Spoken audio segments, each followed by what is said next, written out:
So we're going to pick up where we left off in Vintage Story. For those who missed the last stream in Vintage Story, we do officially have steel cooking. So the refractory is built, we've got the charcoal under it, it's burning, the iron ingots and all that are in their little coffin thing. It does take a while. I don't remember how many in-game days it is, but it's basically we have to go under there each day and kind of top off the charcoal. So the things I want to work on today for the stream is I would like to go out of my way. We've got 2 translocators we found that are not working. I need a total of 6 of the temporal gears. So that's one thing. It would also be good to get the Helve Hammer all set up with the giant gearing so that we can hopefully get all that set up. And that's going to be a lot because I will want to have the transmission and clutches.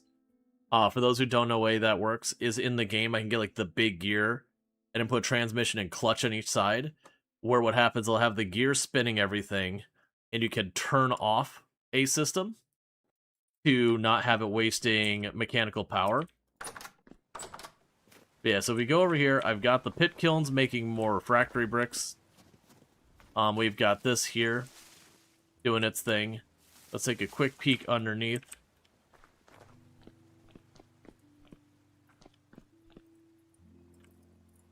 So you see it's mostly full on charcoal. We did burn our charcoal pit. So we got a bunch of that. Which that'll actually probably be the first thing we do, is let's just go to the charcoal pit and dig it up. Because we forgot how greedy this thing is. Okay, I won't be able to do it yet. That's fine. I have to wait till it's low enough to be able to top it off.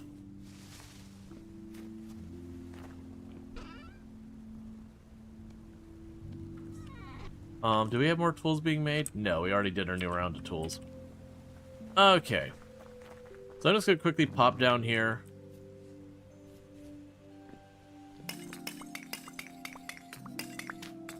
And top up our charcoal. But yeah, so the plans of what we're trying to work on right now is once I get this pulled up, I would like to get temporal gears so we can hopefully investigate where the other 2 translocators take us. I would like to work on getting all of our mechanics around the windmill to be better so that we can get the Helve Hammer hooked up. And like I said, as needed, turn on the pulverizer, turn off the pulverizer, turn on the kern, turn off the kern. You get the idea there. And all that stuff. Because getting all that set up will be good. And part of the reason I want to clear this out is 1, so I have the charcoal ready as I need it. And then 2, when we get back to chopping down trees and all that, I got somewhere to throw the trees. I'm also noticing that my axe is mostly spent. I don't feel a need to go after firewood right now. So I'm kind of hope is that we can hold out for the steel to get done. And then, you know, make some steel tools. One of the concerns we'll have is I am going to continue to quench and temper the tools, because I think it just makes sense. But especially with that first round of steel, it's gonna definitely be a thing that could be a feels bad man kind of deal, because of the amount of effort that goes into making coal, or sorry, making steel. Losing a steel tool is gonna be rough. So far, of all the iron tools we've made, I've only lost 1 to shattering. And thank you so much for the hype train. That was a level 1 hype train. Oh, we already got the level 2 hype train at 0%, my apologies. With 3 gifty subs and 100 biddies, I do really appreciate that. One of those was a tier 3 sub as well, and the other one was like a 6 months in advance and all that, so incredibly supportive. I really do appreciate it. I could not do this, you know, full time like I do if it wasn't for all that support, so thank you so much for making this all possible.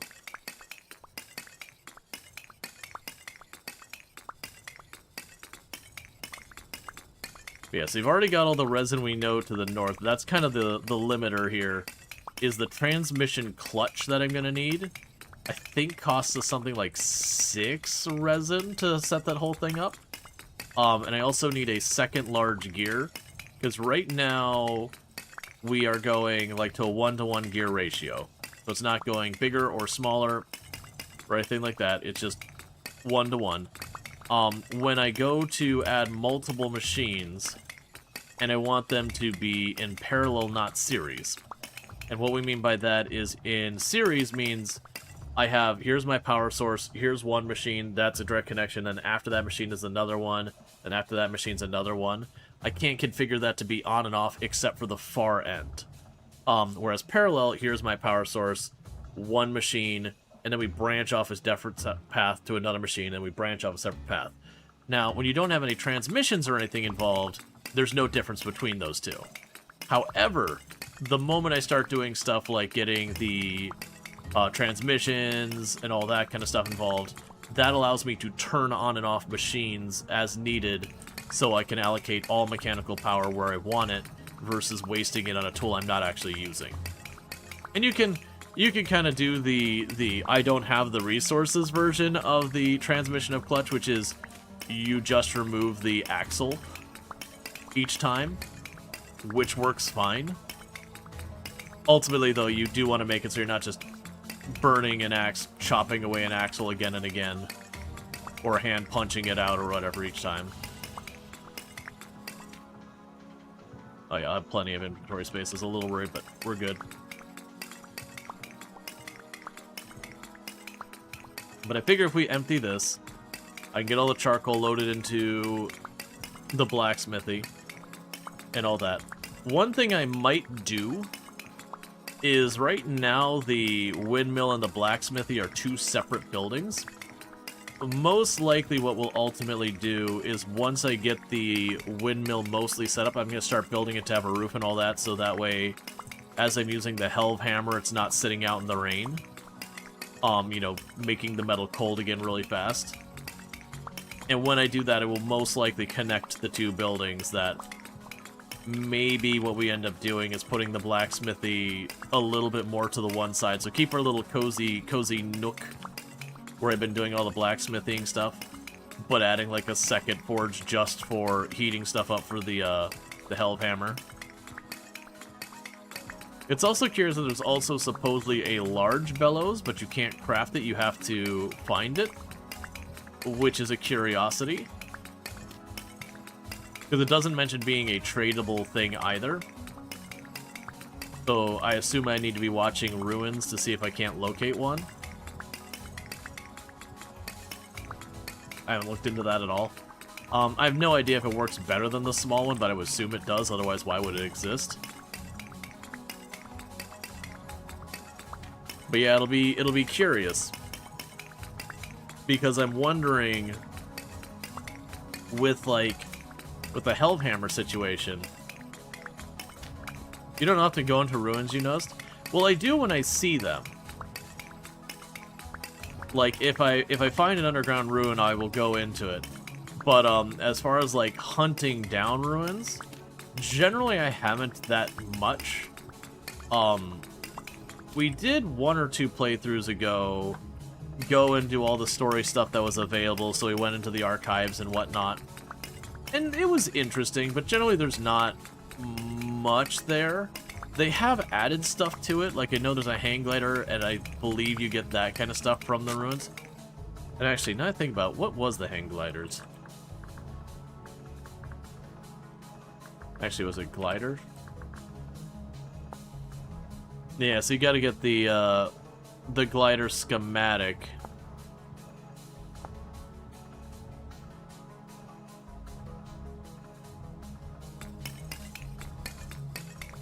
And we broke our iron shovel. Even though it is pretty slow, I'm just gonna go ahead and knock out the last row by hand. Hey Lance, how's it going? But yeah, no, it's one of those things when it comes to locating the ruins.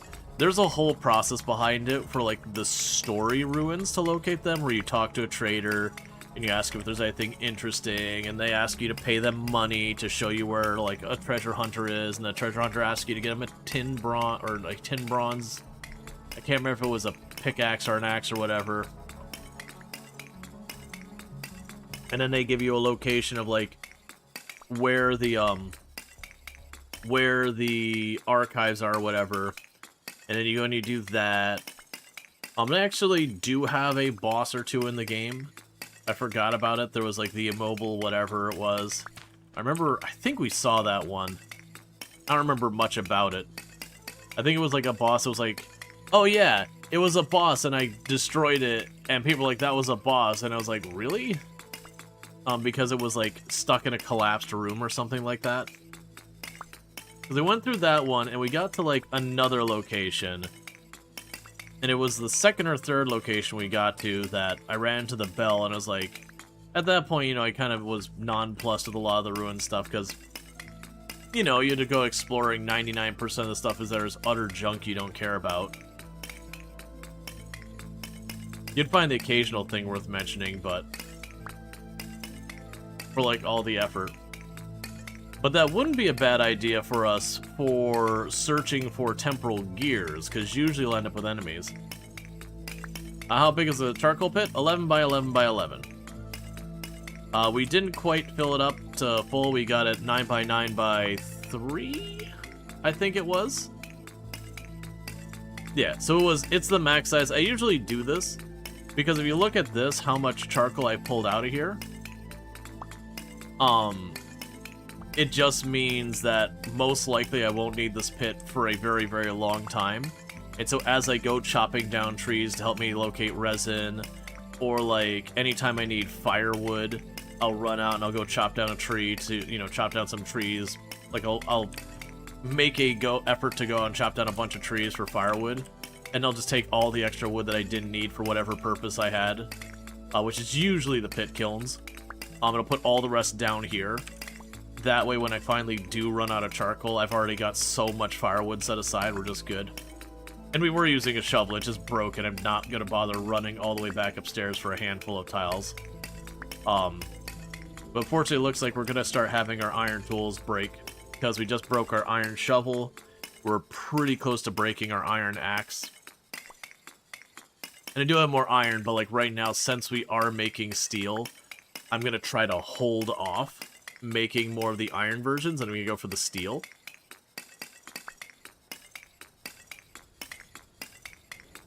The bell's annoying. It's like listening to a fire alarm while being in the same room as the siren. Oh yeah, because like, ding dong, ding dong. And then meanwhile, all hell is breaking loose.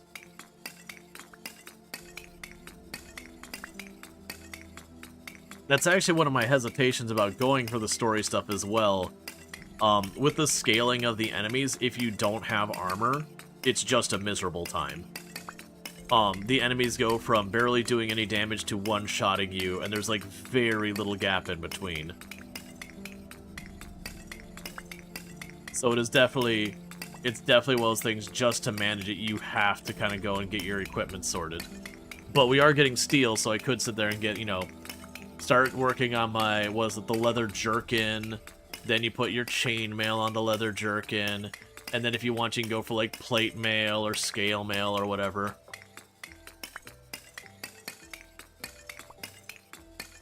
But I think the first thing's going to be getting our steel tools.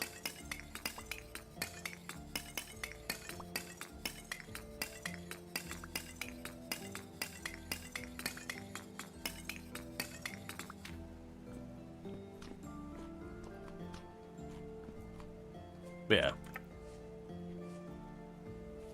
But regardless, if I want to get the temporal gears for the translocators, it does mean fighting. Because you're kind of your three main ways of getting it is from fighting a whole bunch of enemies.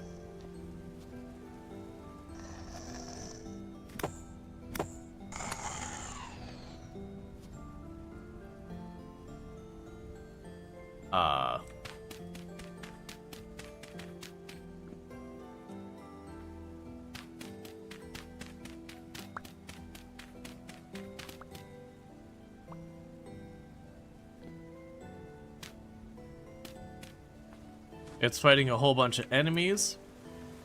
There's traders that will sometime have it. I think the treasure hunter. Or from panning. The problem is with panning, the odds you get it are like really pretty horrendous.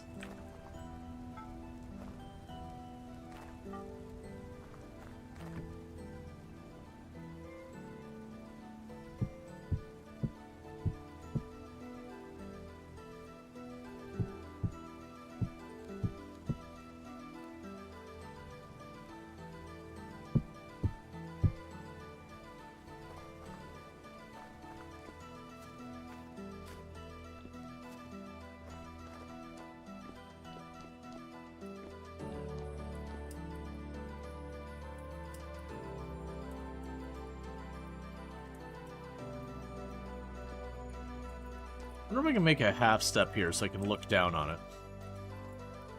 Like, well... So I can't go a block higher, because that's the actual refractory. If I break that block. Because we're just at the point. So I'm going to have to wait just a little longer before we leave. Because I want to top that off.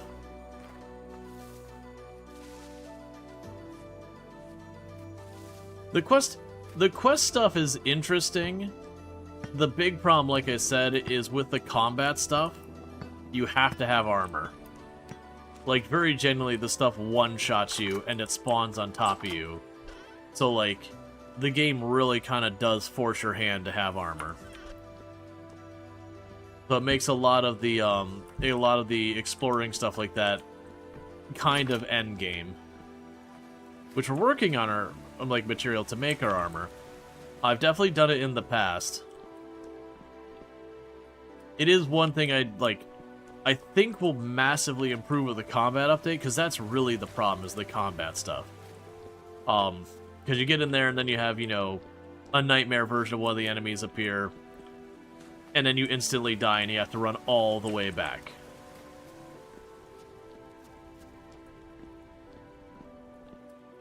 But see, honestly, how engrossed you get in the rest of the game, you're like 3 or 4 runs and you haven't done any of the quest stuff.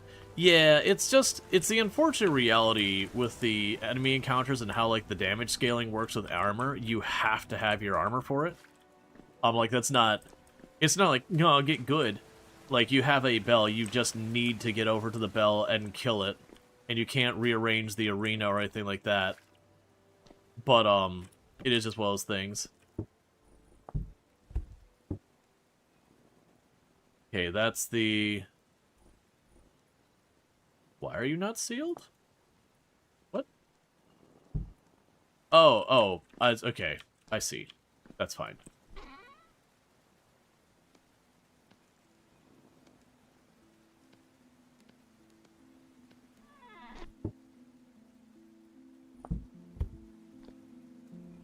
And you needed water and lime. You can go ahead and grab this.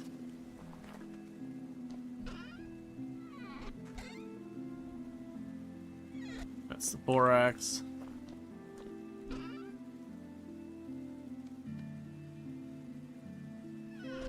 Okay. Yep, the bell is a spawner that can spawn the saw things, and the saw things, like, right now, armor-wise, I got a leather hat. Part of that is I need to have a much larger leatherworking setup here. I just don't see it as a priority, because once I get the leather jerkin, I'm immediately going to be adding the steel to it, and once I add the steel to it, then I don't care about the leather anymore. I do have some. So for the leather jerkin, because that's needed for that, yeah, it's 12 leather and I have 9. No, sorry, 14 leather and I have 9.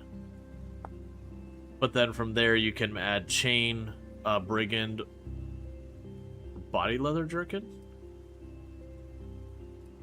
Body leather jerkin, what? Oh, just to repair it. Yeah, so then you can go up to chain, and once you have chain, you have the choice of going into, like, scale mail or plate mail. And then once you get plate mail, that's the highest tier. So protection tier 3, protection tier 2, protection tier 2, protection tier 1. And those tiers end up being massively important to the game. Even with iron or blackguard, use the deep mob still hit you hard enough to easily get chewed through your MP and the armor's MP. Plus you move slower in the full plate. Yeah, no, I remember we did the math the one time, and I think it was like the scale mail or one of the ones we came to the conclusion was probably the best overall. Because like the flat damage and the protection was very close.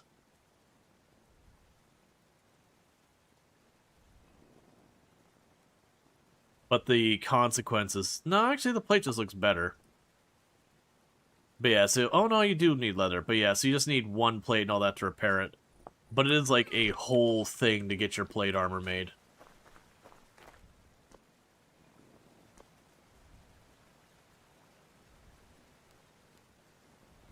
I was trying to remember what the Blackguard armor was. Let's compare the harass. Yes, it's also a tier 3, and it also looks like it's, it basically looks like it's the same idea as the steel armor, but, you know, not actually requiring steel. Just slightly lower durability on it, but the protection seems to be about the same. Which, that's kind of the thing you gotta watch with the armor, is they do lower your healing, and they increase your hunger, and all sorts of stuff. So it is a thing that you can't really just run around with the armor everywhere.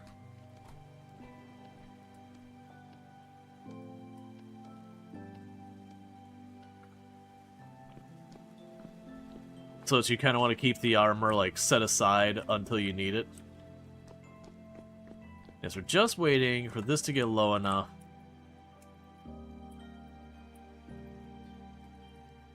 Probably 1 or 2 more ticks. So what we could do is, while we're waiting on that, let's run over to the woods. We can see if we can't find any more resin. And that for the moment. You should check the forlorn.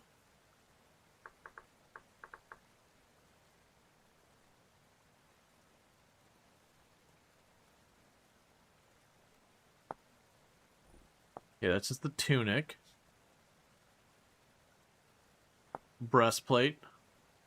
Looks like it's basically the same thing, but has the Blackguard durability as opposed to 2200. And it requires an extra set of plate. Luckily, once you build it, it has the same repair cost. So I think it's basically a different cosmetic version of the Blackguard. So you can do Blackguard or Forlorn, and they're effectively the same thing, just with different crafting recipe.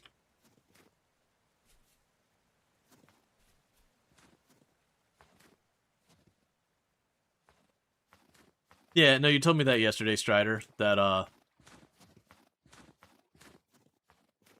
that your nephew, you know, made the meatloaf and all that. Which is cool and all.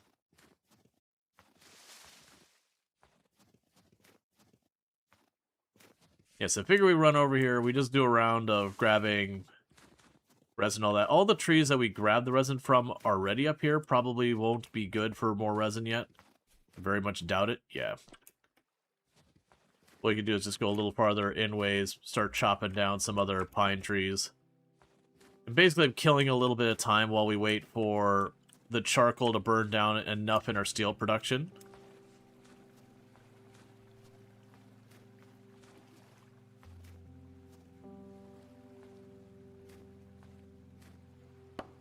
I'm also looking at this, like,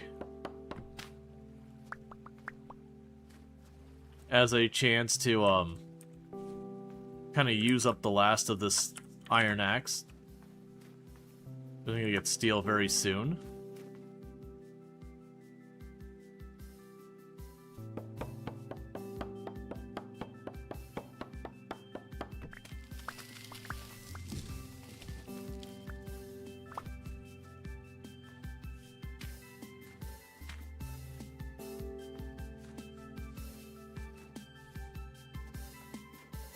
I'm also noticing I haven't seen a bear or a wolf in a very long time.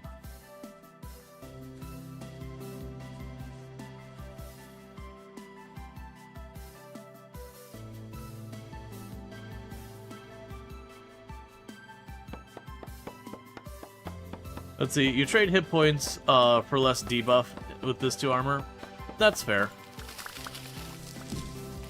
I honestly feel like the movement debuff and all that's not super bad with the plate, because most of the time with the enemies, you're not really worried about speed.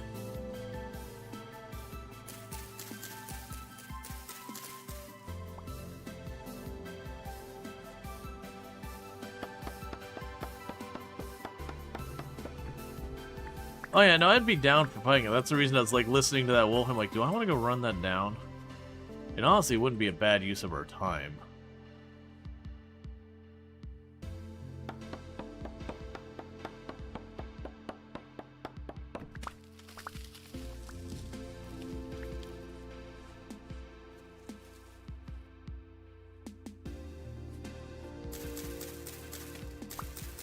pretty sure the bitter bullets are poisonous. Yeah, very mildly so, but poisonous. Which we'll just take those for purposes of rotting.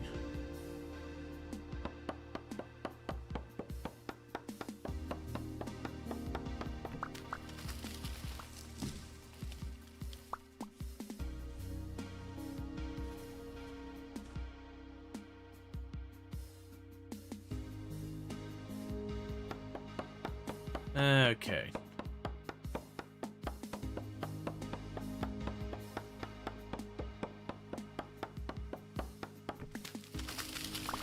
Oh, once we cut down this pine tree, we have the pear tree I meant to collect previously.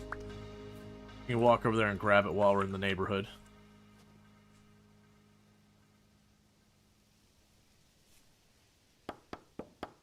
Let's see, you have the 3 resin and 1 pine tree.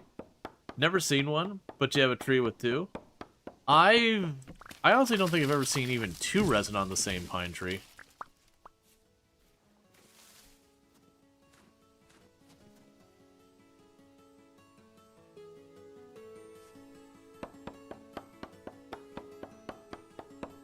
Okay.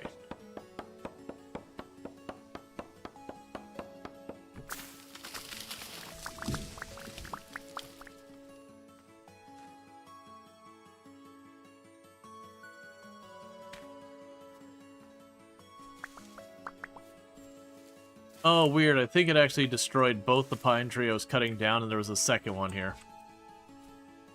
Oh well. Not much we can do about that.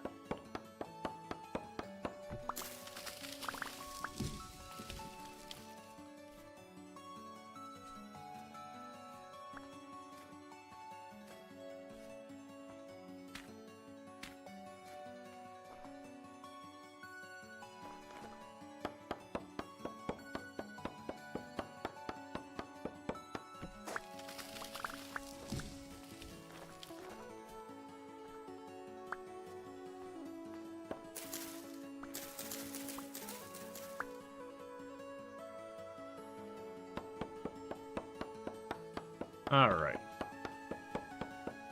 Yeah, by the time I get back to the house, we should be able to refill the charcoal on the steel.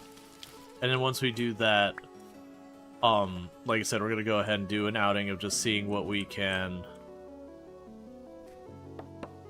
manage to make happen so far as, like, getting ourselves some temporal gears, getting ourselves resin, that kind of thing. That's just what we're working on for the moment. Both products are going to be products that take time.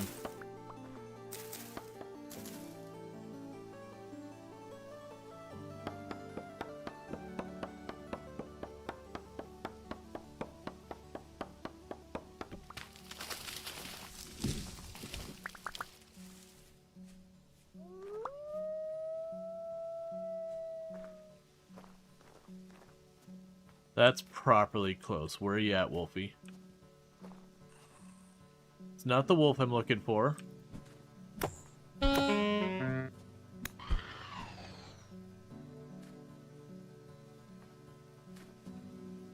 Where's the wolf, though?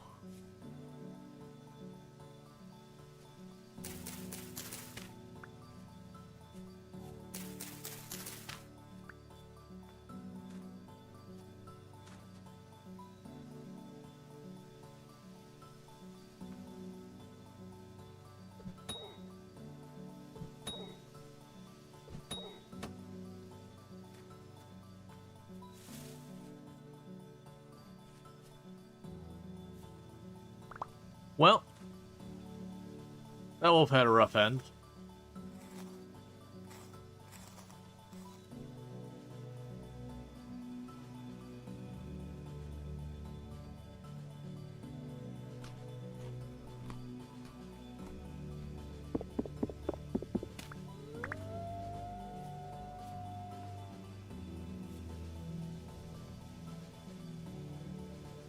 Yeah, no, Vintage Story definitely goes for a lot more leaning in the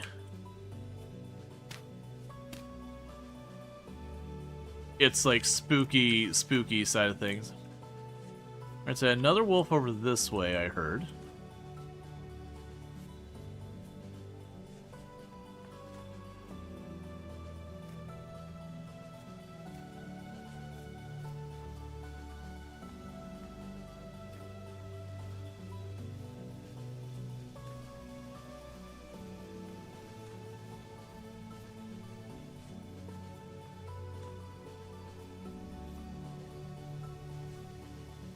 Wait for it to howl again.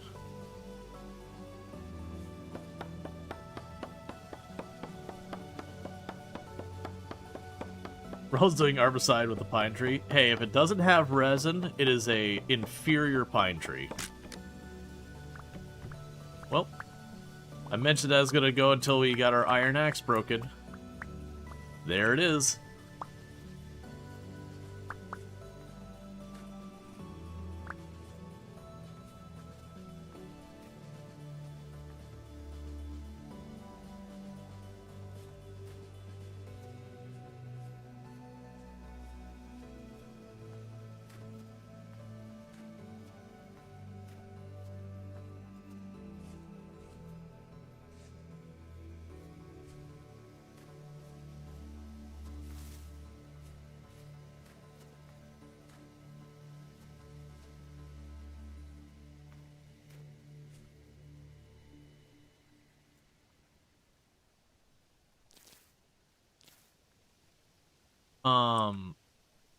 Wait.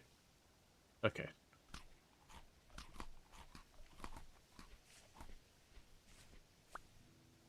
There we go. So how else am I gonna rearrange this?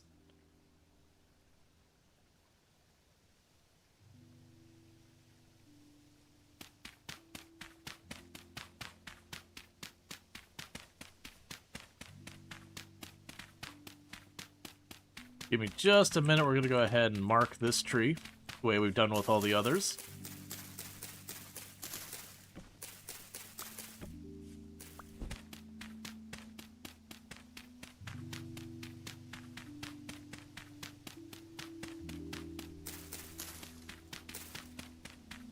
And then we're going to probably head back because we're starting to get cold, but we did at least find a resin.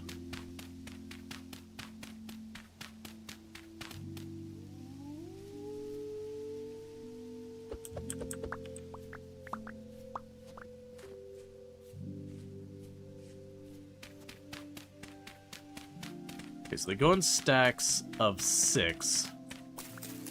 Let's go for 18.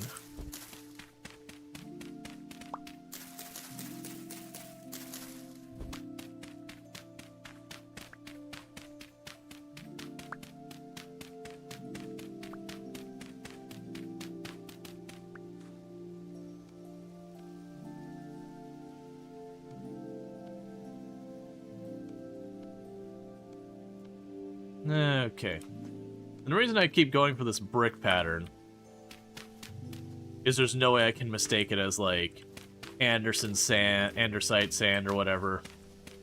It's, like, very, very distinct. You're like, okay, that's clearly something I, the player, messed with. Alright, so I need 6 more of these.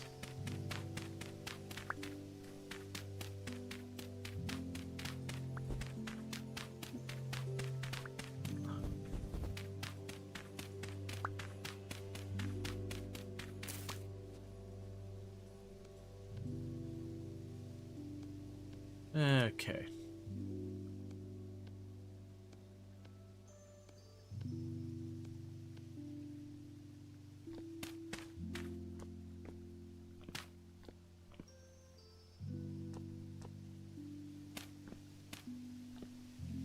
Toss the bones over here. All right.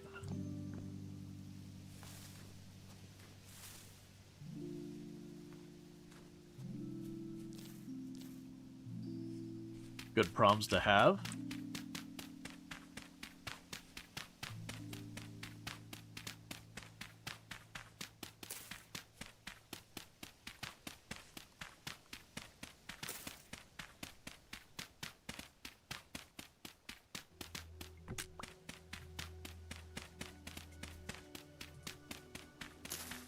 But yeah, so you take the time to clear it, it's like your resin map will almost be the exact same map as your pine trees. Not exactly one-to-one, but like where pine trees exist, you're just going to find resin pretty heavily represented there. It just takes you a minute to kind of like locate which trees have them, clear out, you know, 1 out of the 5 trees will have it maybe. You clear out the others, that kind of thing. Mark everything down.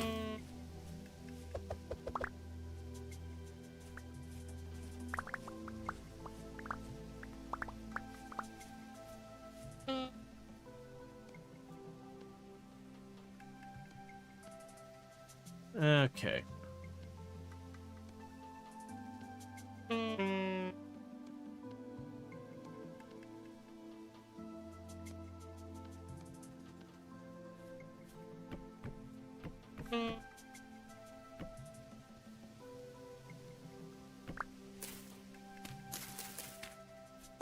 I switched to the wrong thing. It'll still work for my purposes, and I'm not sure I could pick those up because I don't have an axe anymore. Yeah, so I can't pick them up. I don't have an axe anymore.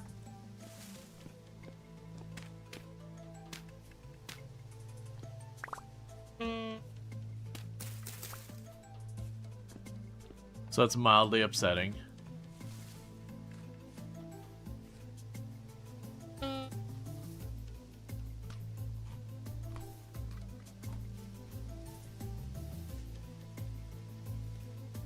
And I'm vaguely working my way out of here now. I was checking pine trees as I walk past them.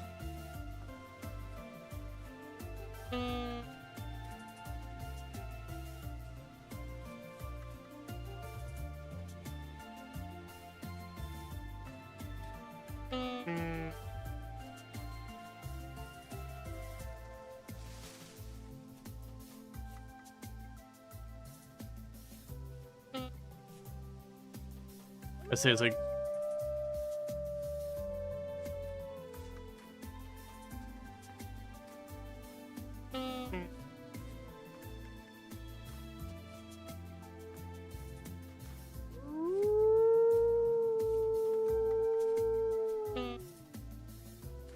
I've got to be like right on top of you, man.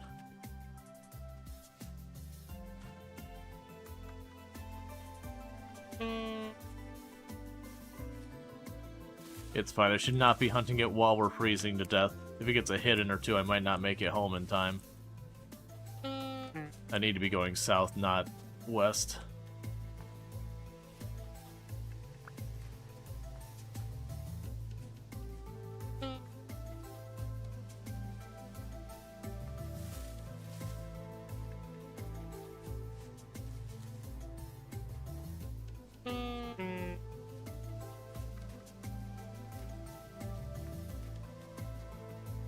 And then you can tell the minute I clear the area to where I've already been, where the trees just very rapidly thin out.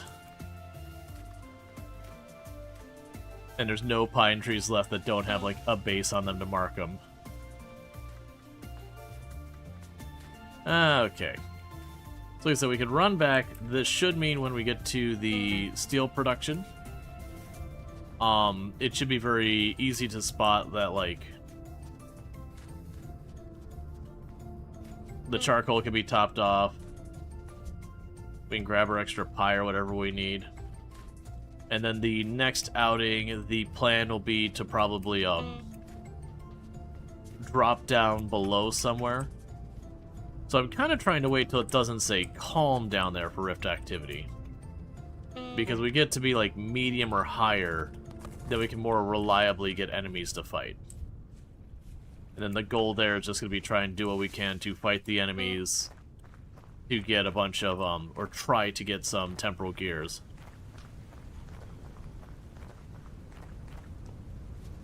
I can go in here and drop some of this stuff off. So drop the plant in there. They have 4 resin.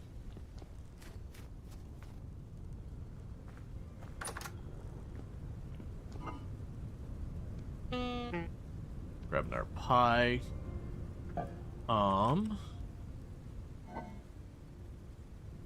Drop the not dangerous mushrooms in there.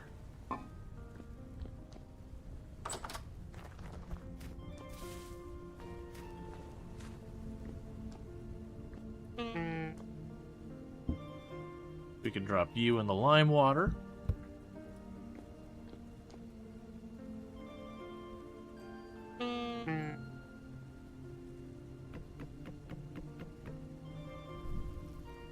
Start getting the meat cooking, because I can't use it for anything other than that.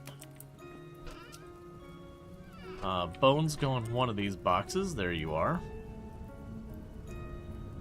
It's full. It's not part of the plan.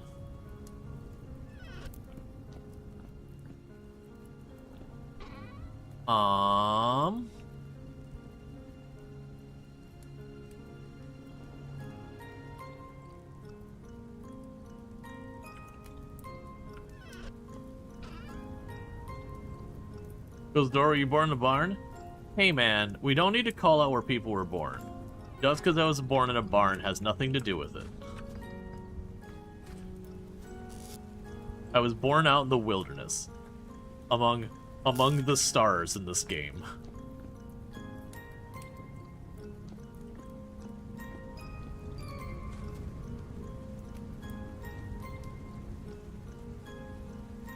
Yeah, no, for the record, I was not born in a barn.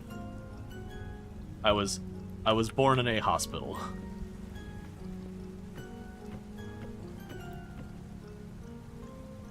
You're not supposed to be full.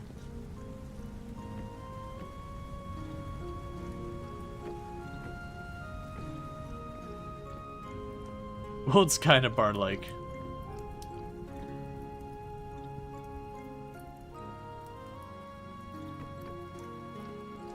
Guess I need to render the fat. Meanwhile, this should be low enough now for me to top it off.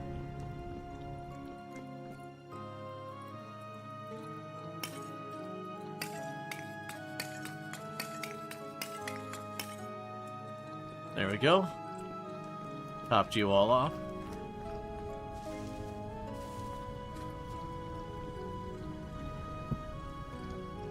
So now we can actually do... Poke that open. Alright. So it looks like it's going to be about 5 days, maybe, to make that whole thing go. Alright, so we got you. And now we need to grab the cooking pot. Chuck you down. Chuck you in there. So we can render our fat. Okay, eat all our bushmeat to get ourselves a tiny amount of protein.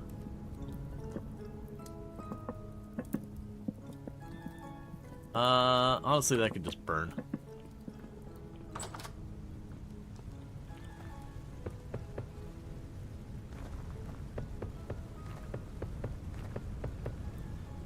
And that gives us spare refractory bricks whenever I need them.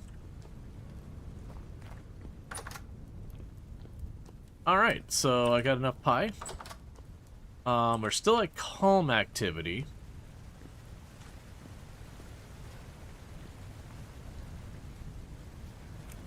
I'm trying to think where would be... Oh, you know what would be a good place to potentially get a bunch of fighting? We can run up to our translocator to the north here.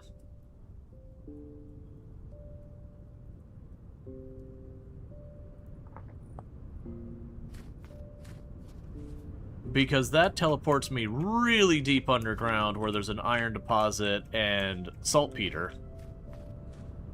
So we can go there. Hey. I just made a comment. I hadn't seen a bear in a hot minute. I am going to fight it. I just want to get off the...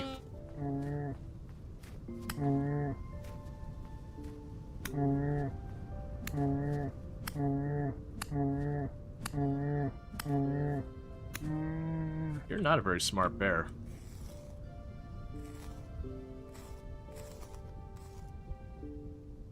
Well, let's take that back real fast. That bear was basically at her house. Because we aggroed, like, right up here. Like, right coming around that corner.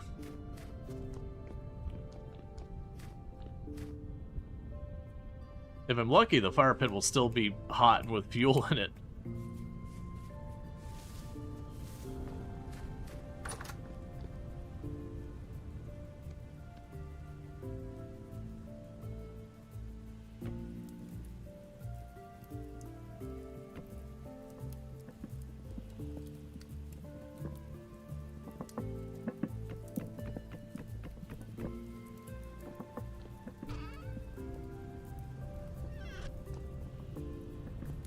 Okay.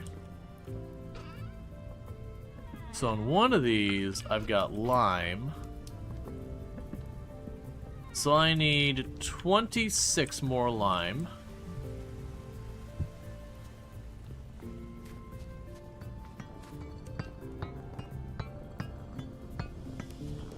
For processing this bear pelt.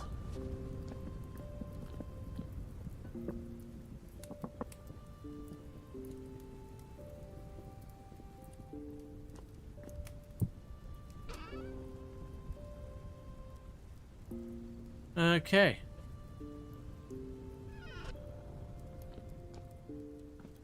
No, those are doing their thing.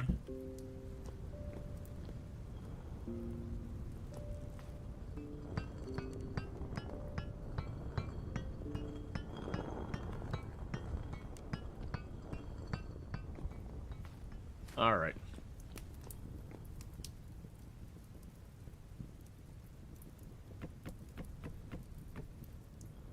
Well, if that's gonna take a minute, let's grab you real fast. Because that's got a delayed us momentarily. What are you? Bergear Wooden. I don't know what that's for, but okay. So, the transmission requires... Yeah, transmission and clutch. That requires 2 angled gears. And then this thing. So the angled gears will be wood, fat, resin, sticks. Alright, we've got that. Just grab the fat. And I'll need to grab a stack of wood. Then our tools. Alright.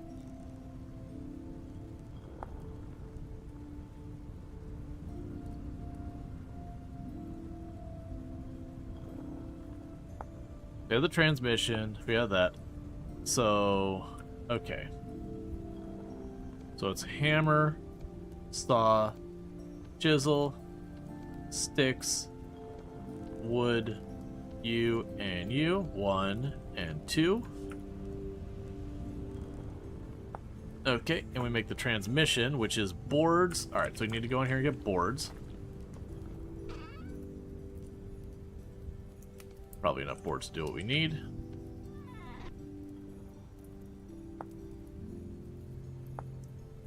Okay, the boards go in the middle. Alright. So boom, boom, boom, boom, boom. And I do not...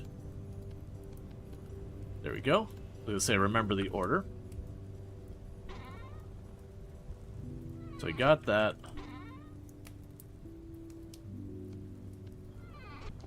Alright. So this is progress towards getting this whole thing hooked up.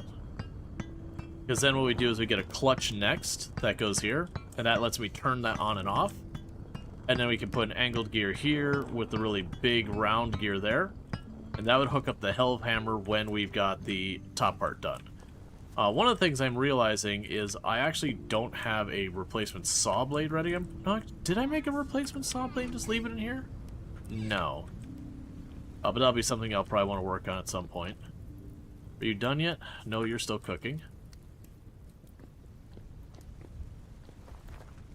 Yeah, so pretty soon I'm going to have to make myself a new saw blade. You can check on the lime.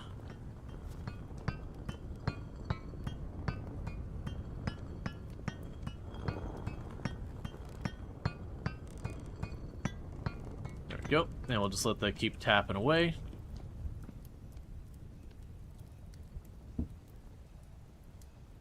We got lime water, and there's the bear pelt processing.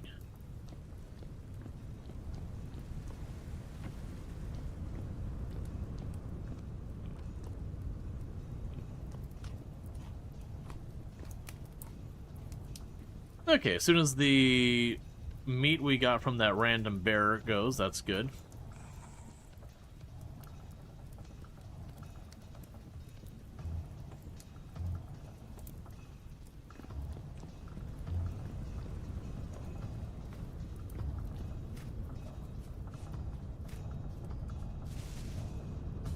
Alright.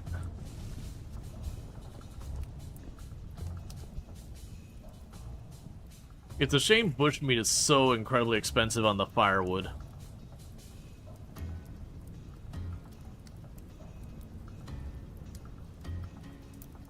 And then its nutrition is also horrendously bad.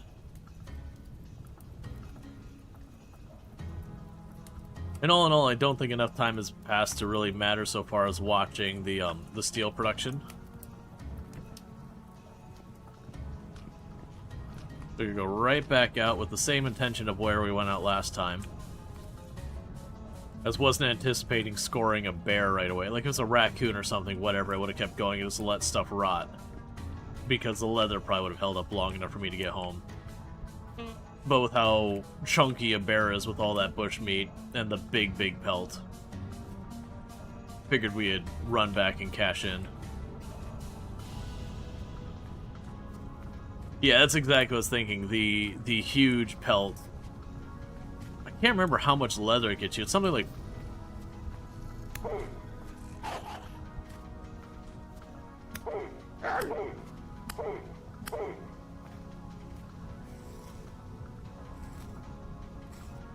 Look, game. Did you hear I was trying to make some progress other than leather? And you're like, I'm throwing everything at it? Alright, where'd the other one go? Because I hurt the other one pretty bad. And it took off.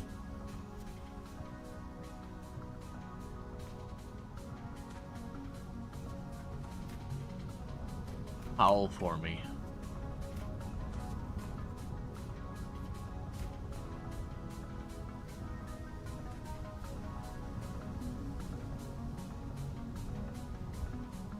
"5 days? We'll need to be back long before 5 days.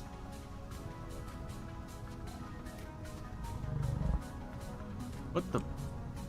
Is that your noise?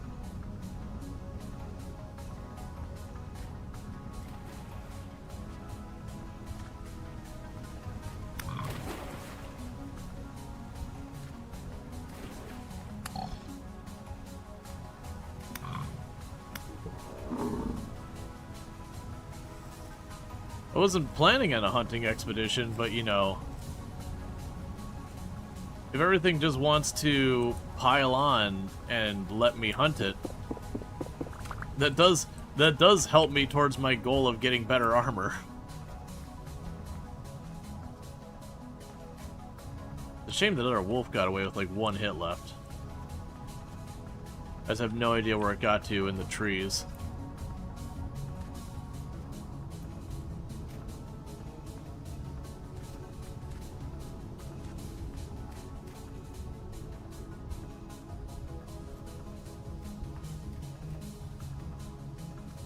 Yeah, I don't mind wasting the bush meat.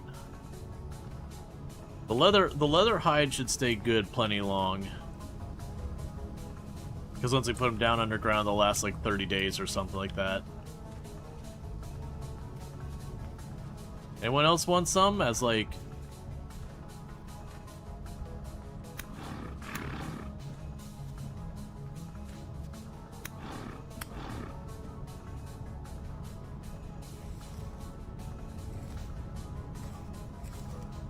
pork isn't bushmeat?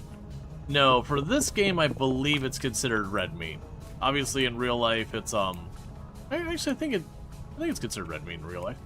But In the game, basically, your herbivores are red meat, omnivores, and predators, I believe, are considered bush meat. And then the bush meat is like hot garbage for eating. Like, you should still eat it, it's just... it gives you very little for it, versus the red meat in the game is genuinely, like, pretty solid.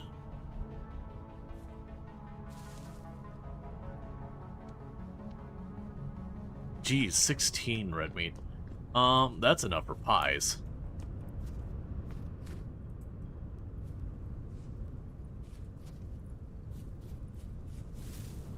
Alright, so the first thing we need to do is these leather hides right now need to go in here. I'm not going to have a thing available for processing them for a little while. And that'll give me 35 days to figure it out. As far as the pies go, I don't know how much I need. So let's grab... we'll do the flax.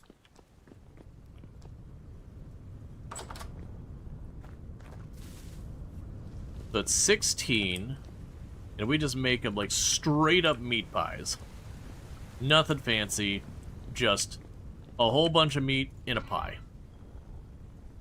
I am going to have to process bones. Alright, are you about done with your lime? We're getting close. You're getting close. I'll let you finish with your lime. And then we're going to have to process all the bones. We can stack the fat for a minute. So let's go ahead and chuck the bush meat on here.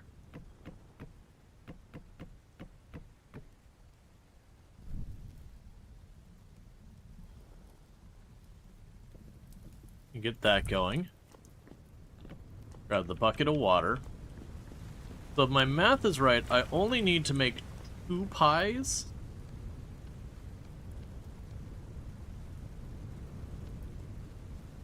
Which should be 8 of those. Because it's 2 per sample. I mean, I don't need to do anything special. We can go boom, boom. 2, 3, 4. 1, 2, 3, 4.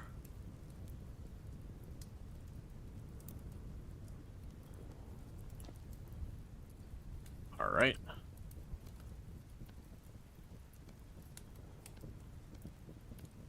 Must be a little bit of a waste here.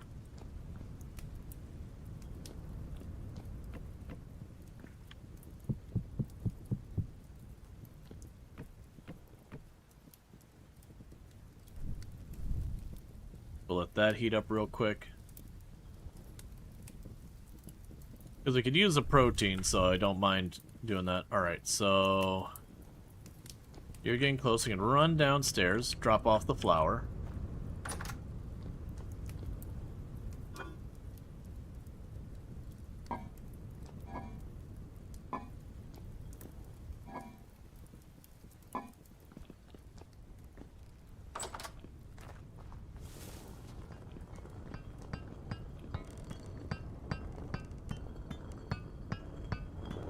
And just keep it processing. The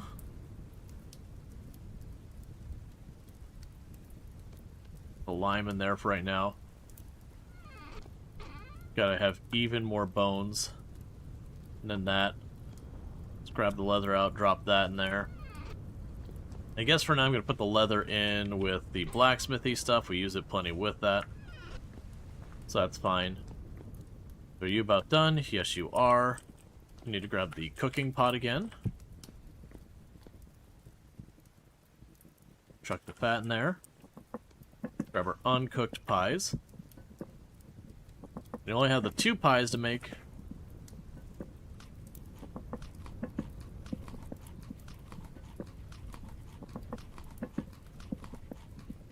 Yeah, and these pies, 3,300 calories, as opposed to my other pies, which are 1,000 calories.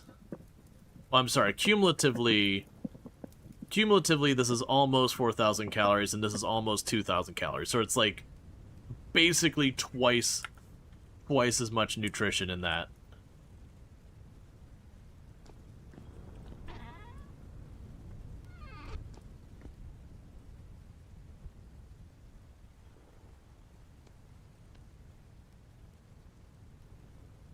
Sign me up for those. Yeah, that's a thing. Our protein right now is, I mean, it's actually doing okay after we just packed away like 12 bush meat. But that'll have that sorted. I just remembered I meant to do the bones in there. It's fine. I just want to make sure that thing's continuing to do stuff. Dear DoorDash. I'm trying to remember if you could set up the kern to have, like, the box with the angle thing to go into it. And I believe the kern, when it comes to stuff coming out of the kern, instead of, like, the pulverizer where it always comes out the same spot, it can come out any side. So you kind of have to, like, make an area to catch it.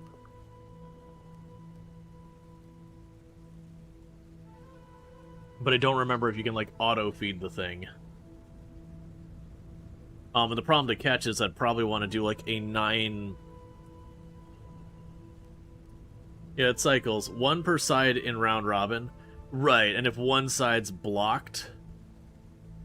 I can't remember. I thought it would eventually end up popping out of there. But if we end up doing the whole setup with the brakes and all that, or it skips that output. Yeah, so it skips that output. Like, say this side's blocked, it'll go 1, 2, 3, then 1, 2, 3, then 1, 2, 3. It won't, like, back up in there. Because I remember it was a whole thing where you could block all but one side and reliably kick it out the same side. Or do I, like, lose cycles? So I could force the output to one side. Yes! And so what we would do is kind of like I have the hopper in the box there, I'd do the same thing below here. It'll do 1, 2, 3, fail. And then start again at that one. Oh, so, like, will I lose the material? I'm assuming I don't lose the material, it just... basically I lose the time.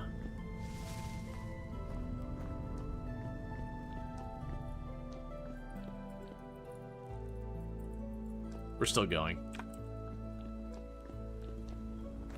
I've got about 3/4 of a day until I need to restock the charcoal. And if, for example, it ever turns off, you don't, like, lose all your progress or any progress. You just have to, like, relight it up.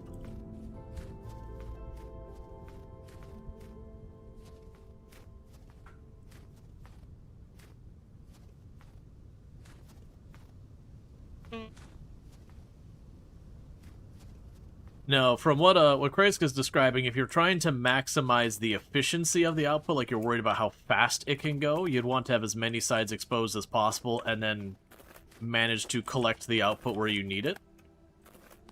But at the same time, like, if the throughput isn't that big a deal, like you're just gonna, like, leave it kind of idly just shoving stuff in there that you just come back every once in a while, you could still cover up the sides to make it easier to collect. It kind of depends on what your priority is. Like, in my case, for the most part, I'm not really worried about how efficient it is. Just because of the fact I'm going to kind of be dropping a bunch in there little by little. And it could take its time. I don't have any urgency with it. I probably could get away with, like, doing that stuff. Yep, exactly. I probably could get away with just covering all but one side if I wanted to, and not be too fussed. Versus if you're, like, trying to mass do... I mean, leatherworking wouldn't be that deal. I'm trying to think of which ones would be, like, the thing that you'd be like, oh, I really need this thing running at speed. I'm just not coming up with anything. Because, like, borax you just don't need enough of. Lime, I feel like you just don't need that much of. I mean, if you're playing in a multiplayer server and it's going to be your main food source, it's going to be like pies and all that, I could see an argument there where you could probably churn through the flour really fast. That maybe it makes sense. Like to kind of min-max it a little bit there. But at the same time, in multiplayer, if you're at that scale, I feel like you could also just make a second kern and second windmill. And thereby, you know, even if they're both operating at 50% efficiency.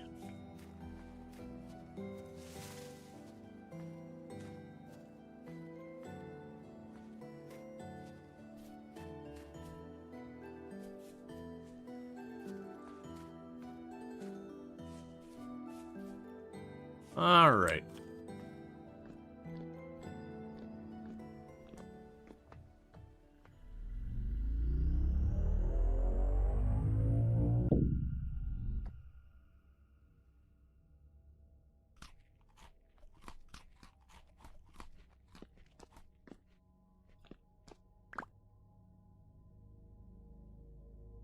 Apparently just had some spelt laying on the ground there.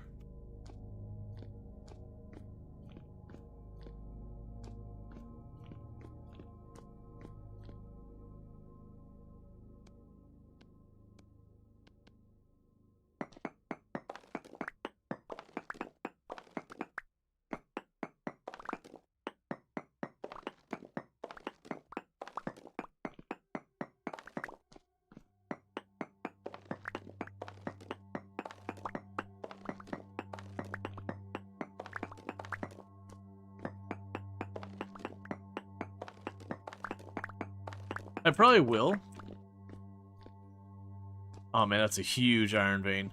I was just trying to open this up a little bit, because our intent is to actually fight down here. I am honestly sitting on a giant mountain of iron right now. Yeah, that's what I want to see. Get over here. Give me your temporal gears.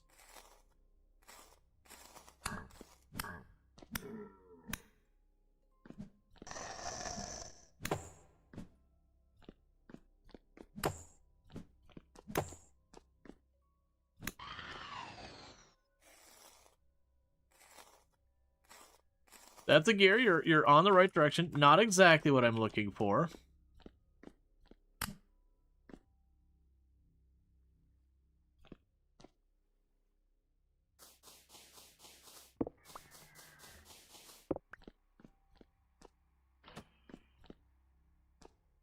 Where?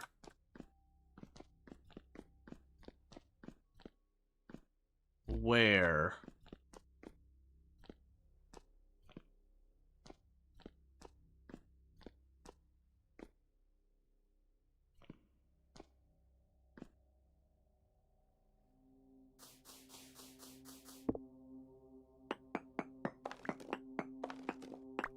My mind, does it just drop? No.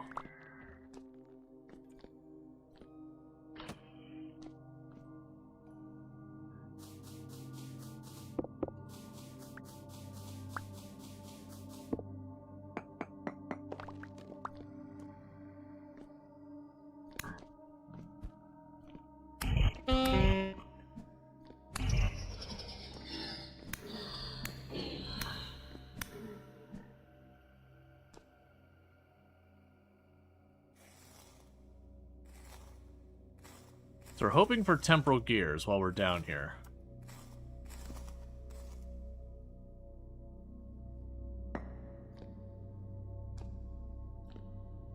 It's a tiny bit more saltpeter up there.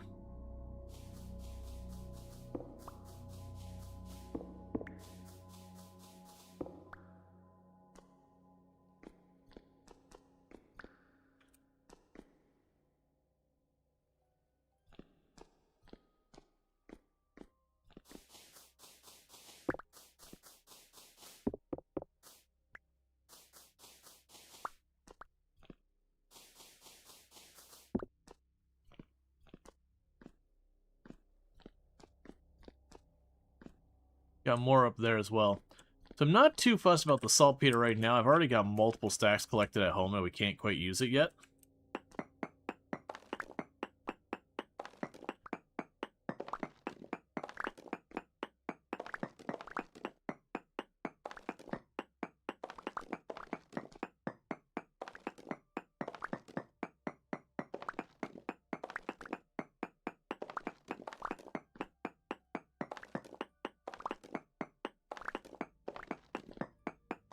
We're making demolition materials, are we?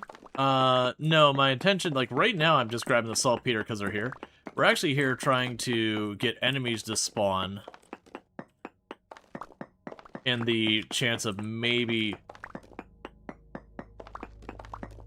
You know, like, maybe if we're lucky, get some, temporal gears. Because if we get 3 temporal gears, I know where there's 2 more translocators that I just need the gears to shove into them and we're good. So I'm kind of leaning to the idea that I'm going to start mining this. At first I was going to run around, but I'm like, oh, I can continue to make this space bigger, which gives more room for stuff to spawn.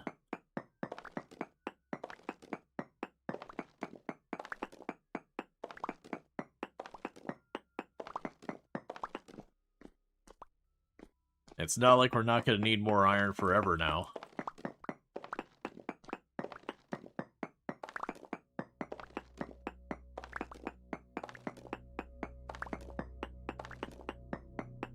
Hey, Fluffy, how's it going?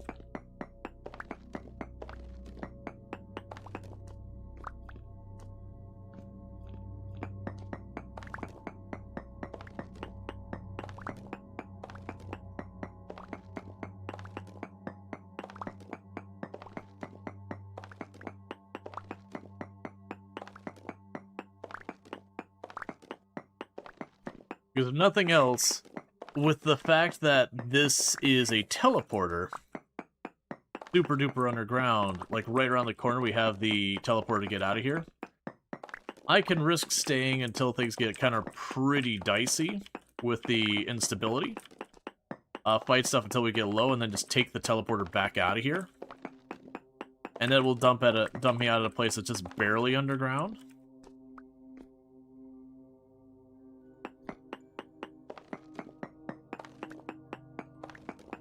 So barring the danger of having, like, the Saw Scorpion show up and one-shot me, which is always a risk. Just, whenever that left hand goes up, like where your character does, like, the eyebrow wipe, it always makes me think there's, like, some enemy has shown up in the periphery of my vision. And it always startles me for just a second. I have effectively jump-scared myself with that so many times.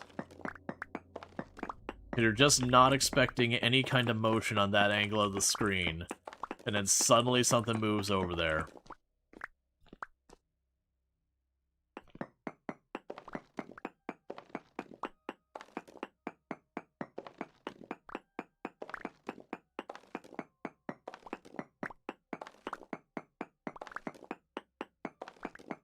Okay.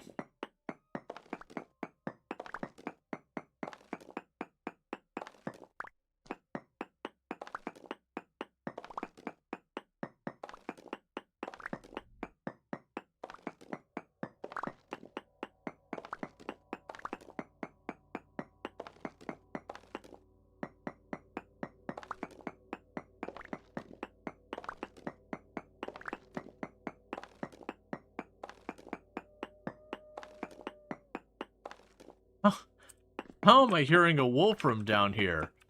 We are like 100 blocks from the surface.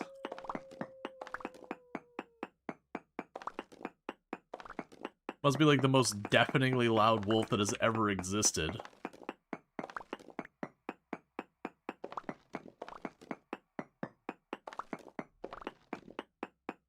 Yeah, 60-ish, but yeah.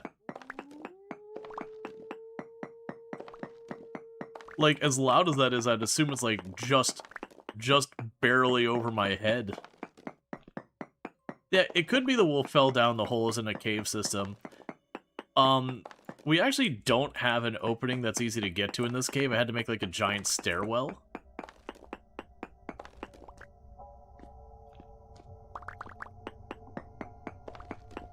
So I'm not super sure how it can go.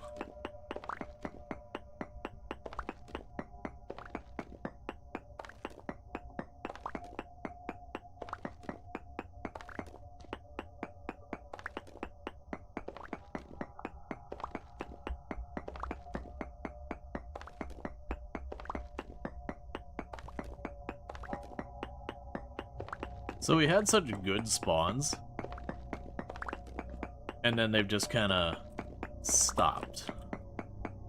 Because honestly, I feel like the deep versions are about right, where they'll still chunk me pretty hard because I still don't have good armor, but I can get away with getting chunked a couple of times and still put up a fight. Whereas once we still getting up to like tainted and corrupted and all that. In those cases, it's going to be a bit of a struggle just because I don't have armor, so chunking my health is like taking 2/3 of it or more.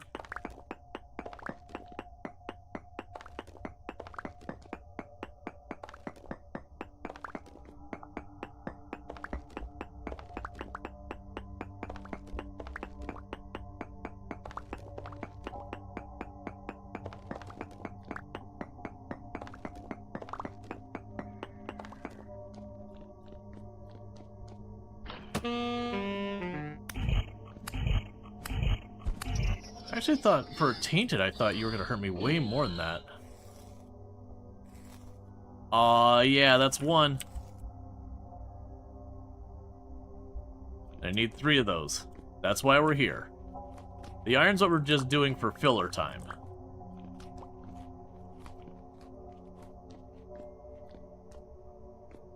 Yeah, I've got a cotton shirt, cotton pants, and a leather hat for armor. We are not rocking particularly strong defenses.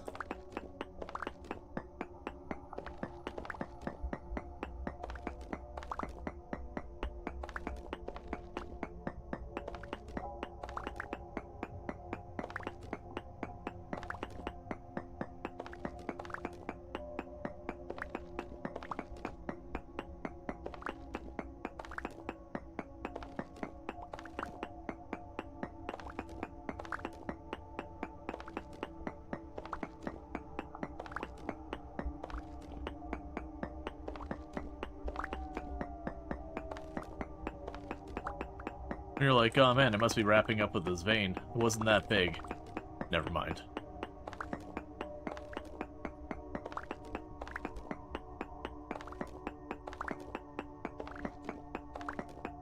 Yeah, this one's not been nearly as large as the other one. But yeah, no, like... I still think the biggest vein I've had so far as iron was the underwater one. We went to, like, this island where we found a vein of iron underneath. And that vein, we never did finish it. Like, I got steel production up and running, and, like, our armor was made and all that, and I still had iron left in that thing. Like, it must have pulled at least, like, 50 or so iron ingots. And I was probably getting close to winding it down. But, you know.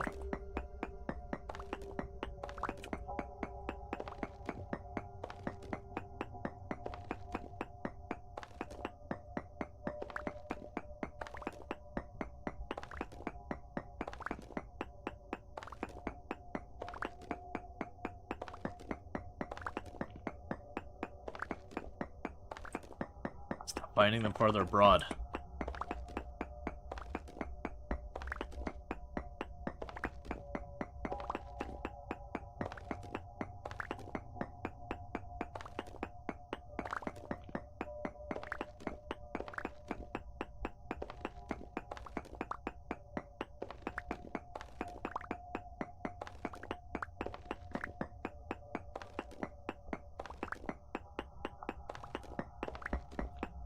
Okay.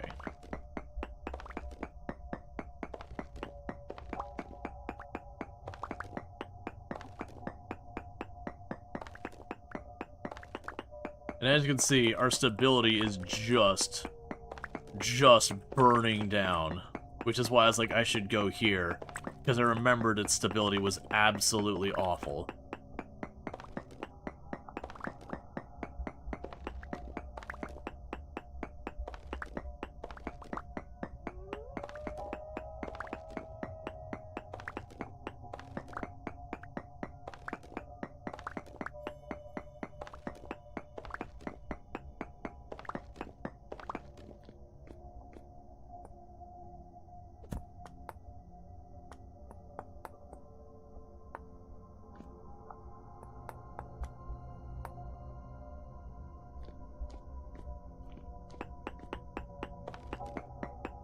Okay.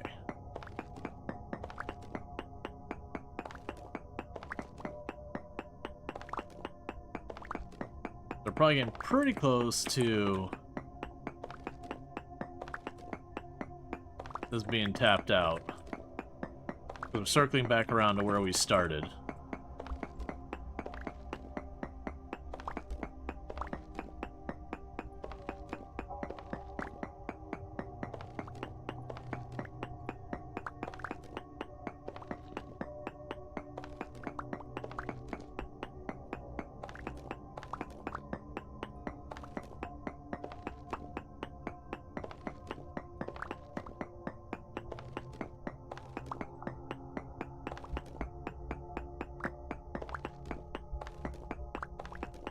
should be popping through the other side soon.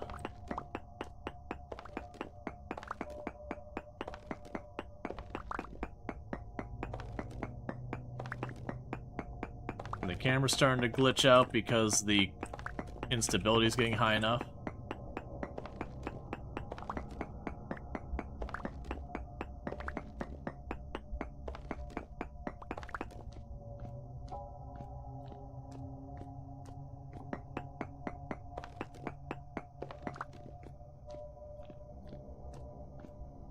Yeah, you can see both sides of that, so you don't have to worry about ore hidden there.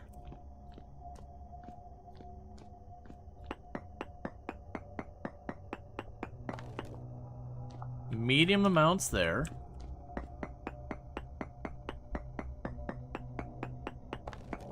None there.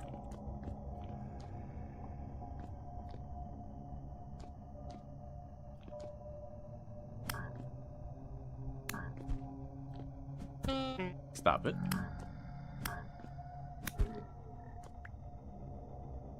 Aw, yeah, give me that temporal gear. That's 2.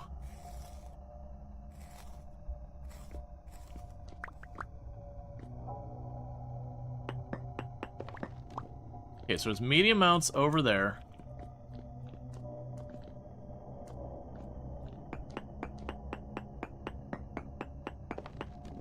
Small amounts here.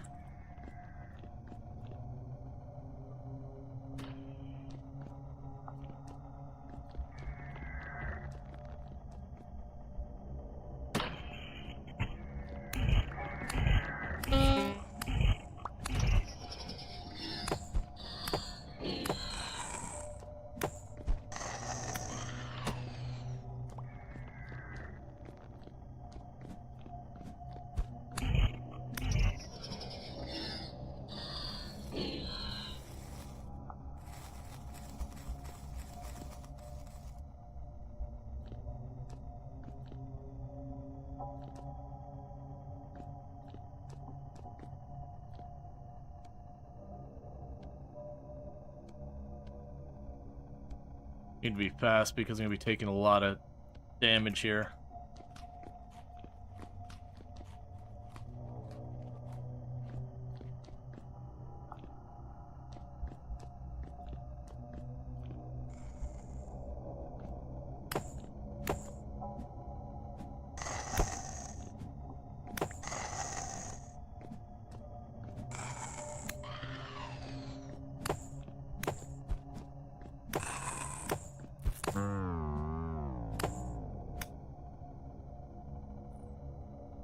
Alright.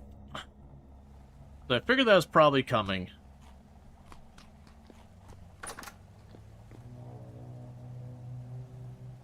Because they were really high in the corruption. Or instability. But that gives you an idea that that was only tainted, which I think is like 3rd toughest. And it was more than enough to one-tap me. We'll drop all the iron chunks in there, we'll break them later.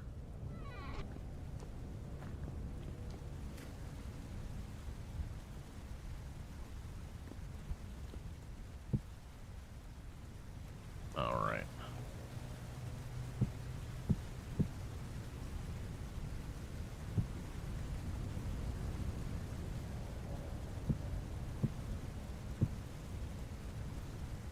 I need to go collecting a bunch of dirt just so I can convert all of this spare stone into paths or something else.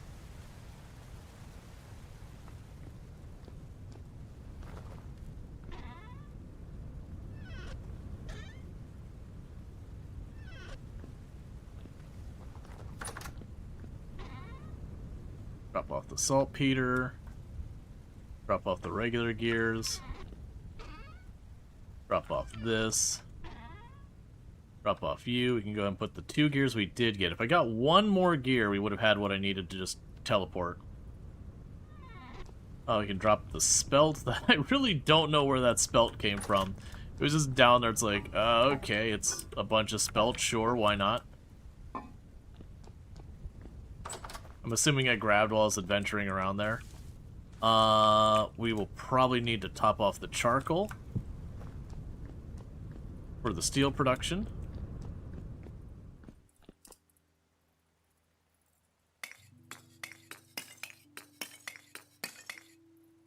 There we go.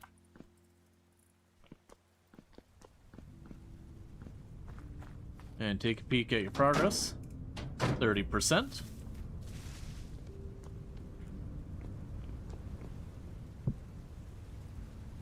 Okay, so we're doing okay on all that.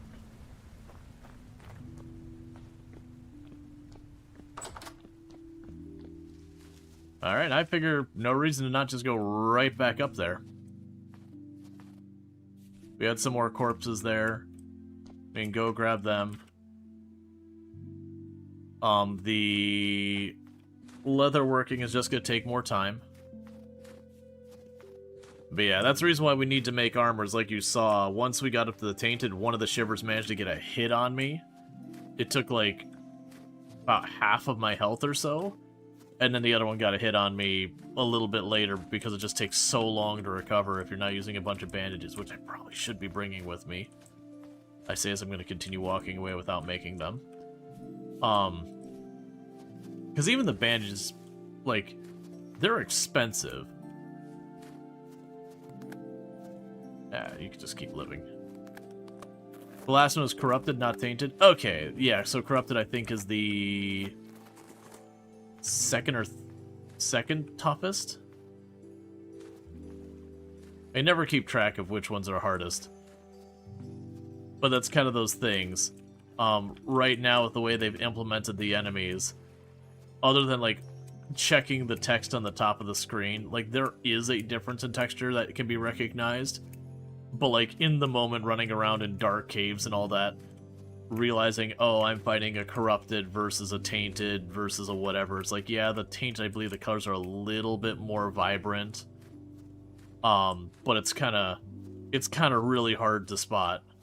I think the two-headed, I believe they actually do give them two heads, which makes them stand out a little bit. But, I kind of wish instead of just having the same enemies, but with, like, 2 or 3 modifiers to it, it was, like, distinctly different enemies. So they'd be like, oh, no, that's a Drifter, but that is, you know, that's the Nomad. Nomads are way stronger. And it'd be, you know, just like a hulkier version of the same thing, but, like, very noticeably and visually different.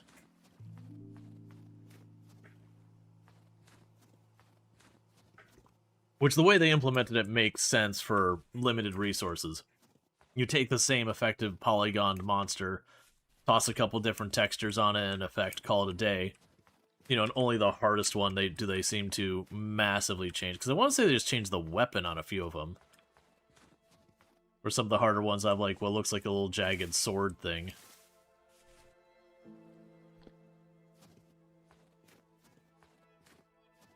But if I get one more gear out of them, then we can set up our next translocator.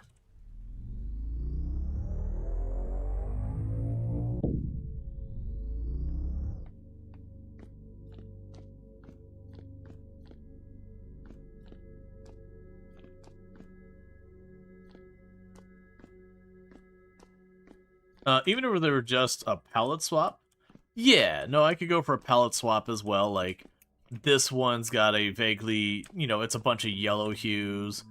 That one's got a bunch of, like, green hues. This one's got a bunch of purple hues or whatever. Okay, so this is the one where it said there was medium amounts nearby.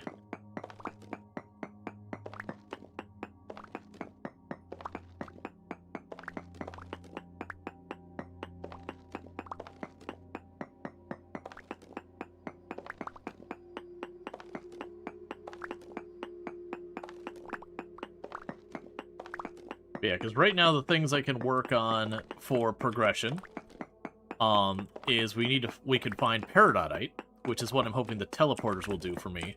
Because we've been running around and we've had 0 luck with that. Versus the teleporter plunking me, you know, several thousand tiles away. There's a chance we could get teleported someplace, take a quick peek around, maybe find some Peridotite. because then that can have olivine in it. So that's one thing we can do, because that'll give me higher level refractory bricks.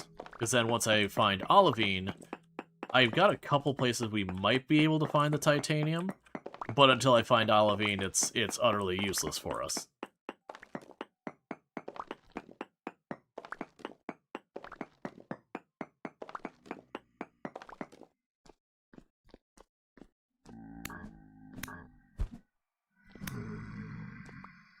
And that's gear number 3.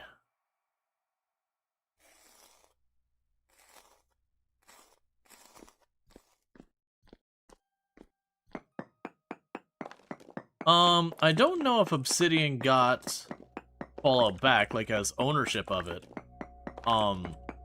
If I remember, like, the company hierarchy kind of stuff between Bethesda and Obsidian and all that, it is that Obsidian is supposedly going to be working on a new Fallout game, which I'm very mixed about. I very much loved, New Vegas. I do think people tend to overhype it a little bit, but, like, it's a very good Fallout game. But, you know, it was one of those things, they did a mass layoff that included a bunch of Obsidian people, and then immediately announced that they're going to be canceling some other project, and then, you know, announced that there's going to be a new Fallout. So it definitely felt like one of those things, they did something wildly unpopular, and then they're like, well, you've been asking for this for a long time, so we're just going to go ahead and do this. Please love us. But, they had some other game they had been working on that people were excited about that they canceled, and then announced it. And that was in line with a bunch of layoffs happening, so it's a mixed bag, is where I'm going with that. Like, yeah, we got an announcement for a game that people are excited about, but on the tail of some pretty not awesome things. And I do hate how that kind of seems to happen quite often in the game industry. Like, there'll be some PR nightmare, whether it's, like, layoffs or a game cancellation. I think Avowed 2 was the one that got canceled. Like I said, I think they canceled Avowed 2, they laid off a bunch of people, and then they announced there's going to be a new Fallout. I believe is what went down. By all means, correct me if I'm wrong. So it's one of those things, it's like, okay, I mean, I want a new Fallout, but, like, it would have been a lot better if all this other stuff went with that. Like, it's not being worked on actively currently, but they're not completely dumpstering it. I was under the impression that Avowed, you know, it was the corporate of, you know, indefinitely postponed or whatever. You know, they don't say canceled, but it's like, nobody's working on it, which is corporate for canceled. It's very rare you have a company be like, not only are we, like, permanently not working on it, but we'll never work on it or anything like that, because there's no reason for them to do that. Because you never know when business situations might change where something you cancel today suddenly starts making sense for tomorrow.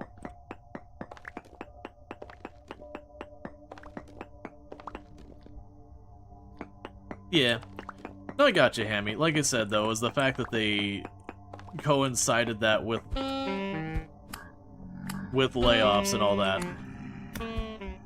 Which, my expectations of it coming back, that they would ever make it, is pretty low. Usually when you do we're indefinitely postponing this, and then, you know, also laying the people off, they may not say it's canceled forever, but the odds it's going to happen are pretty slim.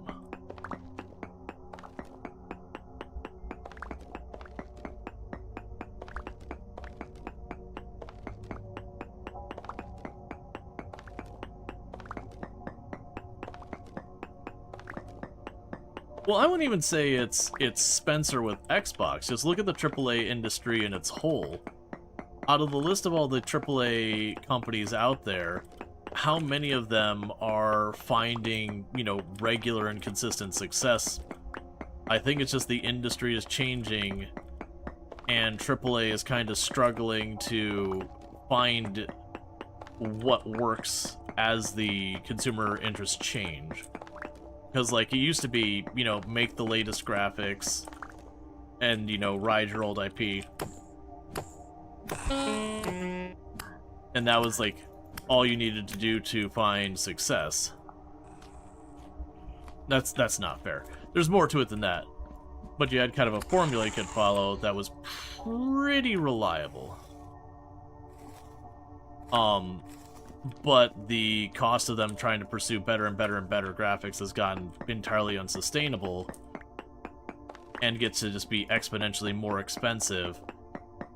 And they've been unable to find good avenues of increasing revenue that isn't particularly, like, hostile. You know, predatory monetization and all that kind of stuff. And so they're kind of in this weird place where if they want to keep bringing the graphics up to that level, the costs are just too freaking high. And it's not only the gaming industry that is happening. The same thing's been happening in the movie industry, where they're producing these movies that cost them, you know, hundreds of millions of dollars to produce a movie. And so even though the movie makes stupid amounts of money, it's still a loss because it costs them so much to make the movie. You know, and a lot of it's like, well, the answer is you need to make your movie's budget not that high. It's kind of the same thing of, like, trying to make code without bugs. Like, making, or we could use a server uptime. You know, making a server that has a 99% uptime isn't really that hard. Like, that's actually a pretty low bar. But then going up to a server that has 99.9% uptime, the cost goes up exponentially, and then having 99.99% uptime just becomes, like, astronomically expensive. And every time you move that decimal point, there's just a diminishing return where the cost just explodes compared to the last... That is a long lag, there you go. Compared to, like, the last tier. And it just keeps growing. But you have those same diminishing returns with graphics in games, that each time they kind of go up a threshold, that the cost of going up that threshold is like magnitudes more expensive than the previous threshold. Alright. So we got our 3 temporal gears, so we could go activate one of the other 2 teleporters. Translocators, I keep calling them teleporters, because that's what they do. Yeah, don't get me wrong, the whole industry is pretty effed. It seems like the big 3 players are effing in different ways, though. Yeah, you're not wrong. But I do think it's all stemming from the same problem of the things that were working for them before don't, and they're beholden to their shareholders to continue to drive an increased rate of profit. And even trying to keep things up the way they have been previously is becoming a struggle. And so they're just kind of throwing stuff against the wall and trying to make it work. You know, so you got some of them going, like... I mean, they're all trying to do, like, cost savings. That's definitely one thing. One moment real fast. Let me snooze this ad real quick. Because Tomb should be home soon. Unless it's literally her getting home right now, which it might be. Yep, so Tomb just got home right this second as it's saying that. Because it's just snoozing the ad, that way it wouldn't interrupt, like... It wouldn't be a thing that would interrupt that. But yeah, no, it's definitely the gaming... I don't envy the entertainment industry at large. What they're all going through so far as, like, the big players struggling to figure out how to continue sustaining their business, where the cost of doing this, you know, the cost of being bleeding edge is getting higher and higher. But generally speaking, the prices of games have been kind of locked in for a long time. Like, we sat there that most games were about $60 for like 20, well actually almost 30 years, and it only barely managed to creep up to $70. And that's only been a couple of, like, the really big titles. And others have tried to go higher, but with very, very mixed success. And certainly in the last 30-something years, games have gotten more expensive to develop from that top-of-the-pile graphics and storytelling, all that. Which is, I think, one of the things that really works well with the indie games, because the problem with these big games is the budget has to be so high to accommodate that you have to have just stupid high sales to be profitable. versus if you have some indie game that you know it's made by a team of 3 or 4 people, um, using only their own resources and time, and they turn it out in a year or two, it can get pretty, cheap into it. Valve does absolutely nothing. No, I would argue differently. Valve actually does a lot of work with a lot of things. You don't see a lot of it because it's all platform stuff. So it's like, oh hey, now I've got like this better search functionality, which, seems like a big nothing burger. But their whole thing is they're just on the back end making deals and all that kind of stuff, and they just make money. Yeah, no, that's a thing. You have a lot of people who generally feels like, oh, well, Valve just rides on its coattails of what it did way back. It's like, well, no, Valve does a lot. I would argue that's kind of the thing that Valve does, is they just keep working on making Steam better, broadly speaking. And otherwise, that's it. And they have the advantage of Valve is very inexpensive to operate from a human aspect, and they keep a very, very small like company staff-wise for the size of it. They do have lots of costs. I'm sure their servers cost a fortune to run. But yeah, it's kind of one of those things that the other platforms, there's a common strategy in tech that you create a new product and you run it at a loss at the beginning. And this is your growth phase. And it's nothing new. It's well documented, this thing. So you put your product out there, and all you're trying to do is get new users, and you are burning money. You are just chucking money into the fire in your growth phase. And the idea is you want to get enough users on your platform that when you switch to your profit phase, you've got enough users to make that work. And it's a very common thing, and unfortunately one of the things that happens is you'll have like the social networks where, Facebook's there, or like you have MySpace there, then Facebook becomes the big thing, then it switches to its profit model, and MySpace implodes behind it. Um, and then you go on to like Twitter, and like in a lot of ways, Facebook kind of got knocked out a bunch of pegs when Twitter first showed up. It was the same thing; it was operating at a loss, and I mean, it still does. But it managed to pull a bunch of market share away. Then Elon Musk imploded because he's an idiot. But like literally just didn't need to change anything, just put premium stuff on there. Um, Valve releases Steam. Oh yeah, no, the name is thing. But yeah, so it's a whole thing though, that you do that growth phase, and eventually, because a lot of times it brings in investor money, which means shareholders and people, well, not necessarily shareholders, but people who expect you to get that return investment and all that. And what eventually happens is either they start getting antsy and say, we need you to be profitable now, or you start looking in the bank account and it's just burning down, and you just have to manage to get money happening, that you toggle over to the profit phase. And that's where it's like something that was free becomes subscription. They start adding microtransactions, they add freemium model, they add ads, like whatever the monetization strategies are, but they start going into that. Anyways, I'm gonna have to run away real fast. Tuma just got home, so I'm gonna welcome her home real fast, throw some dinner in the oven. I'll be back in a little bit, like about 5 minutes on stuff. But thanks so much for tuning in. I'll be back in just a couple minutes, and we'll get back and we'll see where this next translocator takes us. And fingers crossed for Peridotite. All right, I'll be back in a couple minutes, and thank you again for tuning in.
Alright, oh, we're...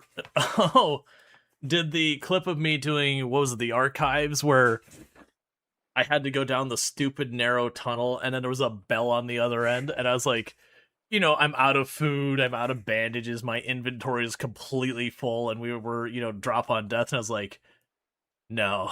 Like, no, this is not the play. And I think we went back there later, and I did try to take down the bell, just ran there and started hammering on it. But those things have so much life. So I did get utterly just murdered.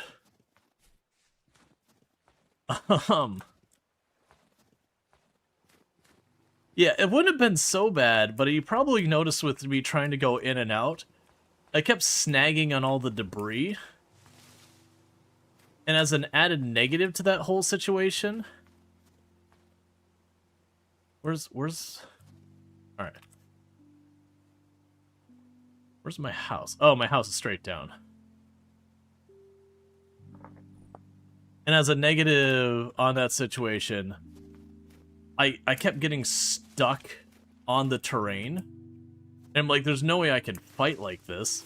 I'm just going to take 2 steps, get stuck on the train, and just overwhelmed by the first enemy that's hard enough to, you know, do real damage. Yeah, and it was definitely one of those things that the answer of how you deal with that is you leave for, like, an in-game week or whatever to make absolutely sure the enemy has despawned. And then once you're 100% positive the enemy has despawned, you come back around at that point. And just hope you don't get the bell in the same place again, because it's not scripted. Let's see, you once watched your buddy play Kenshi, and he was trying to rest in a fisherman outpost and had to keep beating the crap out of them every time they got back up during his nap. Oh yeah, and that kind of thing happens in Kenshi, where like, you'll have fought and you're like, oh, my people need to rest. Instead of have people like resting in cycles in like the cannibal village or whatever. And just, you know, another group will manage to return and everyone will have to get up and fight and narrowly win the fight, but you're too injured to really back out, so you have everyone go, you know, get bandaged up and rest again. And it becomes just this slog until like either you or they get kind of worn down. You know, and eventually you look at the map, it's like, Cannibal Village, dead.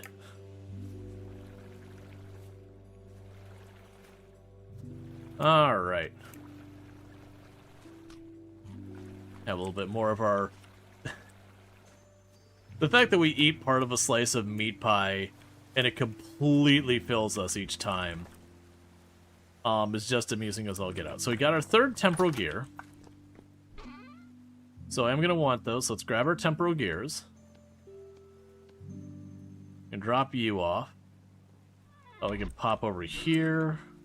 Sorry, it's over here. Drop off that gear.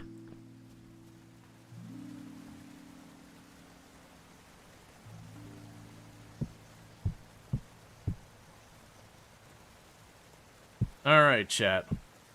What I'm going to need is I'm going to need you to just, like, visualize us getting Peridotite. I just need you to do that for me to make sure Peridotite happens. Because Peridotite means olivine. And olivine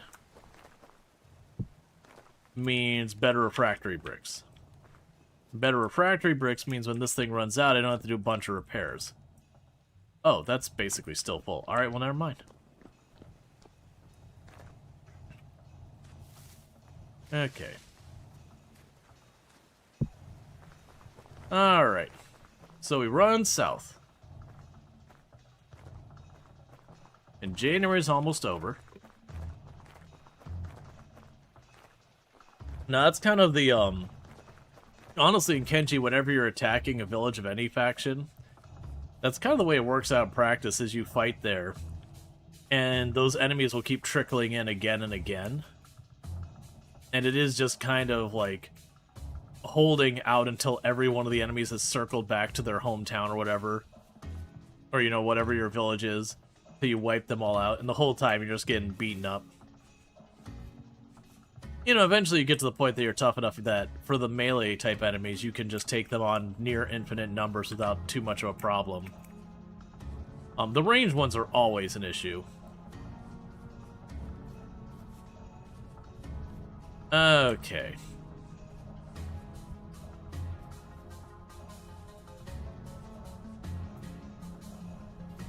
So I think our first round of steel is going into tools.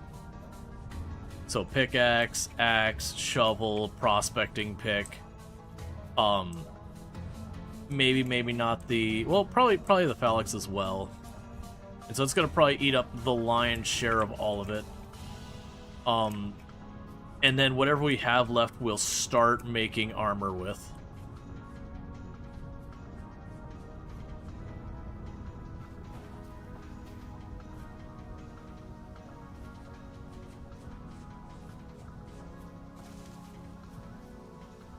But at that point, it might be worth going out of our way with the pickaxe to see if I can't locate a little bit of chromite and a little bit of titanium. Because when we get the both of those, I believe that's everything we would need to do sturdy leather for the really, really high-end backpacks. Because it was what? Was it called sturdy leather? Yeah, so sturdy leather. And sturdy leather lets you make a sturdy leather backpack. You make sturdy leather from chromite or chromium tanned leather, which requires chromium sulfate, which requires crushed chromite, which is just the thing we gotta mine. And if I remember correctly, yeah, so it requires a tier 4 pulverizer. Tier 4 is iron?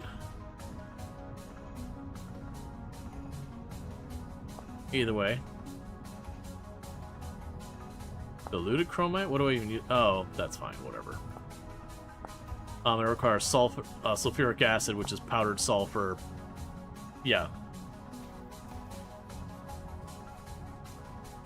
Remember the first time you saw me playing? It's like, why is everyone constantly laying on the ground? Oh, that's just power leveling toughness.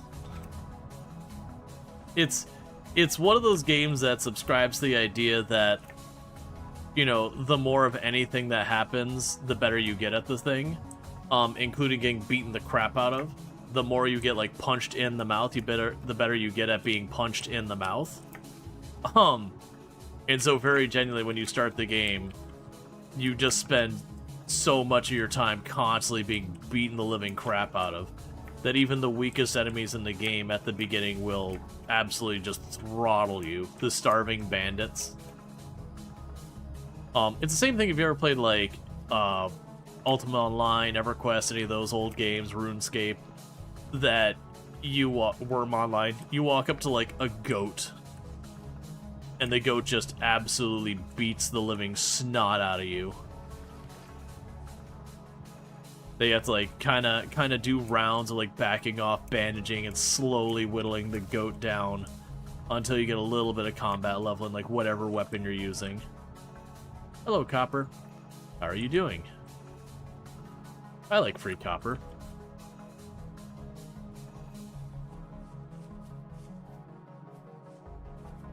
Didn't help you were lurking and you missed the explanation. Yeah, no, it's normal Kenshi things. It's one of those things, if you ever, like, go on, you know, the Steam comments or, you know, Reddit or any of those things related to Kenshi, you'll have new players being like, I'm constantly just getting beaten the crap out of, like, how do I survive a fight? And it's like, well, funny that's normal to get beaten the crap out of, and weirdly, getting beaten the crap out of is how you actually get good at surviving a fight. So, you know, congratulations. You're already doing it.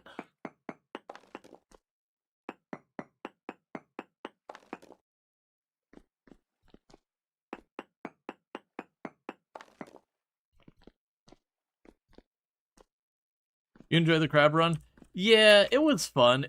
There's definitely, unless you do a lot of modding, it's definitely a thing using the animals on any real level.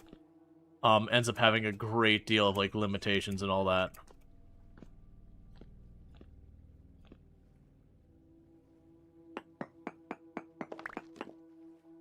Yeah, it's fine.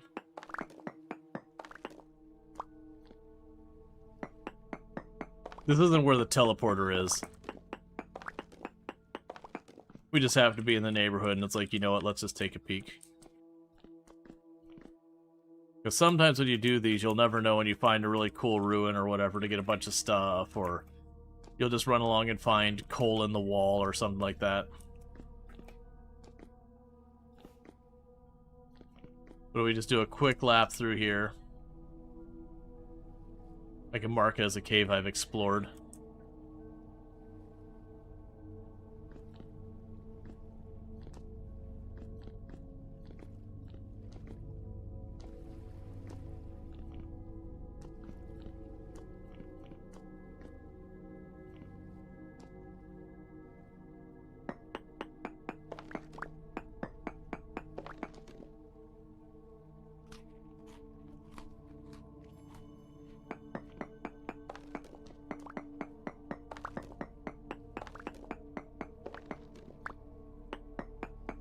Okay.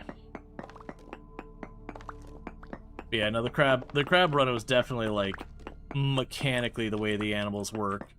I probably would have gone farther, but it's like, I kind of had to, like, half the time manually intervene to get them to eat because they weren't reliably eating from my bags and all that. The crabs can't be bandaged up, or the crabs wouldn't, like, bandage themselves up or anything like that. And, you know, getting your characters to do it was, like, a whole big thing. That kind of stuff happens. And there's mods to fix all that. But of the games I've played where we've done modding, I will definitely say Kenshi, while it has a wide range of mods, it's probably the most notorious game for mods that do stuff that they don't say they do. It's like randomly being like, I add this one weapon. By the way, I've also reworked 3 of the factions, but, you know, I'm not going to mention I did that part. But, you know, I add the one weapon. Or, like, overhaul mods that the game preaches so good about, and then you get in there and, like, none of the stuff works right. You know, love Kenshi, but its modding scene is actually an example of, like, just a mess. Cool stuff in the modding scene, just a mess. Alright, so with that, we've got that whole cave system explored. So what I could do here is go boom, cave, that one. Then the next time I come through and I'm like, oh, what's in that cave? I could promptly ignore it because I've checked it. Alright, so checking where these are at. Yeah, so this will be definitely the closer of the two.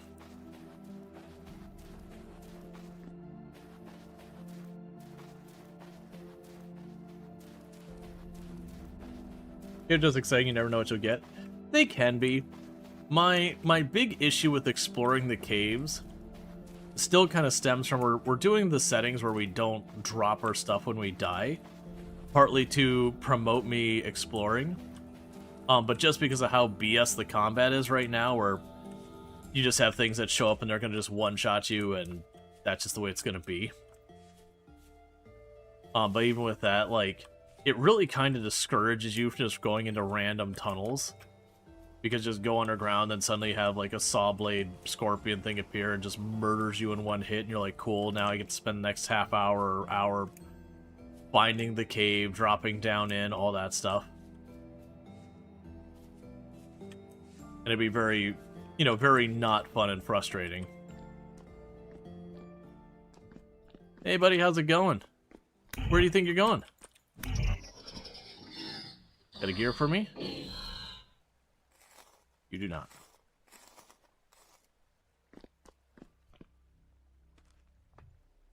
All right.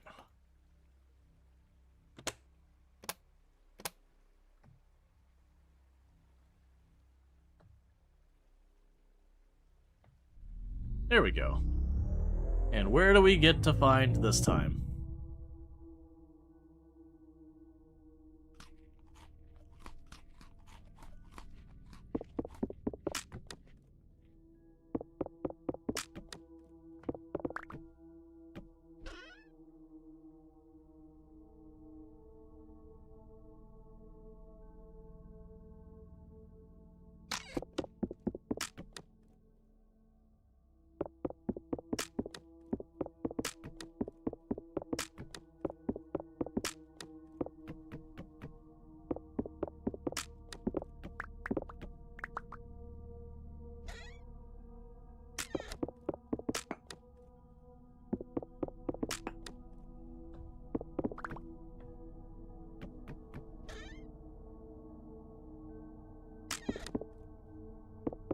Yeah, so as you can see, I'm trying to just clean up as much of this as we can.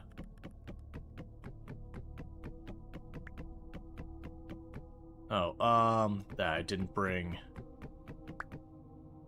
a pickaxe, or, sorry, an axe.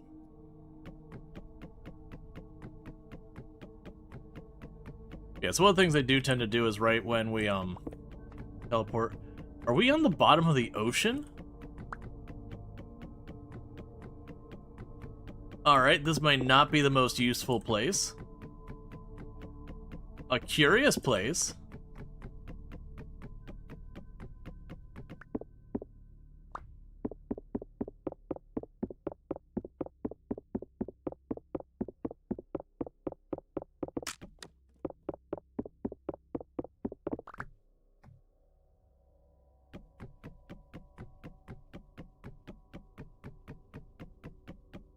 Yeah, no, I noticed we were super deep just by the fact that when we sat here, the gear was just going for it.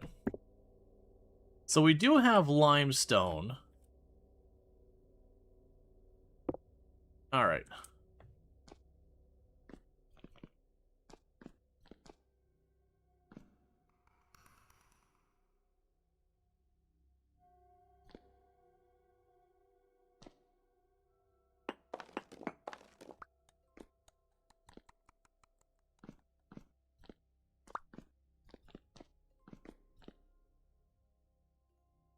Okay, so we've got more saltpeter.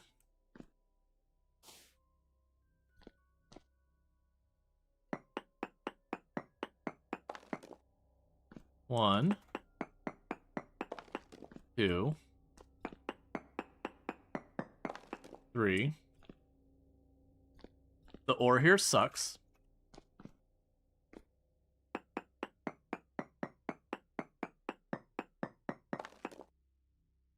Huge amounts of lignite. We'll be checking that out. Large amounts. Well, actually, is that lignite? Ah, never mind. Got myself excited for nothing. I was thinking lignite was something else. Okay, so this is basically brown coal and saltpeter. And the rest is hot garbo. Because we look at the map, that teleporter, just the bottom of the ocean.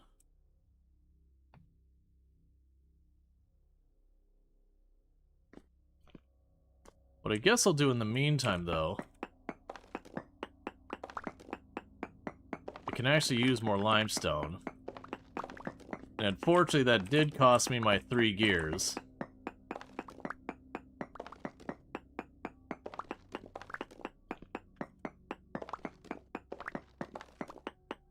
Yeah, I don't really need the brown coal that much, but I'll grab it anyways.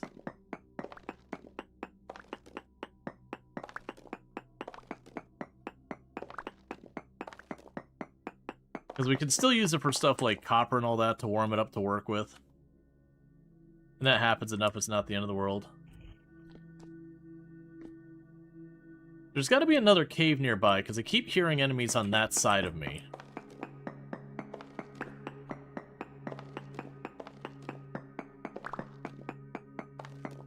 Yeah, now brown coal's kind of crap, but we can use it for like when we make silver or lead or any of those kind of things. It's useful for that. Can't use it for a lot of stuff. You can actually use it to kind of warm things up if you're trying to be very, very frugal. You can chuck like a unit or two of brown coal in, let things start to warm up, and then switch to the charcoal or whatever. Yeah, basically, as the gear spins to the left, you'll notice it slowly drains. As it drains, that lowers your temporal stability. And as your temporal stability gets lower, enemies will start, you know, spawning more aggressively and potentially get more dangerous enemies and that kind of nonsense. So, like, normally on the surface, I should only really see surface enemies. But if the stability gets low enough, eventually I'll start seeing, like, deep ones, tainted, corrupt, two-headed. But it's got to get really severe for that to start being a thing. But considering I'm at the bottom of everything, like, we really can't go much deeper.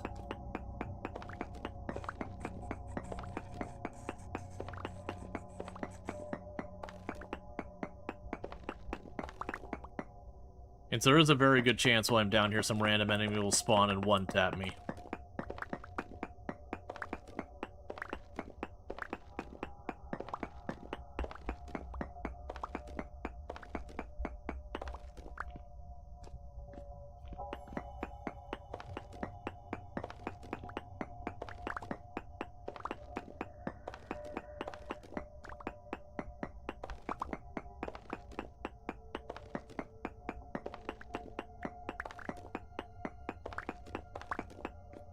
Yeah, that's what my thought is.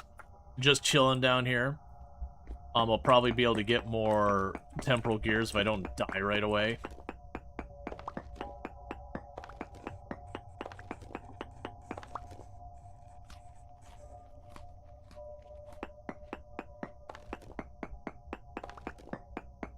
And then with that, we might be able to activate the next, Translocator.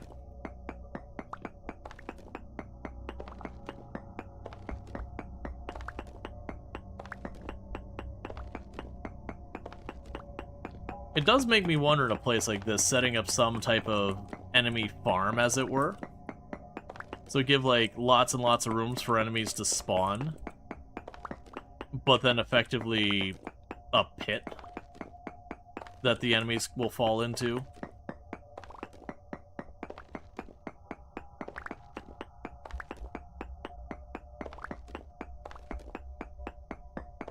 Yeah, I mean, it's fine. The problem is we get, like, the tougher ones, and then it's just one tap to death. We haven't run to the saw blade ones with the bells. Those are the ones that they show up and it's like, it's time to go. They hit so hard, and the saw blade ones have a pretty good range to them. So they've got a similar range to what you have.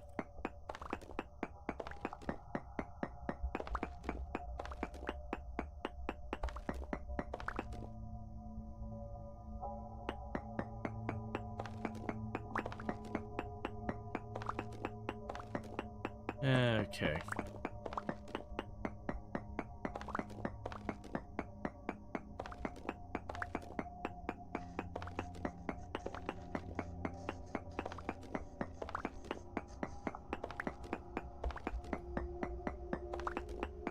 Are we gonna get steel to get armor? Yeah, I mean, we need leather, and we're working on the leather. Because when you're gonna make iron armor and all that, usually it's like you have leather and then you put like chainmail on top of it, and then plate mail or scale mail on top of that. And so I just need more leather, which I've been kind of not doing the best about actually collecting.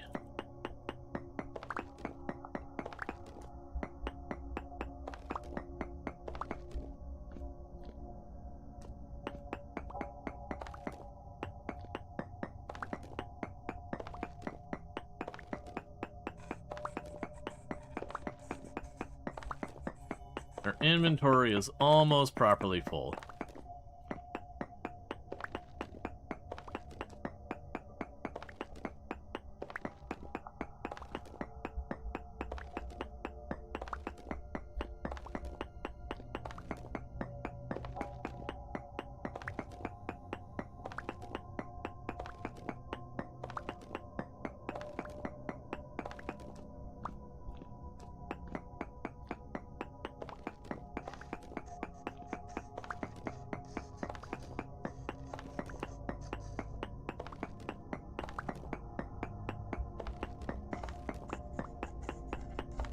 It sounds like a good, like, 2 or 3 enemies over here somewhere.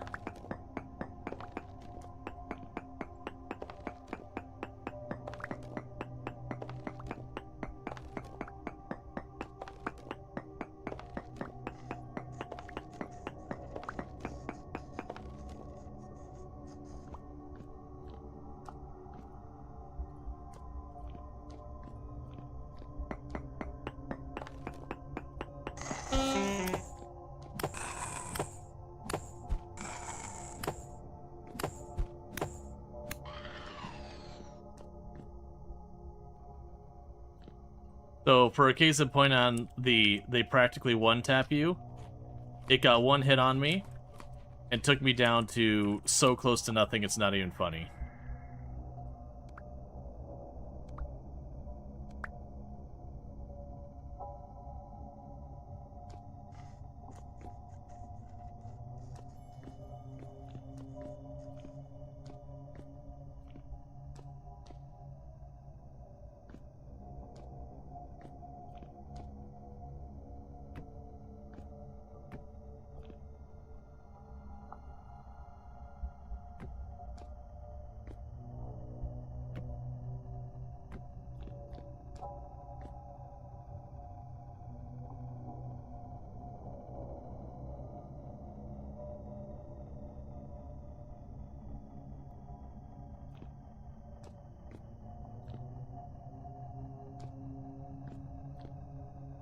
Alright.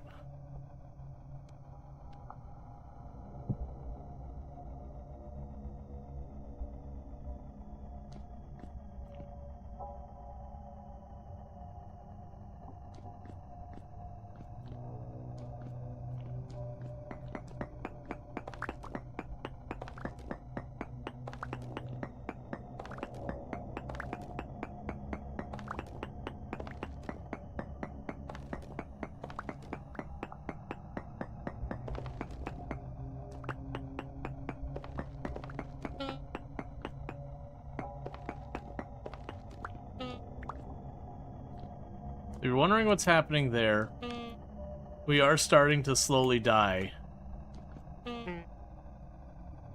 because of how corrupted it is.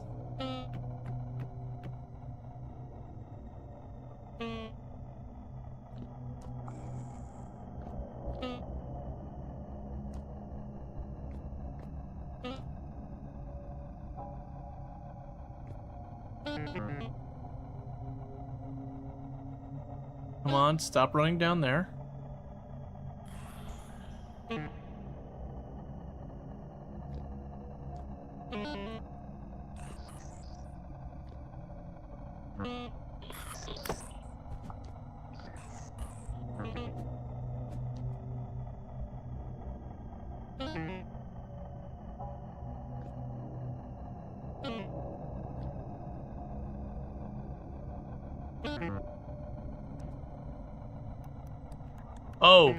Oh, that was a lot spawning all at the same time.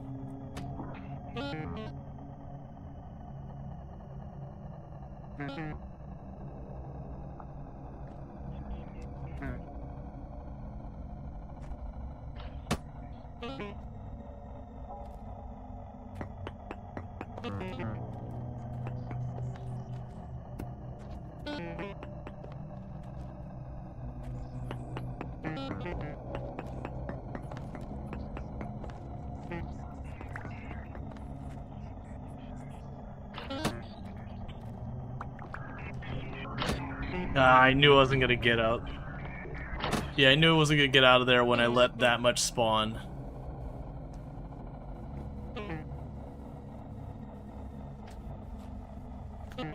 What it's trying to do there is wait for the bow tie, and I was gonna run for the teleporter. But with how much was spawned there, it's like, man, there's no way I'm getting around that corner.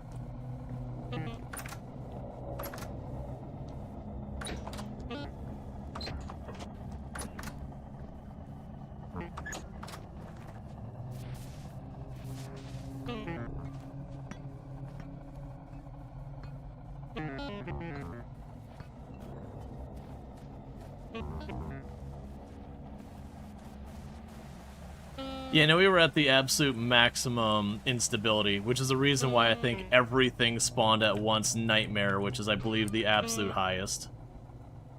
So far as, like, just get wrecked nerd levels of thing. That's kind of what I was trying to deliberately do, is just hold up for as long as possible.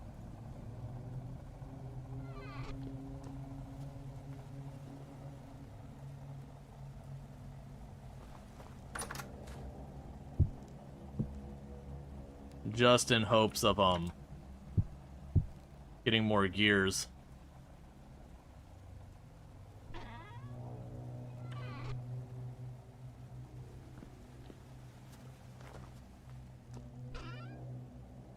A thing for taming an elk.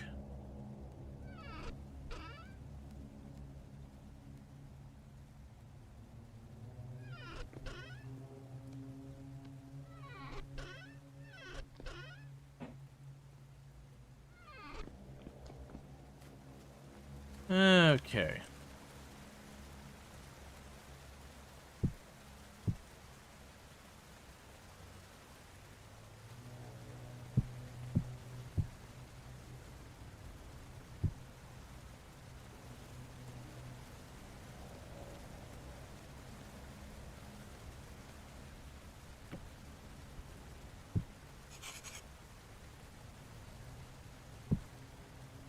Okay.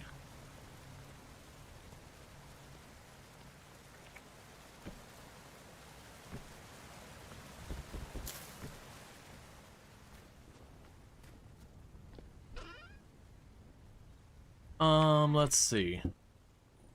Got a couple more leather out of here. And more out of there.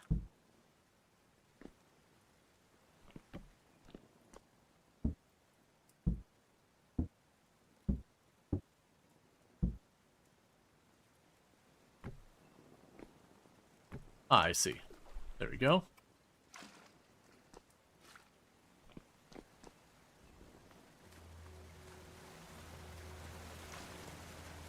Alright.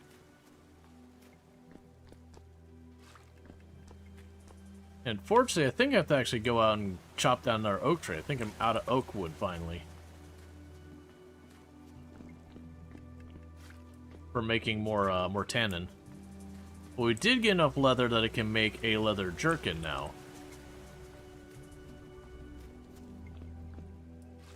Which is what you need to be able to start making your like chain and iron armor.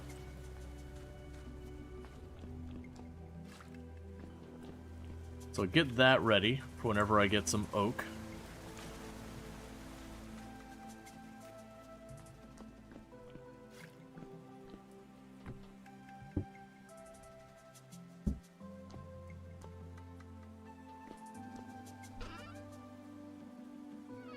Okay, so you take you. You need to go in the strong tannin. Grab you. Scrape you.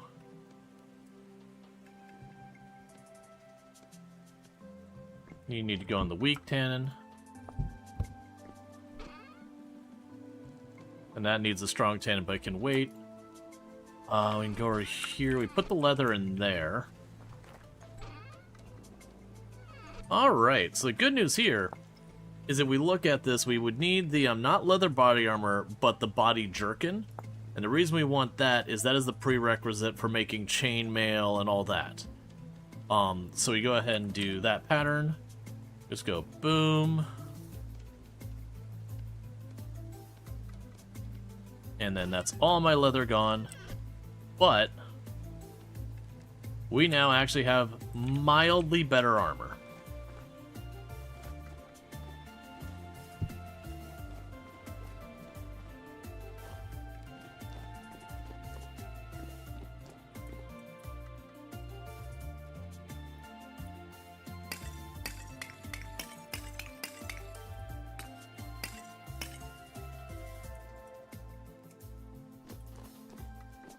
And top that off for the steel production, which is at 44%.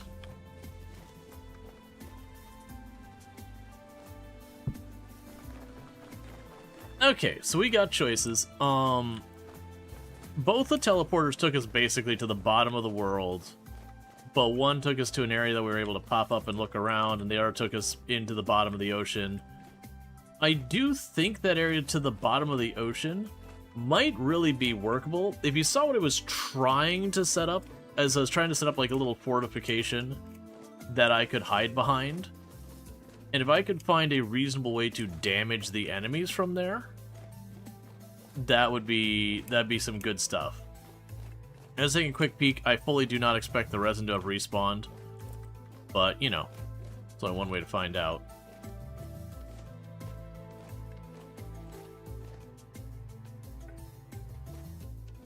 Take a quick peek, because if we get more resin, then I can keep working and getting the Hellhammer online, and that'll give me room for more blacksmithy stuff while we wait. And no, the resin has not respawned. That's all I need to check. So then the question is, do I teleport back to the bottom of everything in existence?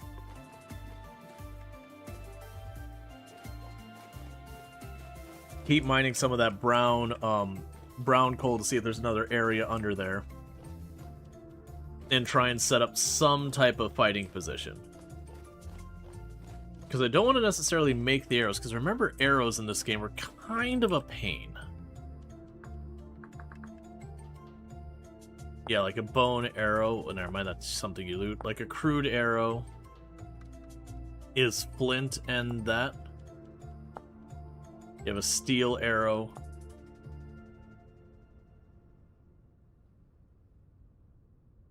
Yeah, and you can't make like a stone arrow or whatever, so you have to at least use flint. So then we gotta recover that. You can make the spears pretty easily. But then the idea would be only so many enemies could spawn in an area, so make a pit. Oh, you know what? I could even use doors. So I could set up a door, put the teleporter, have a door, open that up. Maybe use a trapdoor or two to leave a drawbridge of sorts I can open. And it's have a pit below. And then just go in there and have everything get itself hurt.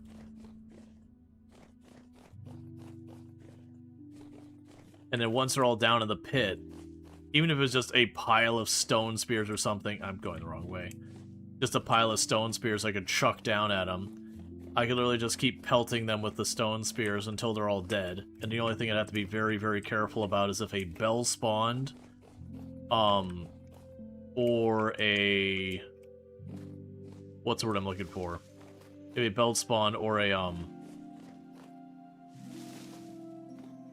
or the bowthorns, they could shoot back.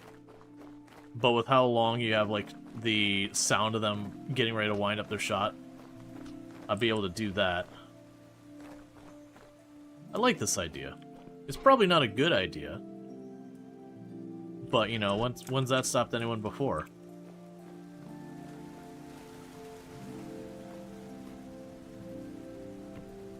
Let's grab you. Grab you, because you're going to break now, so let's just... Alright. So when we get steel, we're going to need to make a new saw blade as one of the priorities there.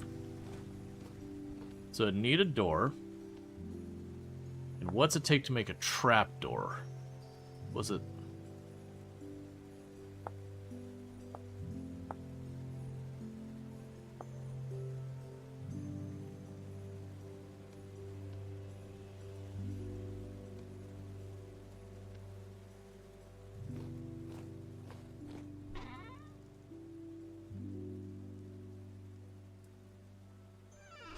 We can make terrible decisions. Probably grab another pie for the trip.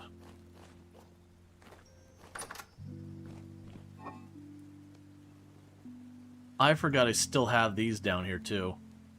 Did any of my lime water become available? I'm pretty sure at least one of them. Let's just assume it did, and if not, I'll bring it back down.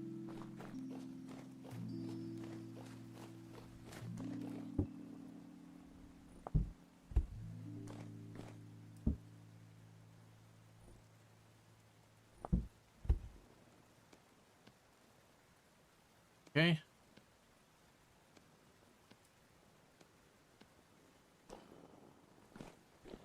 Alright, until we have more tannin.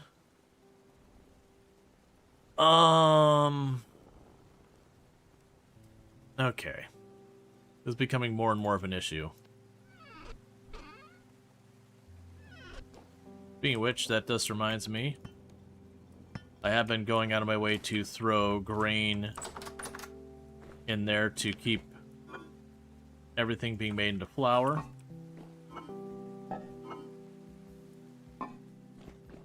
So anytime that becomes available, we're going to grab one of our grains and chuck it in. Alright. So I figure I'm actually going to try and make myself a fighting arena down here, because we're waiting for the steel to be produced. And I need the gears to take our other teleporter, because if I don't do that, the next best choice is to grab my little raft, the ore, a ton of food, and just start sailing south.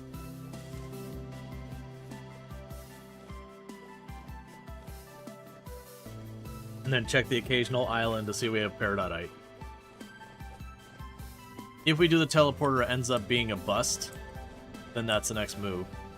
Yeah, so I now have armor that helps us a little bit. Do you have any penalties on you? Yeah, so 40% protection, 60% protection on those spots. The important part is that jerkin is what I will put the chainmail on whenever we make it.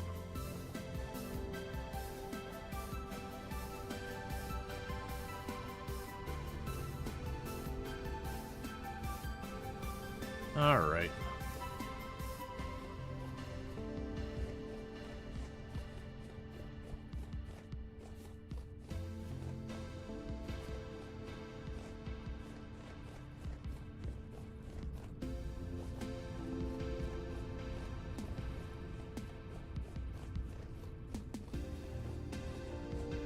It's also interesting with how many seeds and grain I have at home that, you know, I see fully grown spelt and flax and all that around here. It's like, nah, it's not worth my inventory space out and about.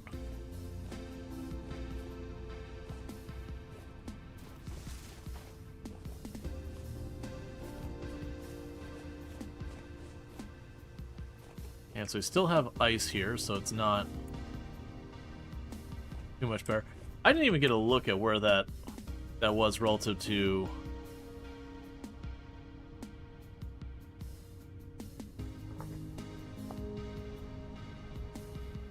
Yeah, so it cut way over there to the west.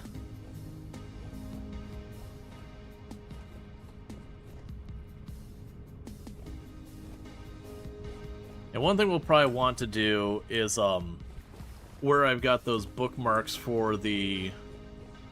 or where I got those pins for the translocators, I should probably go through and label the translocators and be like, okay, bottom of the ocean lime area, you know, northern translocator, andesite, basalt area, and we don't know where the last one goes yet. Which is why I'm putting such a focus on here. I'm really, really hoping we get something that teleports me someplace, and if ideally, if Peridotite is right there, great. If not, that's fine too. At least we'll have more information. But then what we could potentially do is start exploring from, you know, from those areas, like close the gap between them to see if there's Peridotite in between at all. And then, you know, kind of do the whole thing where you just keep circling out farther and farther, chucking down survey points and all that as you go. It'll just come up to the point that I can't leave my steel running too long. Like, if it stops, I don't lose progress, it just needs to be started up again.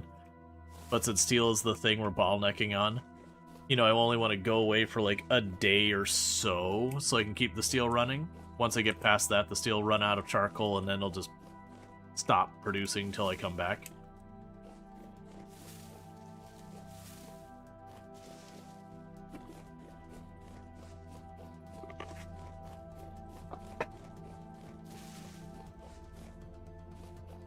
Okay, we should be getting relatively close to the teleporter.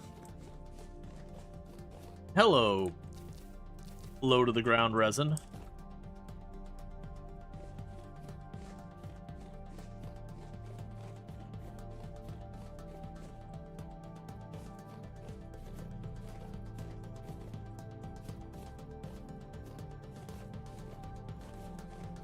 Alright, there we go.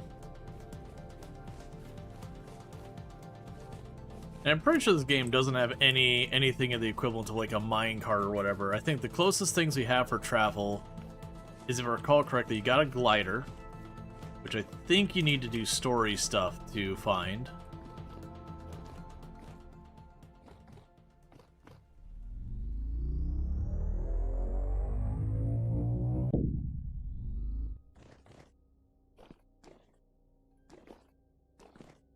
Okay, so my plan here is we're not going to have a lot of time before everything starts getting wild here.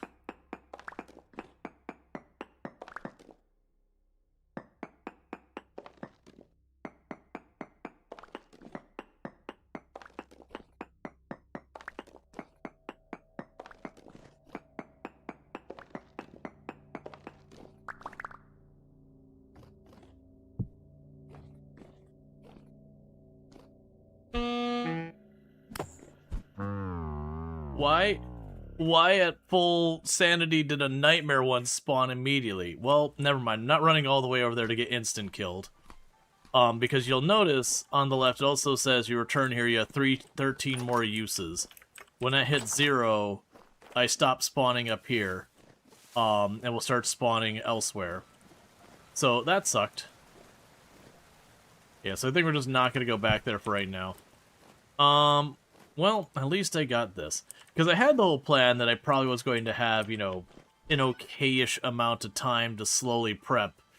And that I was going to go ahead and have where the teleporter was, I was going to go forward, have a wall with a door. And then immediately in front of that, I'd have like one pair of the drawbridges that you could just jump across. I'd lower those. And then the enemies would be there. And then going down into it, I'd have another set of drawbridges to be like the ramp down.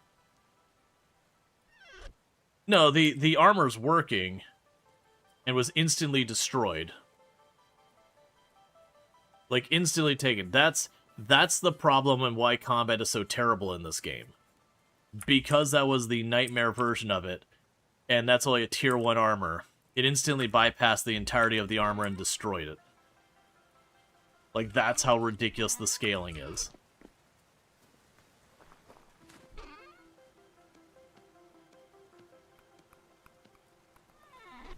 So I'm actually not going to bother wearing it.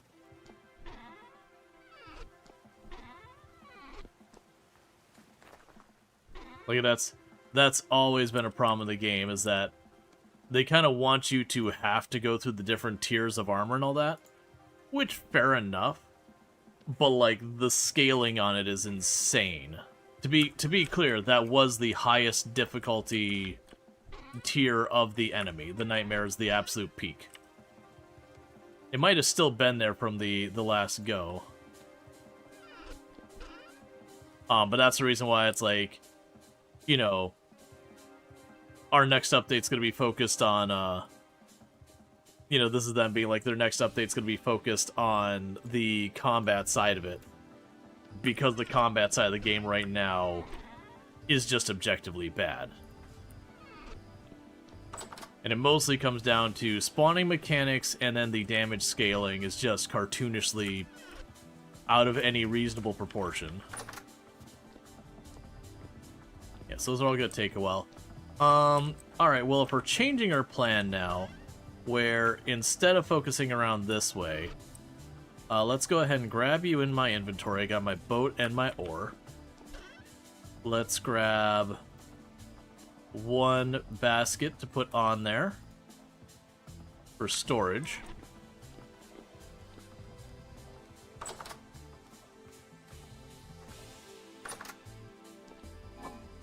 Grab an extra pie for the road. Can I fill you back up yet? No. Alright, so we got a bit over a day, would be my guess, until that charcoal all burns down. So what we're going to do is my nearest area to the ocean is actually to the east, right over here, versus the south. So we're going to beeline over to the ocean to the east here, and go from there. Because building armor and then being one-tapped and instantly destroying my armor all the way down to 0 in a single hit just completely disincentivizes me from even bothering. I was going to be taking a risk anyways. The planned risk had been, though, to make effectively a trap where an area I should mostly be able to safely fight the monsters, as long as I don't poke out in time to catch an arrow to the face. And then I could whittle them down, and then collect their loot. And then the danger would be at the collecting the loot phase. Because while I'm down there collecting the loot, each time I make a body disappear, there's a very high chance something would spawn to replace the thing I killed. At which point then I'm in the pit. But if they're going to just spawn nightmare stuff on me immediately while we're on calm, it's fine. We're just going to do something else. It is one of the reasons that, generally speaking, like the last time... Did I turn off the drifters the last time? I know the first 2 times I had them on. The first time I didn't change any of the drifter settings. The second time I turned off the rifts. And then the third time I believe I put it on like Homo sapien style play where it's like the animals are made more dangerous but the drifters are removed.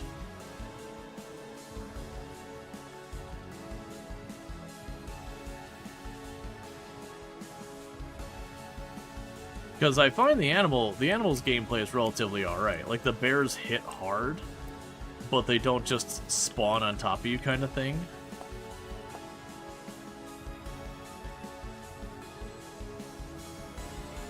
So it helps a great deal. Like, and for the record, that one shiver that we got hit by, that might have been down there the whole time. I'm actually not complaining about spawning on that one, because I don't genuinely know one way or the other. Like, what the situation was with that one. But there'll be times I'll make like a 1x1x2 room and the thing will spawn inside and attack you and you're like, alright, what do you want me to do, game?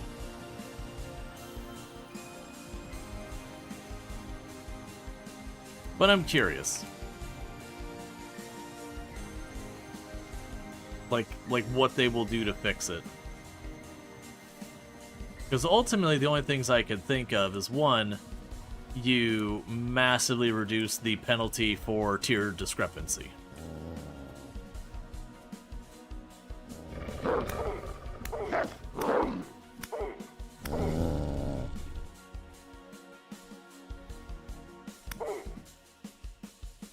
Okay.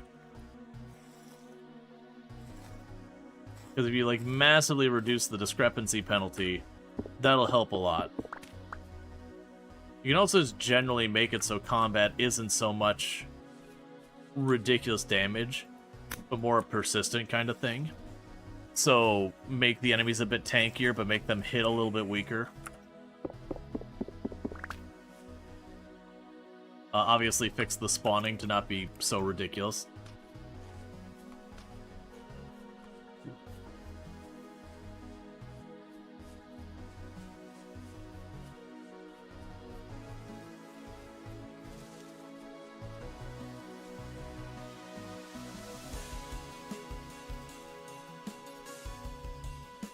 Okay. You effectively use these wolf hides. Yeah, if we reach the point that the meat we just got starts getting rank, then let's just head back at that point regardless.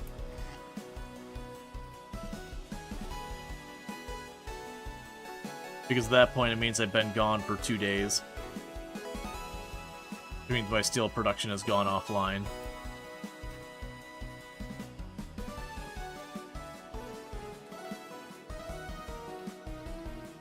Okay.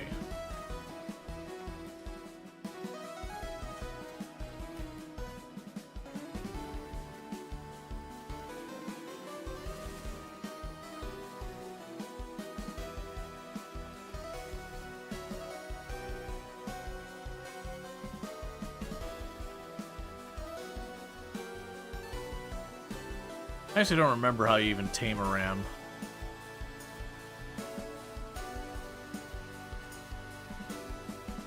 Because, like, the mounted animals are nice because they do have a higher top speed. They still struggle with the terrain a little bit. But it is something that they can help you along. Because if you, like, really want to make the area traversable on a fast speed, a lot of times it is taking the time to, like, carve roads into the ground and put down the road blocks. I probably really need to sit there and do that because we're starting to get an overabundance of andesite. So I could just actually spend a better part of a day just smashing a ton of shovels to pull up dirt and just start working on our road more while we wait for the steel to process. That is a bajillion baby deer.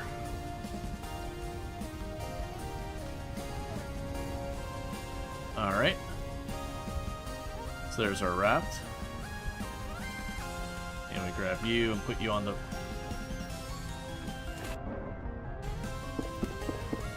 That's weird.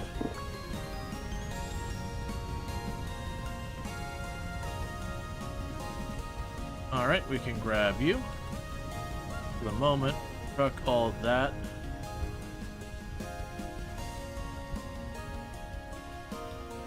Okay, so that doesn't make any difference in how long it's good for, which is interesting, but that's okay. So I'll chuck all that in there. I need to be using these. Actually, I should not do that. The reason I shouldn't do that is because we do have the game set up where I keep my inventory. Alright. So you already explored all the way over there, so I'm going to cut across immediately down this way. And we'll just try going east, maybe?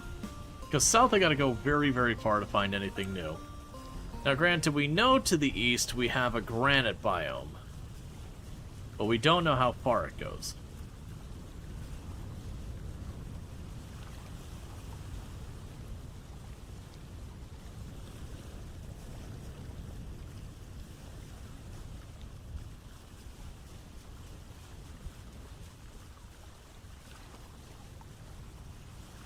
Okay.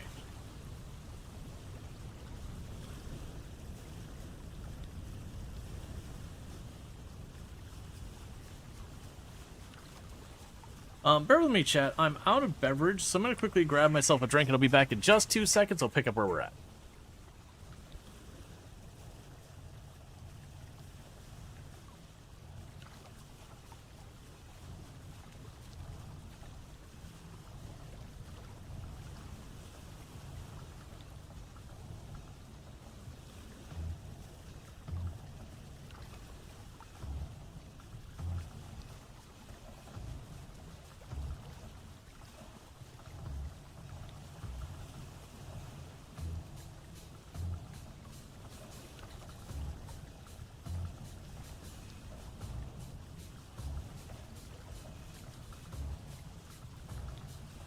Alright, and I am back.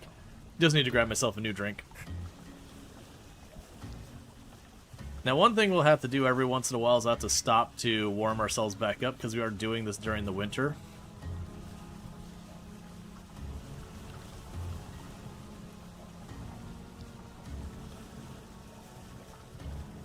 And there's a giant sailboat you can also make, which could be, like, that's the thing I did as, like, the end of my last run, is we made, like, we were working on the steel armor and got that done, but I also made the big sailboat, and it was just one of those things, like, we didn't really do much with it, because at that point I kind of exhausted what there was to do, and I had explored the map for about as far as I could, reasonably, and so I just took the sailboat out and just sailed for a little while. It's like, okay, that was cool.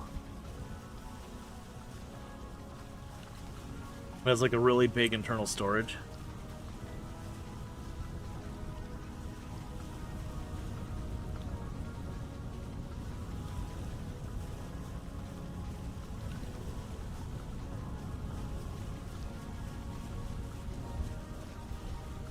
Come on, it's only 1 minus 1C. Oh. Well, I guess our clothing is all fairly ruined, isn't it?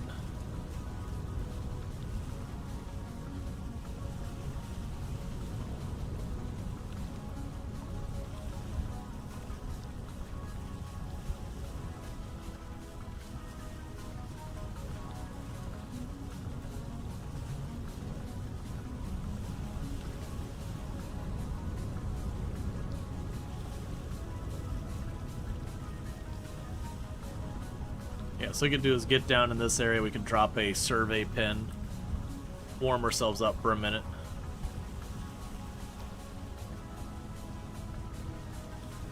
But maybe what I'll do is I'll get a chunk of... Oh, I didn't bring an axe. It's fine, we can just smash a rock or two and that'll be all I need for a crappy axe.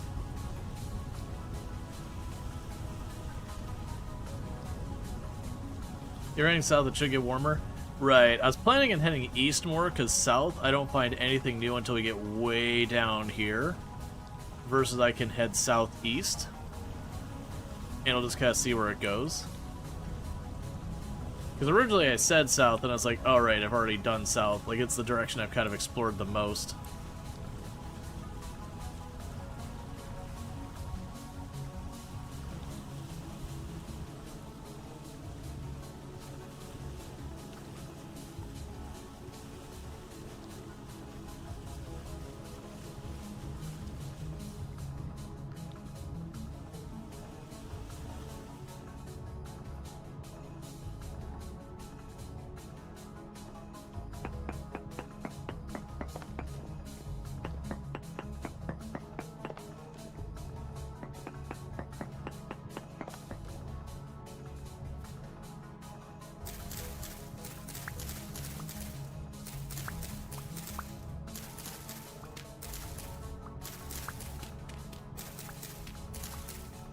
That should be plenty there.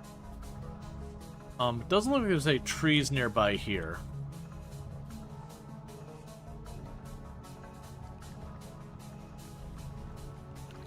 So I'll move on.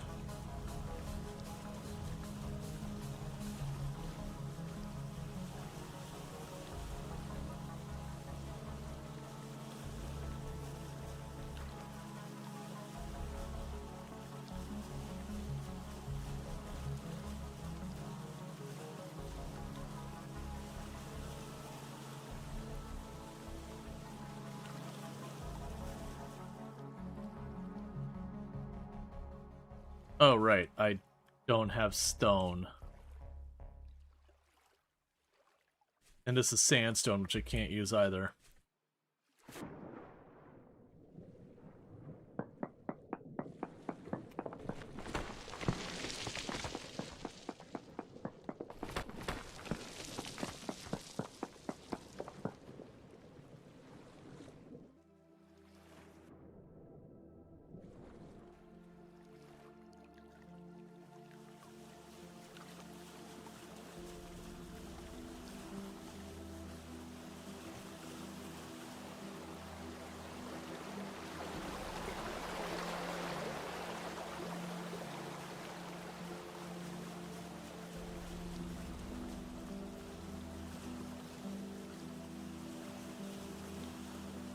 Okay.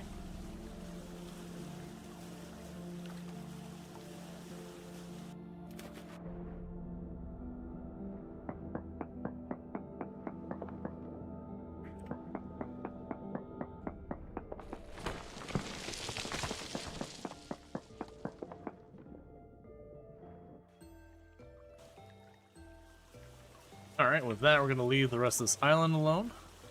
That's an interesting formation there. Start crossing over to this other area. I believe this is granite over here from what we last saw, that we were up here and this is all granite in this area. So go check the granite, see if we can't make ourselves an axe, chop up some wood.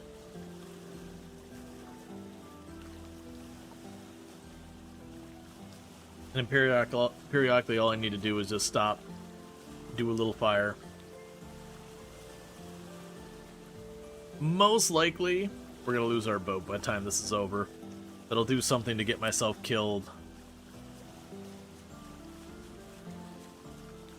Just don't take it for granted. I mean, I'm going to definitely take it for granted.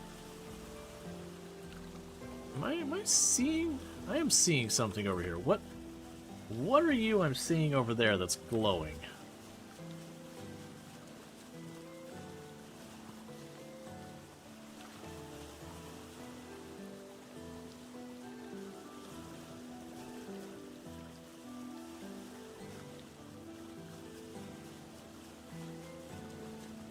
I'm guessing it's a trader.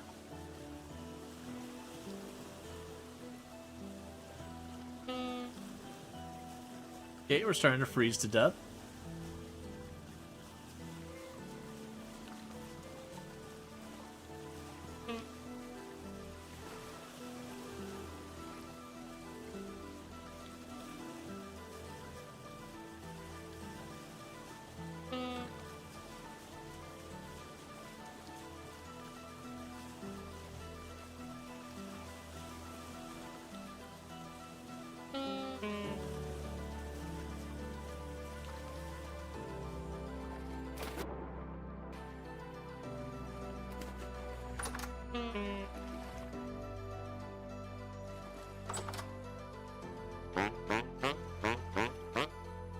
Okay.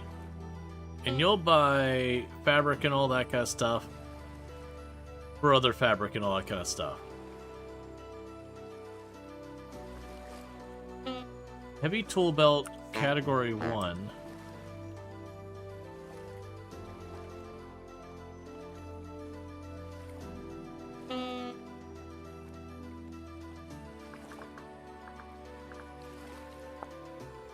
So tool belt.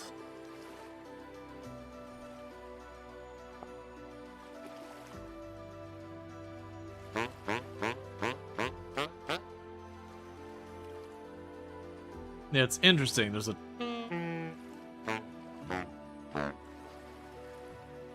I was kind of hoping, my man, your place would be warm enough that I would start warming up.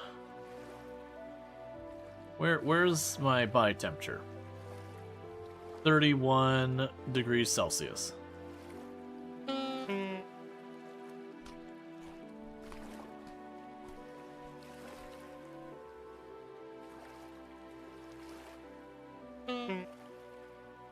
It does not seem to be helping at all.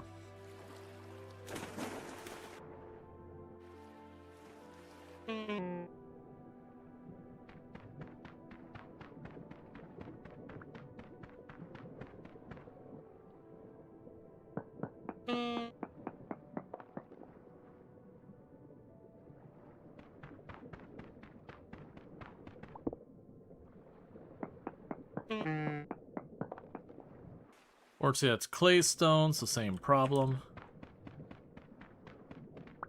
It's a soft stone, can't make tools out of it.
I'm just gonna pick up my boat real fast. Hope we can remove that pin.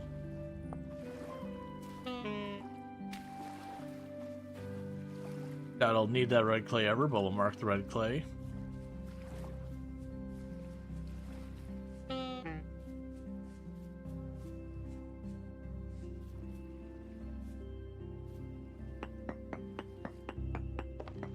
More claystone.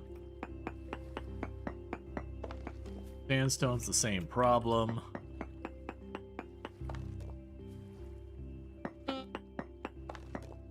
There's some granite.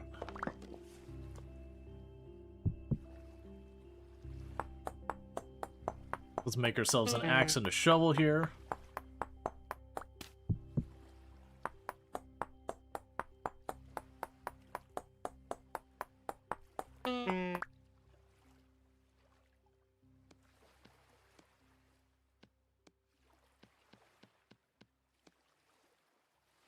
That's fine, we can keep that.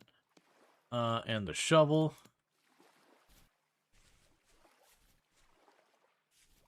Alright, so now all I need to do is find a single tree whatsoever.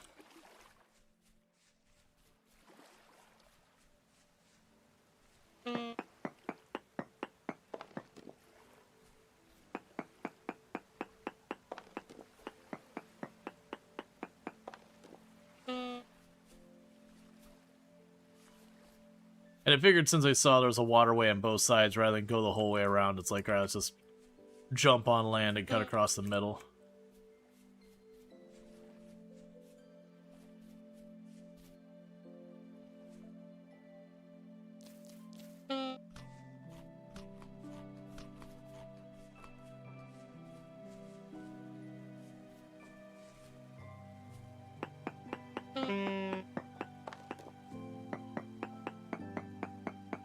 Okay.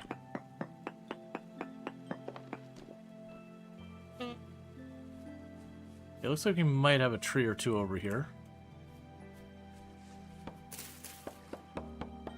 And that'll let me make some firewood. And with some firewood, we can tuck ourselves into the wall real quick and heal up. It looks like there's some ruins in the water just south of us. So we can deal with that next.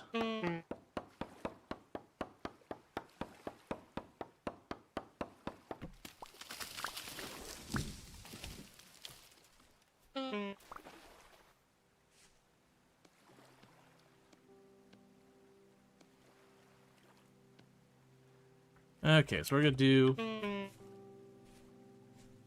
Pop right down in here real quick. Never mind.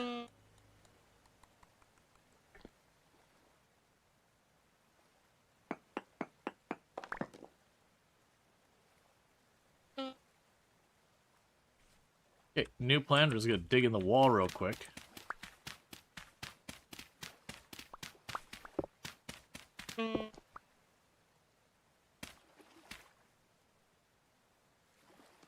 And we are freezing cold.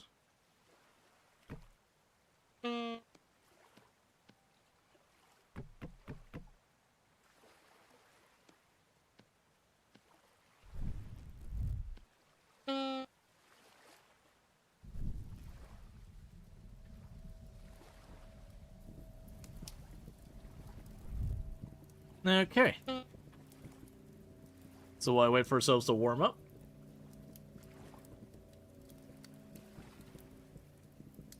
And thank you, Chessie the Root, for the Prime Gaming sub. You only get one once a month to use it here, and you've been subbed the channel for 19 months. And no problem, I'm glad everyone like enjoys it and all that good stuff.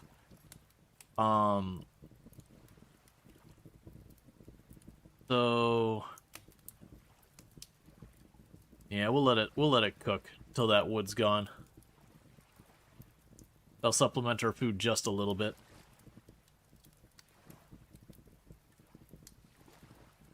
But yeah, so we're trying to find peridotite, but I do really appreciate it. It looks like we might have another trade location down there. We got another structure here. Most of that's just more terrain to cut over. Yeah, so we're just going to kind of work our way along and just try and see if we can't find anything like peridotite, anything like that.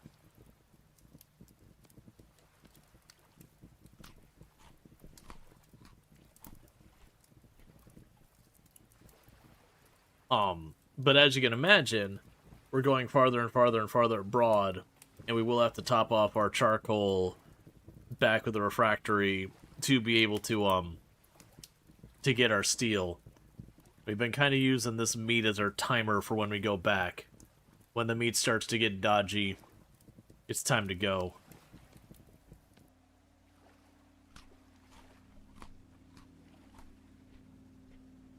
Yeah, it's probably not going to finish. That's fine.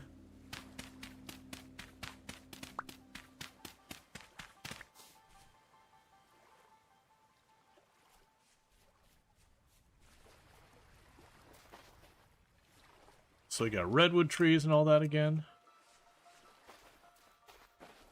So that appears to just be some straight up ruins.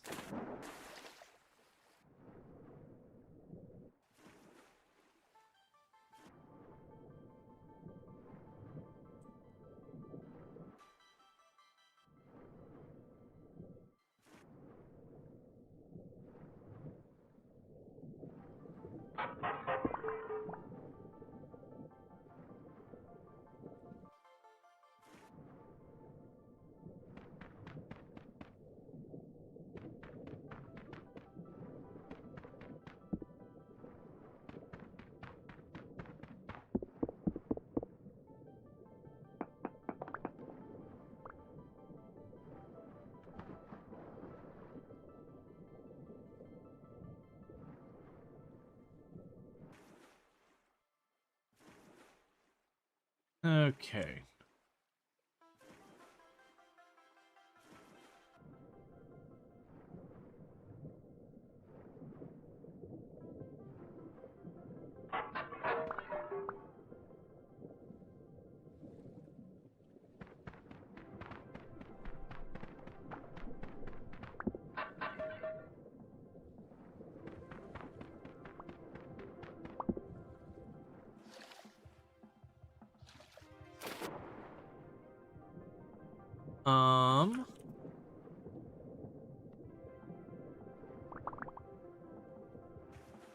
Cool.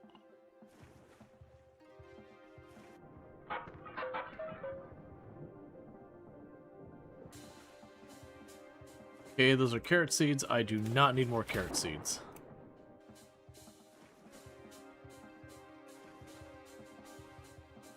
Alright. This is an interesting spot there.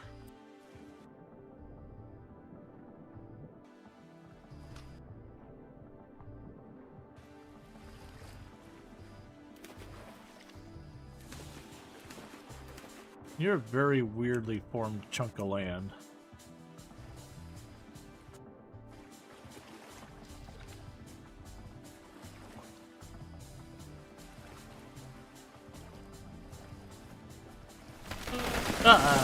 Okay. Hi. Sulfur?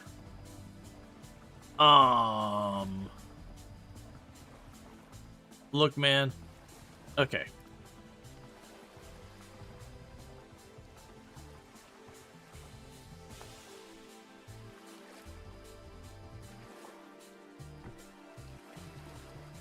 Drop. You in here, you in here. Oh, we can put the ore in there, put the bones in here, put the stuff for fire in here. I guess put the hides and the seeds in here. That'll do for right now.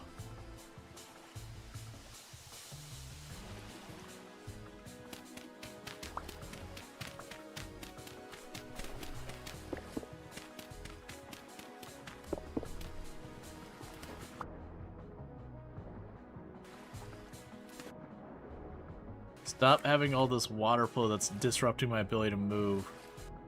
Oh my god, please.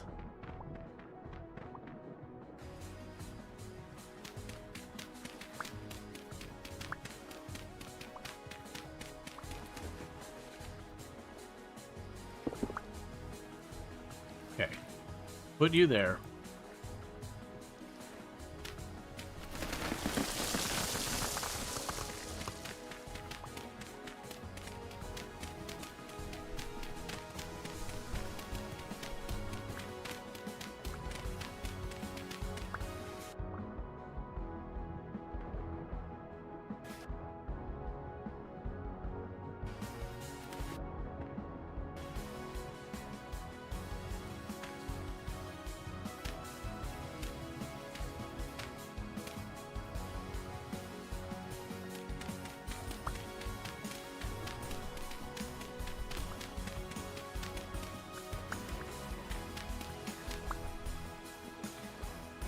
Alright.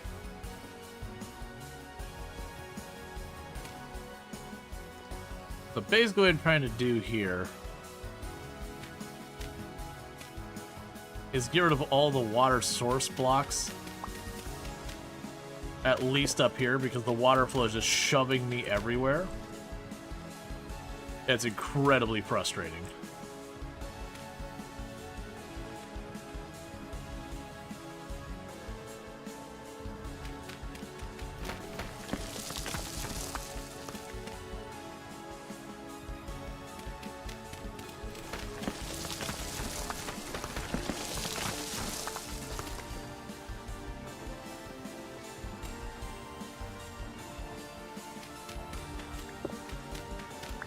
Alright, so with that...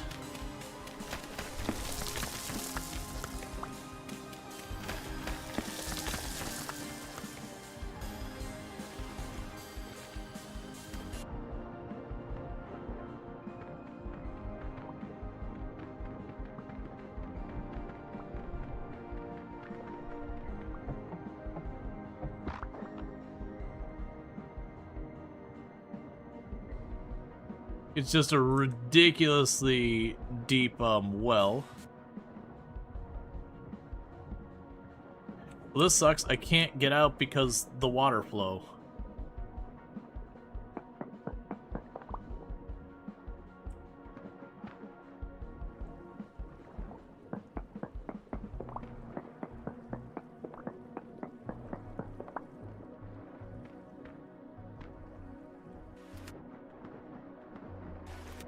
No, that's okay. So the entire well itself does not have a water flow, so it is slowly draining.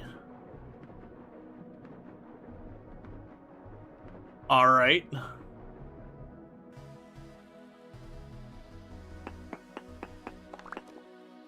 It's not exactly what I had in mind, but okay. I mean, we're down here now.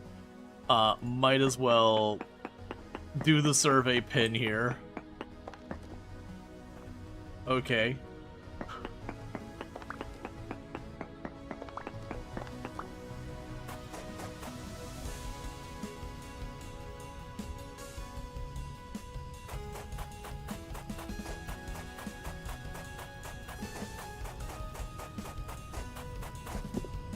And there's nothing underneath it. That's all I want to check.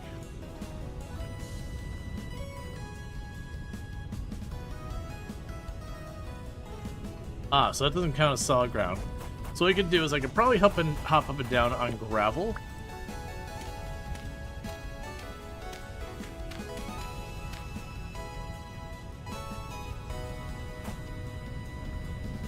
And now work our way up.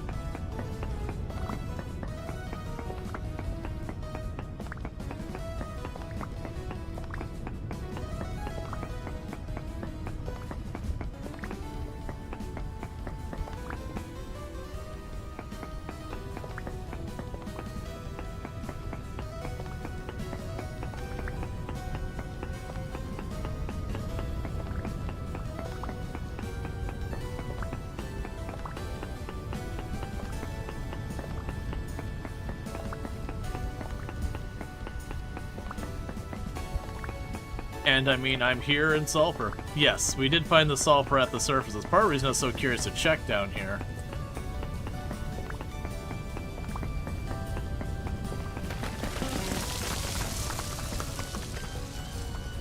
That's fine.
This is so very annoying.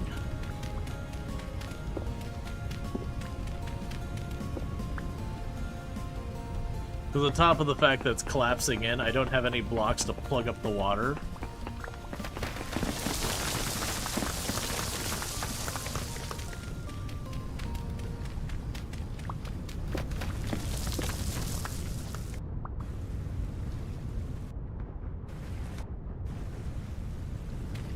This is making more and more of a mess for myself.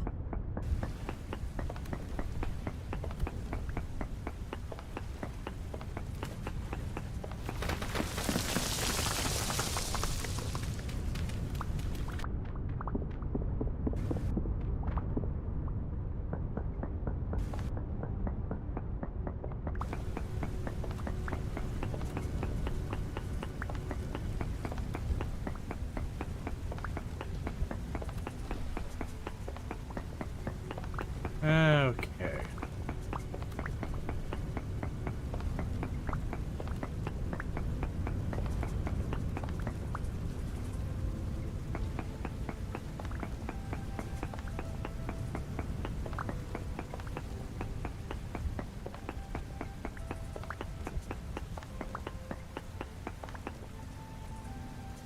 It's definitely something we haven't seen solve for a long time. And if we get this, and we get our steel pickaxe, then I can go out of my way for the chromite. And then with the chromite, I'll be able to go and make sturdy leather, which means our bigger backpacks.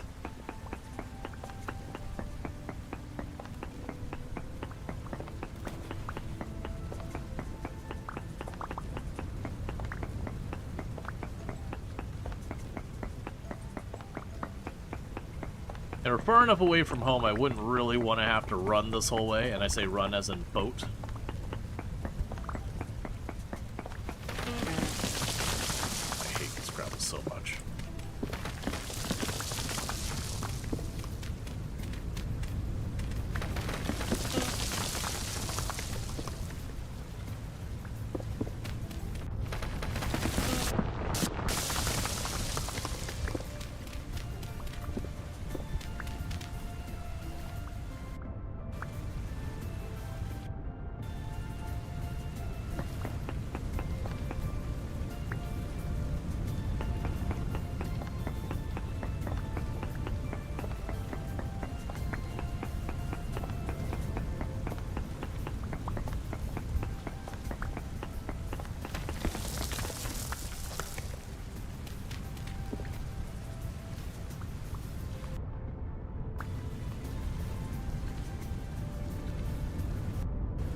Yeah, so no to clean that up.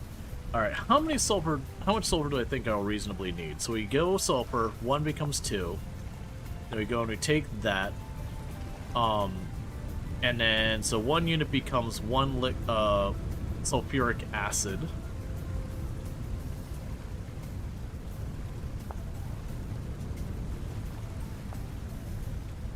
Which we make it to...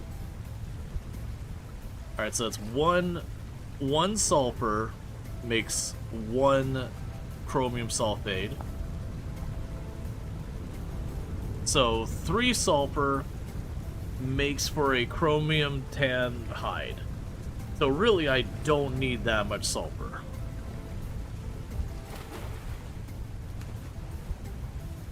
If I do need more, we'll come back, but dear God, do I not want to deal with being shoved around in that water this whole time.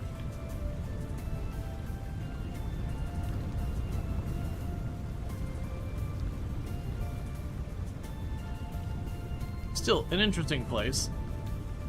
One thing I did not do that I should have is done a survey pin, but that's okay.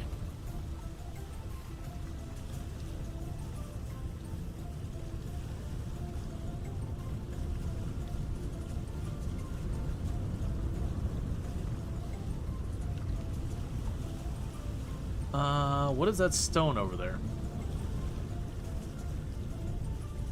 Yeah, I'm not so worried about being drowned in the game, but it's just very frustrating because it just shoves you all over the place the whole time trying to work. Like I said, I could fix it by going up top and putting the dirt in place after place, but I kept just getting the muddy gravel again and again. And with getting the muddy gravel again and again, it's like, okay, but it's just going to be, you know, frustrating to deal with. What are you? Are you bald cypress? You are bald cypress, never mind.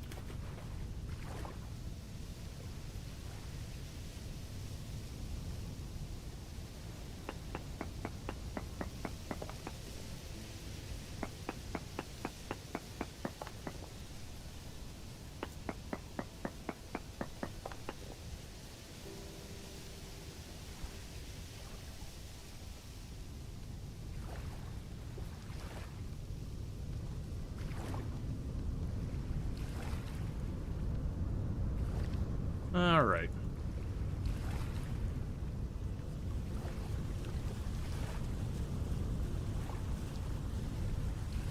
And our trade location over here. And how are we doing on time? Alright, so it won't be too much longer until we should probably head back.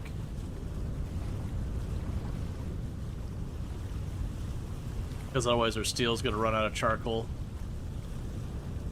I'll push a bit farther, though.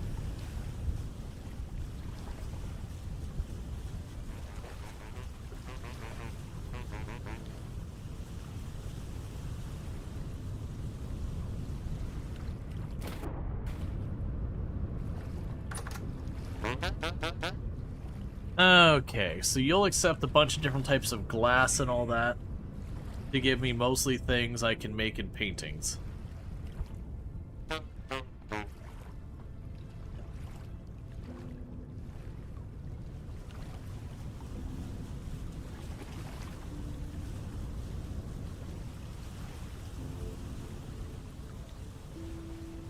Yep, so I got a bunch of stuff along here. Looks like redwood forests and all that.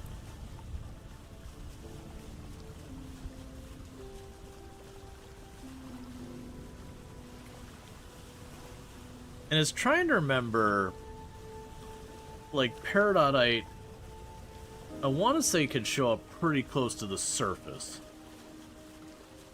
Like, you don't have to dig, like, way down to locate it. Because I remember where we did our water run, our water world run, it was like the hill next to me. It was like in the hill right up there. And thank you for the follow. Welcome to the stream.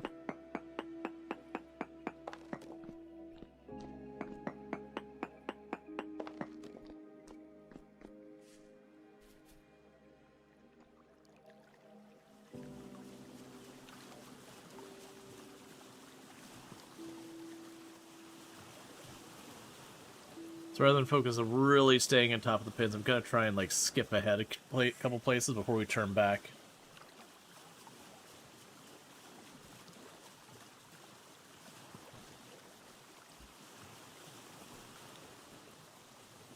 Honestly, we don't get wet. I think 7C is warm enough we would, once we're dry, our body temperature should come up on its own. Because without any clothing, we should be able to handle 8C.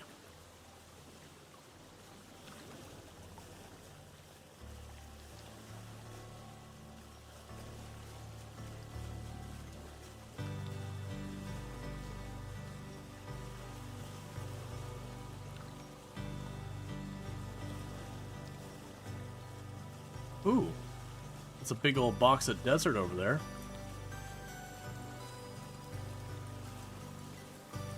What am I seeing right there? Oh, I think that might just be the... hill.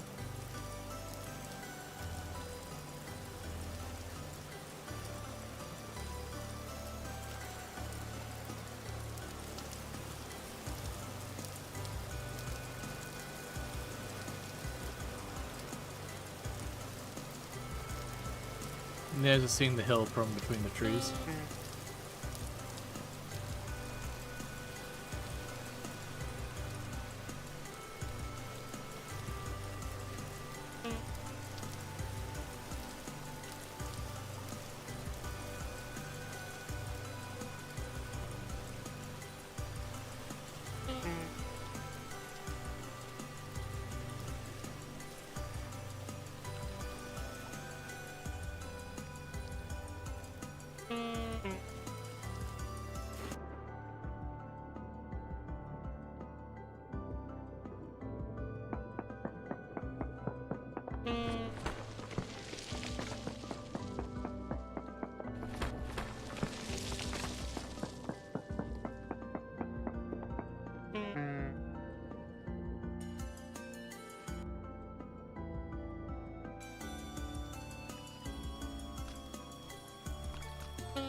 Okay, it looks like we got bauxite, shale, and probably granite.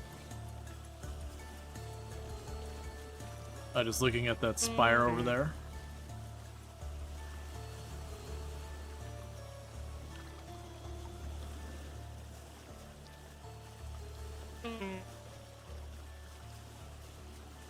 Yep.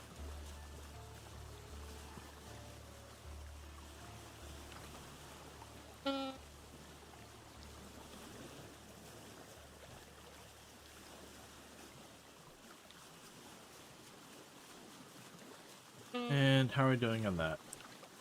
Still fine.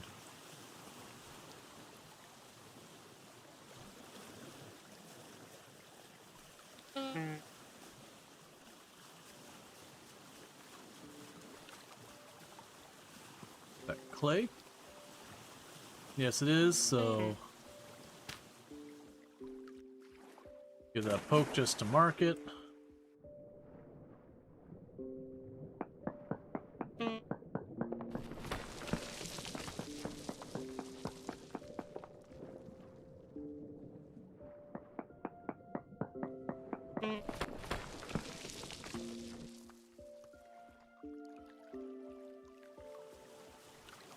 Okay.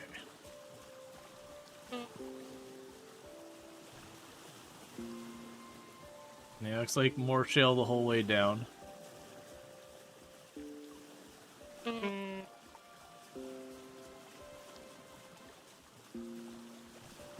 Yeah, pretty soon we'll probably want to pull off to the side, dig ourselves a little hole, warm ourselves up, because we are slowly dying of the cold.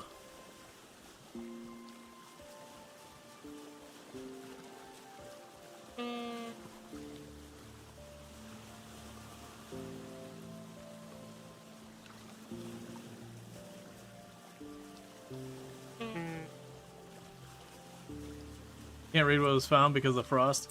It was nothing exciting.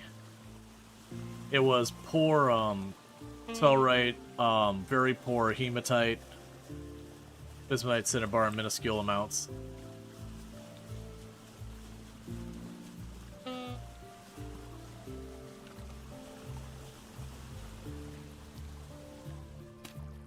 Alright, blue clay.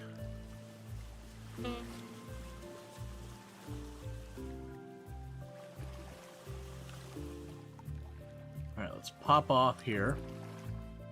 Can you make warmer clothes? With proper hides and all that, I probably could. I just haven't. Yeah, no, the only place we're gonna find olivine is if I find peridotite. Until we see peridotite, there's gonna be no olivine in our future. That's the reason why we're just kind of going out and trying our best to, like, just check different areas nearby.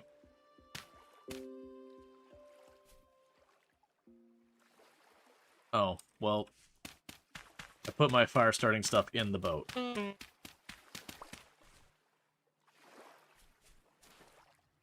Let's grab me this, grab that. You can have that, and that, and that.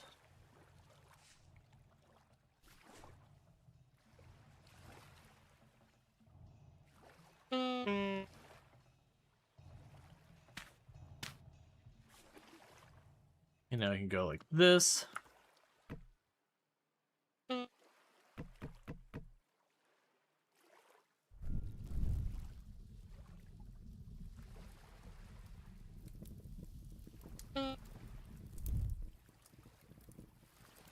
Alright, bear with me. I need to quickly use the restroom, so I'm going to quickly do that, and I'll be back in just a moment. Sorry about the breaks after one another. I've been grabbing like a drink, and then I have to use the restroom and all that. It's just the way it be. I'll be back in a couple minutes, and thank you again for tuning in, and I'll be right back.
Okay, sorry about that. Was just sitting here like being like, man, I gotta go to the bathroom real bad. But yeah, so we're not seeing any peridotite, and this is kind of the problem. So like zoomed out as far as we can, we have all of this that we've explored, and just nothing. And we're looking for olivine. I'm just double checking to make sure it's not sneaky on our list, because I think it will. We are seeing new stuff, like we didn't have emerald and all that on here before. But it's as well as things that as we see stuff for the first time, when you first start, like there's next to nothing on the list. But as you survey and start finding stuff, you'll see more and more things. But what we're looking for is olivine, which only shows up in peridotite. Who said you're allowed to do toilet breaks? I mean, there are people who certainly get weird about it. We're just gonna let the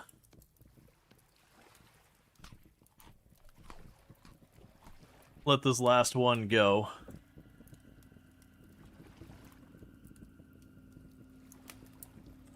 Because we don't find it down here. I think what my next move would be, because you can see we've explored really far down, southwest, east around the shore, north. We could certainly go much farther northwest. I'm actually leaning towards taking that teleporter, which takes us way up here. And I could certainly explore around here more, because that's where our pin is, so start running straight down, start running east, start running west, that kind of thing. Very genuinely, you could just try and, like, book it across there.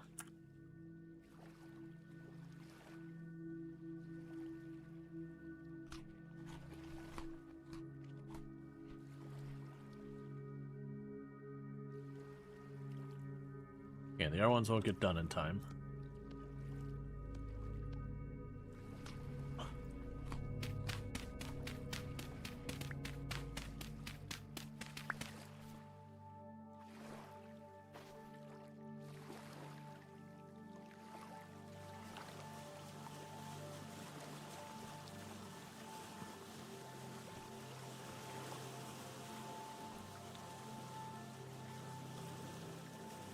is I'm kind of leaning towards going south along this edge.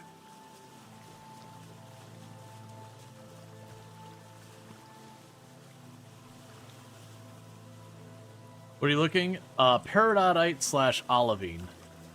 I want the olivine, but it only shows up in peridotite. And about all we can do for that is just keep on traveling until we get lucky and it shows up in our world. And periodically, like, I'm not putting down the survey points nearly as much as I normally do.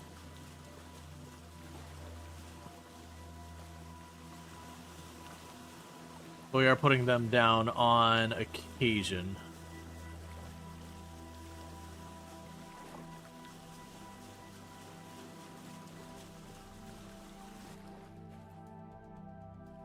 Because the peridotite will be one of the main stones in the area. So we should be able to, like, go up and look for green.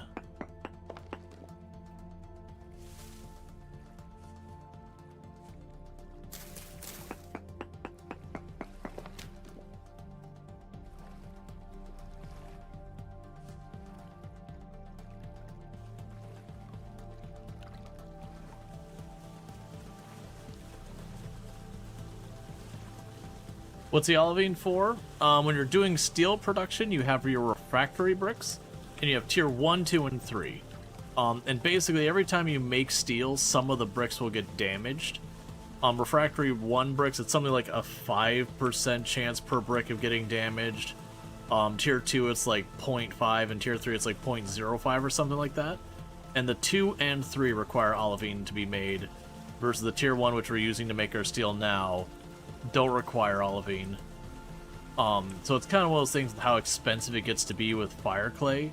It's worth going out of your way to get the higher tier bricks because it'll just save you a lot in the long run.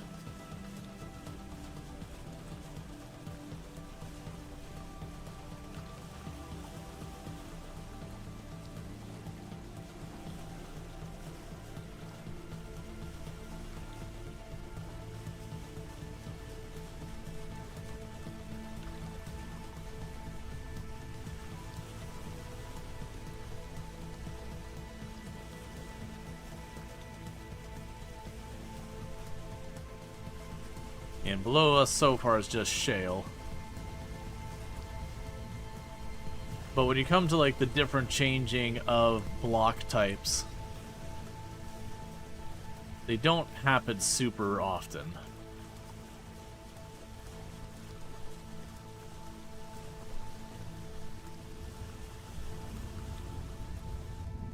Okay, looks like there might be a cave up here I could quickly do a survey on.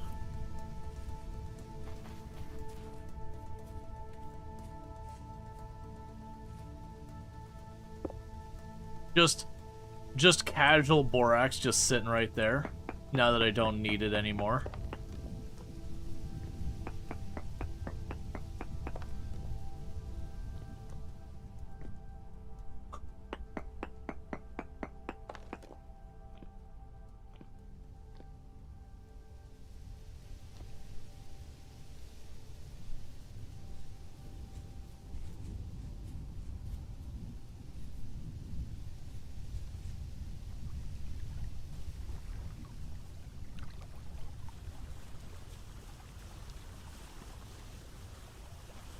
Okay, so you can continue circling around. Instead, I'm going to start hitting these islands.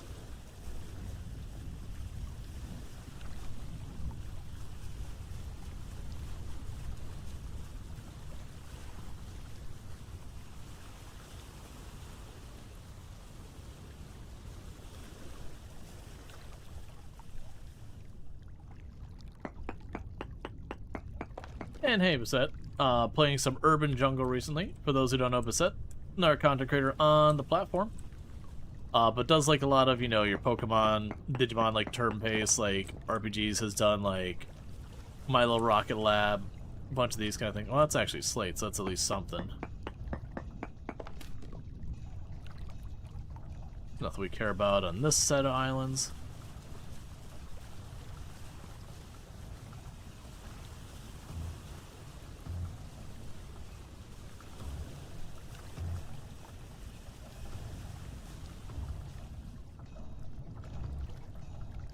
Alright. You know, I can't even survey that easily. Okay, we'll just keep going down. So we got another island over there.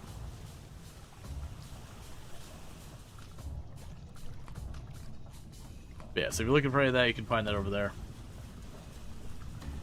Meanwhile, we're going to unpin that. So we kept the marker on the map to show we died there. Would it pop in before sleep? Well, it's appreciated.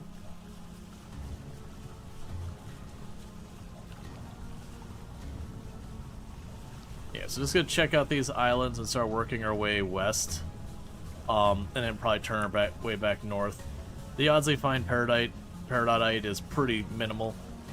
But we're getting pretty close to the time that I need to be turning back to keep our steel production online, because otherwise it's just going to run out of charcoal. I'll probably be out of charcoal when we get there, but still.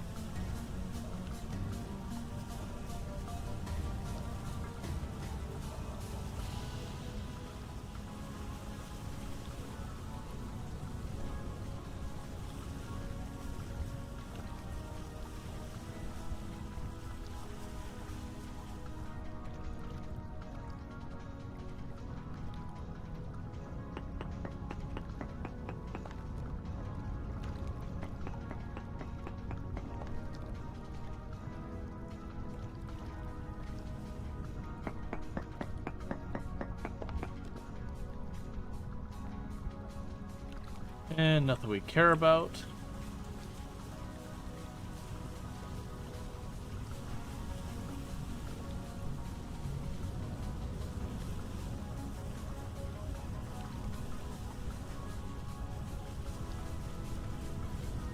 The good news is, if I ever need borax again, we've already found another relatively decent node, because I saw there was where we were at, and there's another area down below. So that'll be good. It's not a convenient location, but with something that you need as rarely as borax, it doesn't need to be a convenient location.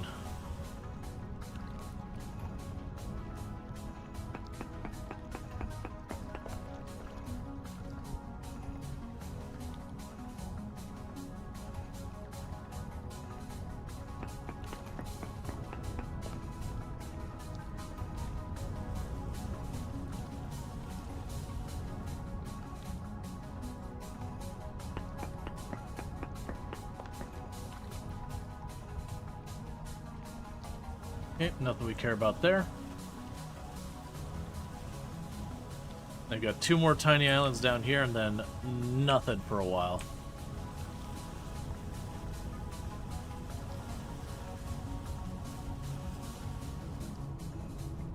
Hey, Sleepy Developer, thank you so much for the raid. Hope you had yourself a good stream and all that. What were you playing and all that good stuff? Now let's grab you. Scooch over here.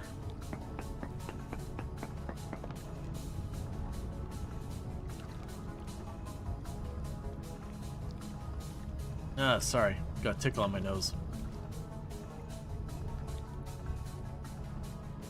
There we go. Alright, so you have a good one. Thank you for tuning in, the lurk, all that good stuff. Alright. Doesn't look like I can aim that low.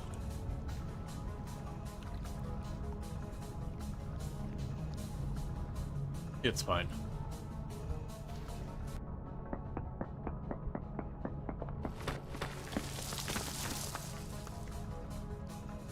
Let's see, you were on Minecraft but something borked your connection, so you had to switch servers partway through. That's no fun. Alright, so now we're just heading west. Because we got no more islands nearby. Nothing olivine or whatever. So we're going to start working our way up towards home. In fact, from here we can probably just go straight up towards home. And it's slightly off to the left, so you at least reveal new parts of the map.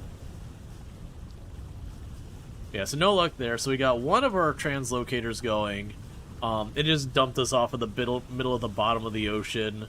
A little limestone cave at basically the lowest depth.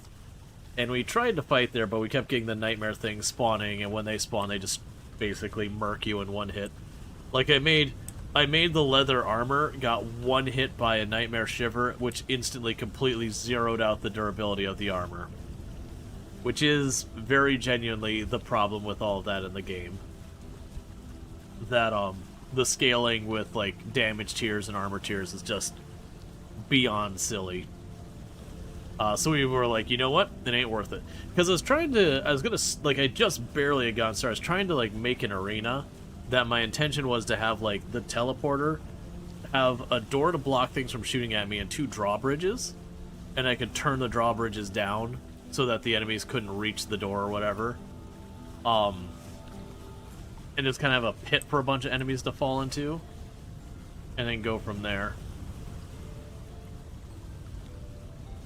Water's kind of a deeper green this way. Deeper blue. Whichever.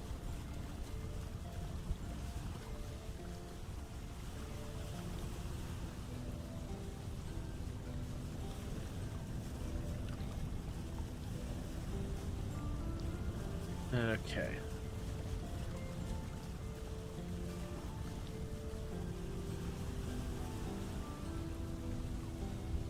Oh yeah, here, I can go ahead and get that. Let me do shout out for Sleepy. Of those again. Playing some Minecraft, all that stuff. So again, hope you had a good time and all that. But thank you again so much for that raid. Looks like a little island over here. Looks like a little teeny tiny flat desert island, maybe. I'm seeing light in the distance here, so that's probably a trading spot just on the little desert island here. Let's just head towards the light.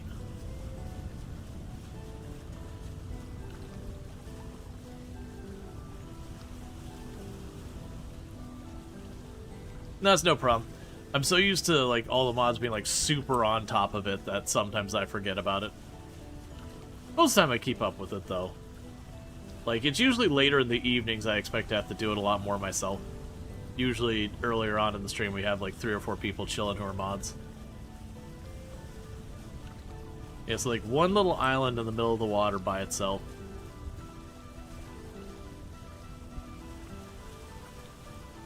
That actually looks like a pretty big area lit up for a trade caravan. Yeah, no, Luxray, absolutely. Like, don't worry about anything stream related while you're driving.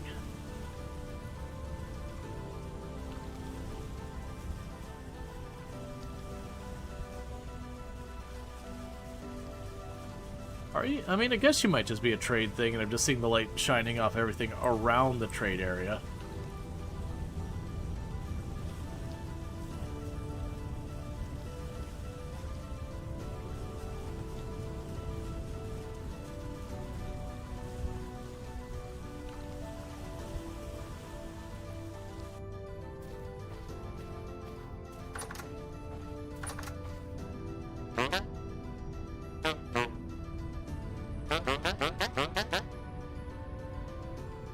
Flaxseed, random berries and nuts, blue cheese. I mean, you're willing to take random closed boxes and all that, which is pretty fun for gears. Probably nothing I'm going to give you, though.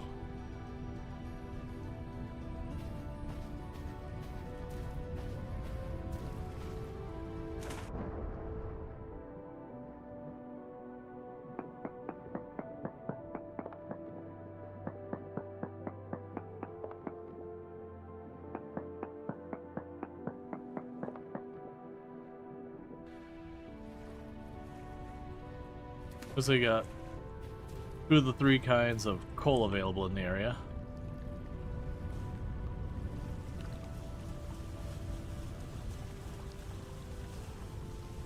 Okay, now I got absolutely nothing as far as the eye can see. Let's turn straight towards home.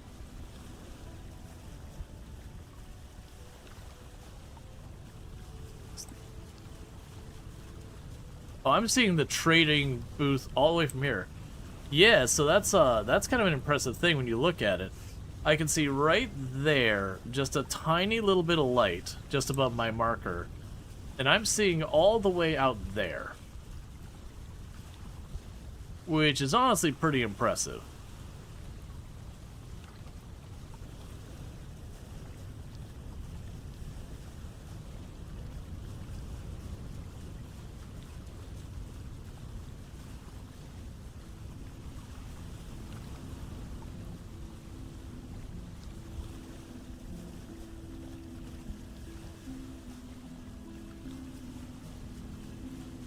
So, all in all, this trip, we did get some good stuff. So, where it's like, I didn't find the thing I was looking for. We did get like 2 stacks of sulfur and know where we can find more. We did find more borax. The traders I'm pretty indifferent about. We did find multiple instances of clay that I probably won't ever exploit because they're way the hell out of the way. But if we do get desperate, they're along there. We did see that there is a pretty big borax desert up here. So if we did run into a situation where I was struggling to keep fire clay going on, it might be worth running over there to take a quick tour to see if there's any fire clay sitting up there. But the big thing we're hoping for was to find any amount of peridotite at all. Was unsuccessful.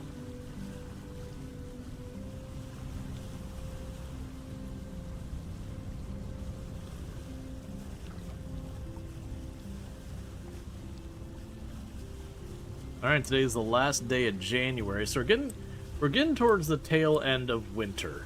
I don't remember the exact time frame of when things start to properly warm up in the game.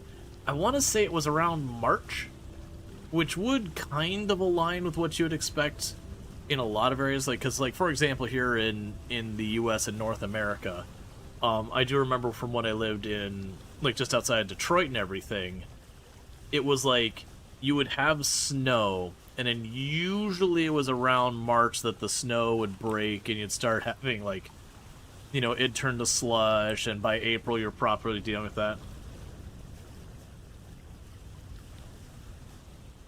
Yeah, it's later than you'd think. Much prettier in real life-y for, say, north half U.S. Yeah, not because, like, usually for winter months proper, usually it's like November is the split from fall into winter. December is winter, January is winter, February is winter solidly. March is usually like the separation of winter going into spring, and by April you're in spring properly. Most of the time, not counting for like when you have, you know, have like weather things like heat waves and low pressure zones and all that kind of stuff messing with things. As far as, again, I'm talking like North America, so far as like US or whatever. The Vermont winters have been seemingly getting shorter, but the last one was wild snow I based on your plow bill. Yeah, I mean, so that's all climate change stuff. Like, for example, for Florida, we're getting far more extreme hot summers and often getting the occasional, like, more extreme dip into the cold winters than we're used to. And so, yeah, it's kind of going back and forth. Yeah, warmer air, more moisture works for snow and hurricanes, I guess. Yeah, I mean, it's just one of the big things with climate change is, broadly speaking, most places you're going to have more extreme temperatures and all that. Would you look at that gorgeous sunrise? It's not really there, it's more just a red sky. That either could be the sky, or like maybe from the frostbite our eyes are slowly rupturing and so all we see is red. 50-50. Probably fine.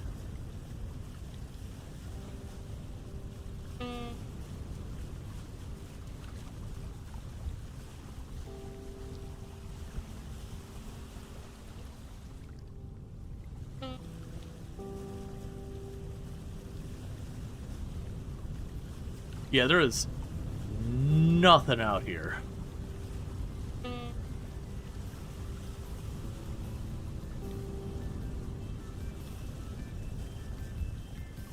Yeah, for us in Florida, it's actually kind of a big deal with the climate change, because out of the U.S., we're supposed to get it the worst.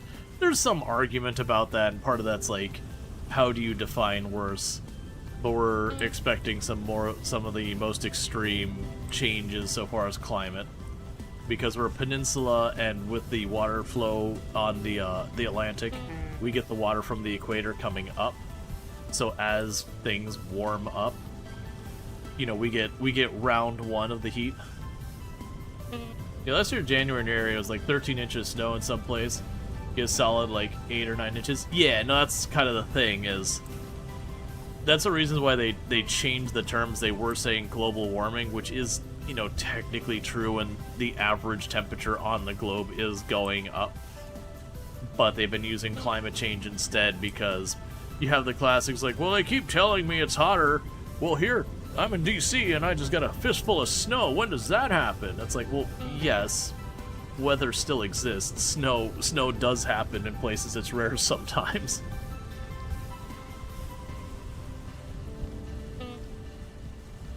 Yep.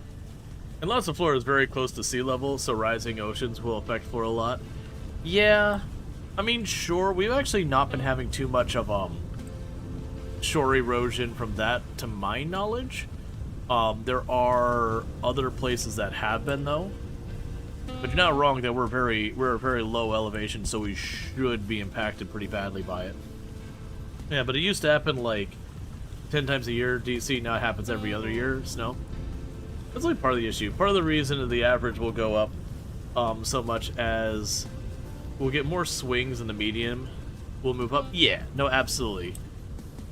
Even with the colds being colder and the hots being hotter, if the hots are being hotter by more than the colds are being colder, you'll still, on the average, be swinging towards hotter.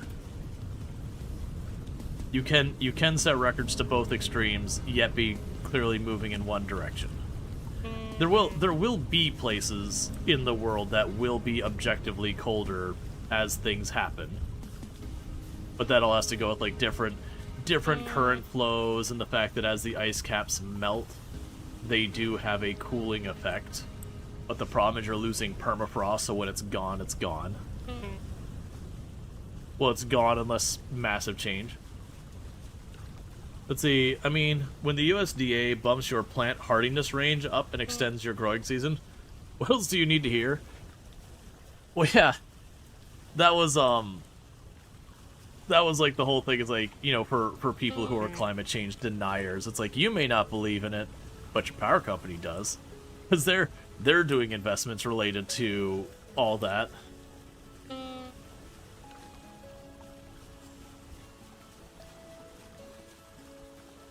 I had, one of my uncles, I wouldn't call him a denier. I think that'd be overstating it to an unfair degree. But he would be a skeptic. I think skeptic would be a better word for it. He wasn't full out denying it. It was more like, you know, wasn't sure if it was a thing, but he hadn't seen evidence. And I remember having the argument, it's like, hey man, you know, here in Florida was a thing that you could set your watch by the rain. It was every single day between 2 and 3 p.m. It would dump buckets of rain during the summer for about an hour and a half, 2 hours. The ending time was a little bit more all over the place. But like it was every single summer day just about, you would have that. And over time it kept kind of moving farther and farther back. And now it's usually later evening and all that. And that was kind of the thing that I kind of convinced him. Was like, hey, you remember how we used to joke about setting your time to the rain? Can you do that anymore? It's like, it's almost as if, you know, this climate thing, it's almost as if something changed. That was finally the point. He was like, you know what? Alright. I'm convinced. Like, this is something I'm well aware of. And it is different now. Sure. Alright, let's get out and warm up because we don't need to be tooting this horn forever.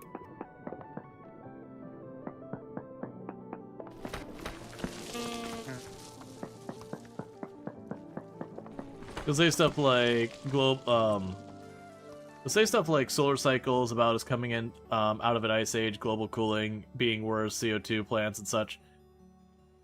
Yep, you can put a little. It's only the little one, but you can put like a little storage thing on the raft. You know, in my case, like the individual in question, because again, it's not about beating up on them. They're just, you know, it's just someone who, like I said, was more skeptic. Like I wouldn't call him a denier, more skeptic.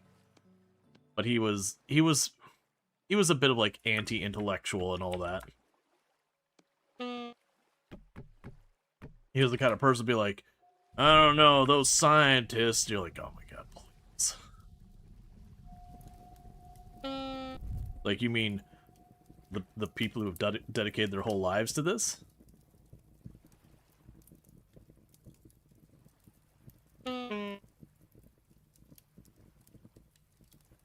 Keep a bit of survival kit in there, like fire starter, some spare construction materials. Yeah, no, absolutely. That's both this run and last run. That's kind of what I did. Is I'd have like, you know, some grass, some logs, some things. That's how almost everyone is around there where we live. It's infuriating. Yeah, no, that's like don't get me wrong. There are crap studies. There is things that happen. It's not an ocean world actually. We happen to be in the ocean, but if you look at this, I've got this giant ocean kind of down here, but then we've got this giant continent up here. So we are in an ocean, but it's not an ocean world. I'll say what you will about analytical or conspiracy theories. Some of them are otherwise smart people with a glaringly blind spot. Well, yeah, and I feel like that's not even like for conspiracy people and all that kind of stuff. It's one of those things, you'll see people who are incredibly intelligent and talented in one thing, and that people will just kind of give them credibility in something that has nothing to do with that talent, or that knowledge, or whatever, and giving them any grain of credibility. And it's like, no. Just, you could be an incredibly intelligent person in botany, but that doesn't mean you know anything about mechanical engineering, and vice versa, of course. So it's weird to me that people do be like, oh, this person did this one thing well, and they said this thing completely outside their discipline, trade, or anything. You know, clearly, you know, they're a smart person. It's like, well, no. You can be both smart and incredibly dumb at the same time. You're just smart in one thing, and just really not knowledgeable on the other thing. And that's okay. But maybe we should be a bit more critical about it.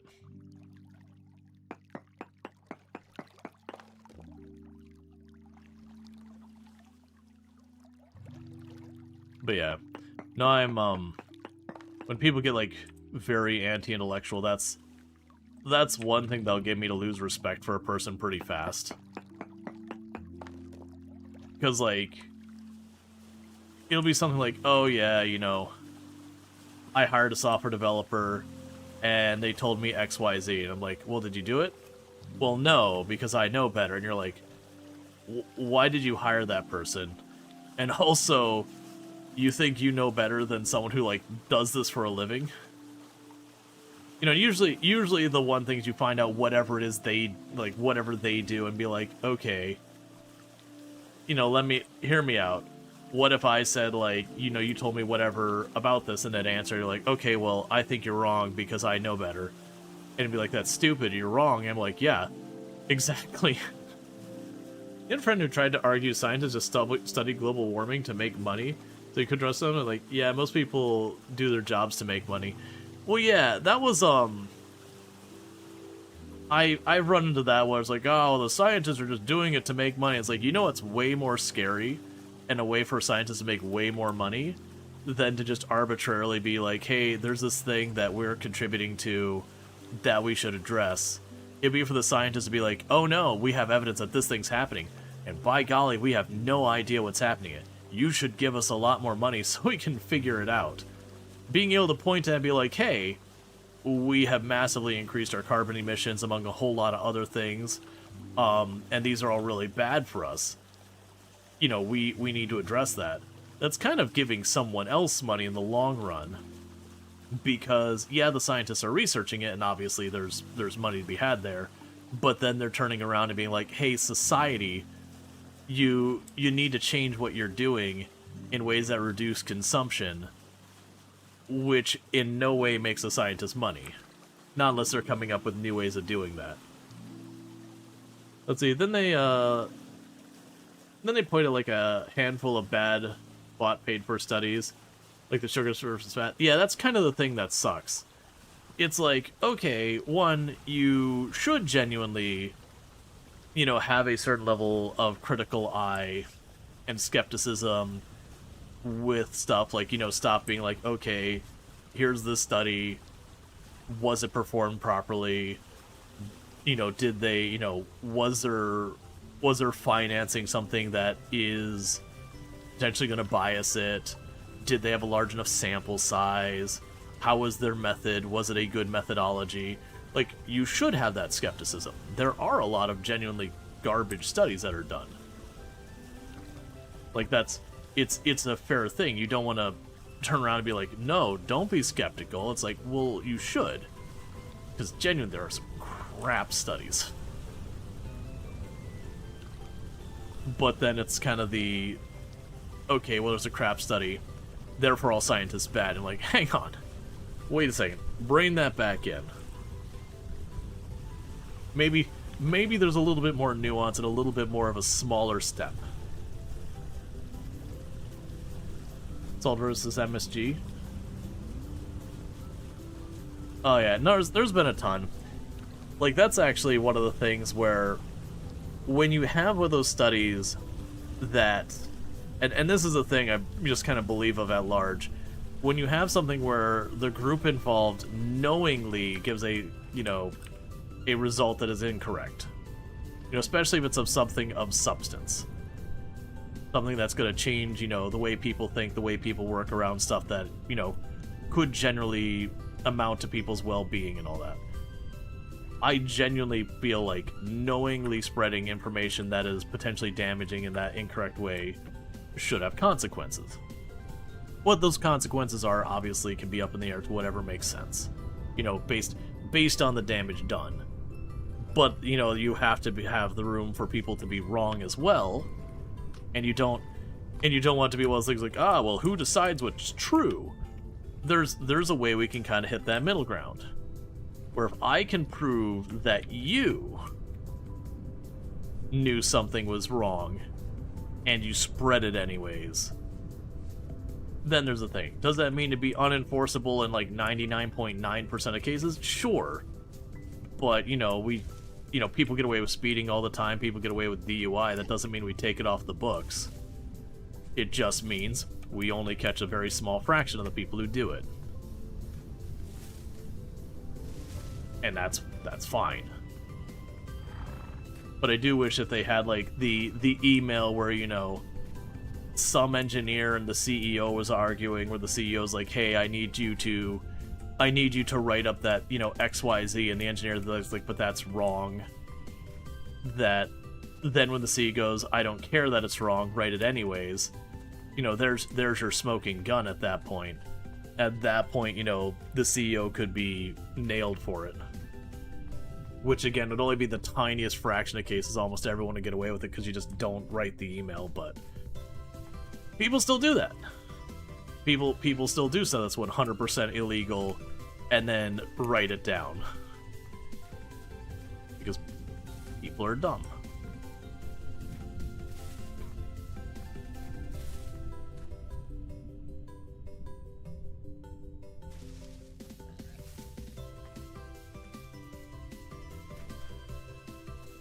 But it's one of those things like frustrating.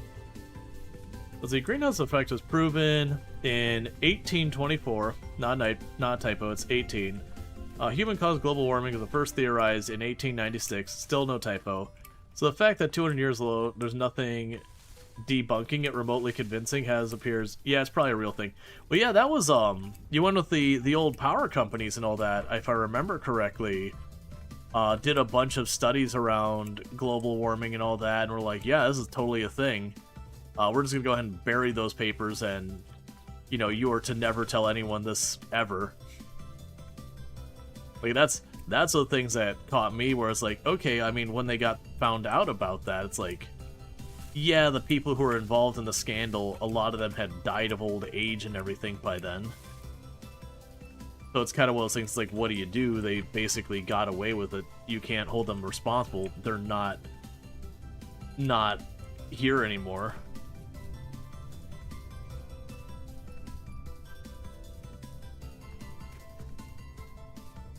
You think that was Enron? I don't remember who it was. I thought Enron was if I remember correctly, it was like an investment scandal, if I recall.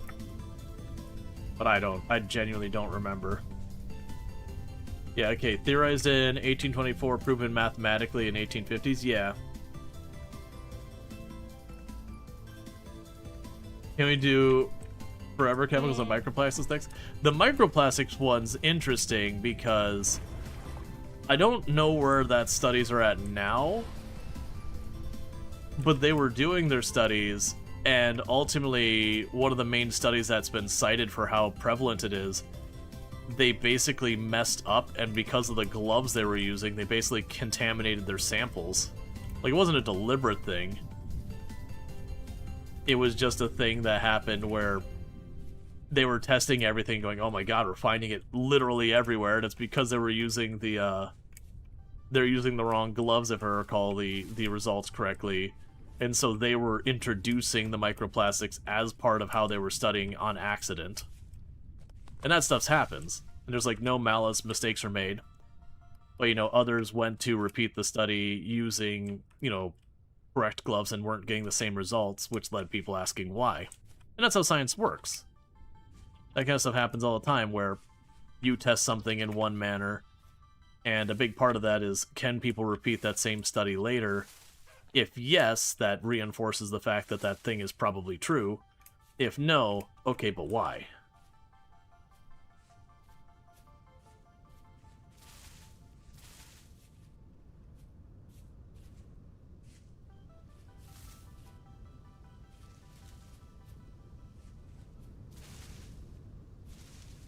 He's skipping over what you said? That's why the pendant is mightier than the sword? I don't get the context of that, sorry.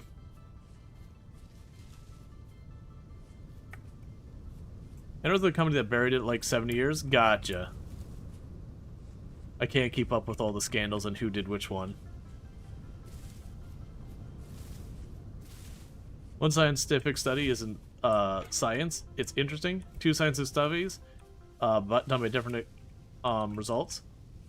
Or the same result. Yeah. I'm talking about writing things down and documenting things with the corporation. Oh, right, but I mean, I wouldn't call it the pen is mightier than the sword kind of thing. That's, you know, usually the pen is the mightier than the sword is like, you can have a person walk up and try to, you know, use force to make something happen. Or you could have someone like pass a law or, you know, write in the news or whatever, where that one person with a weapon can infect a very small number of people in a short period of time. You know, the widespread news can completely cover an area.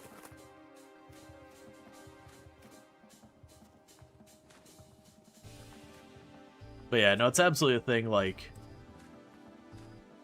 when half the studies I see news about, you look at, like, sample size 20 people, like, that's irrelevant. That's what that is. That is utterly irrelevant. That sample size is nowhere near. And like, a big part of it's, you know, the news side thing, not even, like, the studies in question. Like, the study happens, like, hey, based on these early results, this might be the case. And it'll even call out in the study that the sample size is way too small to make any conclusive decisions. And then, you know, the newspaper will pop around and be like, just, you know, the one-liner, scientists discover a thing. It's like, well, no, that's not what their study said. And you have a lot of that kind of thing happen a lot. Because the opinion might have stored if the pen is very, very sharp and the sword is very, very dull. I mean, I don't know. Even if the pen is very sharp and the sword is very dull, that just means your sword is a baseball bat made out of metal. And the pen is still like, it's like an ice pick.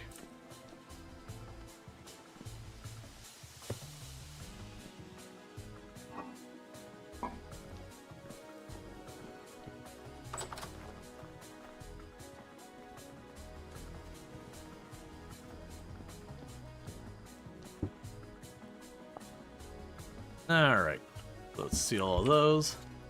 Scrape you. Weak tannin, we can grab you out, drop you in. Alright, good, it was a different one. I need more no, we need more oak for that one.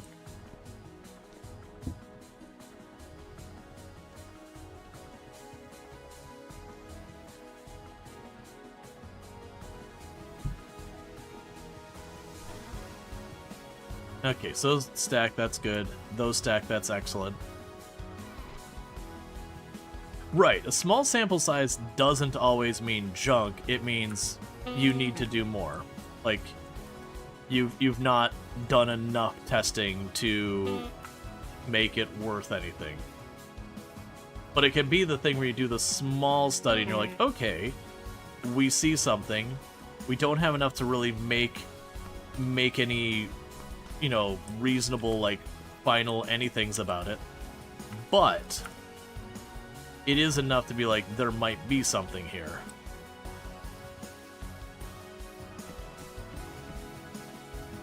You know, then you turn around and, you know, expand your sample size, do more testing, have different ways you test it, yada, yada, yada, all that stuff. But you start with a small sample size first.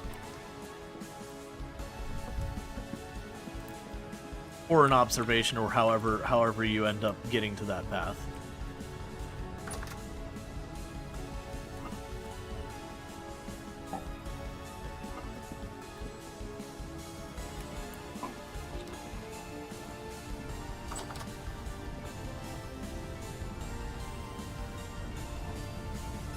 All right.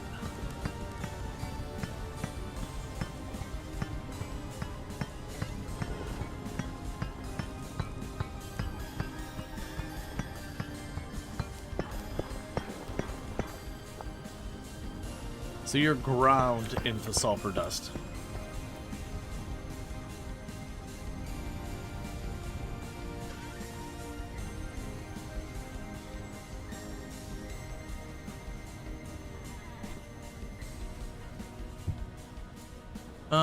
So we got soil, a bunch of claystone and all that.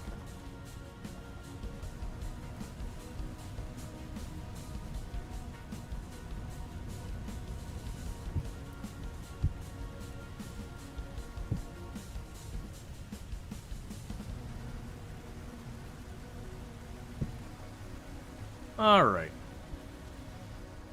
Is there anything you can do with the muddy gravel? No. No, I cannot. It is just muddy gravel.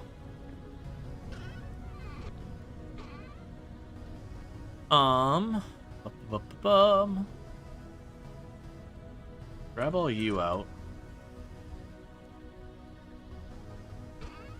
Drop you in for now. And then before I forget, because most likely my steel has gone offline from me being away too long.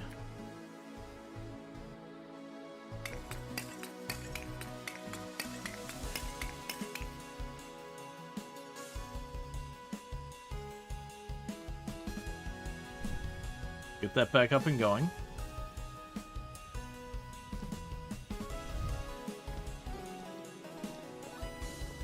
Okay. Alright, so our steel is 64% done.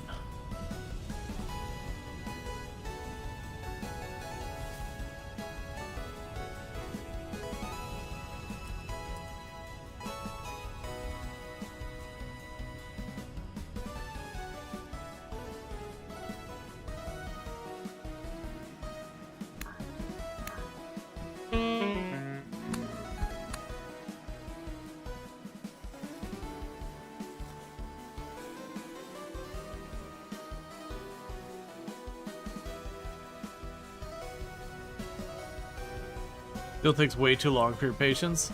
It is pretty slow.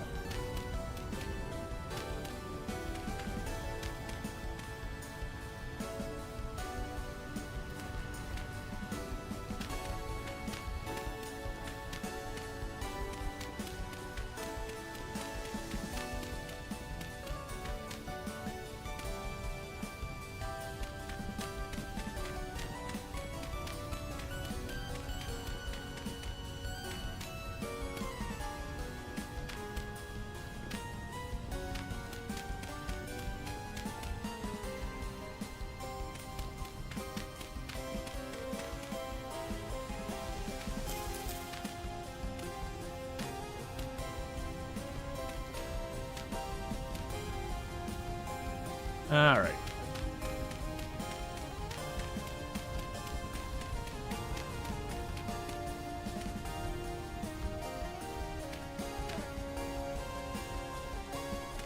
But it's also one of those things you don't need steel for, like, almost anything. It's just something you make because you can. What's up? Did you get hit by that heavy rainstorm earlier today? No, I don't believe so. We had it, as far as I was aware, it was only really drizzly.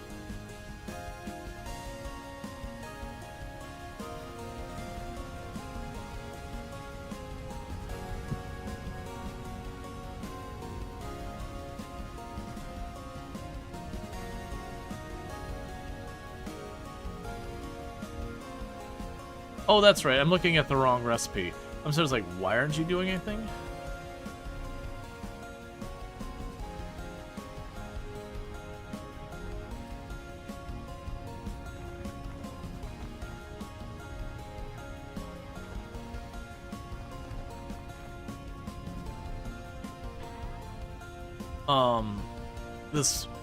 This inventory is completely unsalvageable.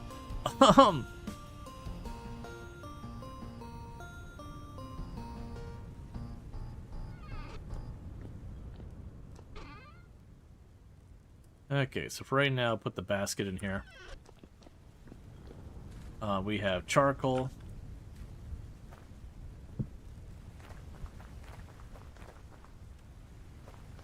Alright, so do I still have... I did find a copper shovel. Do we have other crappy shovels here? No, I got a stack of crappy axes for breaking up firewood.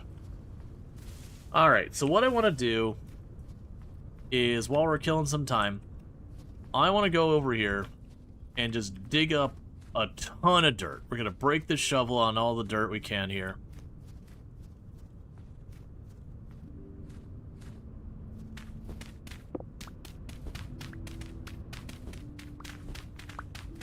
And I use it all to consume a bunch of the stone to make roads. And I think I'm going to work on making some roads going in a couple of the different directions. I don't know where you're at. There you are.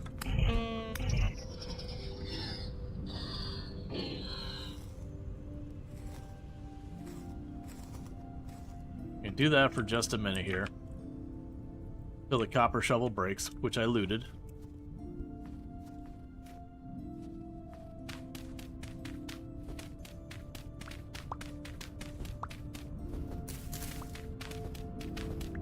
Okay.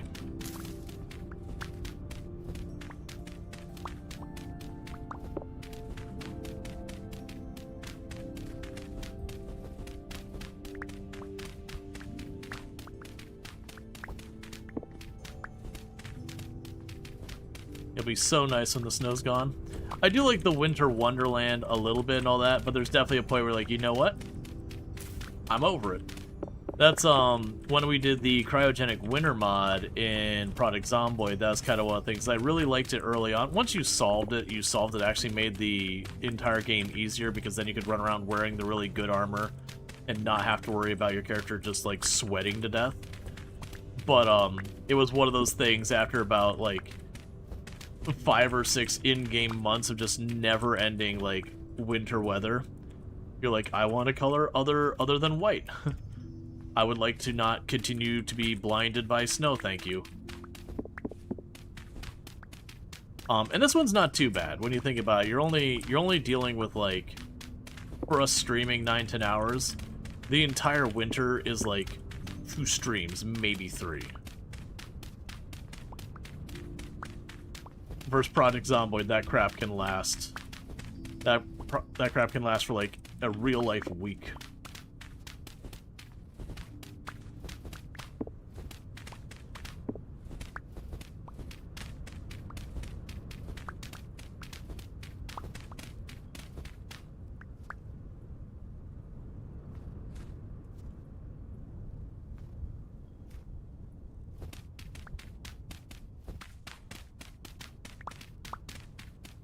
Okay.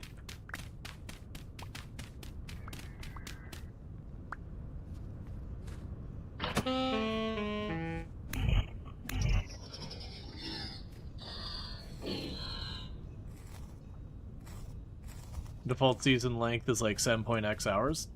That sounds about right. You found that you can't change the months relevant to the Southern Hemisphere seasons? Oh, so you're saying, like, you can't change it, like, if you wanted to make it so that, January was summer, for example. To be aligned with, like, what the months in the Southern Hemisphere, you can't do that.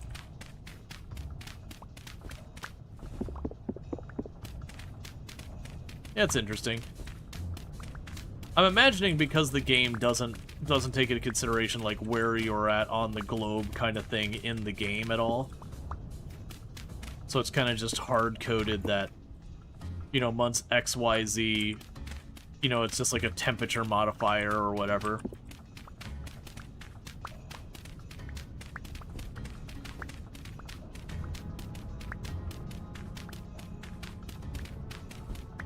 Let's see, and in a game like this, if you've ever played sort of right during the spring, winter, fall, winter's okay and great opportunity for getting art projects. You're not running around tending crops and bees and such. Yeah, no, like, that's the thing. If people are watching the kind of things I was working on during the summer and spring, I was working somewhat on, like, getting the better tools and all that. But, like, a pretty good amount of time was going into crops, or, you know, just, like, getting firewood, these kind of things in prep. And then once winter arrived, yeah, we still did firewood, but, you know, there's no farming to be done. We did a lot more hunting, we've done a lot more exploration. There was a lot more focus on getting blacksmithing, like, properly along.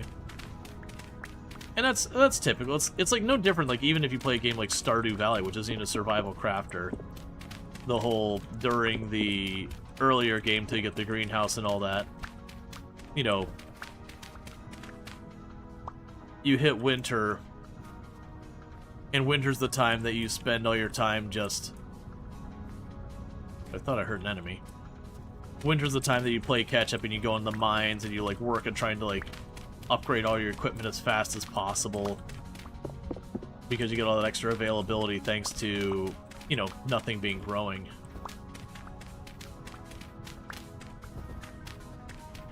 You can actually pick up the snow and then do it, but it's just too much of a hassle.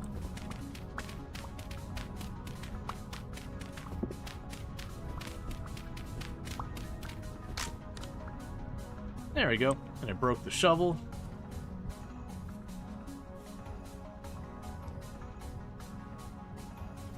It's going to be interesting to see what that looks like when all the snow's off of it, because we've been removing the entire dirt layer off of that whole area. It would be like one big area of shale.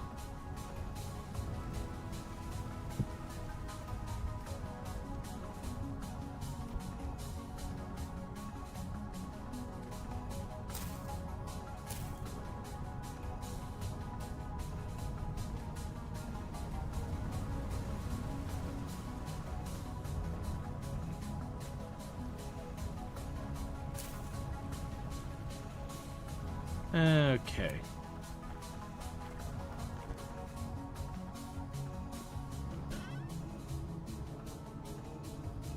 So I got a bunch, and now it's deliberate.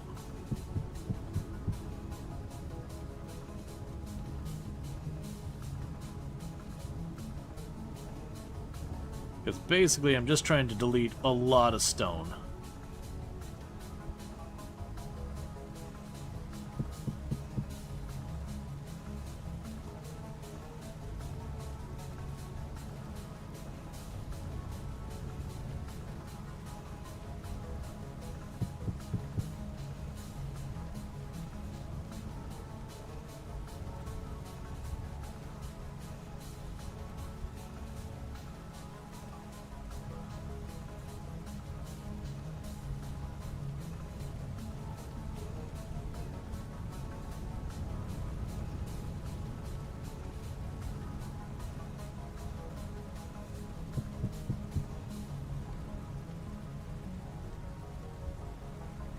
Okay.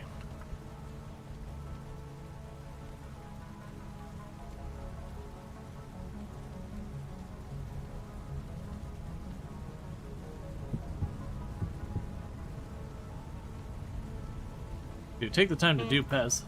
As you can see, it does have a very substantial stone cost.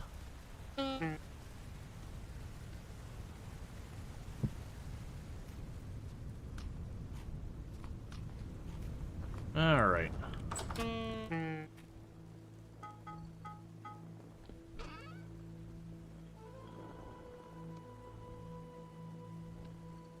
It's 900 degrees needed for that. So I shouldn't have to go full on good coal and all that. It's way more than I needed.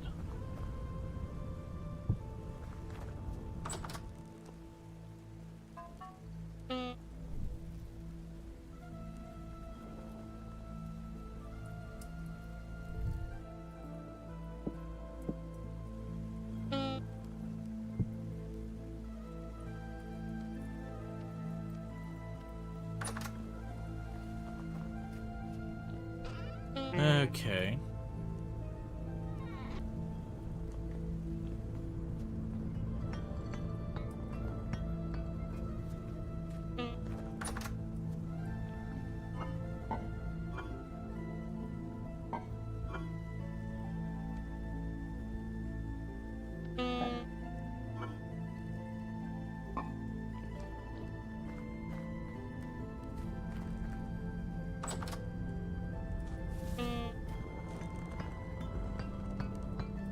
Keep that stuff running.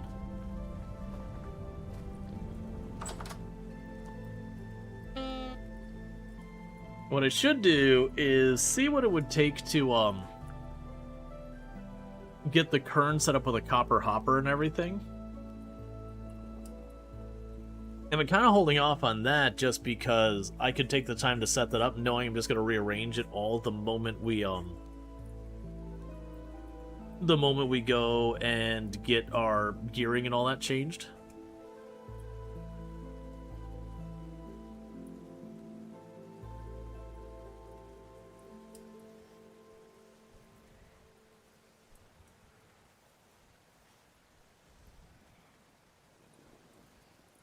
You know, done better is better than perfect.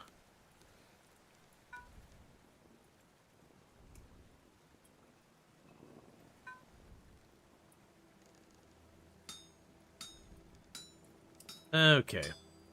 Because I forgot to do this forever ago, which was make a silver plate.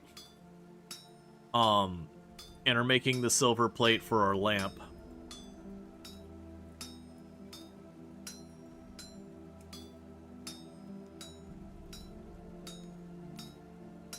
Let's make our lamp a little bit brighter.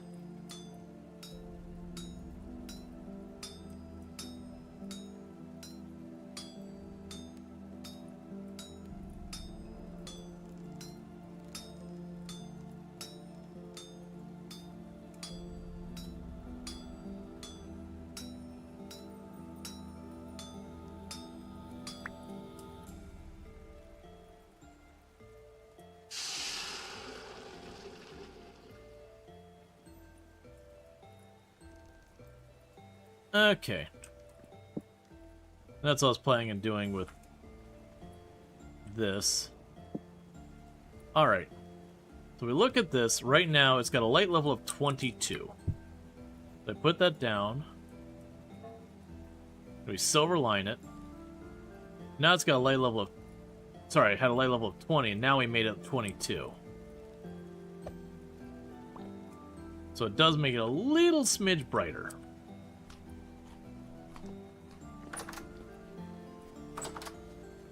Alright, so the next thing I'm going to probably want to do is let's run over here.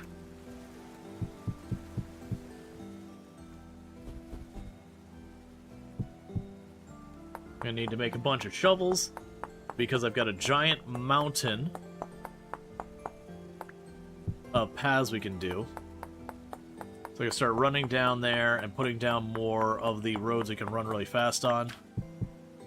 And we mostly were doing that to just delete a lot of stone, because we've been just getting way too much stone.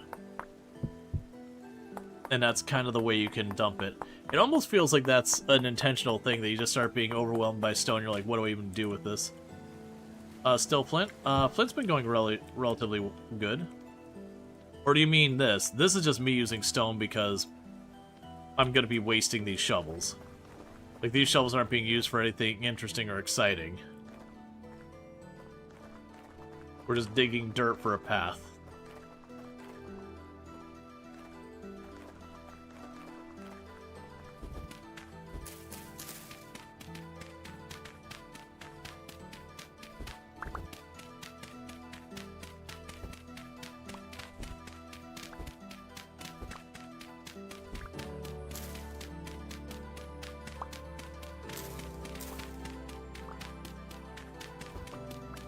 Gonna dig this up.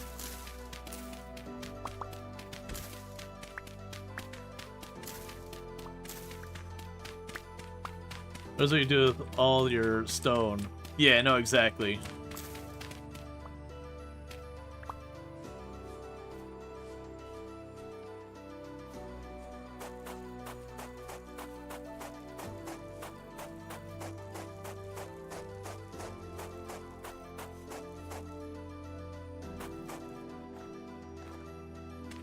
Because then the other thing we could potentially do is over time, and this probably won't happen this run because of stream time. Like, we'll be playing other games.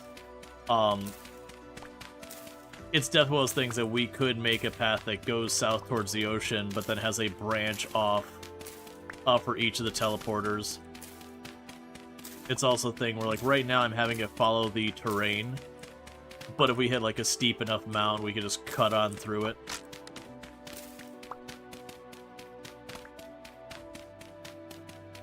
Alright.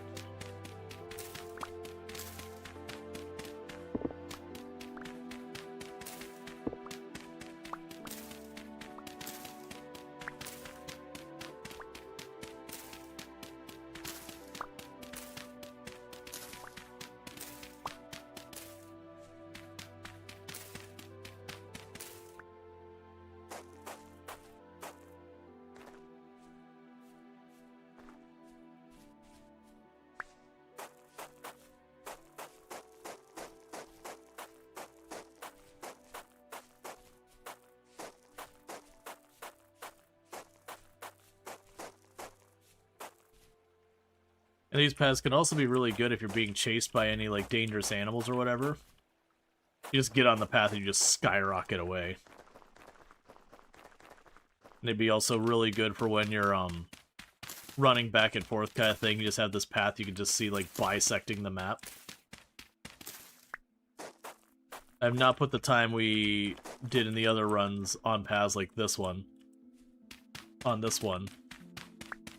The first run I did, I had paths going everywhere.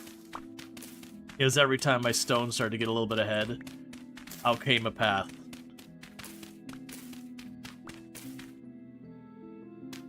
Oh, it's unfortunate for you, plant. You are in the way and I've already got better cuttings. Hey, Pillanova, how's it going?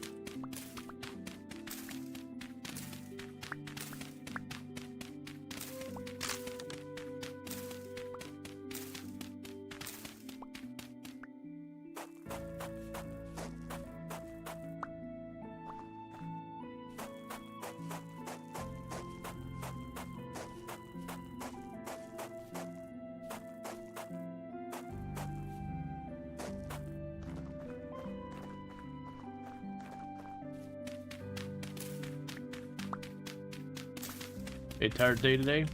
It happens. Well, I hope you get to relax and maybe have a little bit more fun and not just, you know, tiring kind of thing. Alright, let's grab the stairs.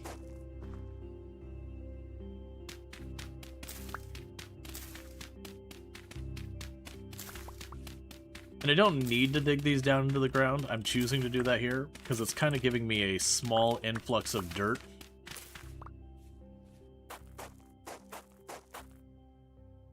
Which will in turn let me use that dirt to make more path.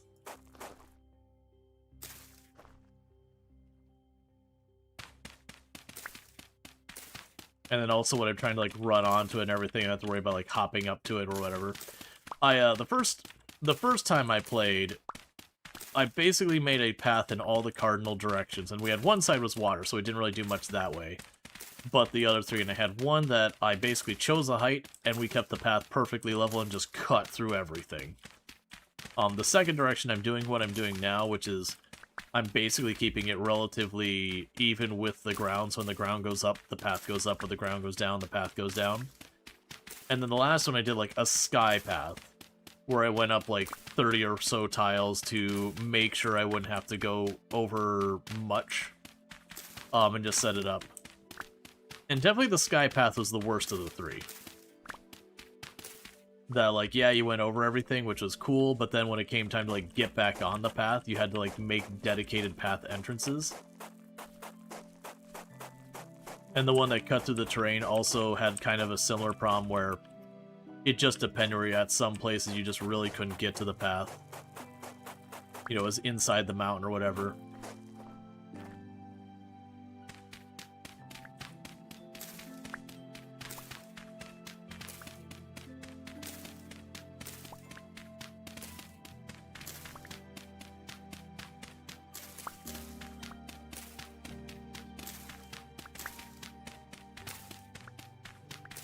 Okay.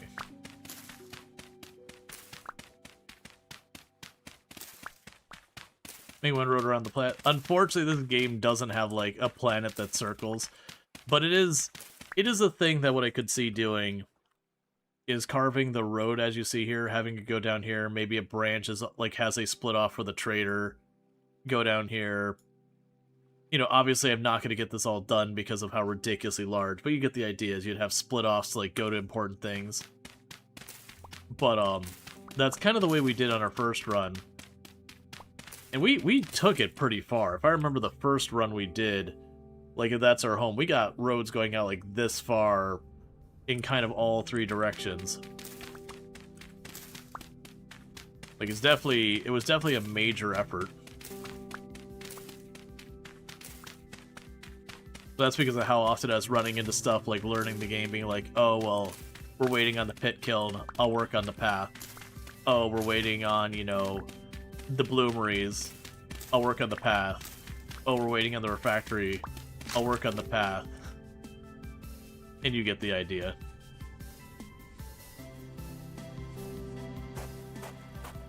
You ever get carts or railroads or anything like that? Not that I'm aware of. You can get a large sailboat that has a pretty good capacity, but for overland travel, they actually don't really give you much in the way of options for stuff. You get a mount. It's, I believe, a ram, I think you ride. That's about the best you get, which it works pretty well. I've only gone it, like, on one offline playthrough. That's actually one of the big things that's supposed to be coming up in the future. They're going elk. Sorry, yes, elk, not a ram.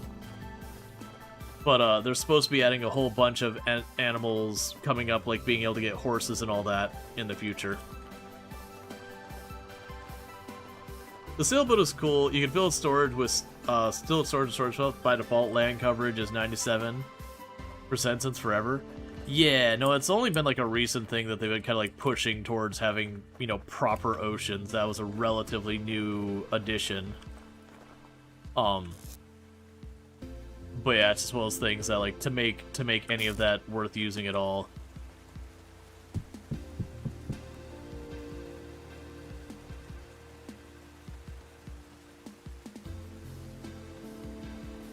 Yeah, you notice I'm targeting the andesite, just trying to get rid of as much of it as I can.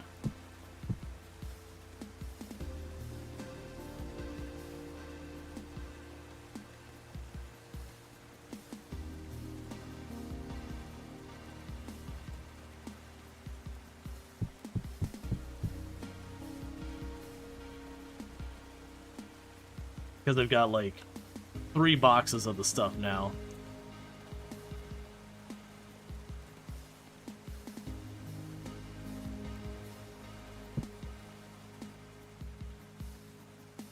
Actually, now it's down to 2 boxes.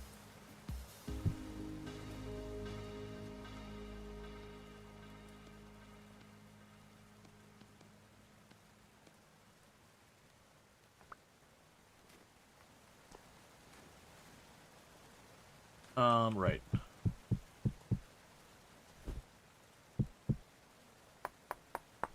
Can you make a waterway with buckets that are like? Yes. It'd be very difficult as a time consuming to make like a canal. But I can make new water sources. You can kind of do the same thing you do in Minecraft, where if you put like water sources around a set of tiles, the middle spot can become a water source, if I remember correctly. So you can kind of do that type of thing.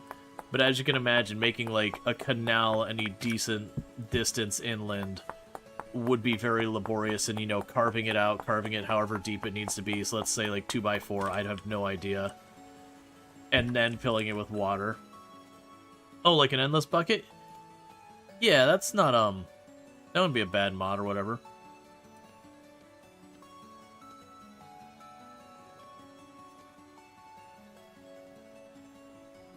Fine, so we can grab you. And you.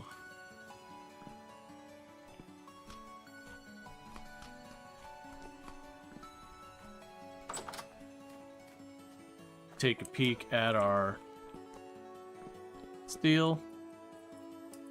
But can't quite fill it up again. Take a peek at all that. You could chisel a hole in a block and make it into a water source? Interesting.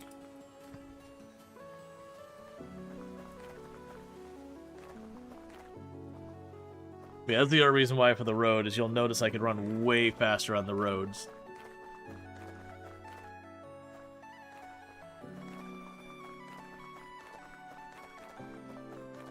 Your kitchen has one in the current run? Nice.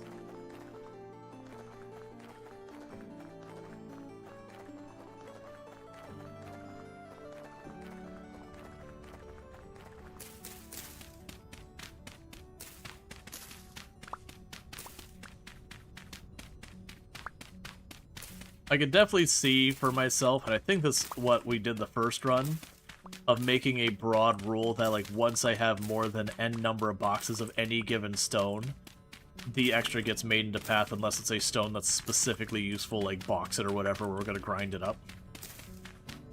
Because I could see doing something like that where it's like, oh, andesite's getting to be too much. Make it into a bunch of road.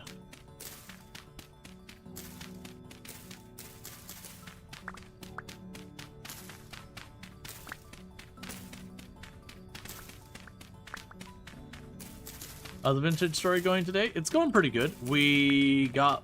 Our steel production is actively going right now. We're getting not pretty close. We got a little bit longer till we get our first batch of steel out. Haven't been able to find any peridot or olivine. But, one thing we did get going is we got one of our translocators that we found up and running. Which unfortunately just teleported us to a little cave on the bottom of the ocean that had a bunch of black coal in it. Or was it black coal or brown coal? I think it was brown coal. And nothing else. So I do think what we're gonna probably do is maybe we teleport ourselves back down and see if we can't find some more get some more temporal gears, and not super long.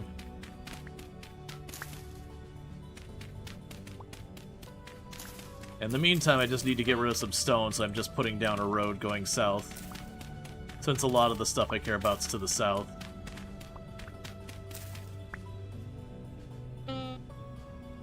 Alright. So let's run over here.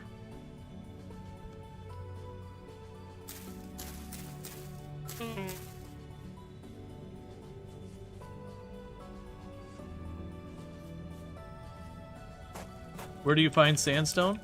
It's just one of the normal stones. You just have to, like, run around until you find it.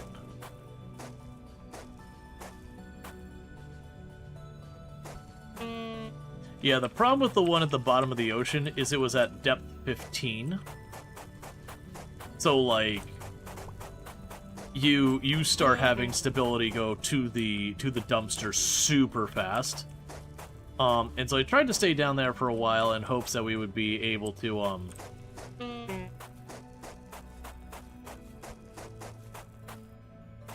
that we'd be able to, you know, grind out for 3 more temporal gears. Unfortunately, it was just one of those things that we had the strongest version of the enemies appear and just one-tap me. I even had gotten the leather jerkin and instantly hit me through the leather jerkin, instantly killing me and dropping the leather jerkin down to 0%, sorry, 0... like 0 durability or whatever. Alright. So there's gonna be a little scuff for a minute.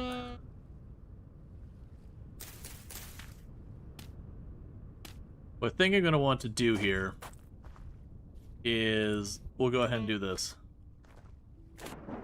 Well, I forgot I can't do that on stairs. There. Now I should be able to hold control. Or not. You just can't do that on road, which is interesting.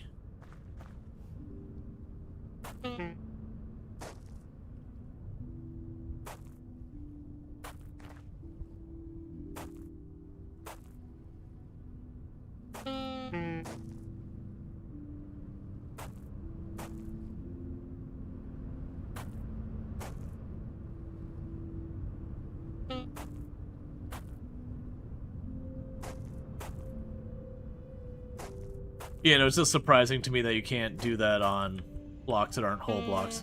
It's fine.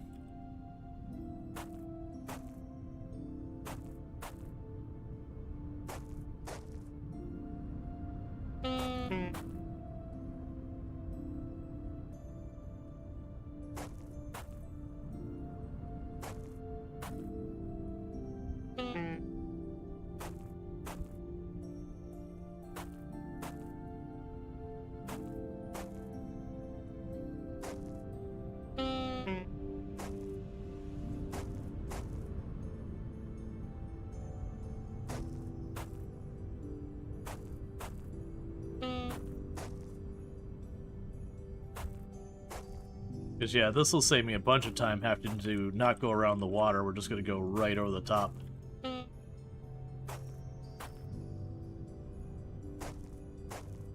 This also means I won't get nearly as much dirt this time. So I'll be able to make nearly as much path, which is fine.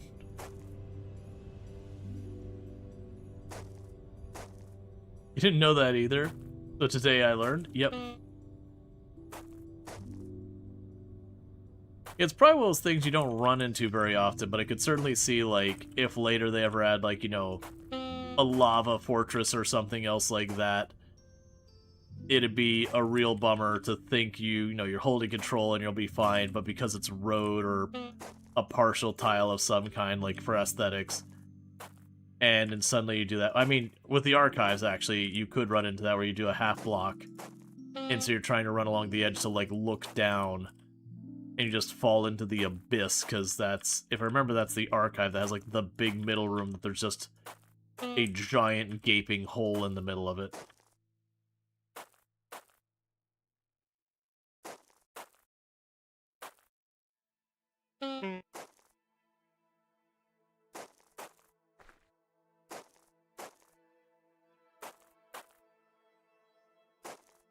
Are you there yet?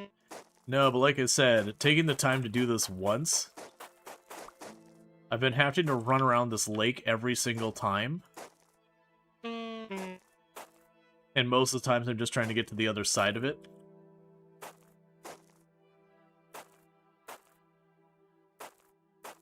So taking the time to do this just one time be really nice. And we've deleted about 2 full crates of stone I didn't need.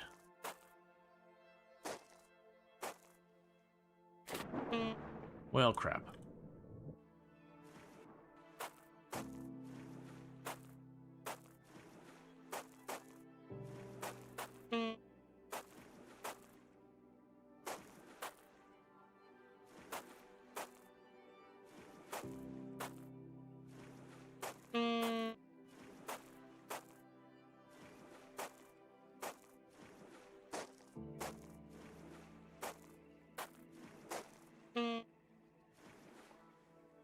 Alright, and unfortunately,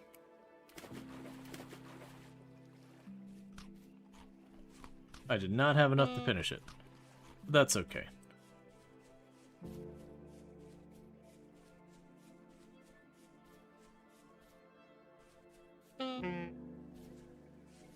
Yeah, I think it's once you go to freezing temperatures, you have your body temperature will go down, and eventually you start taking damage. But I don't think it really changes the speed. Honestly, the big danger that freezing to death is you just notice I'm slowly losing life. And yeah, eventually that'll kill me, but it's pretty easy to be able to, like, slap down a fire and get back in business really quickly that way. But at the same time, the danger would be that you get hit by something that hurts you. And so think about it like you start freezing to death and you have 10 minutes to live, whatever the time is, I don't know. But 10 minutes to live. But then if I get hit by something, 10 minutes suddenly becomes 5. And I don't get a chance to recover from that damage until I manage to warm up again.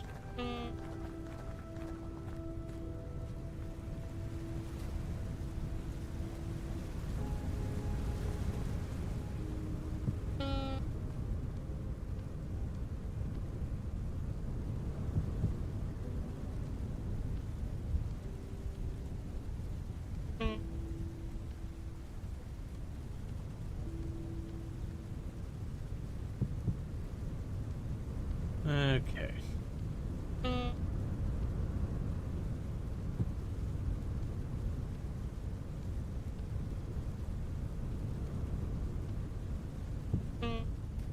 All right.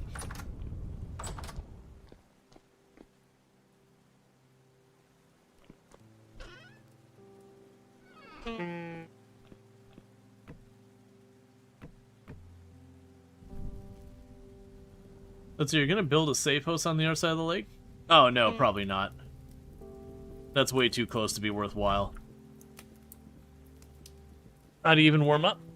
Making a fire. But see, the fun part is if you think, oh, I should go back for warmth, I'm half dead, and then you get hit by something, well, that's usually what happens. You're like, okay, I'm pushing my luck, my life's getting a little low, I should really head back. Oh, look, a bear.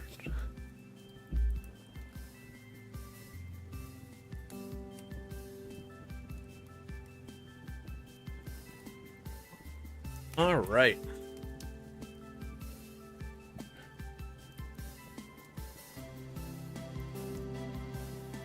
So we're all good there. So we're all warmed up. Let's take a quick peek at our steel production. We could top that off now, I'm pretty sure. Because that's the big thing we're waiting on right now is steel.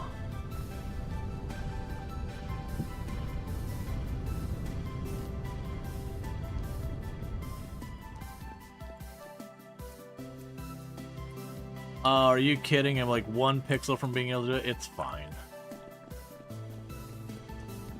What do you need for warmer clothes? It'd be fur. Keep in mind to actually have the temperature penalized on this. There's, we're mostly standard mode settings with a couple of changes. We turned off the rifts because rifts are obnoxious. But we do have temporal storms and all the other stuff going on, but just not the rift mechanic. But one of the things I did is there's a challenge mode called Homo sapiens.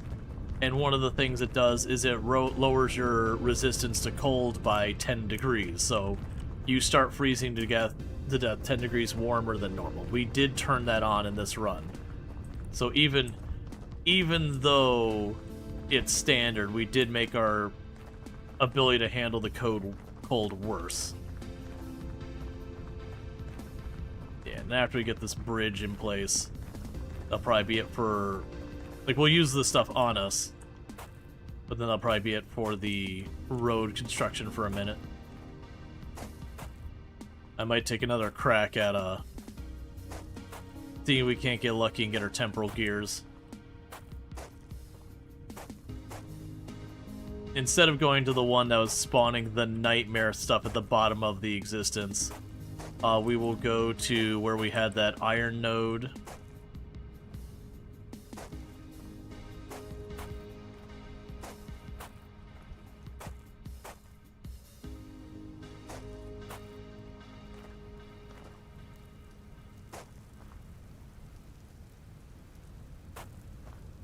and go from there.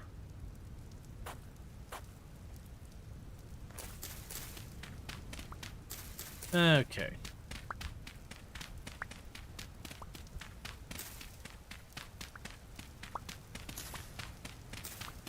Yeah, no, the bears in this game are wild because, like, they straight up roll up on you and they don't make a single peep half the time until the moment they go to hit you, and by then, you know, you're usually too late to, like, dodge them or whatever. It's so often you can get ambushed by the bears.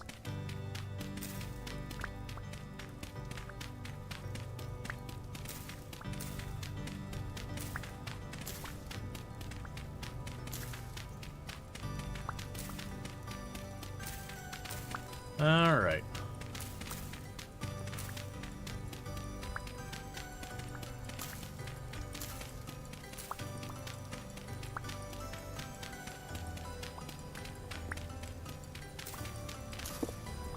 That should be pretty close to the right.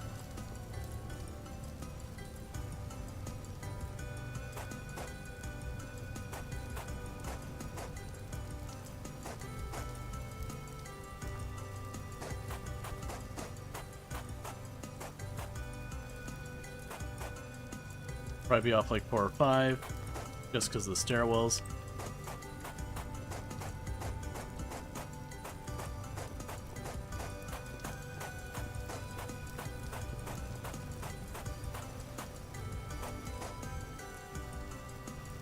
Okay.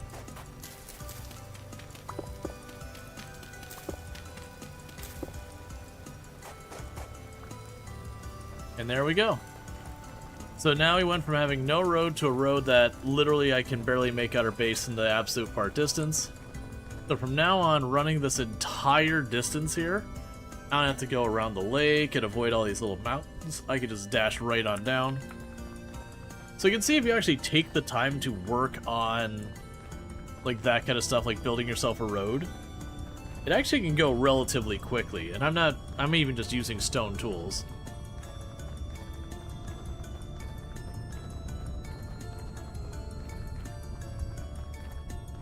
But other ways I'd potentially want to make a road is it has south. I've got all my resin up there. I could see breaking a road off going, it'd probably be down here, like going this way.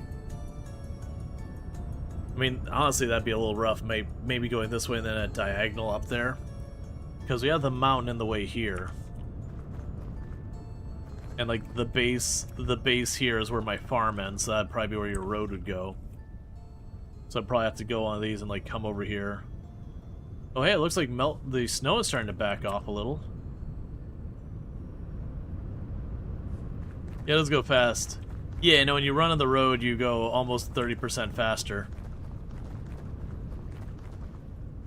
So it's easier to move around and all that too.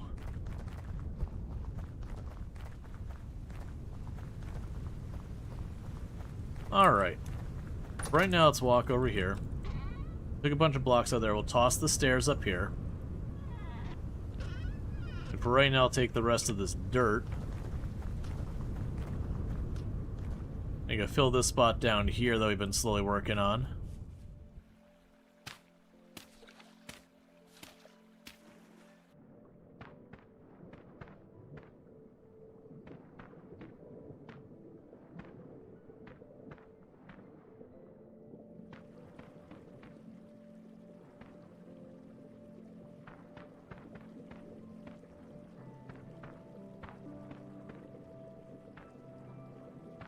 It also strikes me you got a ton of gravel that's otherwise useless. Because it's wet gravel, you can't pan it.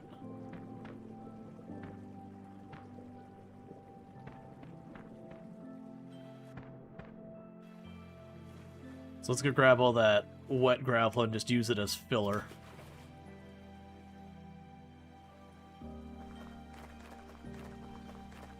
Because inventory is getting to be a problem. Or it's muddy gravel, that's right. But the point is you can't pan muddy gravel. It's not used for any crafting recipes. So basically its only function is to just sit on the ground and be filler.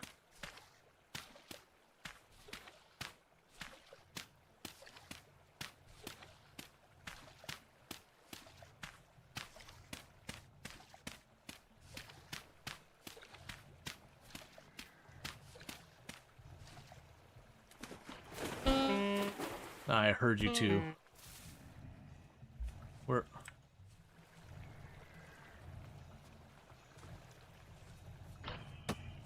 There you are. I was having problems seeing him.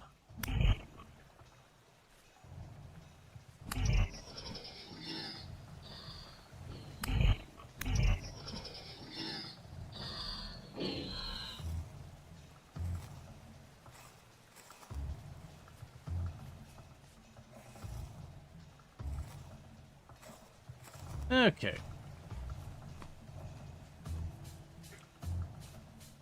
So you can go ahead and run up here.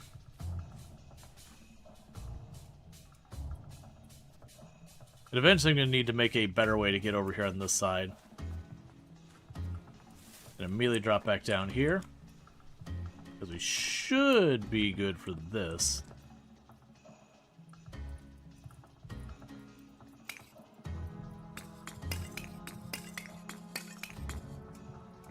Oh.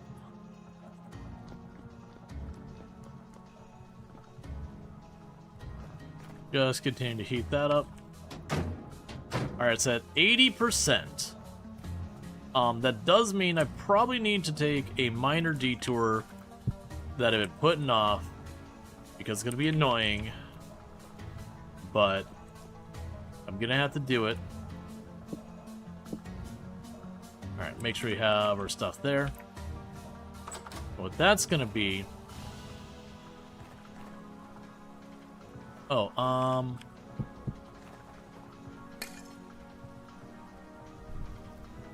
forgot that when we were short in charcoal.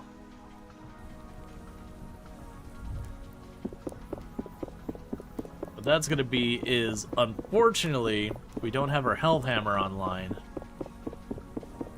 Because I got distracted in so many other things.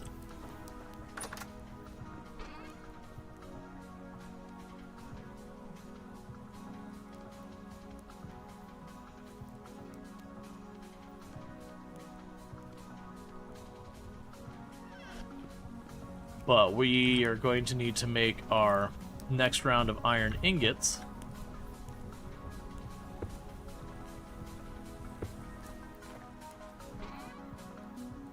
For dealing with all that. Alright, so...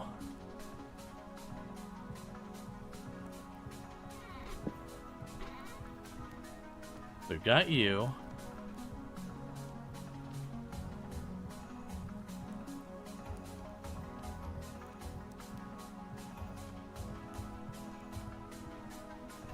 That'll be fine for right now.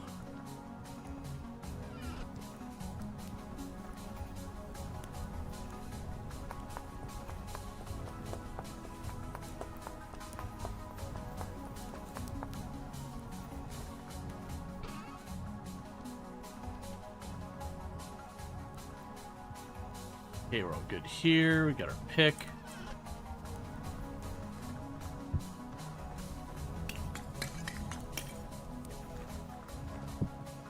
Keep those iron ingots coming.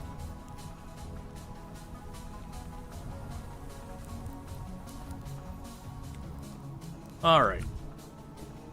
And unfortunately, like I said, the Hellhammer, it's still outside. It's not hooked up. The wind's not even blowing right now. We do have the Speltas done, so let's drop down here.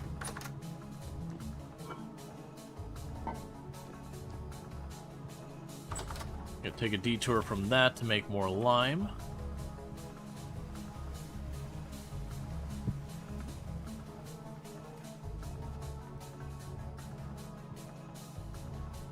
Okay.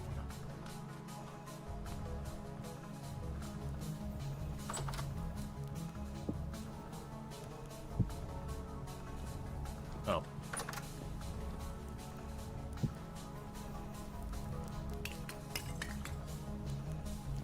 Alright, because I need a lot of ingots.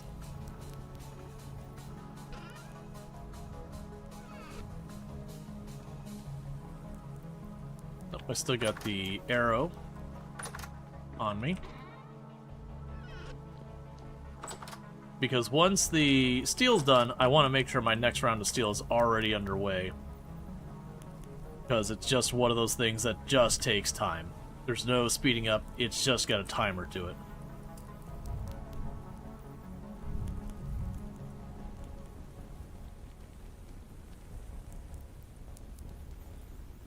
Alright.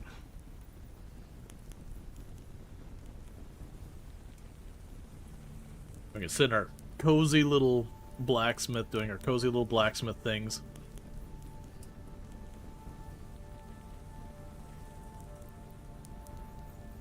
But, the steel production can do 12 ingots at a time. That's how many iron ingots we want.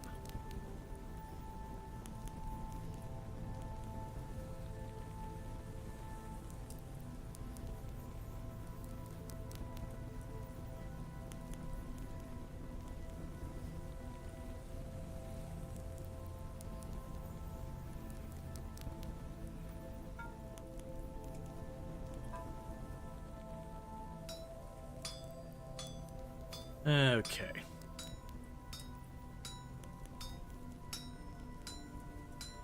And if we had the Hellhammer, what I could do is I could go back there, have the Hellhammer hitting the bronze one, have like 1 ingot be sitting there being processed, while I'm pumping up the next one and just kind of keep going and having try and like 1 heating up, I'm smacking one with the hammer, the Hellhammer's doing the other one, and just juggle. And it'll be a lot more juggling around and chaos for me as far as like speed of getting things done. It'll be way faster because I haven't seen a way to automate the bellows in any capacity. So I think that's the intent is with the Hellhammer, you should have 1 or 2 Hellhammers going and you'd just be operating the forge with the bellows.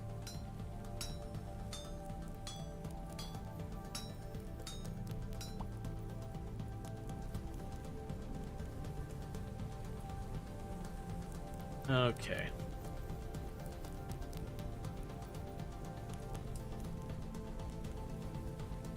But the good news seems to be as long as I get the bloom sitting here right away, about the time it gets to the point where I need to be using the bellows to get a warm up is about the time I finish this. Okay.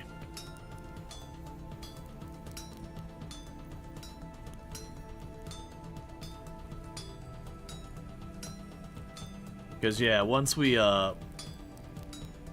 finish with the steel production, what I could do from there is we check to see which blocks end up getting destroyed, replace any of the blocks that get destroyed, immediately start the next round of iron up for steel. You know, and at that point, we'll be dealing with that. There's apparently files for large bellows in the game, which use mechanical power, but it's not functional yet. So it's not even just necessarily files. You can actually go into this.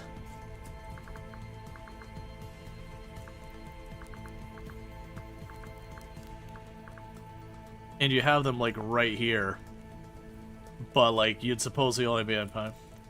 What am I using to smack this? Napster. Knapster.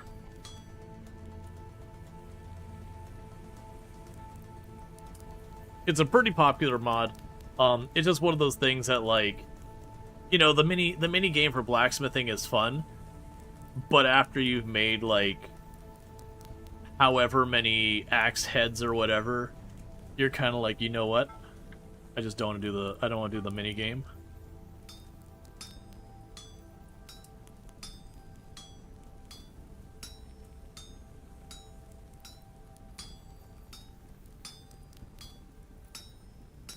Ooh, one thing we should do is, pretty soon, I should do a lap to check on the resin. It shouldn't be too much longer till the resin respawns, and that'll let us go around and get like 7 or 8 of resin, which should be enough for me to make another of the really large wheels. And that's kind of the big thing I'm missing for being able to hook up all the different machines at the same time, because I could run them in series, but I don't think our windmill would be able to handle the Hellhammer. The Hellhammer, if I recall, takes a decent amount of mechanical power. But I could get that set up, and at least start getting our stuff sorted there. Let's see, in World Gen, is it possible to toggle off regional instability? I believe if you turn off the instability mechanic, that gets rid of it. Because there is a checkbox for turning off the instability, but I believe that will turn off all instability.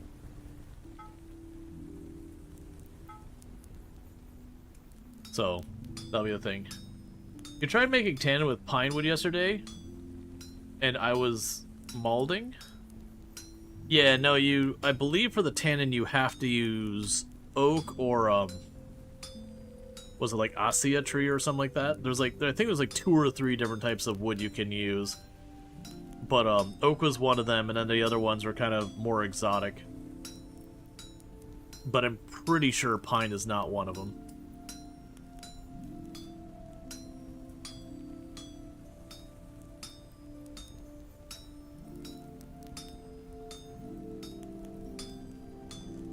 You still have some temporal storms from, and from depth though.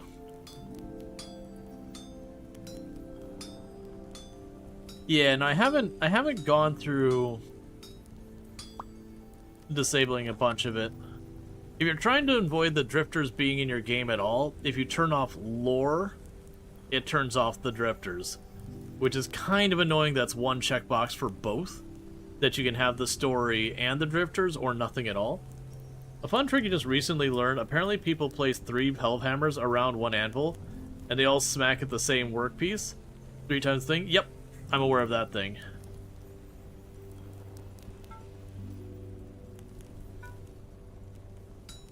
By the way, pronounced Acacia. Oh! I am familiar with that name. I just never seen it written down. Yeah, so Acacia. Is it done with all the house chores? Time to play Vintage Story? Nice. It'd probably sound annoying though. I don't have the mod. There's literally a mod to change the hellhammer sound. Because if you leave it hooked up, all you hear is tang, tang, tang, tang. You know, it just might slow down or speed up because of the wind. That was my last playthrough. I had to, like, I'd put the stuff on there and I would walk away from it for a minute and let it run and then come back in and do the next thing, which I won't be able to do now because I have to use the bellows. And it's definitely one of those things you're like, okay, is it a good sound for what it does? Sure.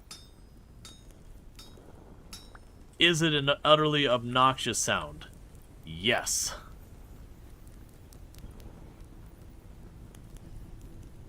Use the brake and angled gear method to silence. Oh, I'm going to do the transmission and clutch. That's ultimately what I did on the other one. Is use the transmission and clutch so that anytime I wasn't using it, I would just, you know, detach it from the system. Because I found I ended up doing that regardless.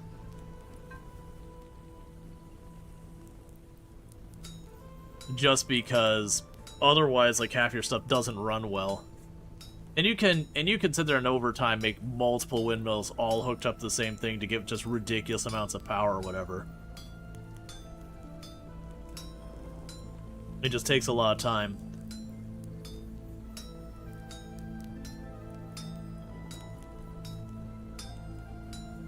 That's the advanced. I have enough resin and fat method. Yep. We just put up a ton of windmills. And yeah, they just basically can go at their maximum speed.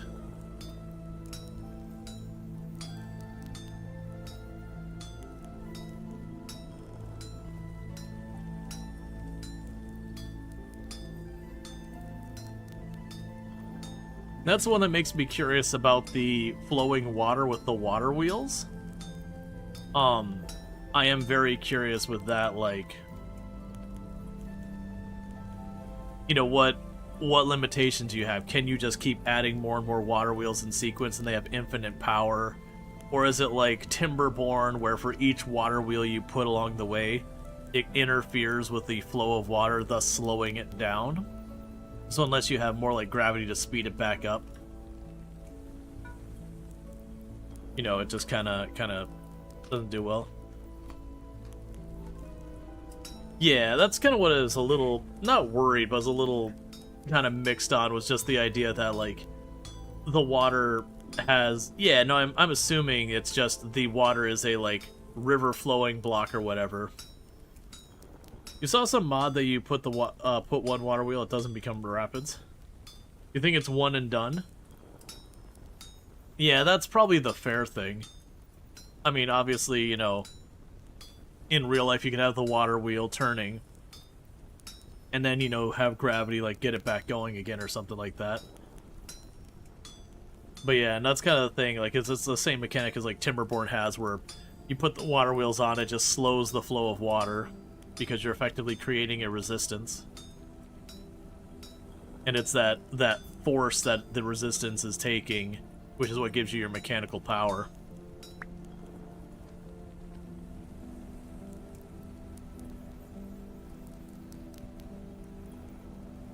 That said, I think it would still be good to have, like, a water wheel backed up by having a bunch of windmills. And so you can use your water wheel as the thing you can, like, engage and disengage stuff. But then the windmills could just be on whatever. Because then if the wind is blowing, you can do anything you want. But if not, the water wheel has enough power to run a machine or two. Unless it has a lot of mechanical power, which is possible. I'd have no idea. If you posted a link, it will get gobbled up by Twitch. It'll just show the rest of us 3 stars. We won't see it. Broadly speaking, on Twitch, very few channels will allow links outside of, like, maybe VIPs and stuff like that. And it's not because, like, you know, hey money, it's there's so many bots. Keep rapids mods? Let's see. You can only speak for how water wheels work in mods. Yeah, and unfortunately with water wheels and how they work in mods is irrelevant because, you know, there's no knowing how the default implementation is relative to that. They could be the same, it could be entirely different. We'd have to have people test it. But yeah, no, it sounds like people are saying it's a one and done kind of thing, which is probably fair, because otherwise you just put like a couple in a sequence and effectively have limitless mechanical power. Granted, at the same time, I also don't think it matters, because if we consider the things I can use mechanical power for, the kerns and the pulverizers, sure, I can load up a box with a bunch of stuff and process it into, you know, like the dust or whatever, but realistically, how fast can I collect those things? Like, you know, I could grow all my crops, and sure, I could bring in a bunch of grain, you know, a couple days here and there. But, like, am I gonna have, you know, a dozen or so, you know, boxes of grain or whatever to deal with? Probably not if I'm running the kern constantly. And then same with the pulverizer, you know, you're gonna use quartz and bauxite, and don't get me wrong, you could get a full box of bauxite, a full box of quartz relatively easy, but you probably aren't going to be able to use it that fast. So I do think those could be a limiter. And now with needing to do the bellows for the iron and all that, I think the reality is, even if you could get like 10 hellhammers operating to just have a whole bunch of anvils, you, the player running the bellows, is the bottleneck there.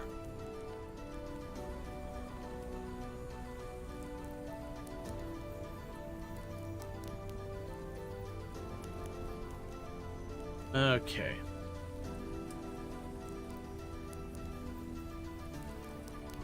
Like, I could see potentially operating 2, maybe 3 hellhammers,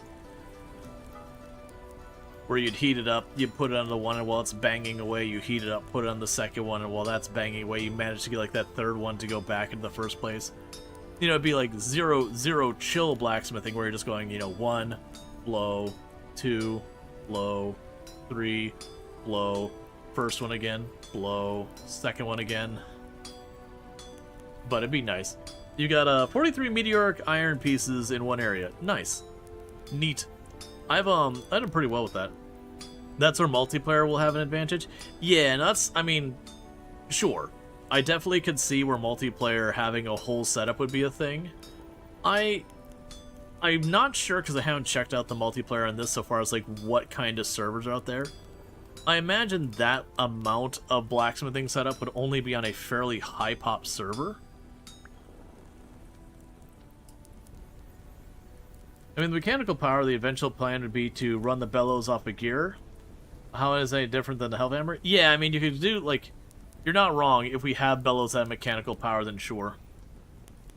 Can have one person on the bellows, etc.? Yeah. I can definitely see that if you have a server with a decent population, that you'd effectively have your blacksmith/blacksmith assistant, where the assistant is sitting there, you know, just running the bellows the whole time, and, like, someone else is, like, just running the ingots and, you know, pieces all over the place. You know, and then you'd stop to, like, actually make armor and whatnot.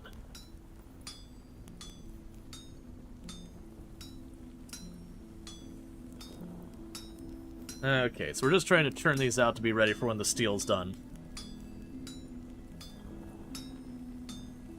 My luck, we're gonna make the steel, and it's gonna be my second shatter I've done quenching. Because I am quenching and tempering it. Because as durable as steel is, getting 40-ish, just under 40% more durability out of it is going to be ridiculous. But also, realistically, if we use second, third, and fourth, I don't know, like, someone's going to have to do the math, and like I said, I know people have mentioned that it's already been done on the subreddit, which I fully believe in all that. But I have not done the math. Yeah, so this will be the last one. So it looks like a full stack of charcoal in there for as much, not full stack, but as much charcoal as could go in the furnace is just about right for 12 ingots if you're doing it yourself.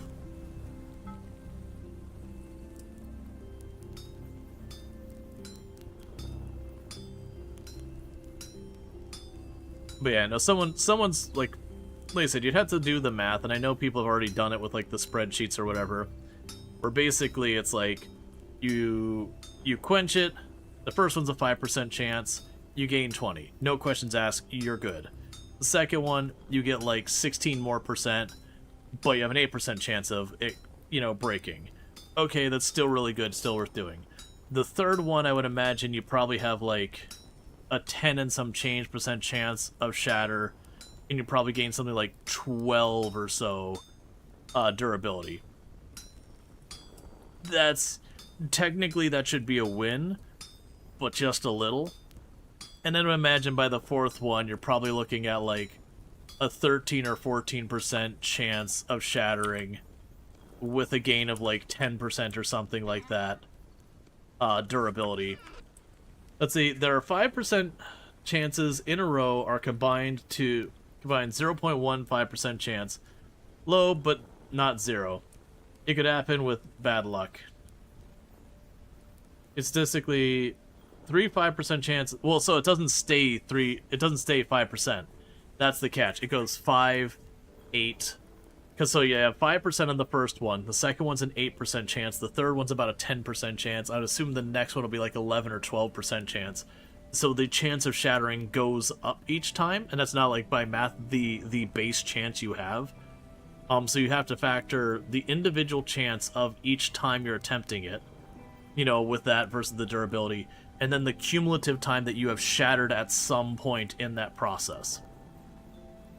Because, so, like, you'll take your 95% chance of the first one you did not shatter, and then you need to take the 92% of the 95% chance that you didn't shatter. Yeah, you're mathing how unlikely it would be for 3 steel tools, the first quench. Oh, the 3, yeah. There's an optimal number somewhere. Right, no, and people have done the math. I have not done the math myself yet.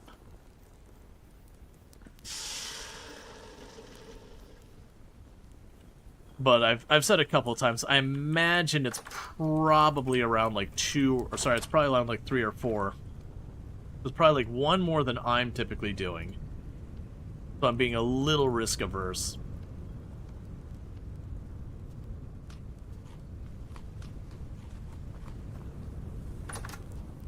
(1-2) to... Oh, only 1 or 2 per tool head? I'm surprised it's that low.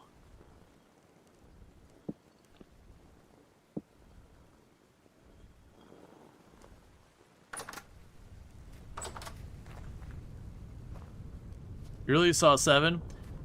I think if you're considering 7, you're not considering the cumulative, because keep in mind, it's not just in this straight, like in this one now, I'm going to have a 10% shatter for a 12% gain.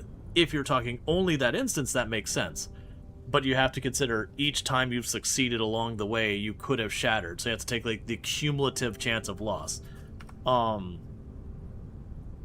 like, we're gonna, do we even have this installed? Alright, so, if we pretend for a moment, it's math time, chat. If we pretend for a moment, where is display capture? If we look here, and so we have our first one, we'll say, dance to shatter, durability. So, if we were to go here really fast, and let's, it's been a while. Boom, boom.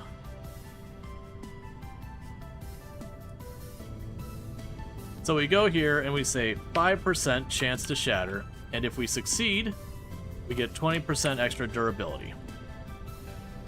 And if we go here, it's 8% chance to shatter, and it's what, 36.7% durability? Let's see, huh? No table was like 2? Where did you get 7 from? Yeah, so the catch here is this isn't the math we're doing. Oh, actually, sorry, this would be 16.7% durability. 0.7. Do you not know what a decimal is? 0.7%. Let's try this different. 0.167. There we go. But yeah, so we're going with this. Now the catch here is the cumulative. I have overall odds shattered. So we look at this, the odds you shattered on this one were 95%. We can do this by this equals 1 times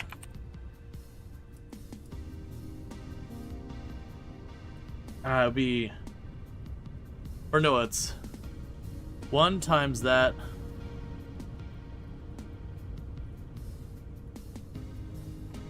it's been so long, minus 1. Sorry, it's 1 minus.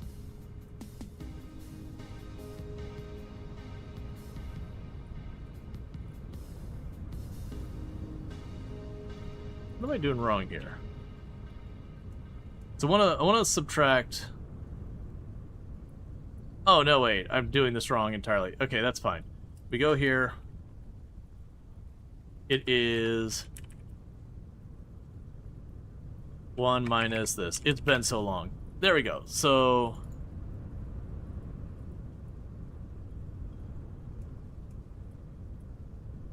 yeah, it's trying to think of how to like invert it.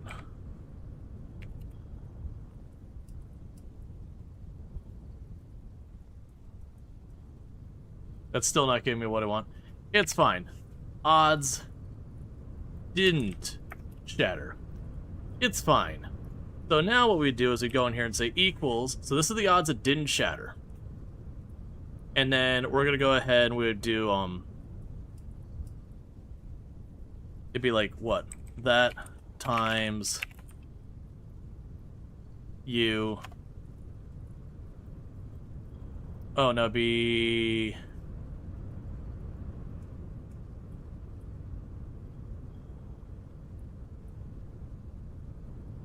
oh, so 1 minus... Man, it's been so long. I should not have gotten this up. So 1 minus this. There you go. There you go. So 1 minus parentheses that number, and then it'd be times 1 minus this number, parentheses. It's been so long. But you get the idea of what you're supposed to be seeing here is it's going to be adding. Yeah, so like I could do the math part easy. I'm trying to figure out how we do this in Excel because it's been so long. Oh, and then the...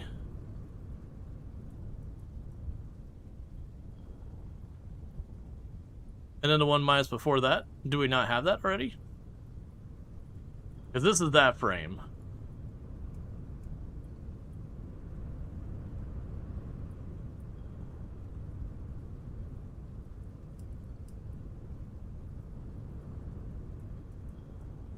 Let's see.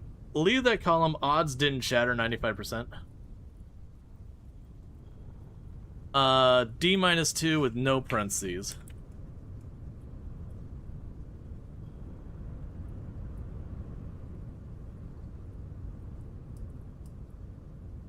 Okay.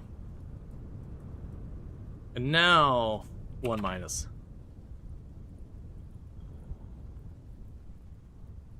That seems high. Either way, but the idea would be like if we came through here, we'd have 12%. And this is a guess. I don't know what the actual percent is. Well, actually, no. We do know that it's 10.7.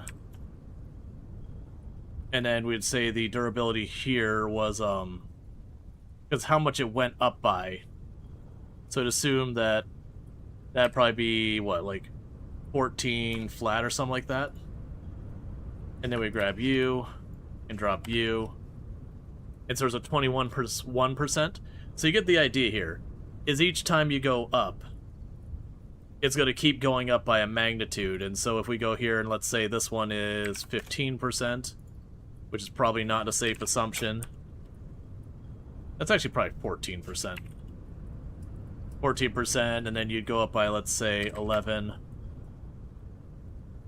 And then you do the math here, and it jumps up to a chance that you've shattered. So this number only matters for the individual roll, but cumulatively, this is the chance. So you'd have, like, on your fourth roll, a 1 in 3 chance you shattered.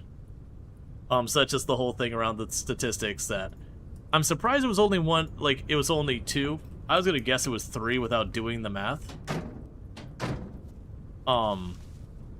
Okay, so we got a little while longer there. Yeah, but it sounds like it's only 2 is all it takes to hit the point where it stops making sense to continue doing it.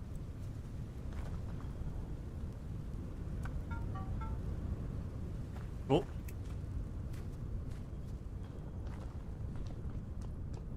And I used to, yeah, I've already taken it off the display capture, cool. I used to do a lot of stuff in Excel, like all sorts of advanced mathematics, but man, I have not used that in like 20 years on any of that stuff. But like back when I used to play EVE Online, like I made spreadsheets that would reference each other, even had where I grabbed from an API the numbers for a bunch of stuff that people, you know, people brought from player-founded information. They had like a client you could submit API API data and all that. And I used to do all that stuff. Okay, so that's prepared. And you're soaked. So I can grab you and scrape. And go here and grab you out. Drop all of you in here. You're waiting for strong tannin, so I'll just drop you in the box. EVE Online spreadsheets is diabolical. Oh yeah, no, they became like an entire art. But I used to do all that stuff, but, you know, like any muscle, if you don't flex it for a while, you lose and it takes a while to get back into practice. Alright, so I've already forgotten what the heck we were working on. So we got our steel ready. You're doing your stuff there. So you're getting close to ready. Now, I do want to see about trying to get more temporal gears. So let's not go to the one that's at the bottom of everything, because that thing went straight to nightmare level enemies almost instantaneously. Instead, I'm going to go back up to where we had the iron spot up this way with the saltpeter. Because if I go up there, I might get lucky and get some nice middle-of-the-road monsters. that we might have a chance of trying to get all that sorted out. And get our 3 temporal gears to see where the heck the other one goes. Now, you remember the space exploration flight game that Blind played? Literally had spreadsheets as its UI menus and such. Space exploration flight game. Man, that could be a lot of games. That could be, oh, what's the one I have over here? So you have, like, EVE Online, that could be arguably true of. Elite Dangerous, that could be true of. I doubt, knowing Blind, it's probably not those two.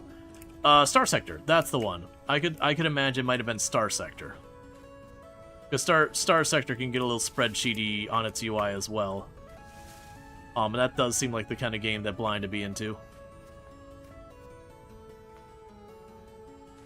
Star Sector's a good game. It's definitely one of those games that the learning curve... X series could also be another one. The X series can get pretty spreadsheety because you'll be like, how do I want to build my base? You start taking like all different things. Well, what systems have what reason? Oh, jeez, that scared the crap out of me.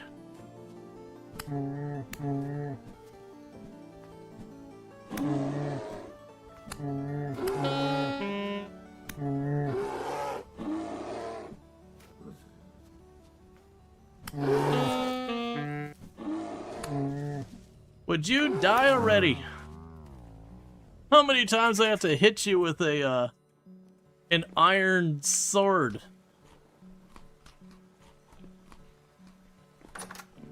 That bear gave me a proper startle.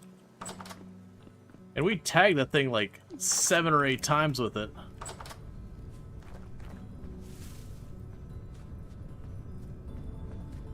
Yeah, it was not an X series. And looking at Star Sector screenshots, it was 100 times less graphics and action than that. Ooh. I have no idea then.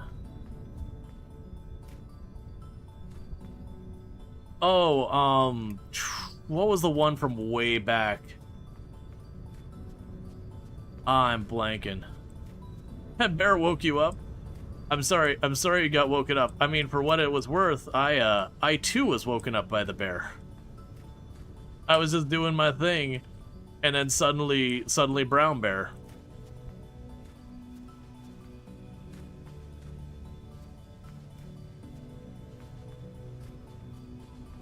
What was a top-down hardcore survival game where you could customize basically everything you had and take care of all your character stats?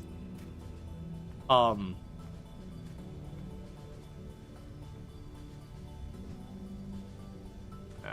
really shouldn't have gone for that blind throw.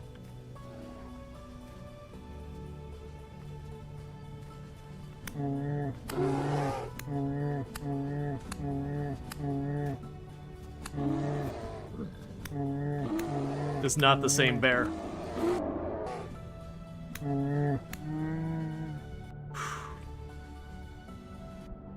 Oh, CDDA? Yeah.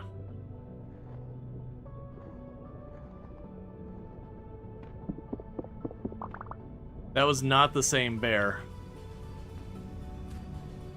That was a different brown bear.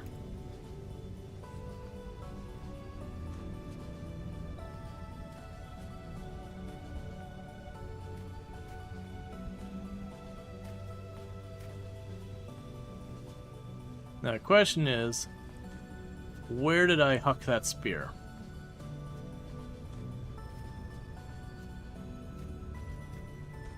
Yeah, so I threw it from over this way, over this hill. But expected to be embedded over here somewhere.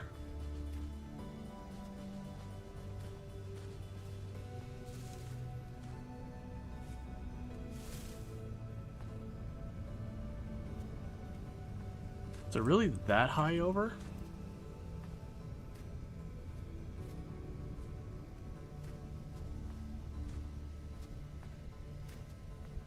It's not the end of the world if I lose the spear.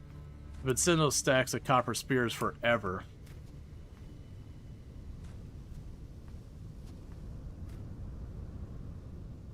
Unless we got the wrong hill, which is very possible.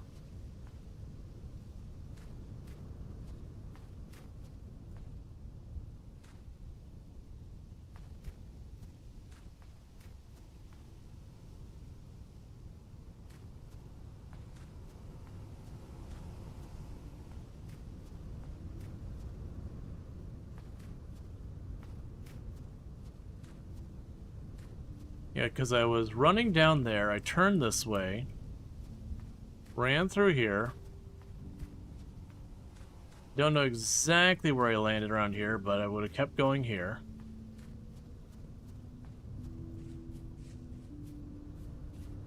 And I think it was that hill that I saw the bear on. And I threw the spear, and it went right over top of it like I missed it.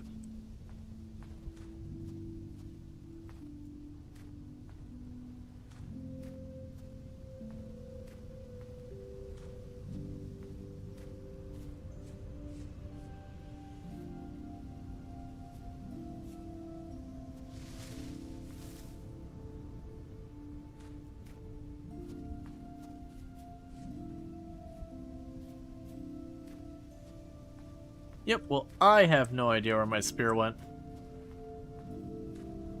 Because it's not the end of the world. All these copper spears I have... Wait, did I not throw it? I must not have thrown it at all. Or I must have grabbed it while fighting, which is probably what actually happened. I must have unintentionally grabbed the spear while I was running around. Keep in mind, this is the end of winter, so it's entirely possible that this is when the bears are waking up and they're starting to go around looking for food and all that. Because we're getting towards the tail end of winter.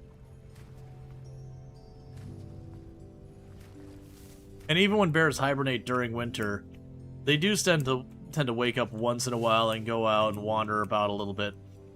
They're not fully there. I have no idea about the game. I don't think they do. But they do respawn at different times, and it could just very well be that the respawns and all that are designed to mimic some of that stuff. By us having a lot of the respawns be seasonal or whatever. I have no idea in any of those regards. It might not have nearly that depth. I'm guessing it does.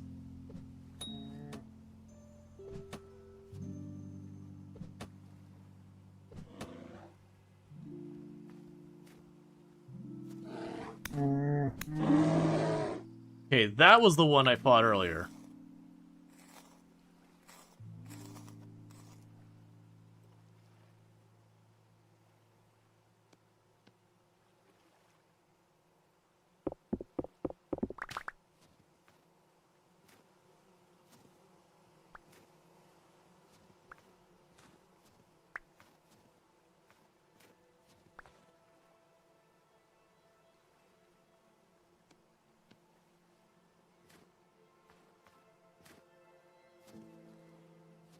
That's why the same brown bear only took like 2 hits to kill as opposed to the other one like just smacking away at it like 10 or so hits. Alright, well let's go bring this back because I've got 36 bushmeat to eat. 2 bear pelts and a whole bunch of good stuff.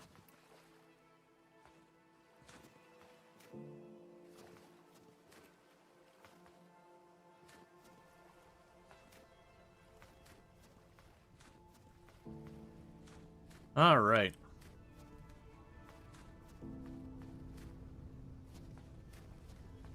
It does look very spreadsheety. Aurora 4X seems to be the game. Gotcha. I'm completely unfamiliar with that one.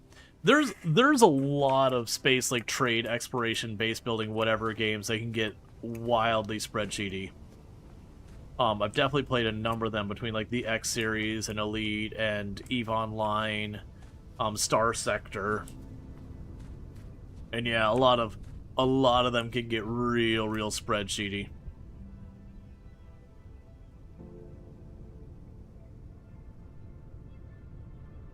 Honestly, a lot of RPGs can get very spreadsheety depending on the style of RPG. Most of the ones that are like Dungeons and Dragons implemented can get pretty spreadsheety if they don't kind of go out of their way to, you know, hide the spreadsheetiness behind other stuff.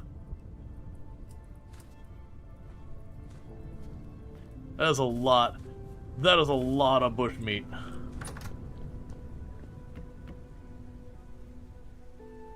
Let's start with the fat.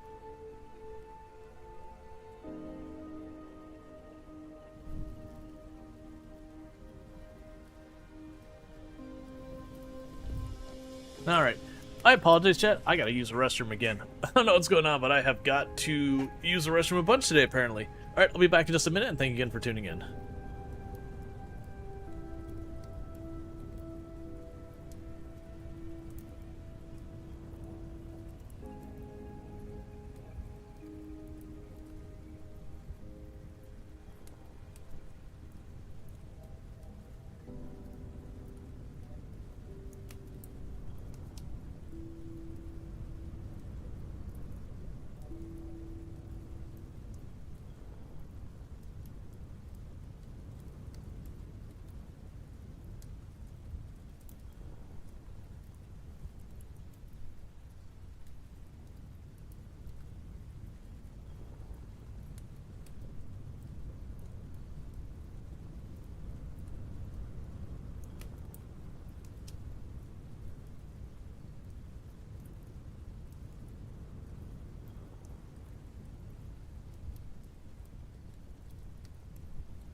Okay, and I'm back.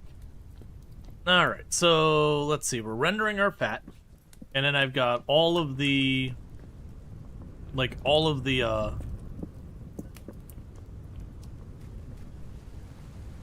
like, all of the stuff ever to do that. What do you think of Star Citizen? I haven't played Star Citizen in absolutely forever. I kickstarted it way, way, way back. You know, and I did like one of the early play tests and the game barely functioned at the time. And then they started doing the whole thing where you could like buy real estate that didn't exist for hundreds to thousands of dollars and all that kind of crap, and then I wanted no part of it because I found the monetization to be particularly egregious. So, is it a good game or not? I have no idea. Very genuinely have zero idea. But it was just one of those things that the monetization gets pretty sketch.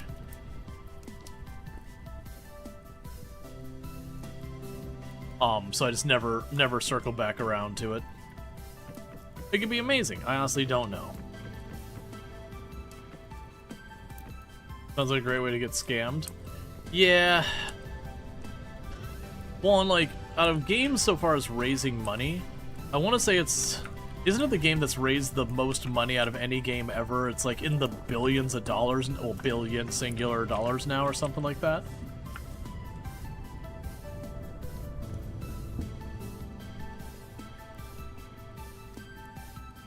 And so it's just kind of one of those things, it's like, okay, I love me some games and all that, But for $1 billion raised, I'm expecting you to deliver me the sun, moon, and stars. Because, dear goodness, people cannot mentally quantify how absurdly large amount of money $1 billion is. It is a ludicrous amount of money. GTA 6 might take the cake. I'm curious. I imagine it's going to be a huge revenue drive regardless of anything. Like, I don't think it's going to struggle.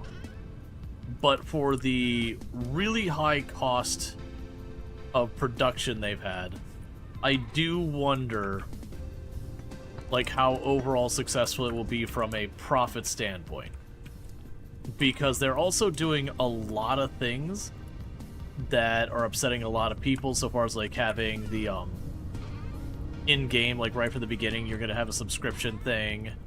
They're also doing in-game, like, there's multiple stores that you have to basically buy DLC to get access to for, like, tattoos and all that. And so it is definitely one of those ones. I wonder how that's going to impact things in the long run. Regardless, I do think it's going to sell ridiculously well. But I do wonder how well received it's going to be with all that stuff too. It is the game I think everyone industry-wise has kind of got their eye on. Because they're charging more than generally AAAs go for. They're adding a subscription thing right from the get-go. They're doing a lot of stuff that's pretty unpopular. And it's going to be, will the customers stomach it and buy it anyways? Or will it have a less amount of sales going on?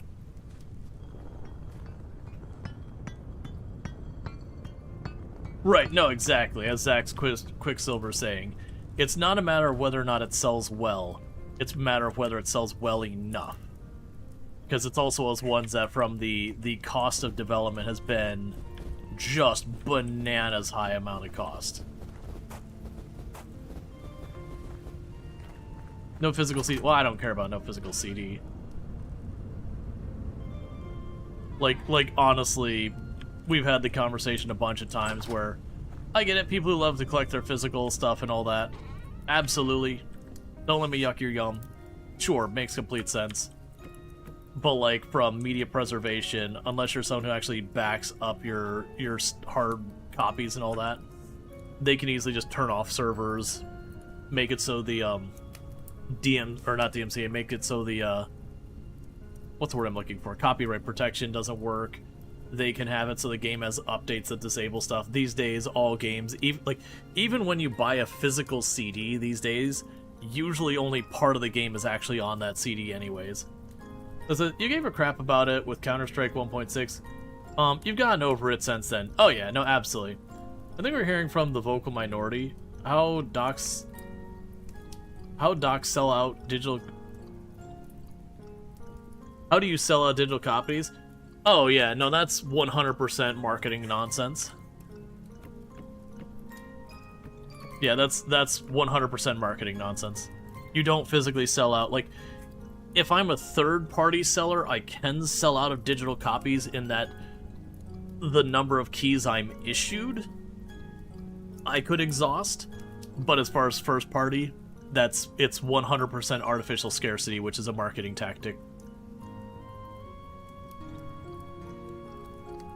Making people fear missing out.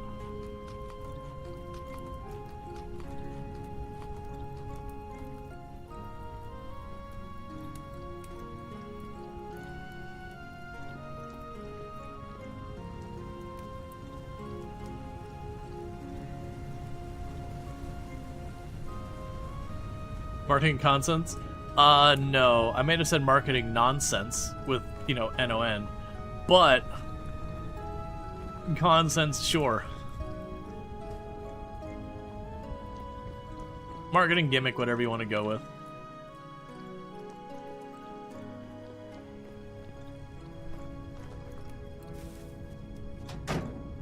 $93% done on the steel, so the steel is going to be done very soon. It'll probably be done before this bear meat's done. Because this might be a surprise to some of you, but apparently cooking 2 whole brown bears, it's not a small thing.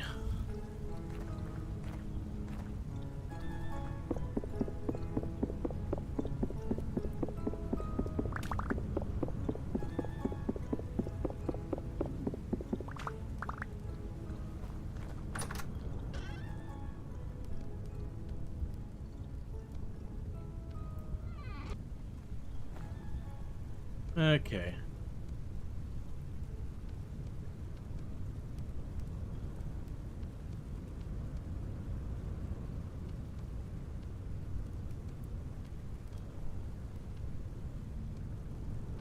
No, unfortunately, because it's bushmeat, I can't use it for purposes of pie. Basically in the game, bushmeat you cannot use for any type of, like, meaningful recipes.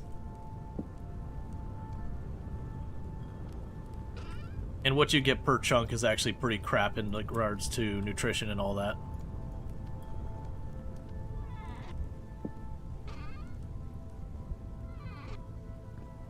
But do you want pie? I mean, when we got the bunch of goats and all that, or whatever it was, we definitely got pie. Wrong button, I was making that take way longer than it needs to. You've eaten bear, it's actually pretty good. I've honestly heard bear is good as well. I've never partaken or had the opportunity. I wouldn't be against trying it. I'm pretty okay with eating, you know, animals you don't see eaten very often.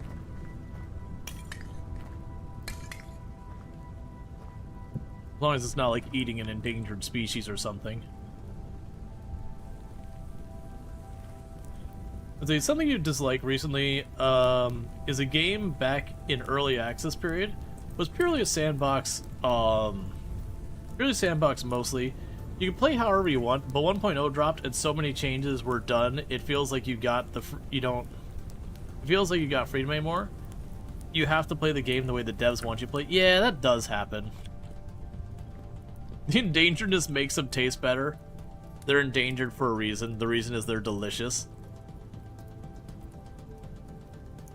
Yeah, and there's been a number of games that, like, what it was in early access was kind of just, they put the systems in place, but then they always had intended there being, like, a story or, you know, whatever, a message, whatever you want to go with.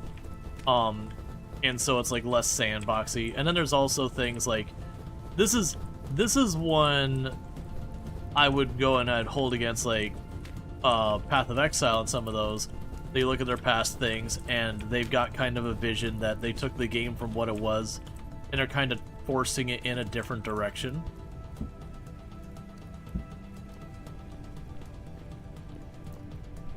Alright, don't I need ground up charcoal? Powdered charcoal, whatever.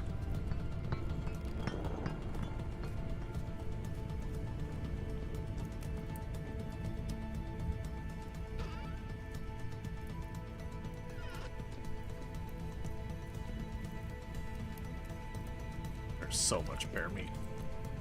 And the worst thing is it's only good for a couple of days. We could store it and extend it a little bit, but I'm just going to start shoveling into my gaping maw. We might be biased, in your opinion, for it, but Palworld. Yeah, I have no idea. I haven't played Palworld. Their whole marketing of Pokemon but guns just is like, why would I play that? And I get some people are super into it, but my point being, for me personally, Pokemon but guns doesn't excite me. I know some parts have been overhauled, where you have to play it as the devs want you to, and some progression is forced for some unlocks. Yeah. Yeah, no, I definitely know there's times that, like, the devs intervene to, again, get the game in line with what they want it to be and whatnot. And quite often, that can come to the detriment of what brought a lot of people to the game. And sometimes it can be like, well, I can accept that this is objectively better for the game. but also isn't what I want, like, more selfishly. Alright, well, I don't want to sit there and just stare at the meat cook forever, so I'm just going to assume it's going to turn out right. I got a big old pile of meat. A big old pile of pie. It's a great, like, survival crafting and all that. Over the weekend, you had a bunch of people ask you if you're going to play / stream it. Yeah, no, it's been the same thing. I've had a whole lot of people ask me if I was going to play and or stream Pal World. And it's kind of like, I'm not against it. I don't have anything that particularly with the game that, you know, I would be like, oh, you know, I'm morally opposed or whatever. I refuse, how dare. It just doesn't particularly interest me. Like, just the premise of it. It's like, okay, Pokemon's cool and all that. I've definitely done my time with Pokemon. But, you know, I wasn't really looking to hand Pikachu an AK-47 and cut him loose on the world. That's kind of just one of those head-scratchers that, you know, as someone who's not super into guns, doesn't do anything for me one way or the other. It just feels like a weird decision. But people are into it, and they should enjoy it. It's just not for me.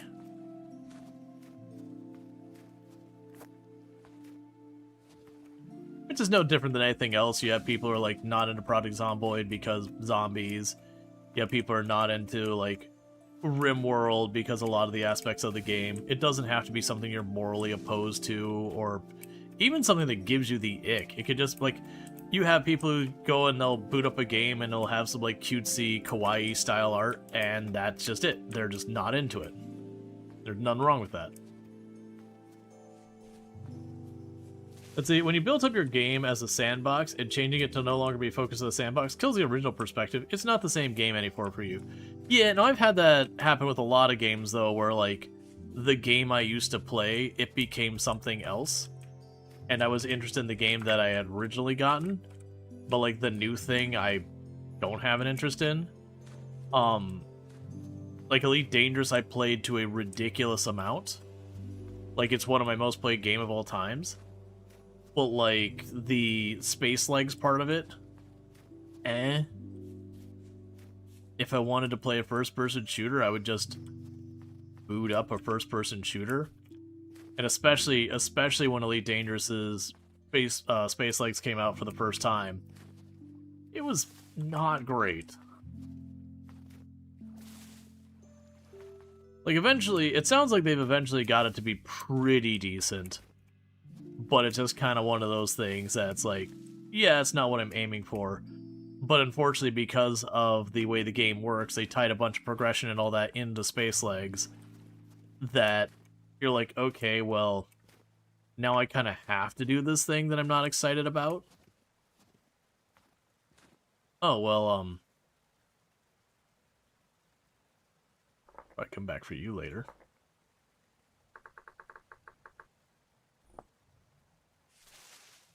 I'll deal with inventory right now.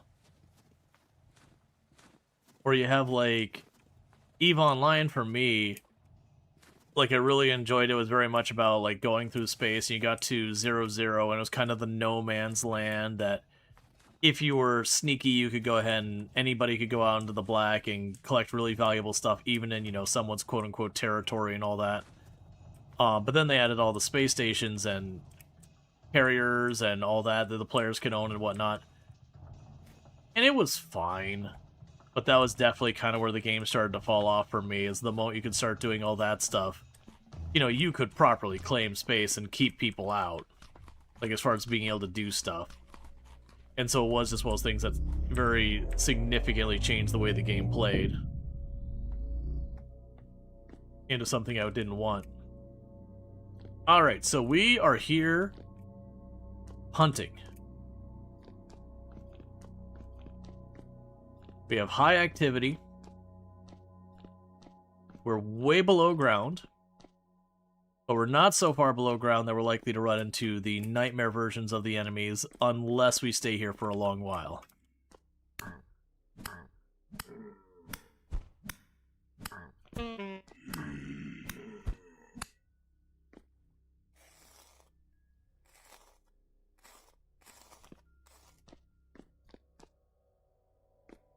Let's see, No Man's Sky, I believe, has a story sandbox right in where the story is completely optional for the start.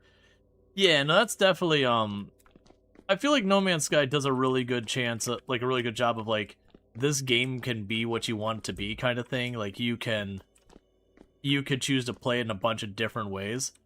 I forgot that we hadn't finished mining all the steel down here. Or, I keep saying steel, iron.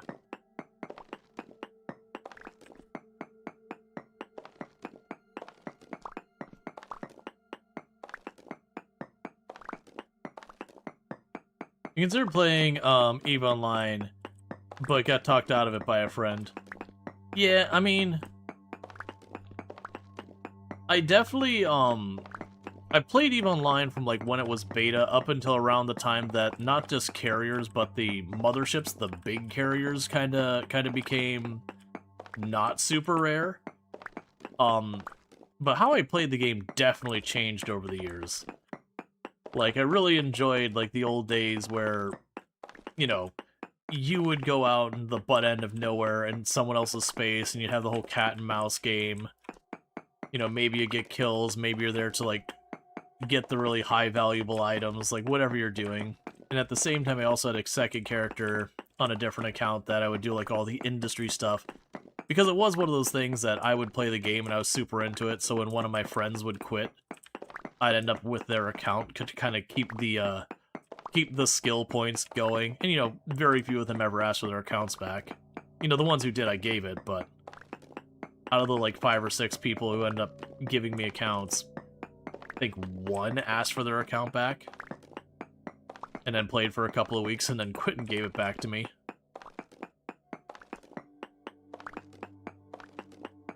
But, like, as player-owned stations became a thing, and you started having more and more people kind of in the butt end of nowhere and actively doing stuff there, it kind of made the galaxy, like, it became a joke that 0-0 was safer than high-security space. Because in 0-0, you know, everyone was an enemy.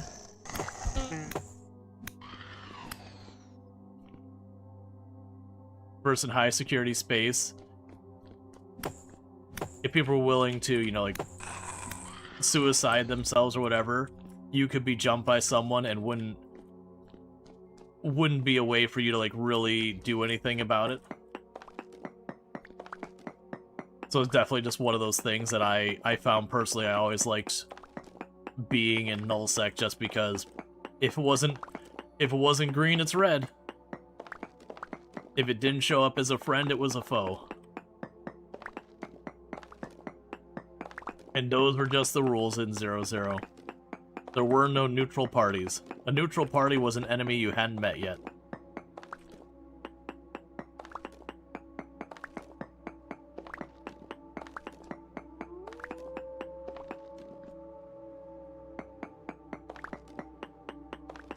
I'm coming down here for temporal gears.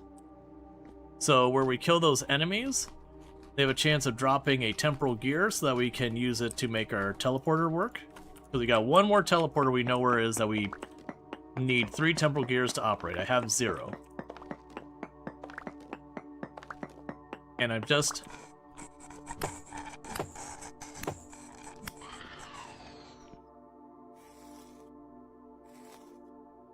chilling back here in this corner because there's one way in, one way out, so you can kind of loosely keep an eye on the door.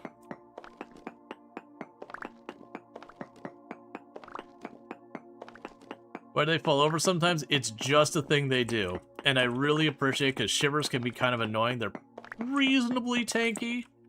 And they hit pretty hard and they're relatively fast. They're just overall, they're not one of the more powerful enemies, but they definitely can be dangerous. So it is nice when they just tip over, you just run over and wail on them 2 or 3 times before they get a chance to get moving again.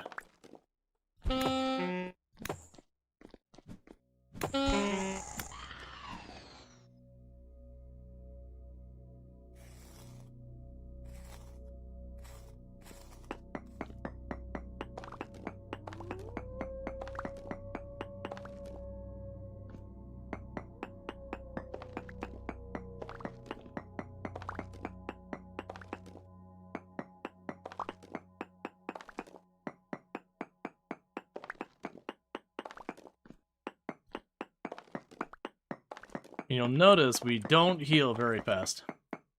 They definitely have an attack cadence that you can stun lock with good timing. Yeah. It's kind of a trick that they kind of have this little bit of a lunge to their attack. It just takes a minute to sort out.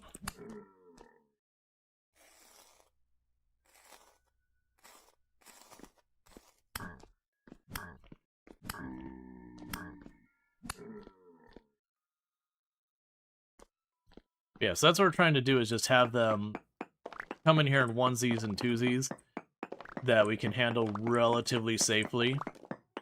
And gives me at least a little time to recover my health in between attacks.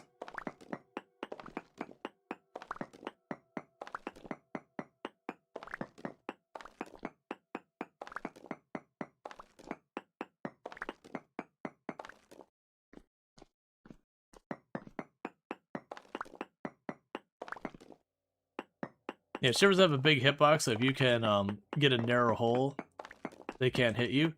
Yeah. No, it's definitely one of those things. I made the comment when we were looking at the,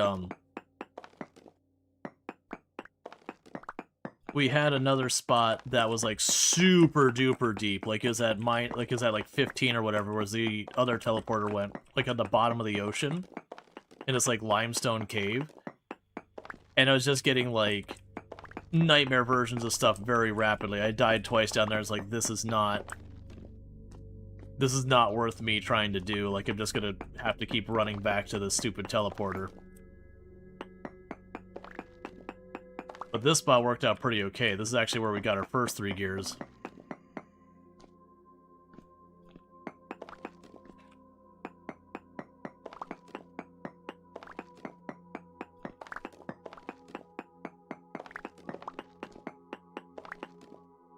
I'm just mining this in the meantime because while we're waiting for stuff to appear.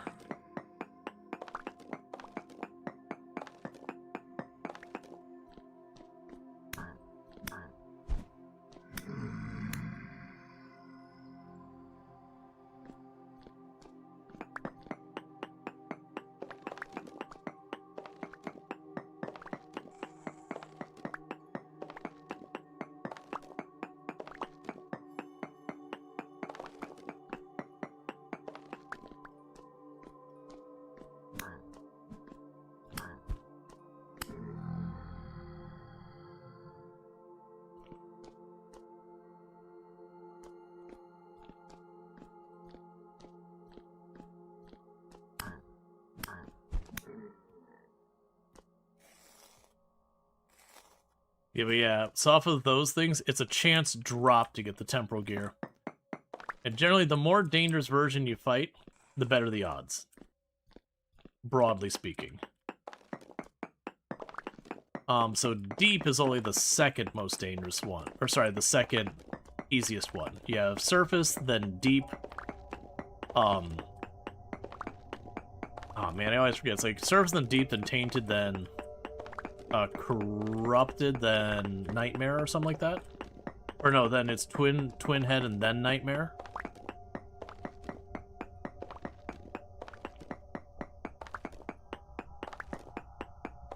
But as time goes on, we should start seeing more tainted ones.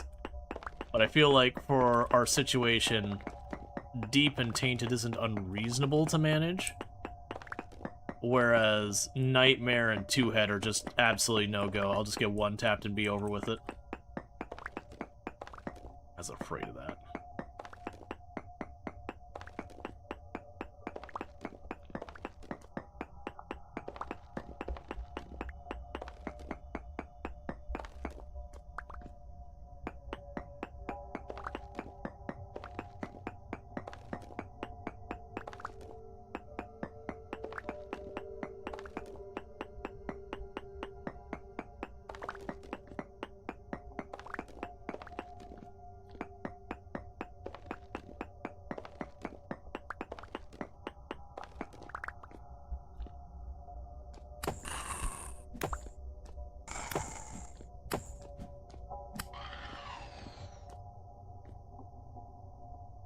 The real problem shows up when you get, like, a combination of, you know, a couple of shivers, so it's much harder to time Or you get a bowthorn and some other stuff, so while you're trying to deal with this, the bowthorn's just shooting from the back and you can't quite just run past it to get to the bowthorn.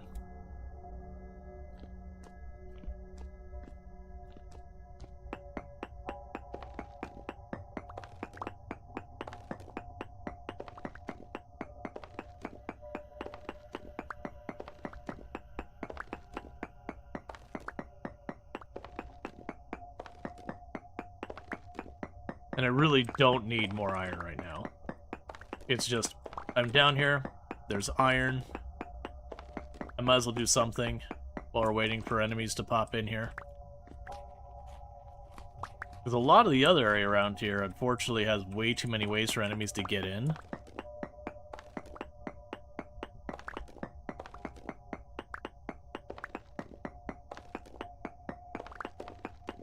So it gets really spicy.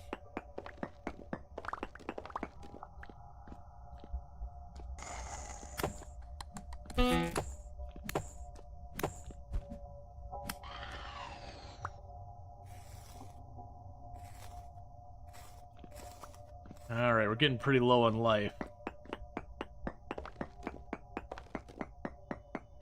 No way to boost spawns? Not directly. So what ends up happening is if you watch down here, it'll say current rift activity. The current rift activity plays into the spawns, and you also see the gear in the middle is turning. As that gear turns more and more to the left, and it slowly drains, I will, on average, have more enemies spawn and at a higher difficulty.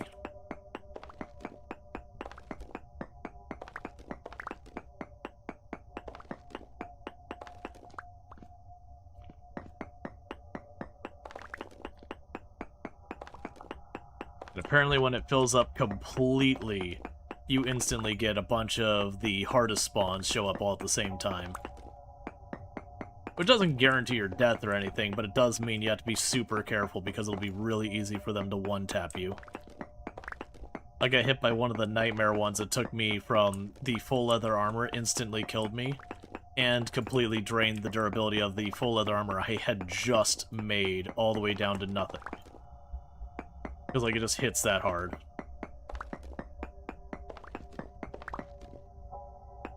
And that's because the damage scaling for, tiers in this game is so wild that that's just the way it plays out in practice.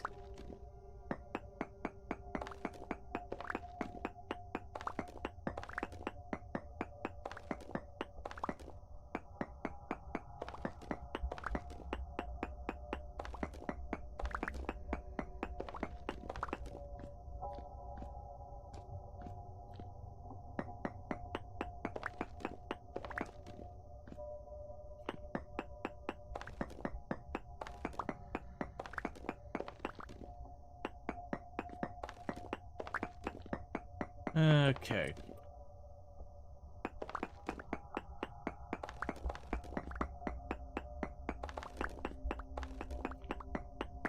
Okay. Didn't see it at all.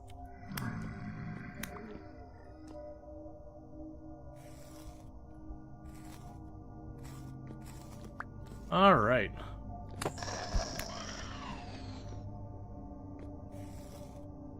Just, I was watching the door and nothing came in, but we're far enough back they could spawn over there. So it just spawned right down here with me. We really should be going at this point. Our sanity's getting pretty low, our life is low, and we heal very, very slowly.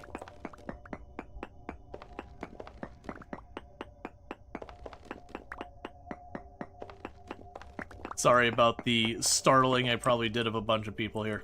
Oh good, a nice, normal, deep one. No luck of these temporal gears, though. I'm a little worried I'm going to leave this room, and there's going to be a bunch spawned down the hallway that I couldn't figure out how to get in here, and I'm just going to get murdered. It's actually very likely that that exact thing happens.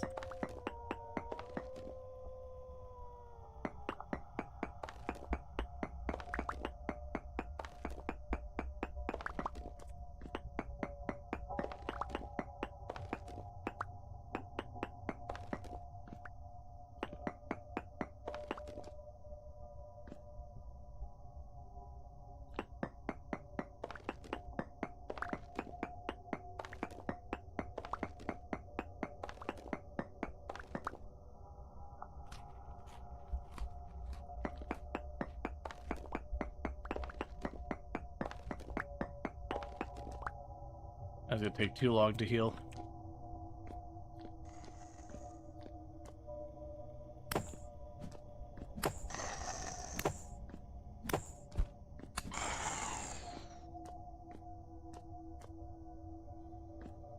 I appreciate it's a gear, not the kind I'm looking for.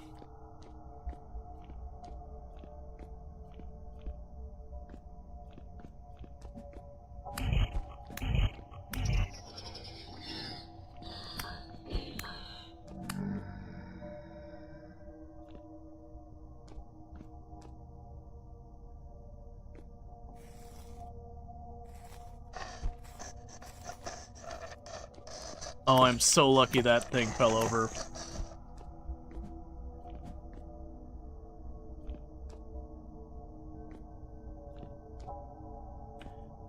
If that thing had rolled up and just gotten that hit. We're looking for more temporal gears.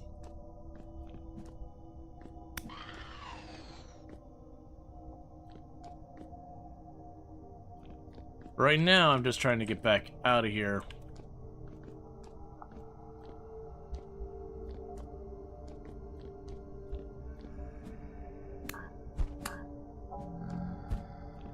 Probably gonna get flanked up behind on.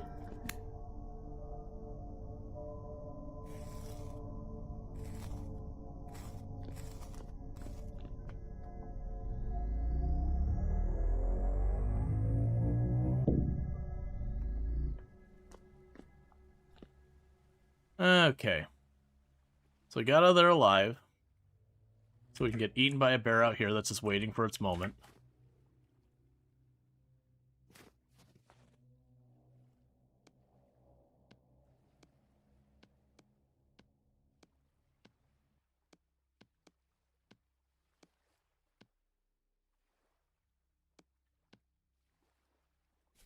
Alright. So 0 luck. Killed a good number of enemies. Got a ton of iron. They were decent difficulty enemies with like lots of tainted and all that in there. But unfortunately, sadly, with all that, we did not get a single temporal gear. And that's like one of only 3 ways to get temporal gears, so it is what it is. Meanwhile, I got enough inventory space. I'm going to rip up this pear or cherry tree.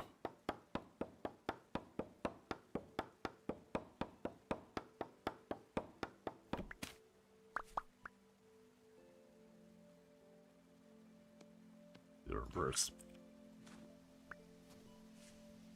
Okay. Remove this pin. And another tree way to the south that was another fruit tree. We can grab that on the way by.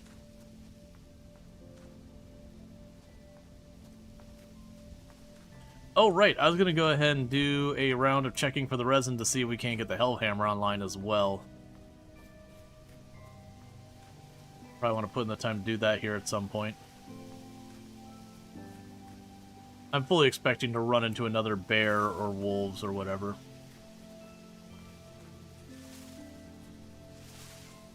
Been seeing a lot of them since the end of the year.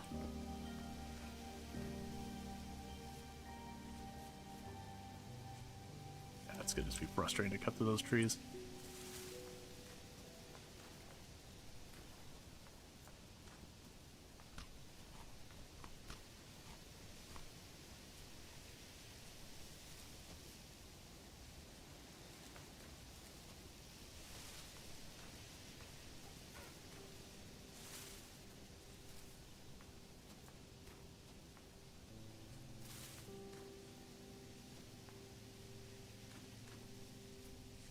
Okay.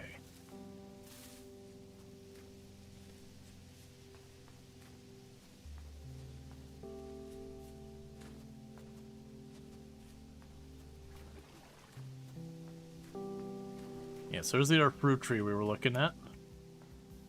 On the bottom left corner of our map.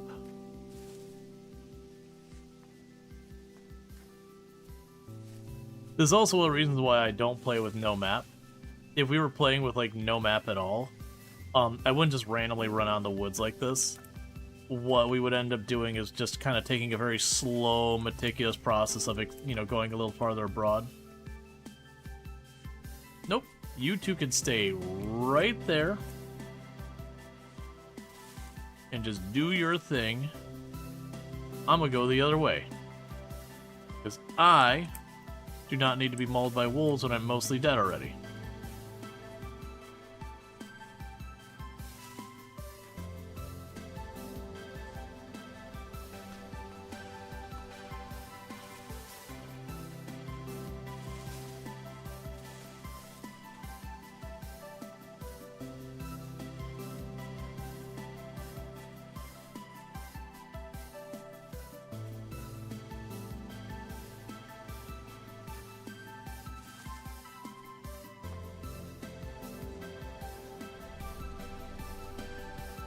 Again, a completely different corner full of wolves.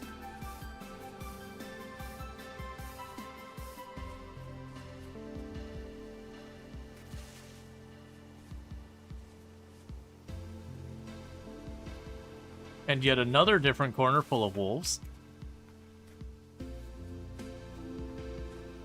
There are many wolves up here.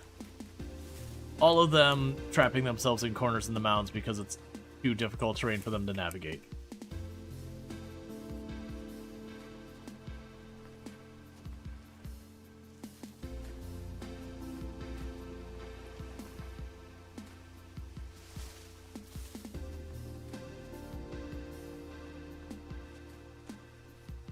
And the reason I'm kind of rushing versus like stopping and checking a bunch of stuff this time compared to our last couple forays through here is just the fact that this time we're already badly injured.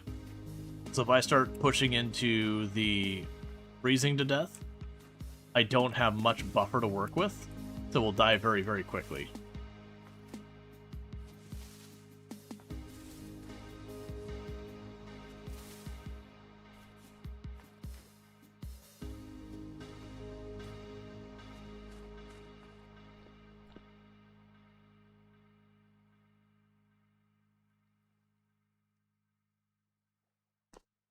Okay, so that place, it doesn't look like the resin's back yet.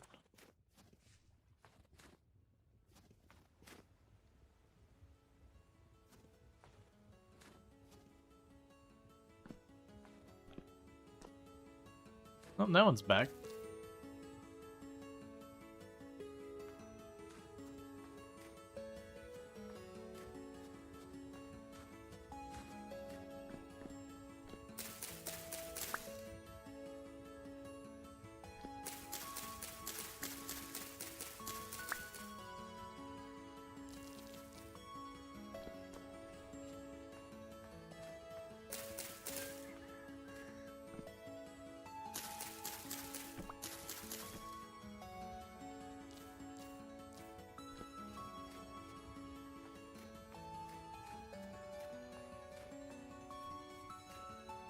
Try and be fast because we are freezing to death and we still don't have a lot of health.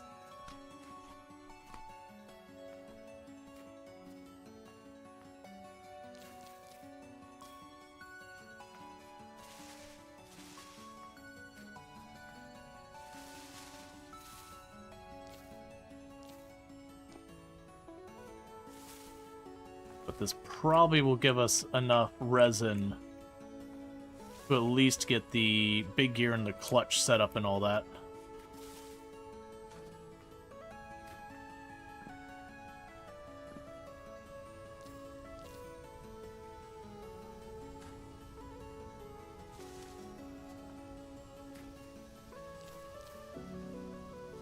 Alright. We got 7 resin. Yeah, I'm not running up for the fruit tree. We're gonna die if I don't start getting our way home.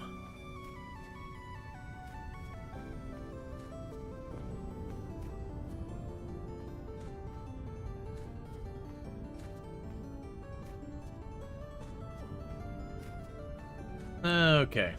The good news is we're pretty close to home.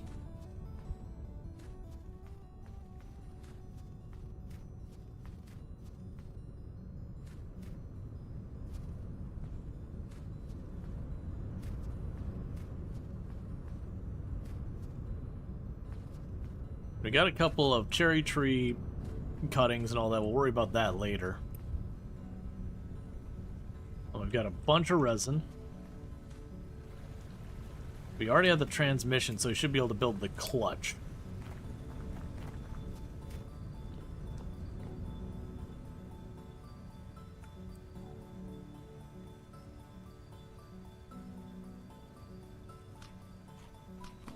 Okay.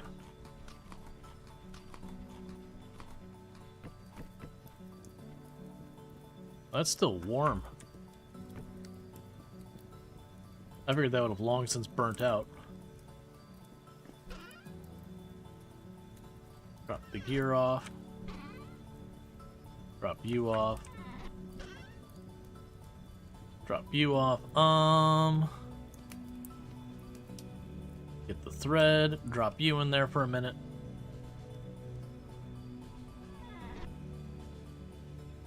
That's fine.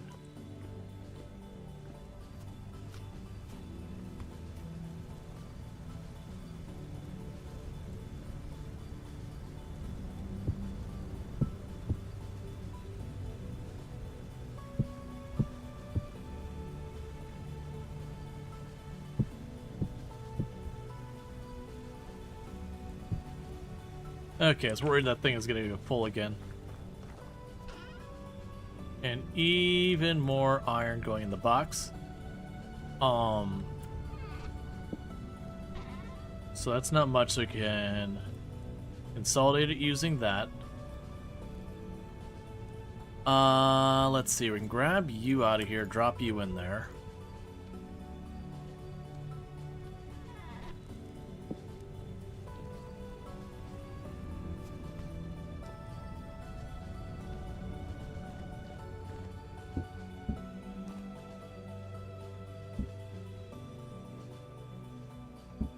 Leather.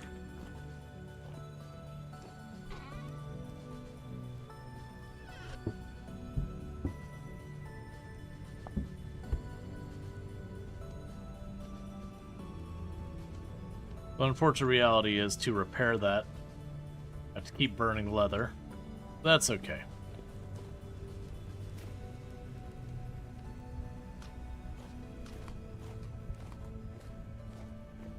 Alright, let's go check, see if the steel's done.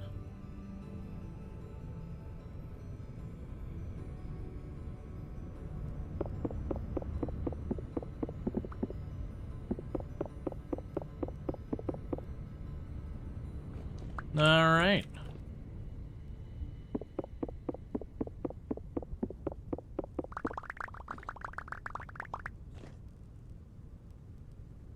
And we got our blister steel.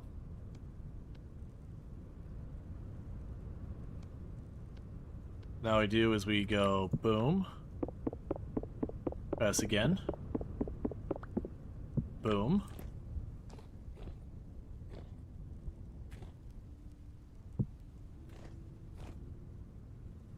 Alright, so as you can see, a bunch of these blocks did not survive. So we get only some of the bits back.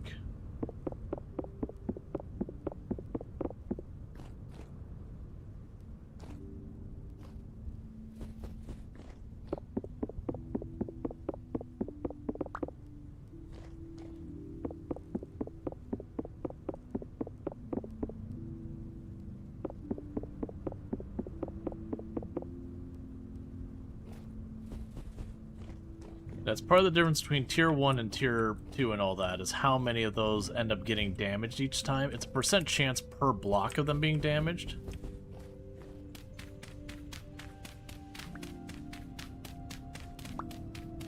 I need to be able to see the bottom. Okay.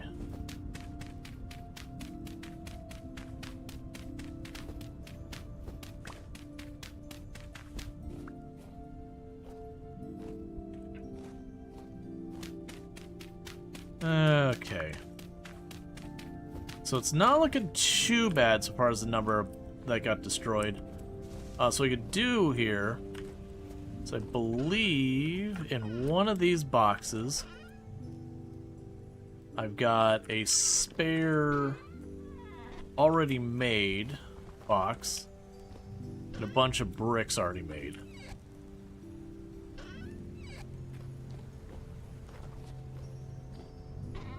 So I can go here, grab the mortar.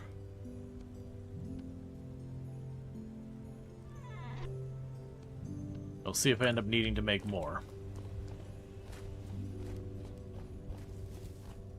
So 1, 2,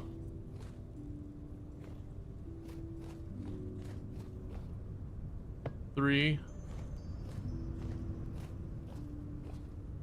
Yeah, so 1 in 10, 1 in 20, 1 in 1,000. Yeah, so you really want to get the higher level ones if possible.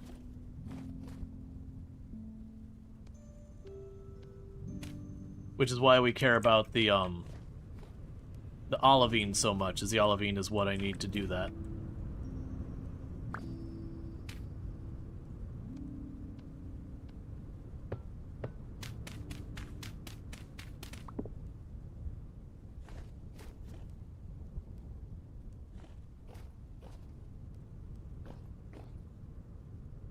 Three tiles are damaged.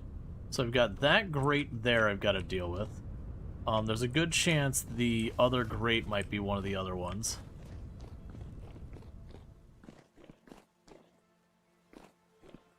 I didn't check while I had that pulled up. So you got 3 tiles damaged.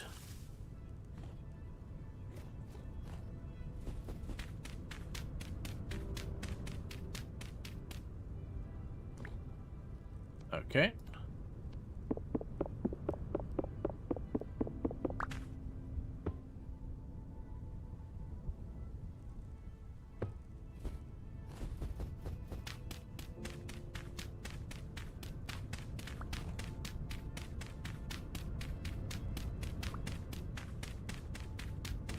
Yeah, I didn't think about the fact that I need to see the foundation of this thing. Alright, so I've got 1 grate and that. I need more mortar. I need to remember what the heck I need for mortar. It was quicklime, I believe, was part of it. So, for mortar, we need slaked lime. And in slaked lime, we use... That's for that. Okay, so... You wasted a brick? How did I waste a brick? Keep in mind, this brick... Oh, that's a refractory. You're right. I thought I put the other one down there.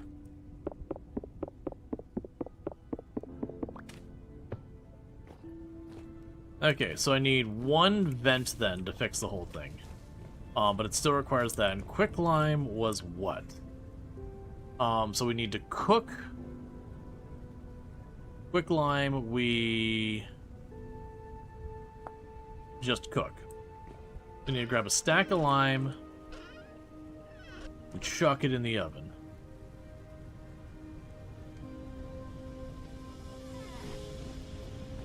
And what temperature do you need? 825. So for 825...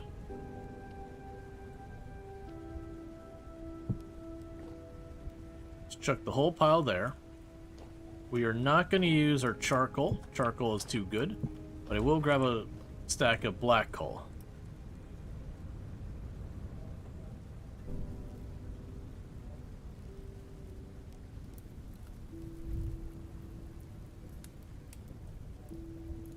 Okay, so you have to get to 1600 degrees. Oh, that's the smelting temperature. No peat, huh? No, I really need to go and get peat. It is definitely something like I've got peat all over the map. Yeah, peat is 900? Yeah. Well, you know where peat is. I really do just need to stop and grab it.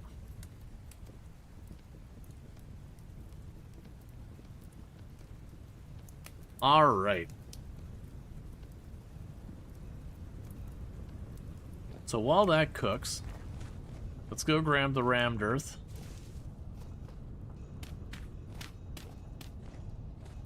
And shove that down along here.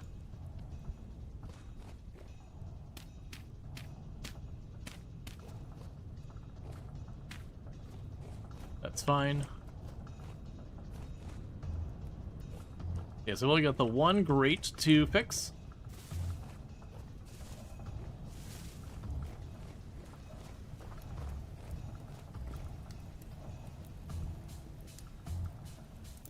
Yeah, so that's going to take a really long time to get to temperature, but then I won't have to think about it for just about ever. So there's a big old stack of bone meal.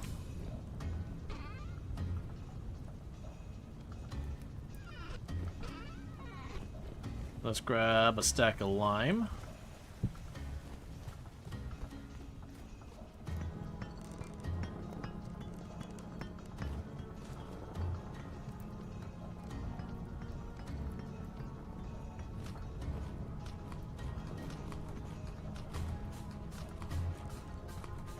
Alright. And so while we wait for that, I did get a ton of resin, which weirdly did not decide to stack there. So we've got our big gear, we got our axles, and a whole bunch of other stuff. So the next thing I need with the resin is I need a clutch. So we've got our clutch here. We need the rendered fat.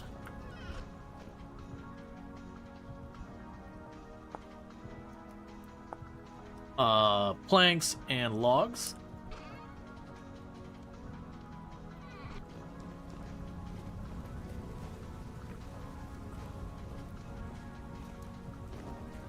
And then we need the hammer, the chisel, and the I broke my saw.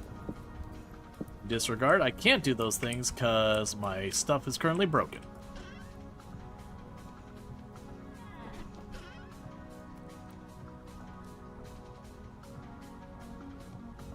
But we do have the materials now to get that done. I just need to get that all sorted.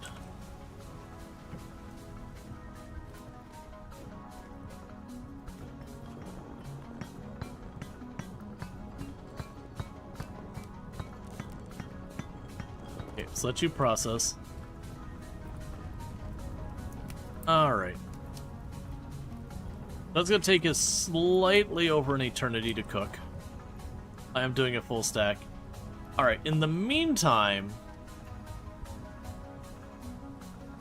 we have a blister steel that we make into a steel ingot.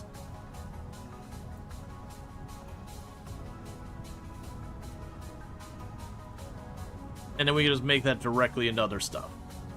So, we could start getting our steel work done.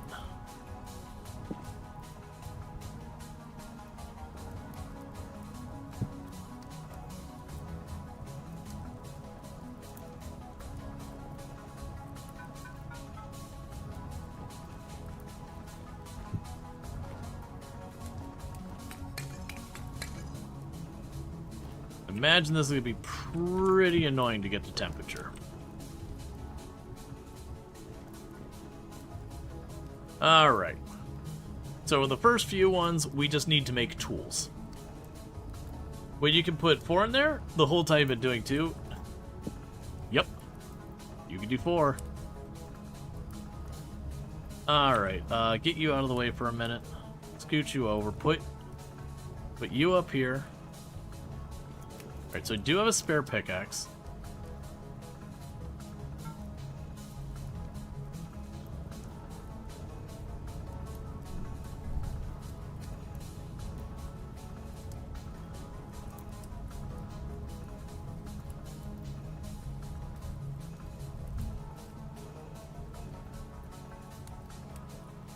Alright, so what we want to do with this is we want to start making tools.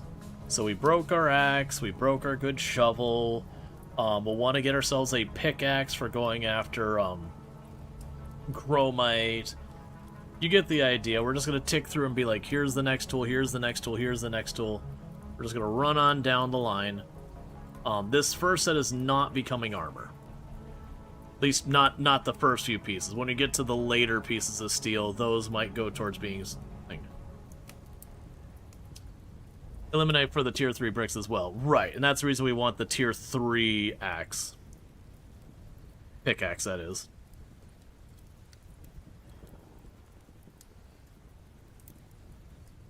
We do have a spare hammer. We do not have a spare hammer.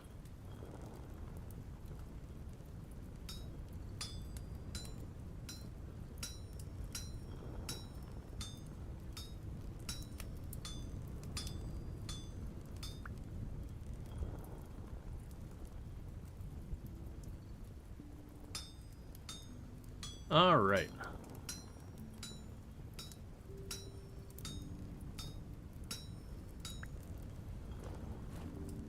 There's our steel hammerhead.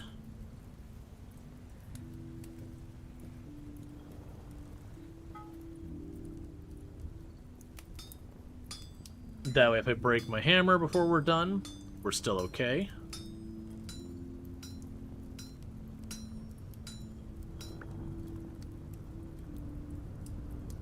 There's our steel pickaxe head.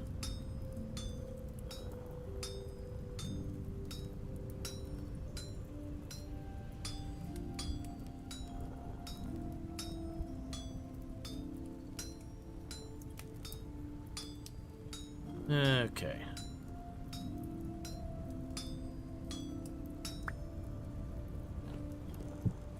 There you go.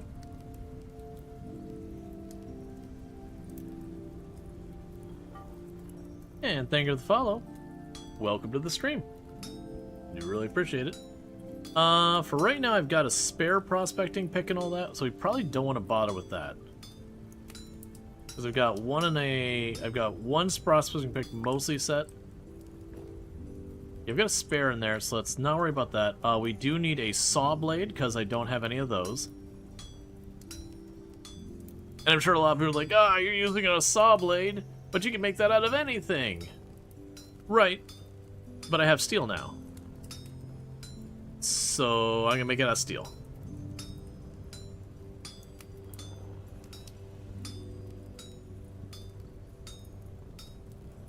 Because going forward, almost everything I make will be out of steel.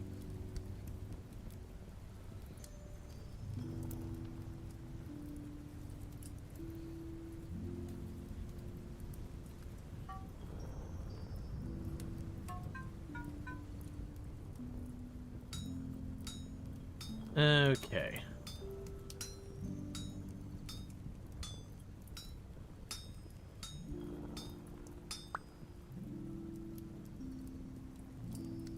Alright, so we also broke our axe. There's an axe head.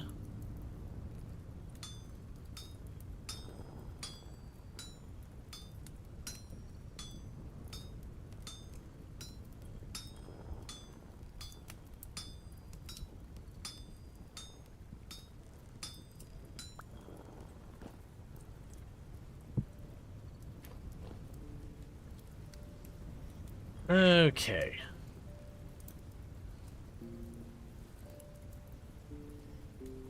Alright, you going along?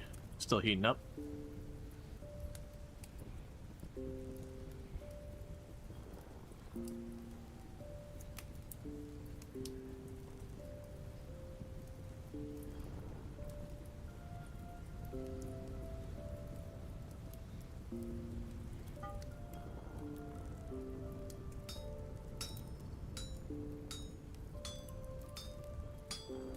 Still need to do the shovel and the scythe.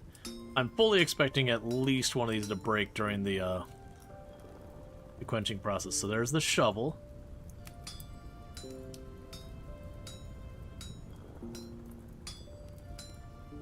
Because so far it was only the scythe that broke, if I recall correctly. That shattered.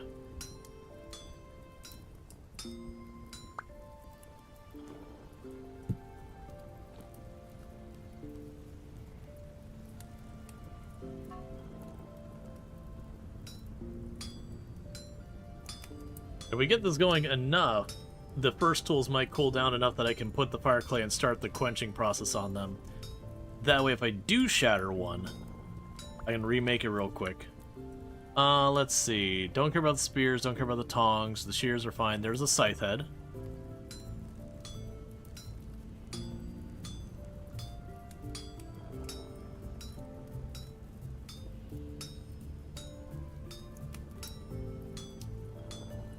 I also just remembered I made 12 iron bricks, and I actually needed 16. There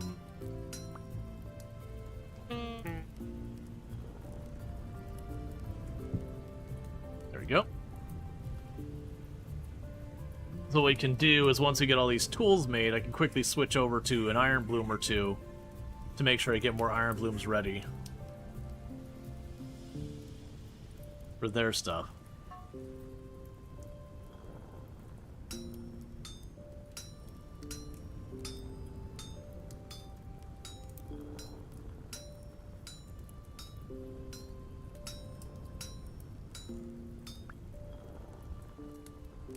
Okay, so let's see. We don't need a steel anvil. We've already got that. The phalanx. We have actually damaged our phalanx pretty bad, so we'll go ahead and make one of those. Basically, I'm working on having a steel of every tool ready.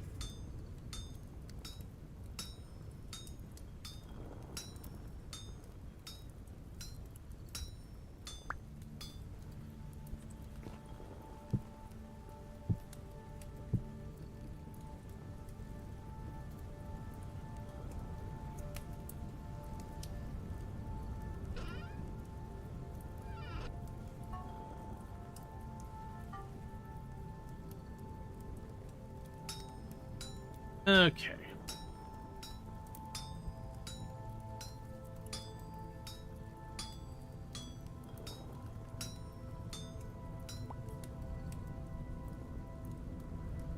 We can do a steel knife.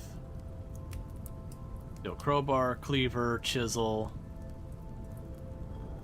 hoe.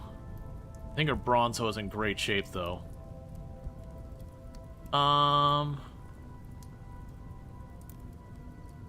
For right now, I will make it a spare pickaxe. Because that's probably the one we care about the most if it breaks.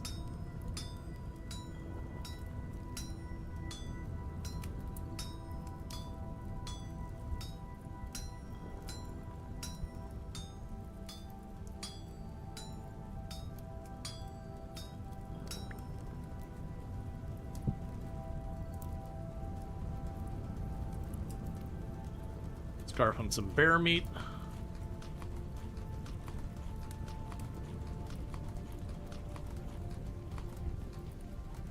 And I need at least 4 more iron ingots.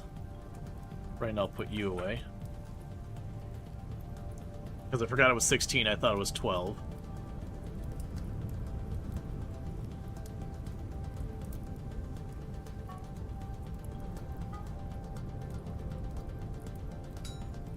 Okay. They've got a lot of tools to quench and temper, and realistically, with all I've got down there, we should break at least 1, if not 2. I've broken the odds in a big way so far, which definitely means Karma's going to come back for us and balance those statistics out, and we're going to break like 5 of them. You know, it'll hurt really bad on the inside.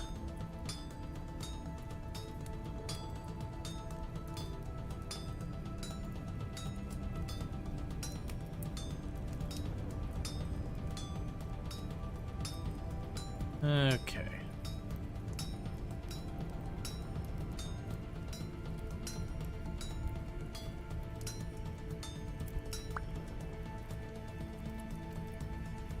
How are you doing? Slow and steady.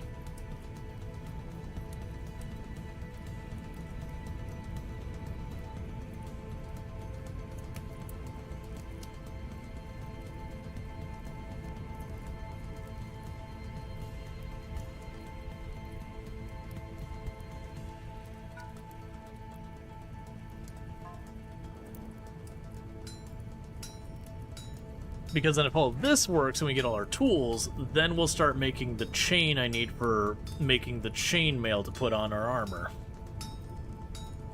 Which I remember being a lot of ingots, because I think it's like two ingots per chainmail segment, and then need like 8 chainmail segments or some nonsense for like the chest piece. I remember it was a whole thing that definitely took several rounds of just making steel to get all that armor sorted out. And we took it out like once.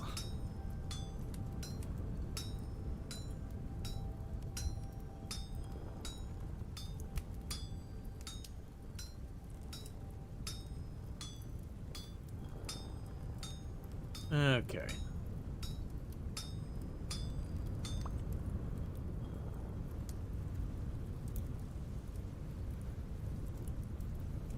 Still 3 hours on that.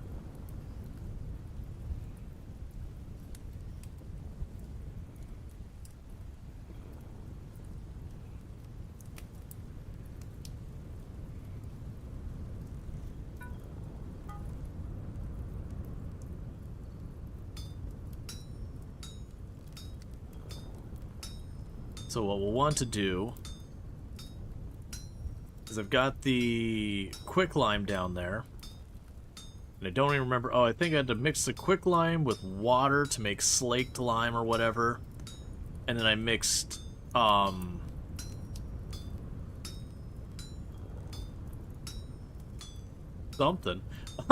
I mixed something in it to make mortar. We'll check that here in a minute. Right now, I'm just gonna let it keep on cooking back there. That'll probably be enough mortar to last this lifetime. You need sand? That's right, you combine it with sand. I have some sand. I might actually have to get more sand. Because I've not been particularly good about actually keeping sand at any point. Luckily, sand is all over the place. When we go south, there's a whole desert.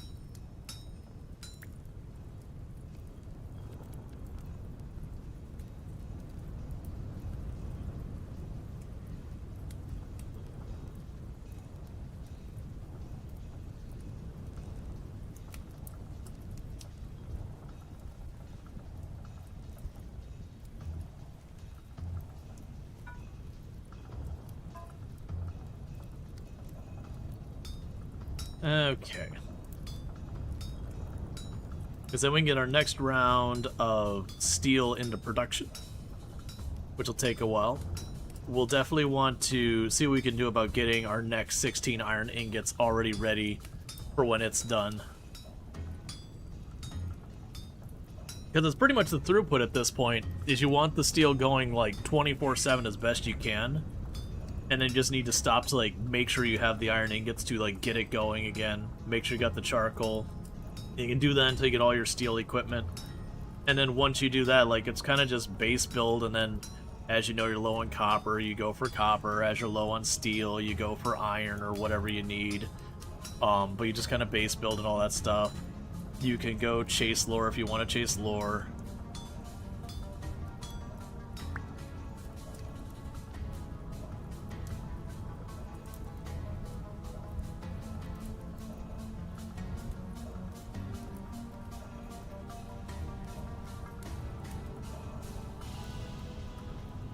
Okay.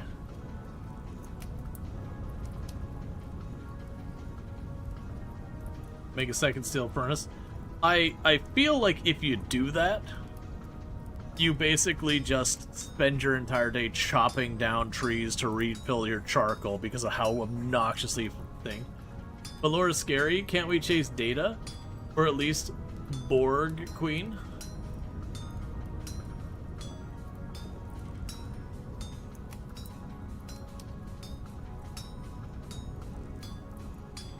Alright.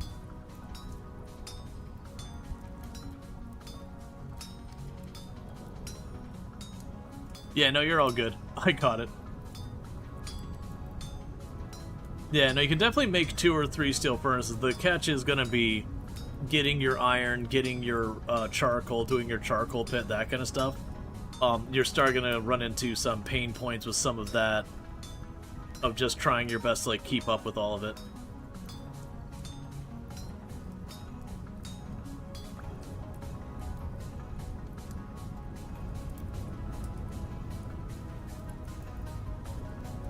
Alright, so we're definitely running out of time. I'm just trying to get a couple extra iron ingots for the cases where I just want iron and I don't need steel.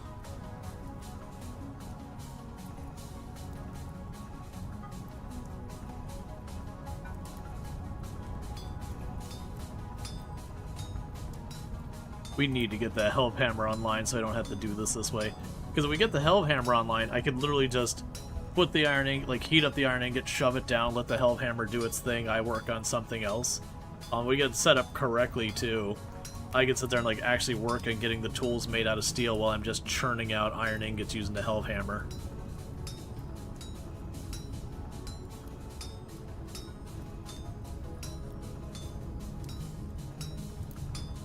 I forgot what it was. Oh, it was I was missing the saw. That's right.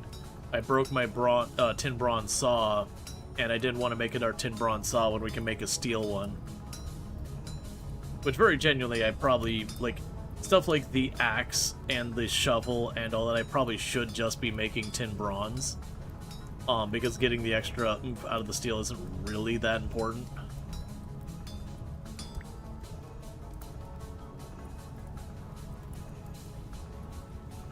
Alright, this will be the last one because I don't think we'll have enough time to knock out another one before the charcoal runs out.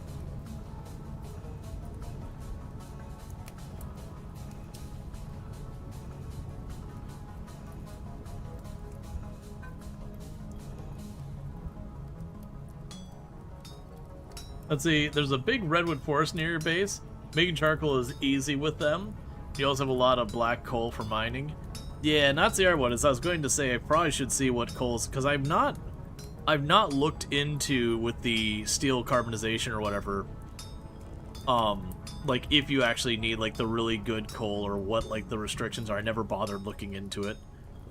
But it'd be interesting if like you could get away with crappier coal and just that becomes a use for brown coals, just chuck it in there. It probably straight up tells you that you need the better one.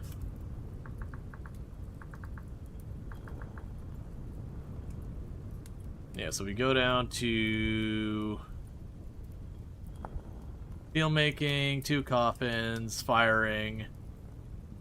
Yeah, it just says needs coal or charcoal. It doesn't actually say what kind. I wonder if brown coal's good enough. Because you're not trying to melt it, you're just trying to make it a little bit malleable. So I don't know what the rules are with that. It could be that it's temperature based. Oh, coke or charcoal?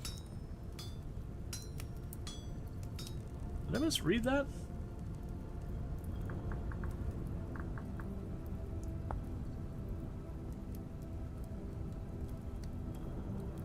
Let's see.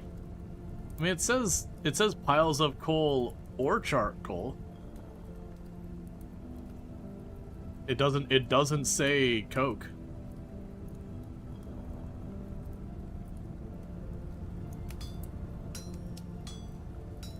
A bit above that.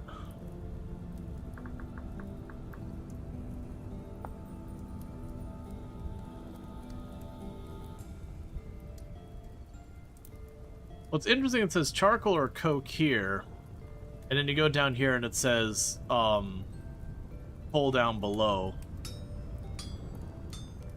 It makes sense for it needing to be coke though.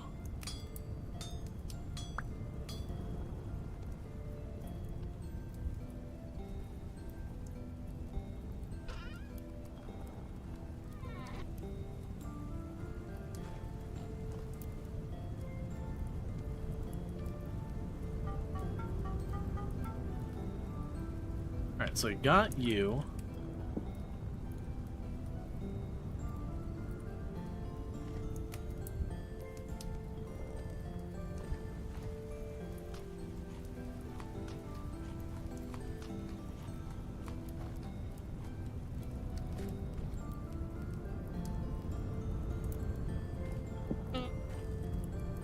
Huh?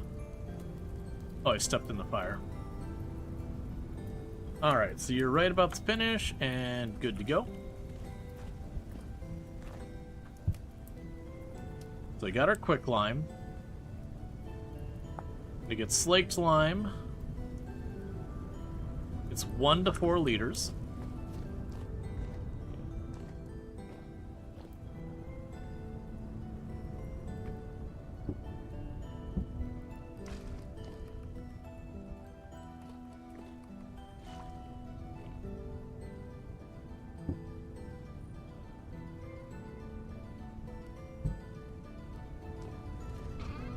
Got more prepared hides.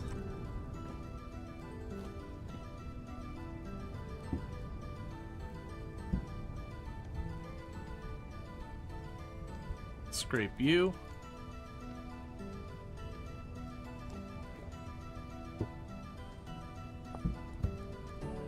Get you.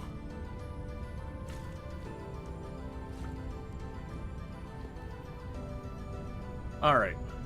So if we check that, so it is, for slaked lime, it's 1 liter of water for 4 liters of this. So if it's 1 liter of water per 4 liters of this, we need to drop 2 of those. That should be 8 liters of water.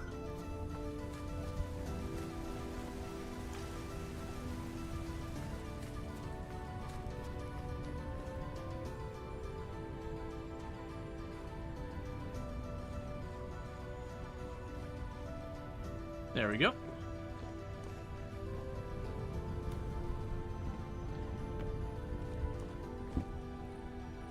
So now I've got slaked lime. And for mortar, I need 1-to-1 for sand. So I need 32 units of sand, of which the one I have the most of is 9. So needless to say, that ain't gonna work. So let's go ahead and grab you. Do I have more shovels? I do. So let's get those used up.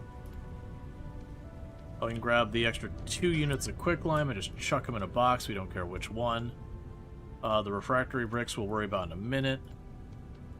Alright, so where do I think the best place to get sand is? And unfortunately I can't see crap because my whole map is just snow, as far as the eye can see.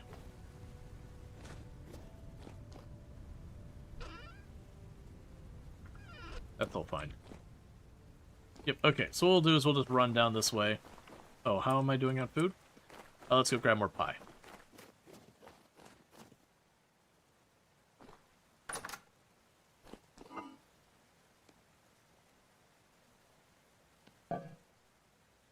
And we're mid-February now. Though Coke, let's see. Oh, so it says Coke doesn't get damaged according to the wiki. So if one has a lot of poor coal, it might be worth refining it like that.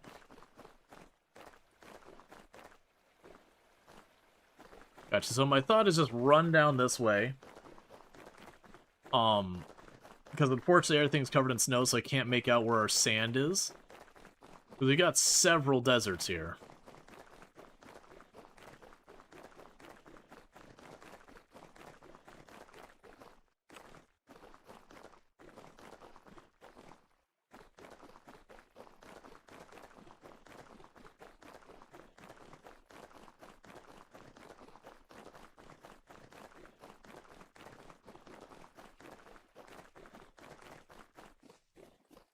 This is probably sand over here.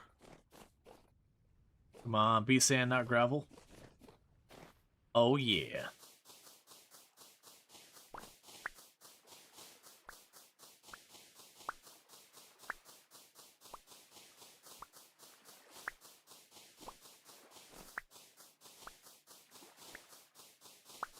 Okay.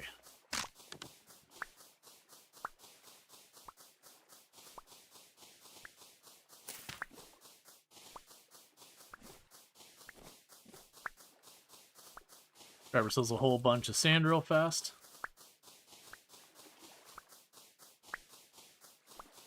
So we can make ourselves a bunch of mortar with it.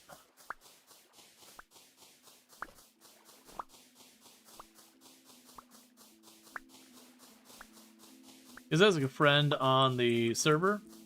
It says coke is overkill, but you can use any coal underneath. That's kind of what I figured with the mentioning that you could use coal. I'm like, okay, well that gives me a very good use for brown coal. Because brown coal is not great. But like, honestly, even if it slowed down the rate the steel is being made, I feel like I'd be okay with that, because then it would just set up more than one thing making the steel at the same time. And just let it burn brown coal for it. That you end up with so much extra brown coal if you ever dig it up.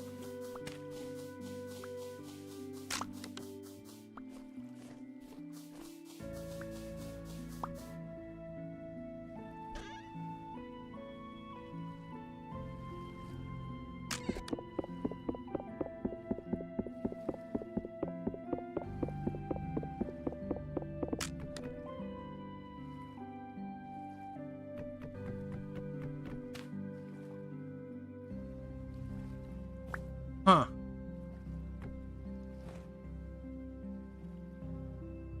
Heavily collapsed chest is what I found in there. I don't think I want a heavily collapsed chest. But that was interesting that that was what was inside the heavily collapsed chest was another heavily collapsed chest.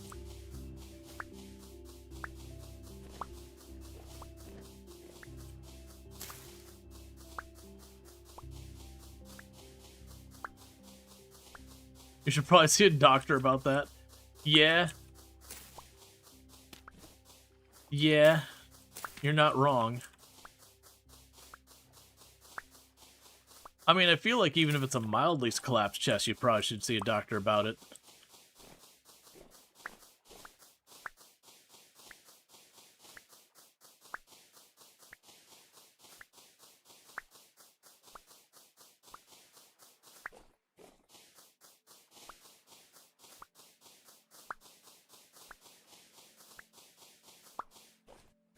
Alright, that should do for now. Hold up 2 full stacks.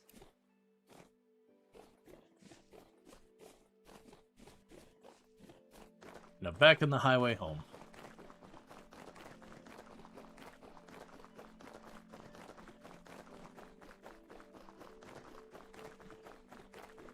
Let's see, is that like that one singular corpse in Graveyard Keeper that has there's 2 brains in its skull? That's why you never buy a treasure map from the trader. That thing will point you to those chests. Gotcha. Because, yeah, I went in there, it's like, this is garbage.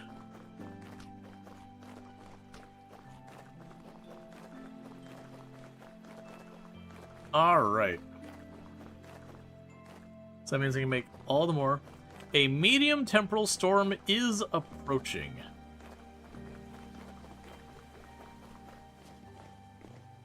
But I don't want it to be approaching.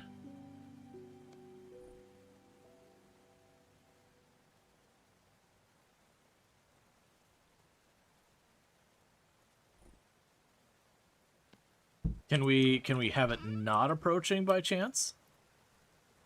Oh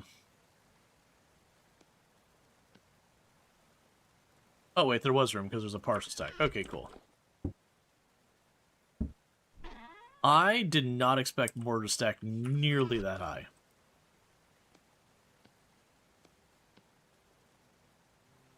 Don't do that. That's not what we're doing right now. I need the grate.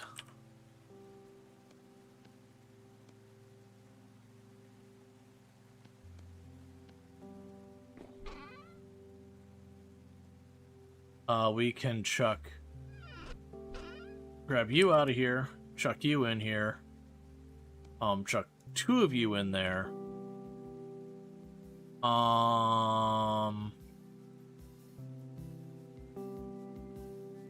Grab the block out, put the mortar in, drop the block off.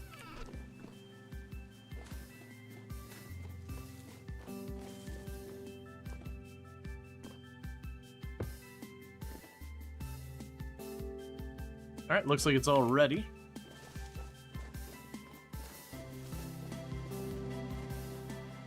So let's check real fast. Steel making, see what the rules are. Alright, so we got our 2 coffin lids, yada yada yada. Place both sections in there. So I want to experiment. Grab our crap coal. Grab our iron.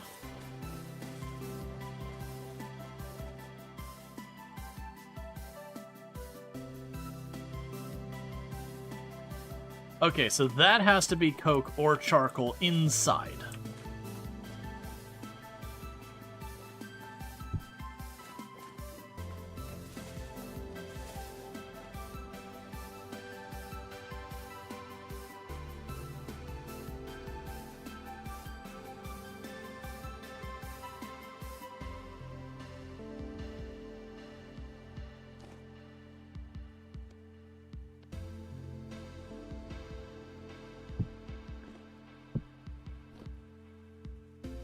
It's ready to be fired.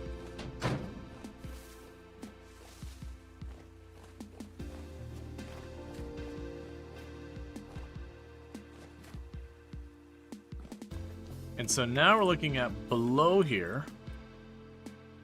We got brown coal, garbage coal.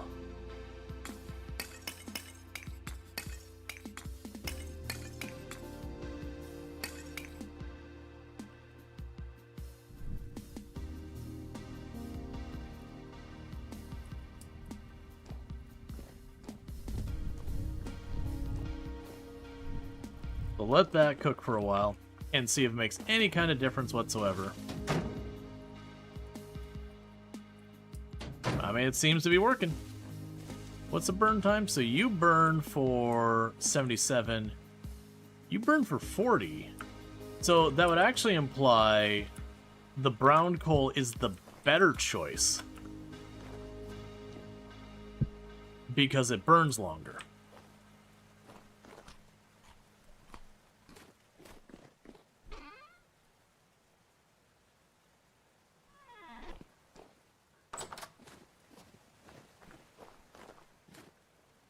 Alright, we'll wait to do all the blacksmithy stuff until the storm arrives. Which, just precaution, let's grab a stack of you. And you'll just sit in my bag because that's going to be the whole thing. Because that way I can do all of this crap while the storm's going on and whatnot. Let's see. Oh, what I can do in the meantime, never mind. Let's check if any of these can't benefit from quenching. Oh no, you can be quenched. Because that was the one I was curious about, is if I was going to be able to quench the saw blade. Okay, there's a very good chance I'll break at least one of those.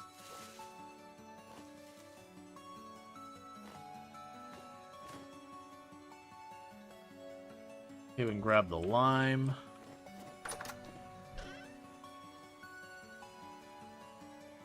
And then stare intently at this, trying to go, how on earth do I fit this all?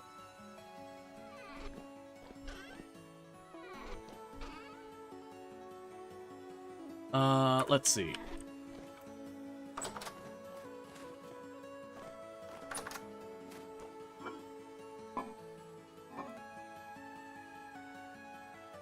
I mean, we're still really good on all that. What I could start doing is let's check. Well, the sulfur is a 2-to-1 ratio. 1 second, let's check that. Turns into 2 powdered sulfur, so that actually makes it less efficient space-wise. So I actually don't want to do that right now. So yeah, we'll just go ahead and grind up more flour just to keep it all going. Because how long does the flour last? 15.6 years. And check out this little spire, another fantastic coniker, doing some Dave the Diver. If you're looking for that, you can find it over there. We're doing good here.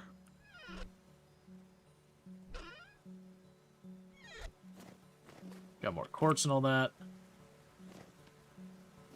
Alright, so all these are all fine. These are all fine. Drop you all down for organization. Get you over here.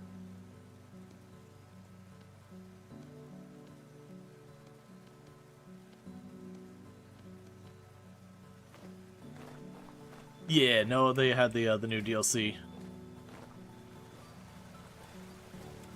What I can do in the meantime while I'm waiting for that, we got a bunch of garbage tier axes on the wall.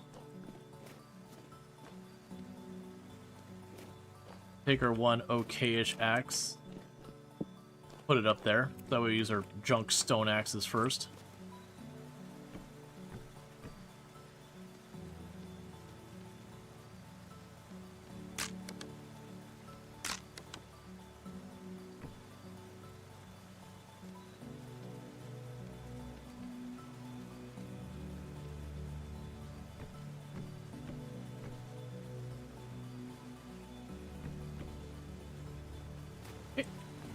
Run down here and start dropping firewood in what will be our charcoal pit again.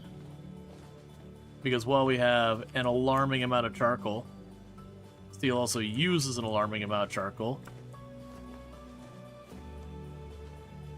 So it's not think we're all set and then suddenly find ourselves completely out of charcoal.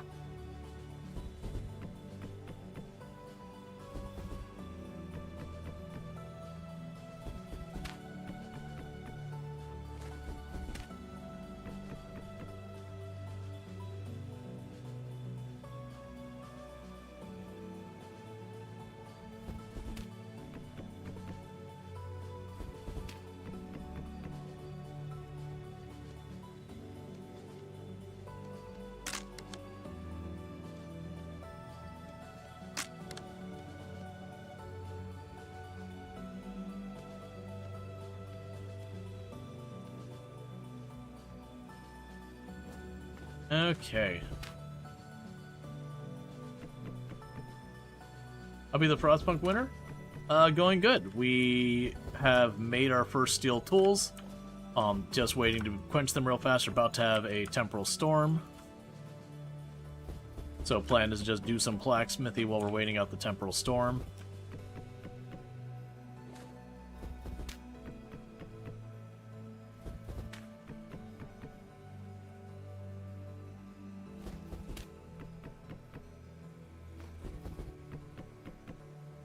And then I had a whole bunch of junk axes, so I was like, alright, let's go ahead and just get that all situated. Cool. And then the last odd ones out, we could go ahead and put in our kitchen. Because cooking those 2 bears used a lot of firewood. Hey! Hey! You're early! Temporal Storm shows up in half a day, man.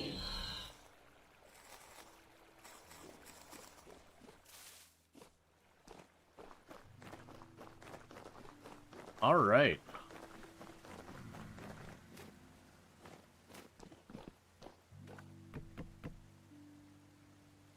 Okay, so we got plenty of that.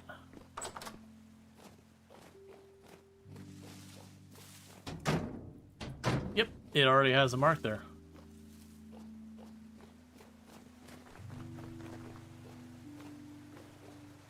What I can do in the interim...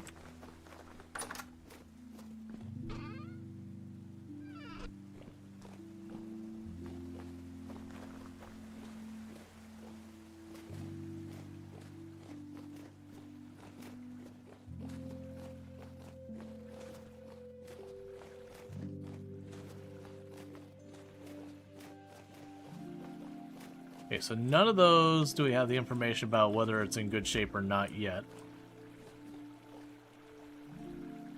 Oh, well. Yeah, we can plant the next 4 trees later. Because about 2 out of 3 of these trees are going to die. It's just how the odds are of successfully relocating a tree like that. So with that, I don't really need to plant these because we're going to end up using them later. And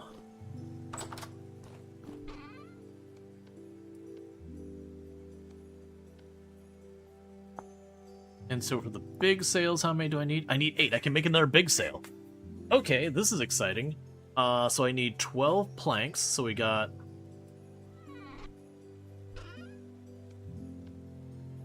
So 12 planks.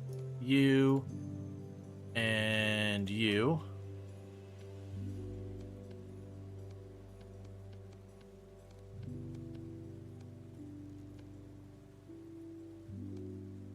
Nice. Hey Azrael, how's it going? Oh, so we didn't already get a shout out for Treacle. Let's make sure we get one and then Azrael right after. I don't honestly remember one way or the other because I've been, like, sweaty try-hard focusing. Aw, yeah. 100 kilonewtons. But check it out, Azrael. Playing some Forza's gone back to being Forza main, as you do. But, no, I generally plays a whole lot of simulation games, that kind of thing. But just playing a lot of Forza on and off and whatnot. Roadcraft, all that kind of stuff. So very much in that whole area. Let's see, you're your plant 5 fruit tree, you got 1 out of 5. That's your gotcha luck. Yeah, I mean, but it's one of those things. You'll have the ones where you just have crap luck, and you'll plant like 10 things to get 1 of them. And then you'll have like the other side of things where you'll have like another time you'll have all that. It is cool seeing that I have a road all the way out into the distance out there, and you can see it pretty much the whole way.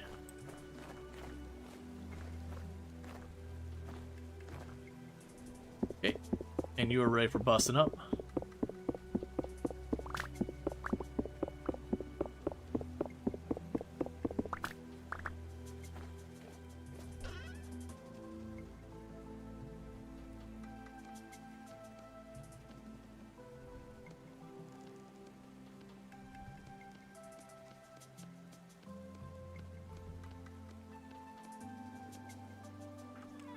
Alright.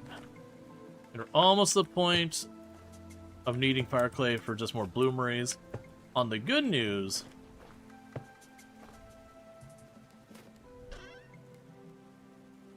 he's been sitting on so much of this stuff I haven't had to worry about too much. Okay, so smack that. And that's enough.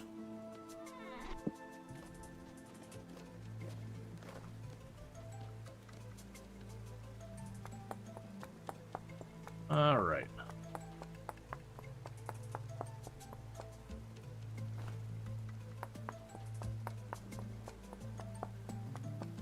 Filling it all up with iron.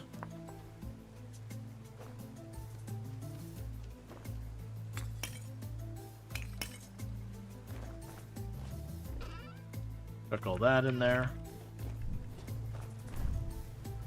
All right.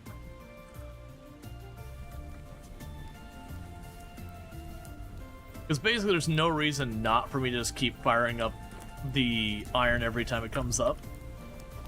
It'll take, you know, just as much space whether I'm using the things.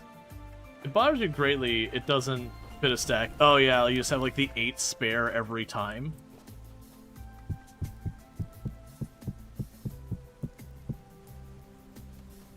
So I got that set and ready. Those are all fine. Alright, we got all of our steel tools are about ready to rock and roll. And thank you for the follow. Welcome to the stream. So pretty soon we should have this storm show up. And my intent is to do the blacksmithing during the storm.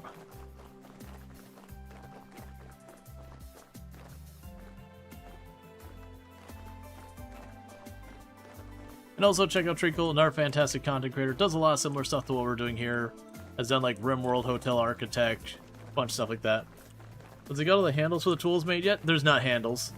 You just use a stick. The head of the tool is everything with the tools in this game.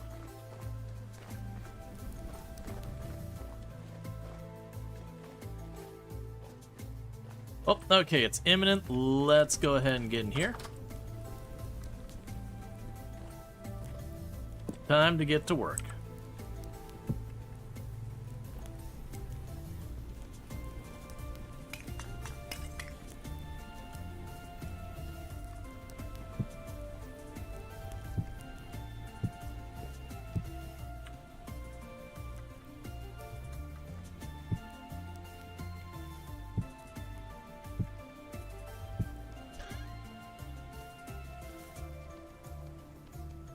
So we're going to coat them all with fire clay. And that way, when I quench them, they'll go up in durability or shatter. I do have a spare 8 steel ingots on my person. Statistically, at least one of these should shatter. No, that's not true. There's 8.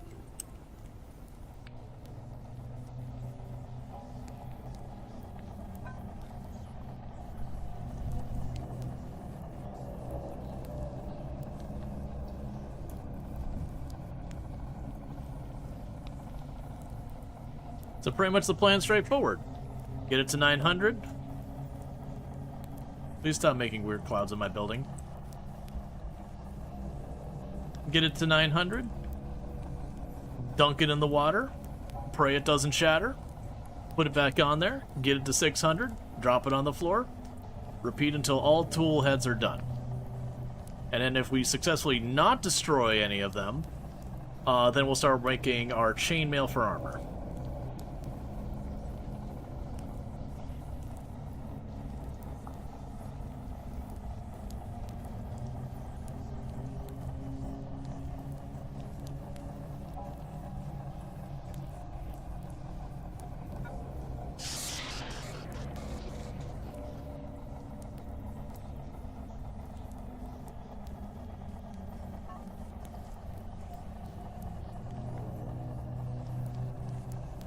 And just creepy stuff out in the distance.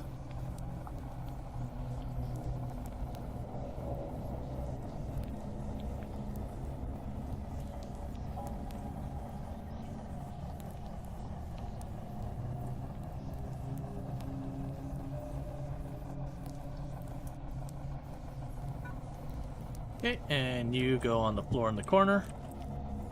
Next contestant.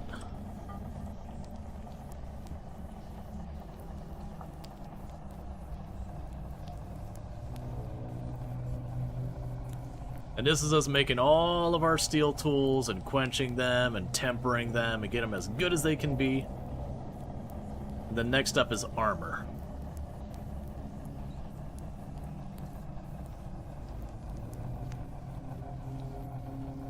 Hey, it's Dave. Look at Dave out there. There's Dave. Dave just doing Dave things. And gears turning in the outside. Nice to see you hanging around, Dave.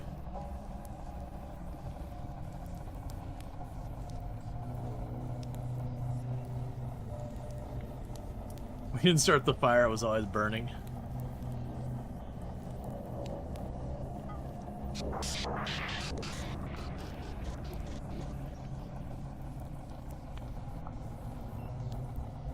Okay.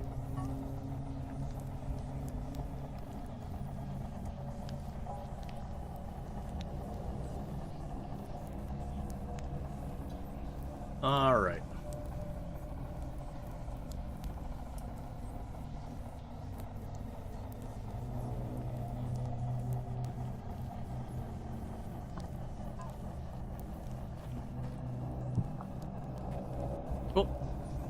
Next contestant.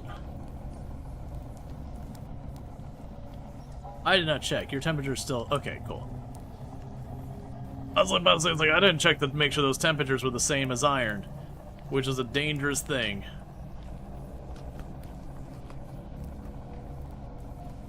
Alright.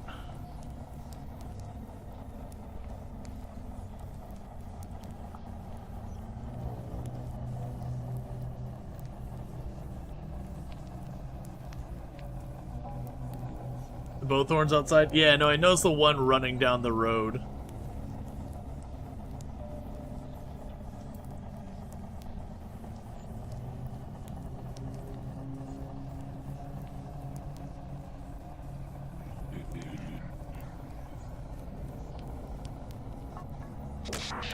Oh. Alright, the phalanx got destroyed. That was our first shatter. That's one steel ingot deleted from the universe.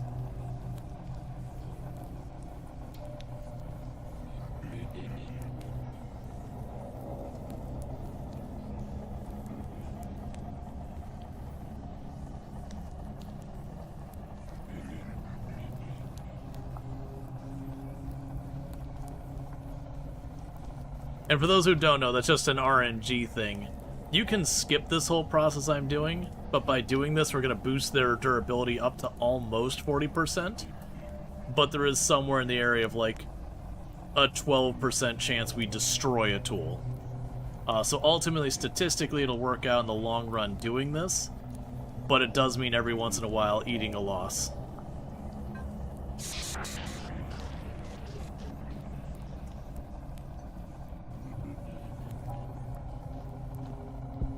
Oh wait, you're not ready yet. Hang on. I need to temper you now. We quenched you, I just need to temper it.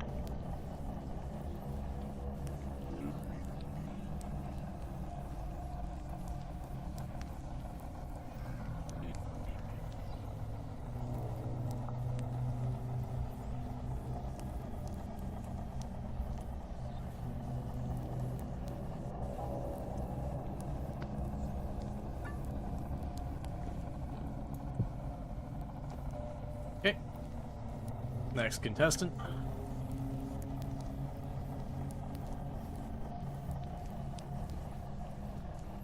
This is how I want to ride out the end of the apocalypse and all that, like end of the world. Just kind of sitting inside, doing your craft. Pretending everything is fine as the world crumbles around you. Living in pure deniability.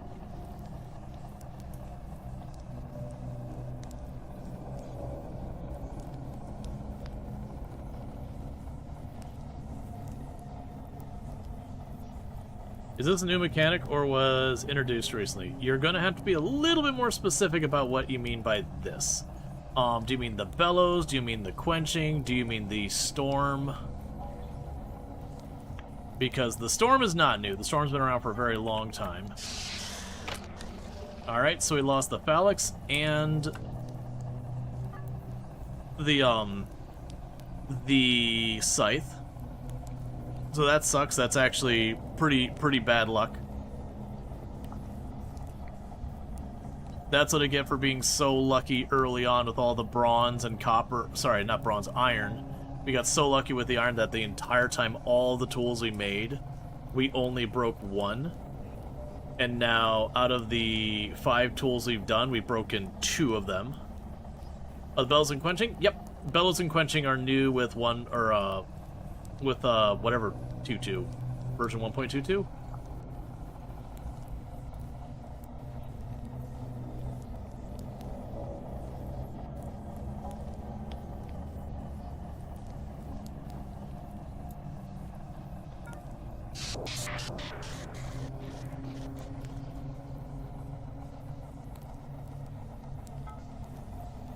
Yeah, basically, quenching will increase the durability or power on whether or not you use fire clay.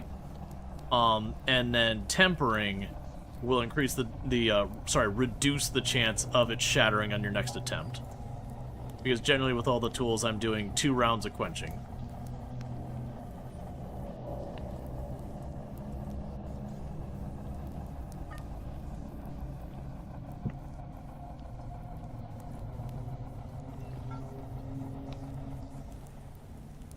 Okay, storm's all over.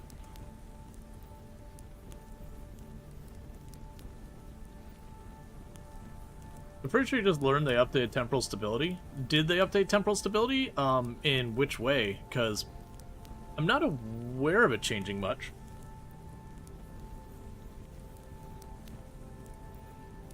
But yeah, they made it so, like, to work on iron and all that, you really kind of need the bellows. You technically can do it without working on it. But, like, you can barely get it to the workable range without the bellows. And so it very rapidly gets too cold to work on, so you have to keep kind of putting it on and off to heat it up. But the bellows let you get it much hotter.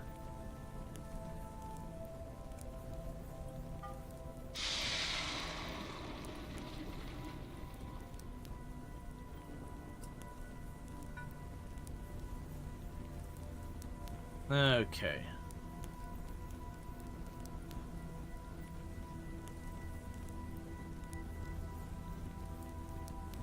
It's a cool mechanic? Yeah. Well, it's also those ones if you're like, man, I don't want to do that, just don't. Like, it's literally a thing that, you know, if you take the time, you're basically trading time and charcoal to save yourself metal.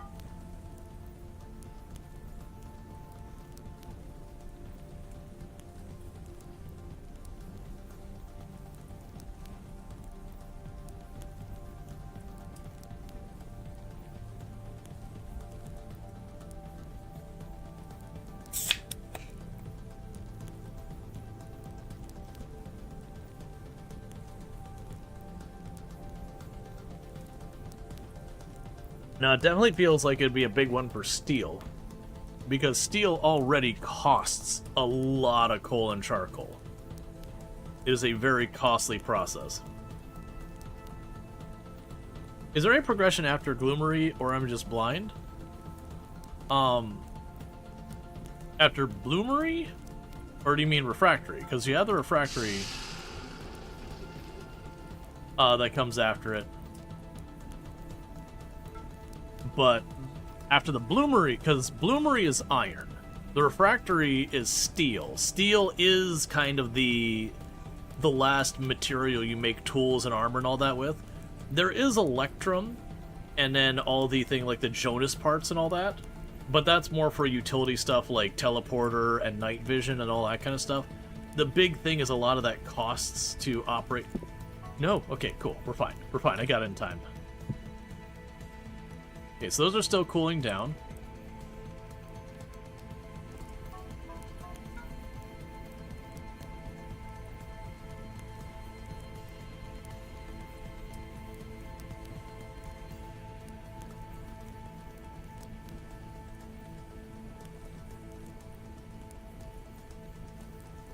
Alright.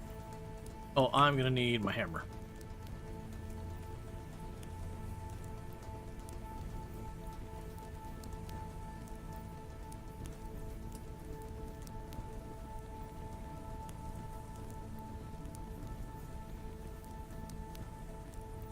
The goal here is to get all of our steel used at this stage.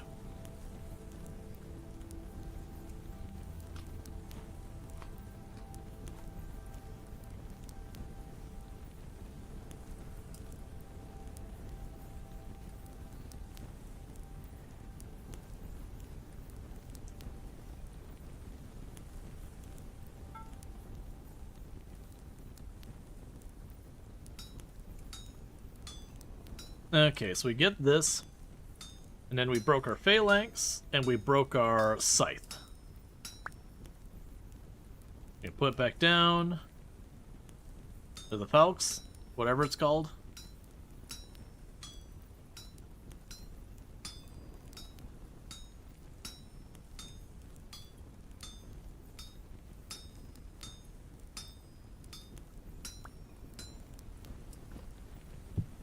Chuck you over there.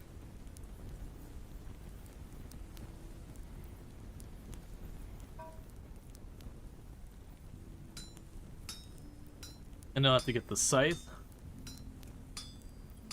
And I'm going to take a quick peek at what I need to get my steel armor. I believe the next move is chain, for chainmail. So the scythe.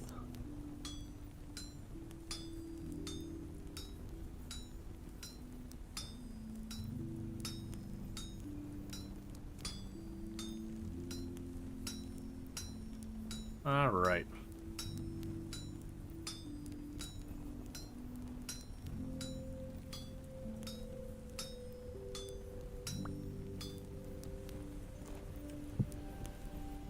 And thank you, Paul Harvey, for the Tier 1 sub. That's 26 months you've been subscribed to the channel, and I really do appreciate that. So thank you so much for that continued support. It means a heck of a lot. So let's go here and check out the leather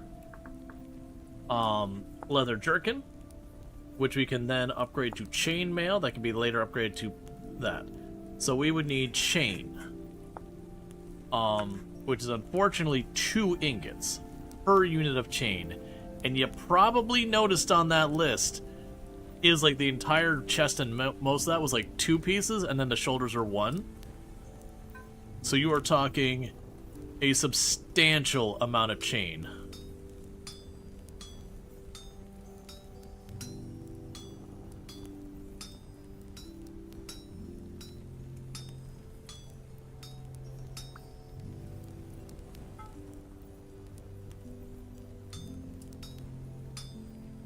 Okay.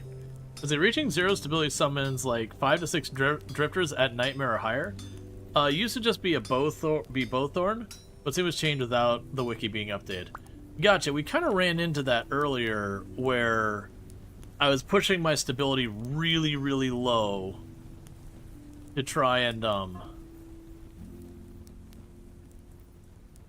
steel chain to try and get ourselves some temporal gears. And no luck. Honestly, this is not what I should do. What I should do is deliberately hold off using the steel until I have enough to make a piece of equipment. Yeah, I haven't set up a proper drifter farm at any point playing this. I was getting ready to start working on it when I had a nightmare Nightmare Silver just roll up and murder me. But yeah, so I was going to say is what I should do is wait until I have enough steel ingots to make the full set of, like, at least the chainmail. That way, if I end up needing more tools or something else like that. You don't have... Okay. I don't need to worry about that shattering. Okay, so you can grab you. Alright. So, you are both way too hot to do anything with.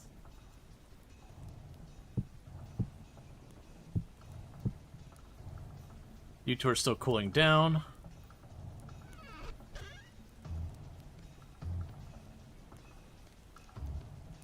So, covered that. I was just making sure it didn't have, like, a different chance of shattering or something like that.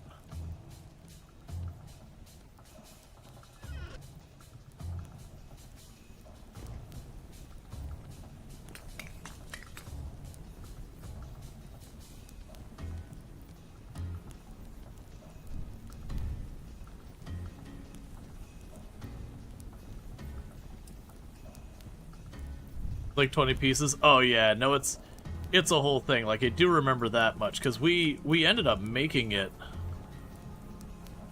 on a previous run or whatever. But yeah, no, we did that on the water world that I got a full suit of, I believe. I can't remember if I got only the full suit of chainmail or if it went all the way to plate. I know I got the chainmail. I don't remember if we got all the way to plate, though. Because I was working on the sailboat in the meantime. So I was just running around grabbing the stuff to make the sailboat happen, so it wasn't a big deal.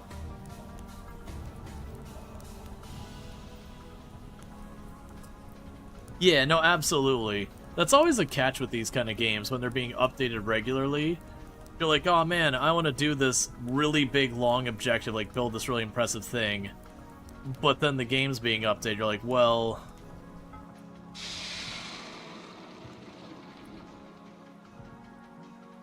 Alright, cool.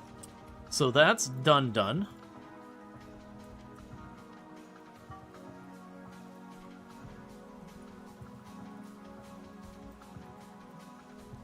Because I don't need to temper it a second time. We're quenching twice. And tempering only matters if you're going to quench it again.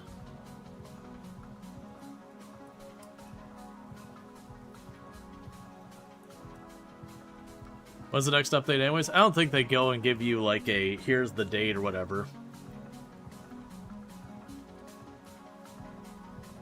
I'm more worried about, like, I want to see the combat rework, because that's always been Vintage Stories, like, really rough spot has just been the combat. Stuff spawning on top of you in ways that you can't really have a play counterplay with.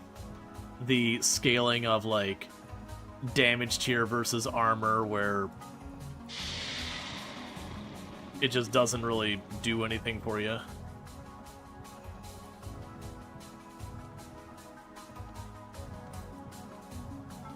So that warms up. Are you two ready? Okay, let's go over here.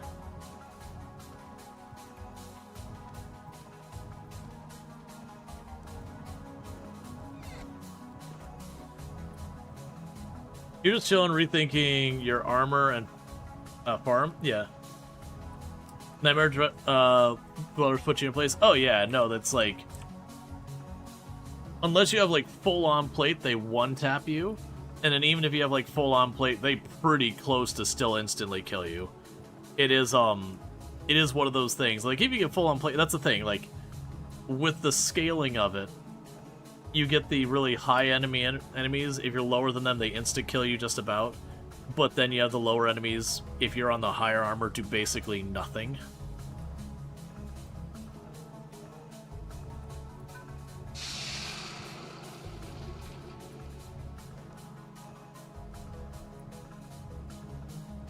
Okay, you got that. Next contestant. Was an Iron Chain 3-tapped you? Yeah. And then depending on which enemies, some hit harder than others.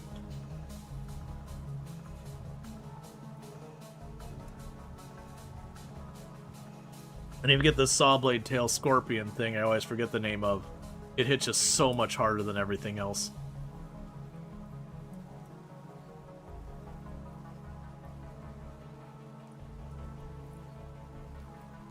No, the locust is a different thing. The locusts are the ones with the...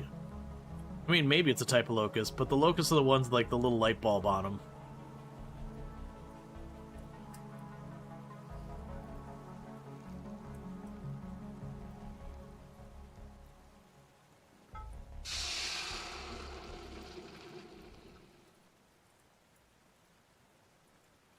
Okay, that's the shovel head done.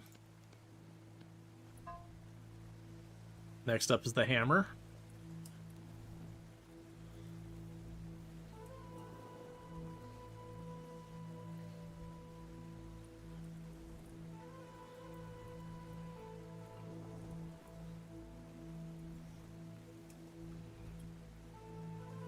The Nightmare Shivers?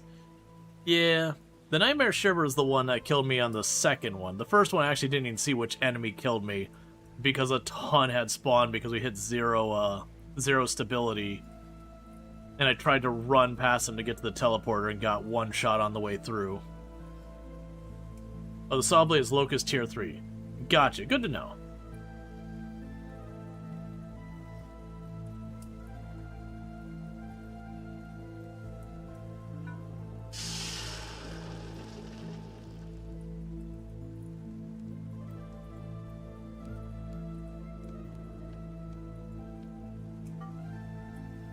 While that's going on, you're still cooling off.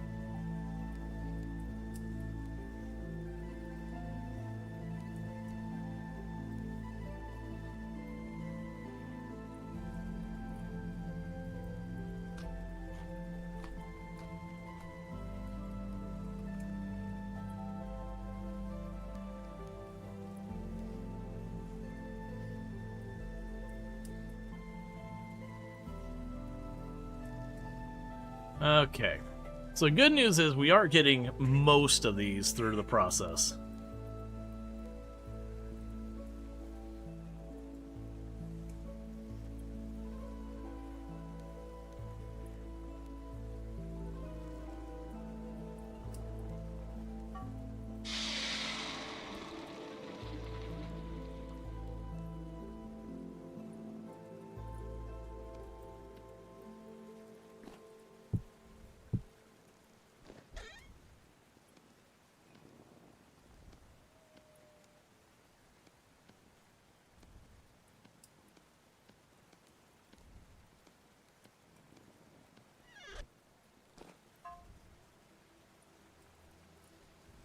Okay, and this is the first temper on these tools, and I need to do... Well, I don't need to, but I'm going to plan to do 2.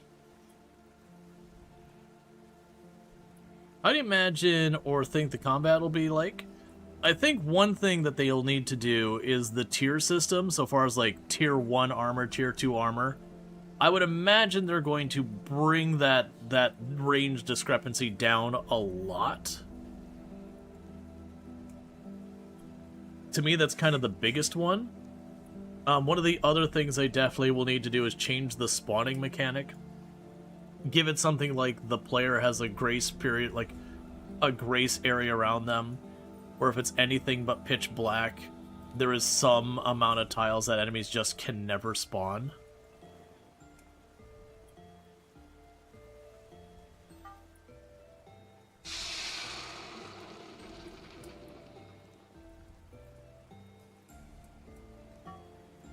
Okay, now we need to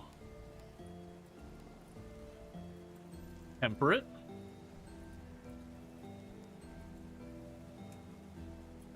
I would also love to see them expand the player's mobility and all that in combat. Either give us like a dodge or something like that. I would like it to be that we have more weapon variety who has more interesting movement and that kind of thing. You really can't spawn in campfires. So maybe that still works. That was your next plan for the farm. They have the guy who made the combat mod advising them. Cool, I haven't done the combat mod, but I've heard relatively good good things about it. I just generally tend to mod very lightly, so I haven't checked it out. But yeah, no, I kind of, I was kind of pointing out, like, different ones, you know, like, oh, some of the games do, you know, do well in combat, some don't, and, like, people be like, oh, which one of this style of game is the best in combat? I'd actually say Hytale's been the one that's impressed me the most. Like, it's got a lot of stuff it does well, and some stuff it just does okay. But I'll definitely say the combat in Hytale is very much one of the strong points.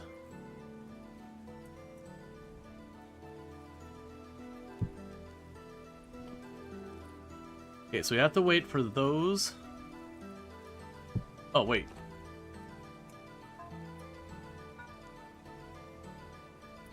I quenched you, but I didn't temper you. No more shields and blowguns? Yeah, I think one thing is, like, with combat in these games, because mechanically how the game works, you have to be okay with making it so, you know, the player can potentially just cheese or have a strong advantage, because the only ways to prevent that is to limit the player so much that it's hard to make combat not terrible.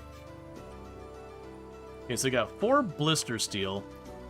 So while we're sitting here waiting for those to cool, I'll just process them into steel ingots.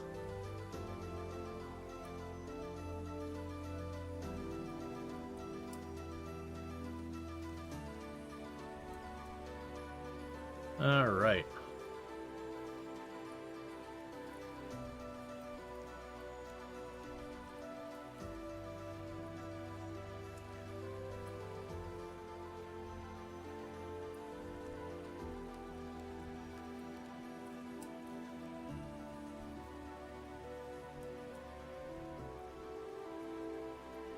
And that'll still leave me 4 steel ingots to do whatever I want to do with. You love Zomboid? Yeah, Zomboid's an excellent game. I know I can be very critical of Zomboid these days, but it's kind of coming from, like, playing it for years and all that, and not being as excited about a bunch of the changes that have happened lately. But I don't think that's, like, that the changes are bad. They're just not what I want. But, you know. It's just like, kind of going in a different direction than my personal focus. But I'm curious to see when build 42 goes stable. When it's just build 42.20, which is supposed to be late summer. I do intend on playing and giving it a fair go and all that after all this time.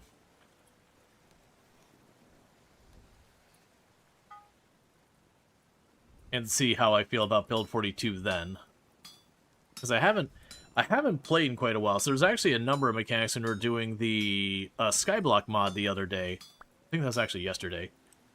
When we were doing the Skyblock mod yesterday, that there's definitely changes that, you know, like the whole you sleep without a roof over your head and your character panics. Like, that was new to me. You know, stuff like that. And I don't have a strong opinion on that one. It's like, okay, sure, I can get behind that. I'm pretty indifferent on that. So you're both still too hot for me to do anything with yet. Because I'm pretty sure...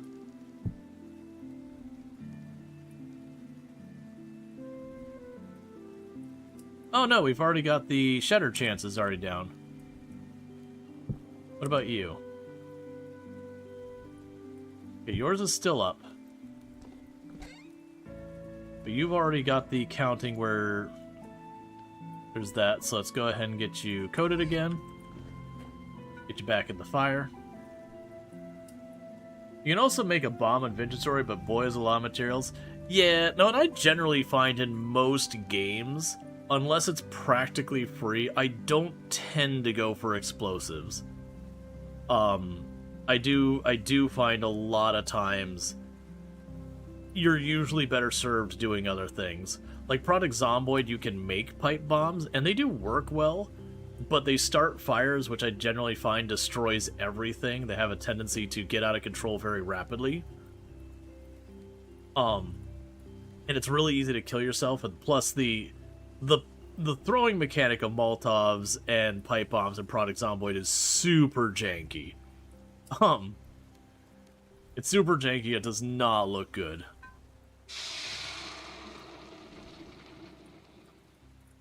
Alright, and that's that one all done.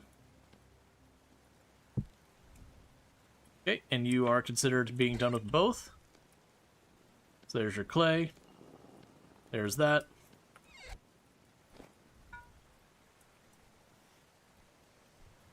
And if we get this one to take, that means we will have all of our steel tools made. Like, it didn't make a knife and all that, or a spear, because I've got like 4 copper spears in my inventory. And my knife is still... It takes me forever to wear out a knife. We do have the spare ingots for if I change my mind and want to do that. But, you know.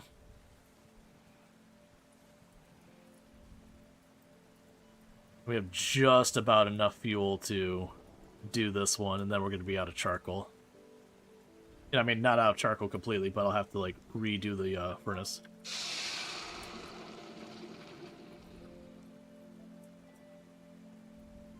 Alright, so we had 2 shatters in the first round, and then no more shatters for any of the others. So that's pretty good. So we only lost 2 of our steel ingots. That could have been other things.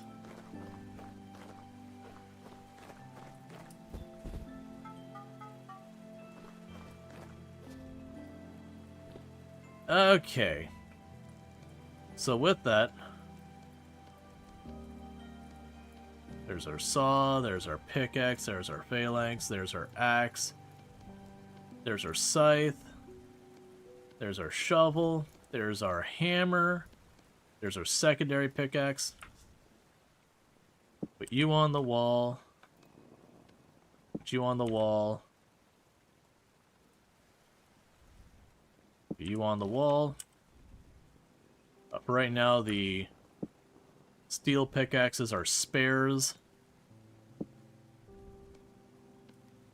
There's that.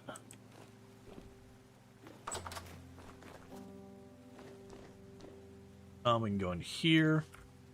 There's our steel scythe. There's our steel axe. Will you keep the copper one on us? And for the phalanx, our other phalanx will last us a while. We got our steel shovel. I'll keep that in the inventory. Meanwhile, for how long we were doing that, I might actually be able to replenish the coal on our steel. Does you love on your server with your mate, snowball fight until someone added a stone to a snowball?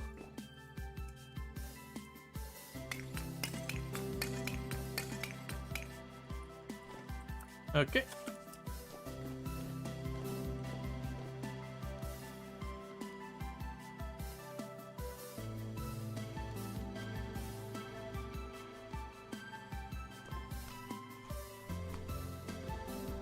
Cool. So we've got all that going, and you are still churning away.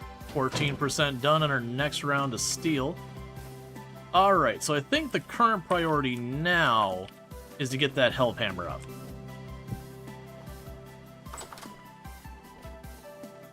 Did you make a steel hoe? No, I have a bronze hoe, and it's not needed to be replaced this whole time.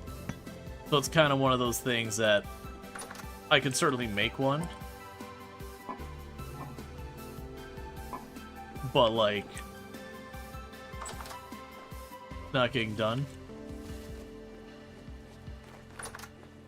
Oh, I don't need to be in here.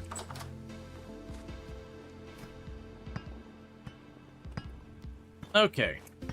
So, let's go ahead and get our things going to try and get all that up. So I'm going to need the saw, the hammer, and the chisel. I'm going to need the fat. We need the resin. We need the boards. Okay. So for the clutch, I need logs.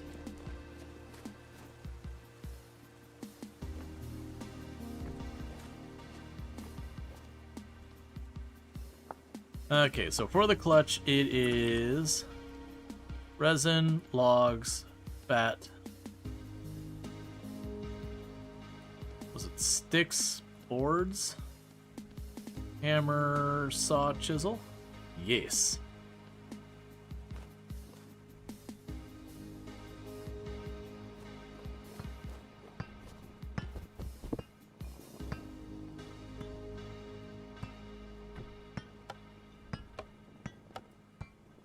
See, and now I can turn on and off the helve hammer as I need to.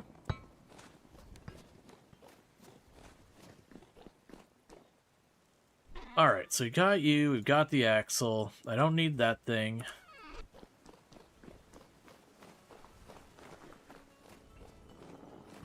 Alright. So we need to make changes here. Basically, the problem I have is I want to get the pulverizer, the kern, and all that on this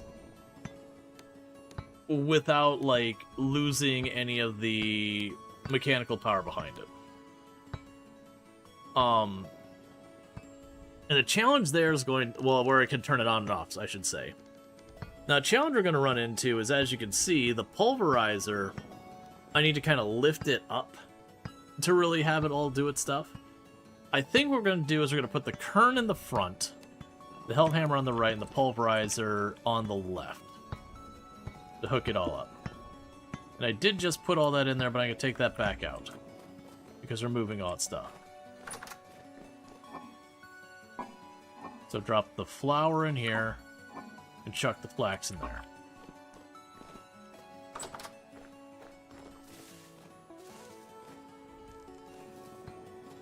Okay.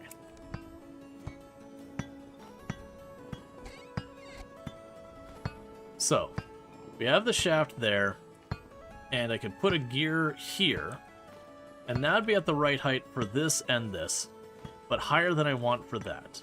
So I could scooch this whole thing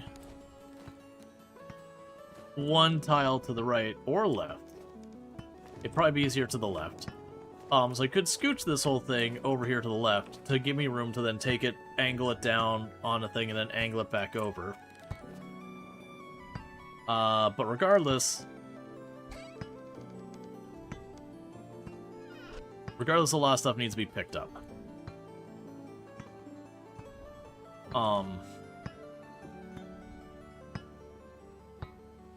Okay, there's gonna be a lot of stuff. How do I want to go about beginning this process? Let's go grab the chest from back here.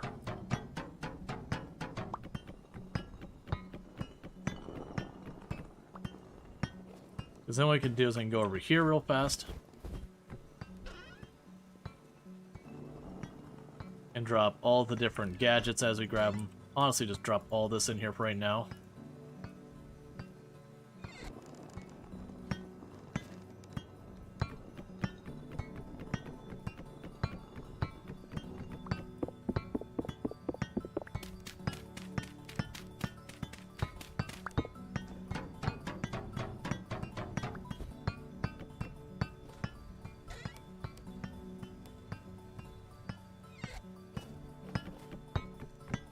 Okay.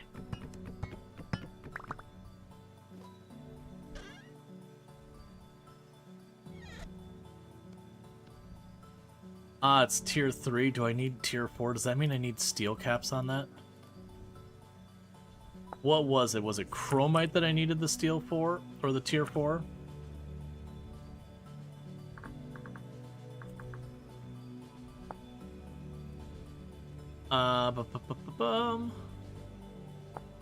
Pulverizer tier 4. So I will need to put steel caps in that when we go to do that.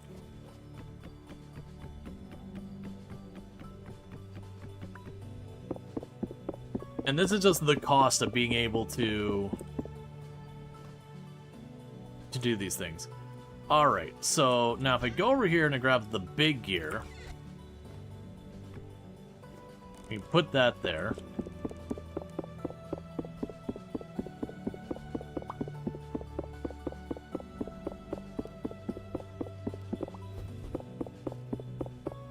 And most likely we'll be expanding this to be connected to our blacksmith. Alright. So, first contestant, the Kern. The Kern...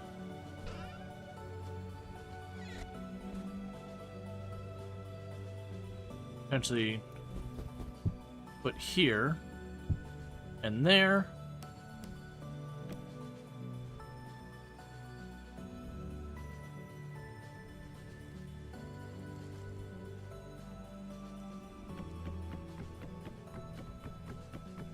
I'm guessing I need 2 of them.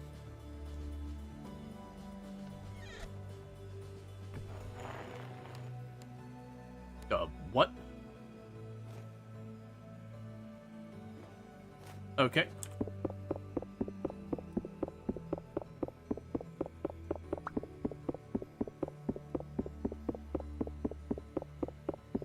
Oh, that's not going to be able to have the clutch on it. We'll have to deal with that in a moment.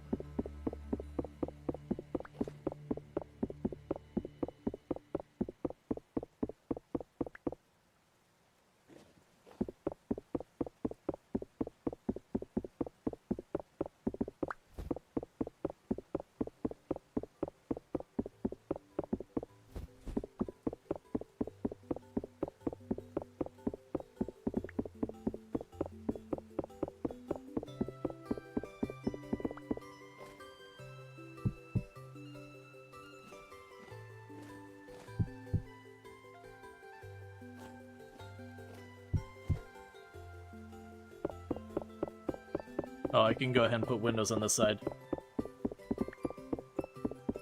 I'm mostly trying to get these out of the way.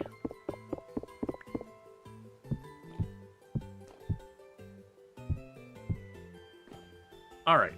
So problem is the gear ratio there. I'm already down to 6. Boo. Well...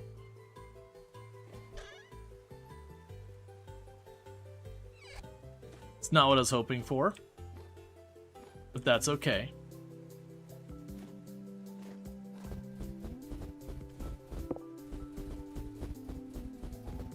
So the reality with the Kern here is I'm gonna have to go angle, transmission, clutch, angle down. So that's not going right there right now. We can deal with that in a minute. Because the goal here is to get it where I can turn these things on and off. So with immediate priority, I think we deal with you first. Which is probably going to be a pain, because I think it's going to be several,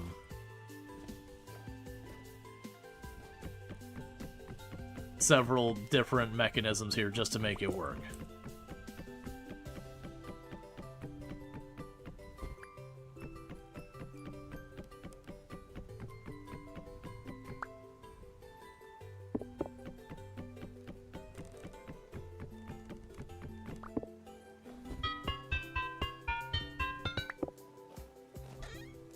Put you away for now. Alright. So.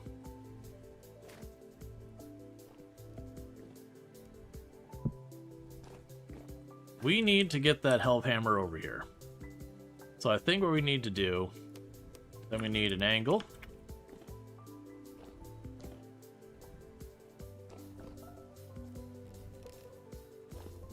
So it'd be angle, angle, down, angle. We would need the transmission here. Not facing that way.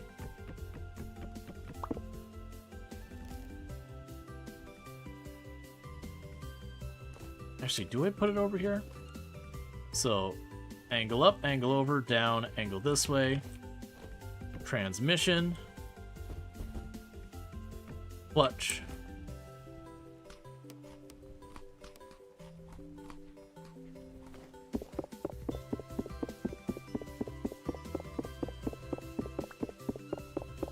We're gonna widen the space a little bit.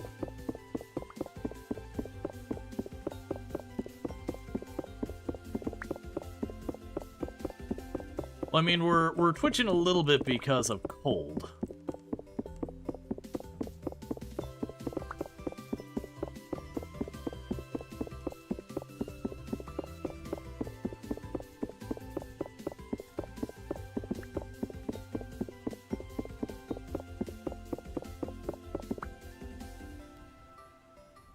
Okay, so you can go here.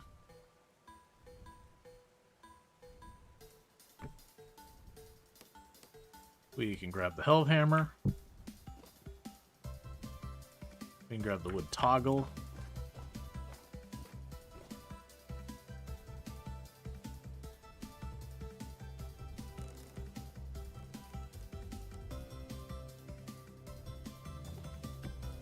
Helps if you actually select it. Put an angle here. Not this side.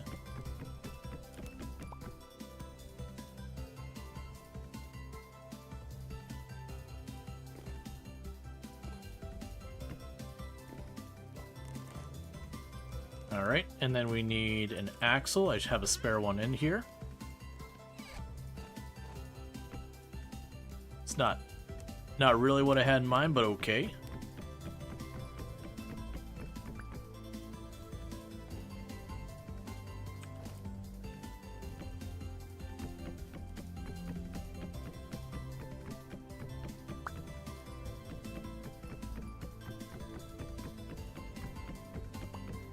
Let's grab you.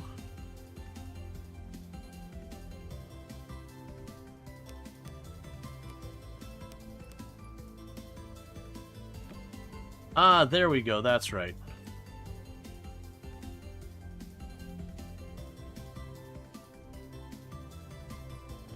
It's always a trick getting these things to play nice.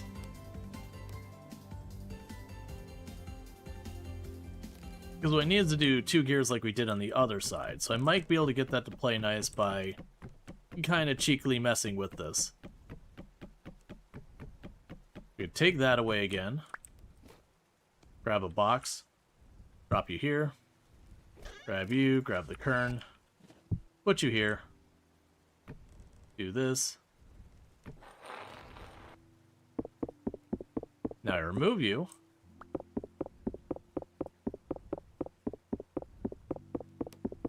Grab you.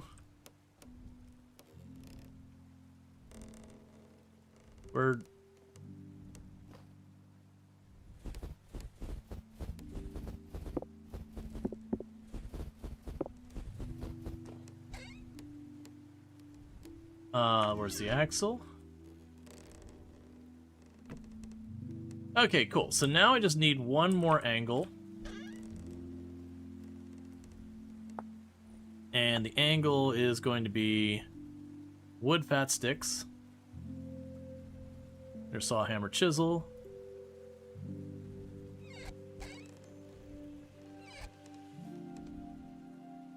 So here, here, here, you, hammer, chisel, saw.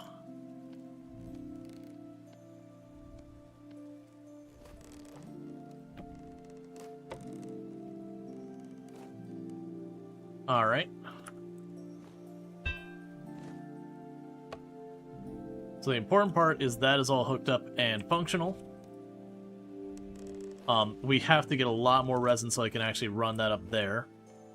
That's the helve hammer all hooked up. The next contestant is going to be this monstrosity up here with the pulverizer. With the pulverizer, we're going to be lucky. I think I just need an angle here, and then we just straight shot right into it.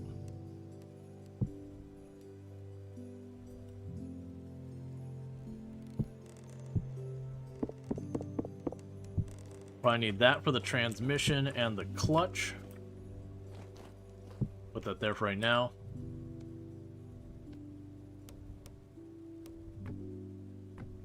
Need to be turned around the other way.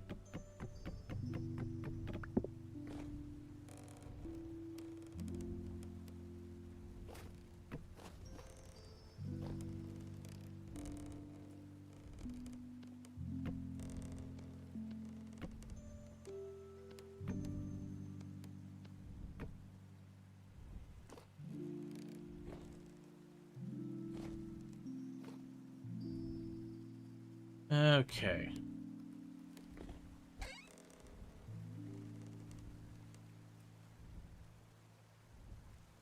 So stop complaining.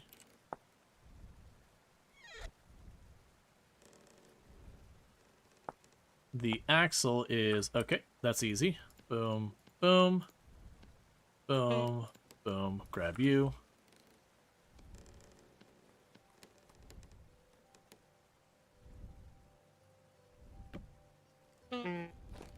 Yeah, so then I'd be able to put an axle there.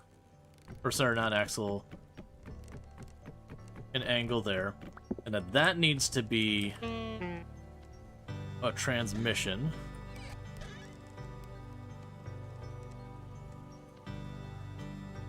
So we can go here, so the angle is...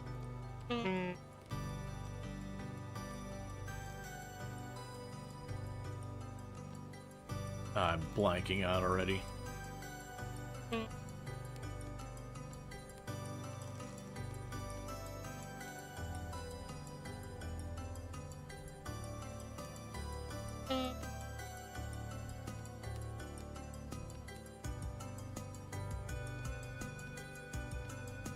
So I need you.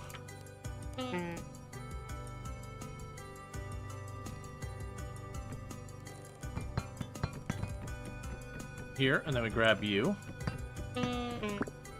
Okay, so we'll pop that back up. That's fine. So meanwhile, to make the transmission, I need 2 resonate planks and all that.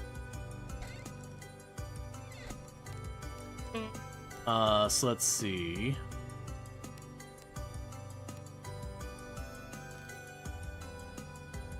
It's...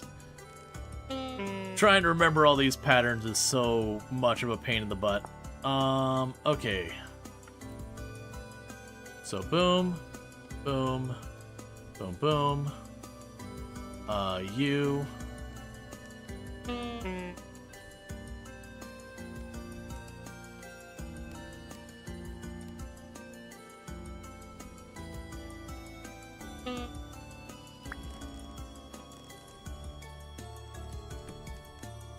Cool. Cool. So now I need to make another clutch. Which I cannot do because we are out of resin.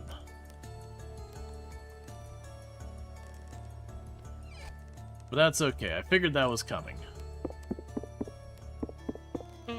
Up right now, you can sit over there.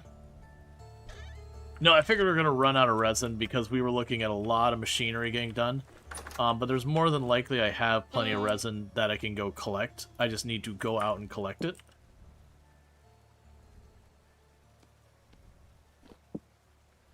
Okay, so we're all good with this.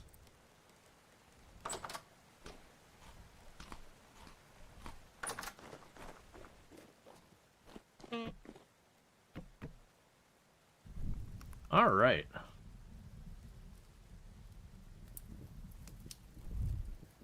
So warm up. Now, most likely the resin we found here is probably still all gone, because I think we just did around to that. We do have some resin down here that we found. I can also just go up here and start chopping down trees again and see if we happen to find any more resin while we're there, which wouldn't be the worst thing in the world to do. If that is the case, let's go ahead and put that axe up there and grab our good axe. We'll use the copper one first.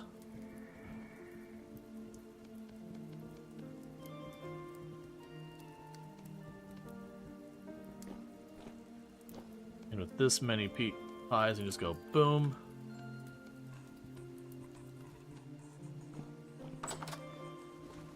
Alright.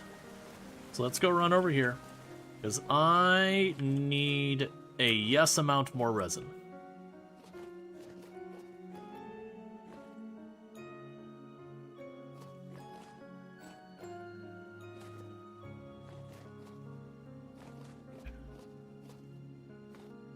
Because I need 8 resin for the large wheel on the top, which is a hell of a lot. I need, I think, 2 more resin for the clutch. And then I will need another 2 resin for 2 more 90-degree angles. Sorry, actually, yeah, 2 more 90-degree angles. And then on top of all of that, I will need another 6 resin or something like that for another transmission and clutch. But this stuff I can just kind of leave as it is. Like, right now with how they got the configure, once I get the wheel on top replaced, it's not too much of a big deal. And the reason why that is I can literally take any one of those transmissions and just swap it for an axle, which I made 2 spares just for that purpose. And it's the equivalent of, like, engaging and disengaging the transmission using the clutch. Except, you know, no transmission and clutch.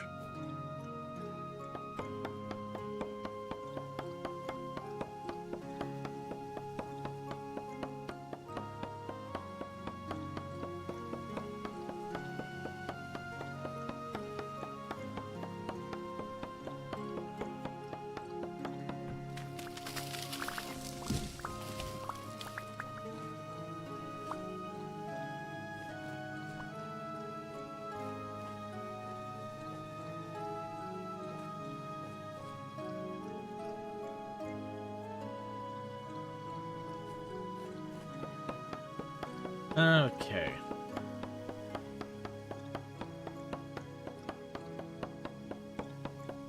When we're running around aimlessly up here, we did see a lot of wolves. At the time, my inventory was full, so there's no point in hunting them. But they were certainly about.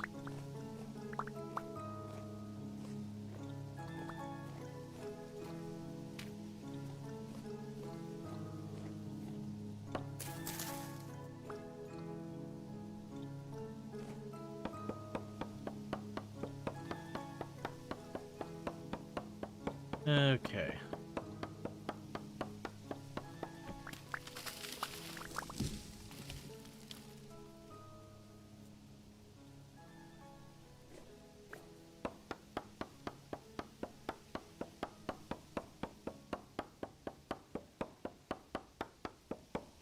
But yeah, so once we get all the machinery hooked up to that gearing, then the next thing would be making a bunch of copper chutes and all that kind of stuff for everything. Oh, wait, you actually go at an angle. Alright.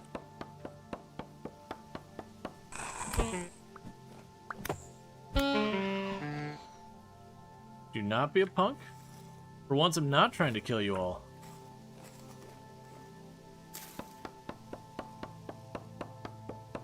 Okay.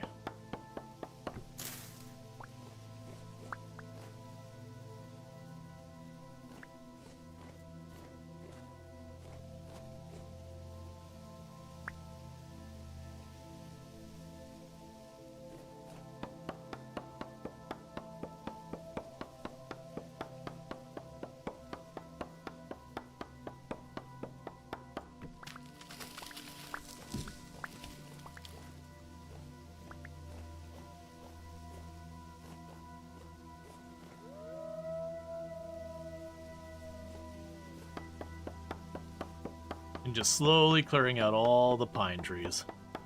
Does resin appear on all 4 sides of the block? No. But if you probably notice where I'm like looking up the blocks, I'm not actually looking at the texture on the blocks to watch for the resin. What I'm actually looking for is there's the text on the middle, which will say like pine or whatever, a pine log. And if I go and I just watch that, it'll say leaking pine log. So if I see that leaking message, then I know, you know, I know to check it.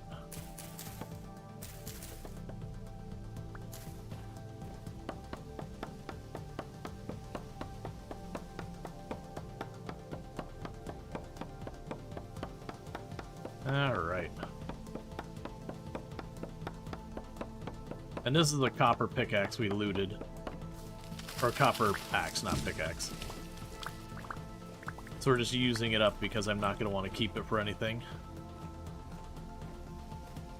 And that'll be onto our steel axe.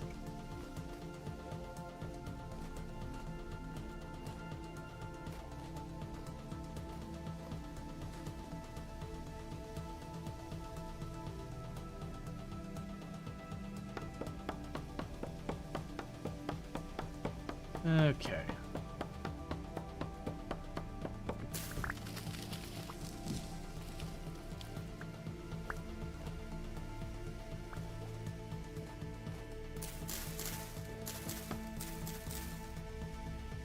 There we go. So yeah, so I didn't see the resin on that side, but it didn't matter because I was able to see it there.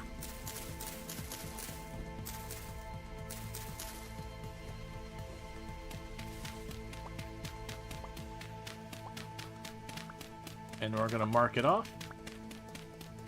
So in the future when I'm looking for resin trees,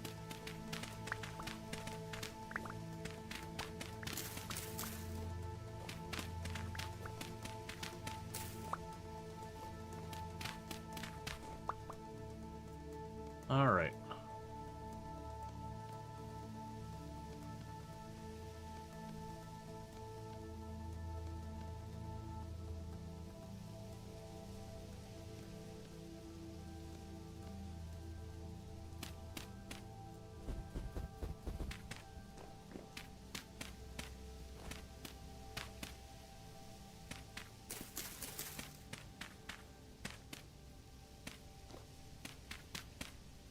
Alright, so in the future that'll be nice and easy to find.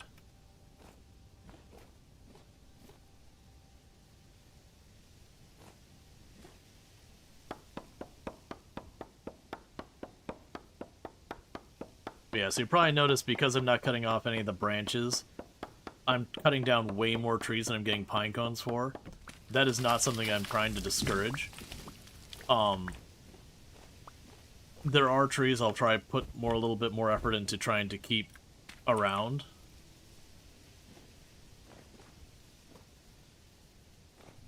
But with the pine, it's like, I just want to be able to easily identify where the resin is and get it out of here. So trees would be more likely to want to try and keep around is stuff like oak, because I have utility use for that. The redwood, because of just the obnoxious amount of wood they give. You could potentially, if you have a type of tree you like the appearance for, like birch or walnut or something like that, it could be fine. But yeah, for pine, because I only care about the leaking pine on it and then turning into firewood.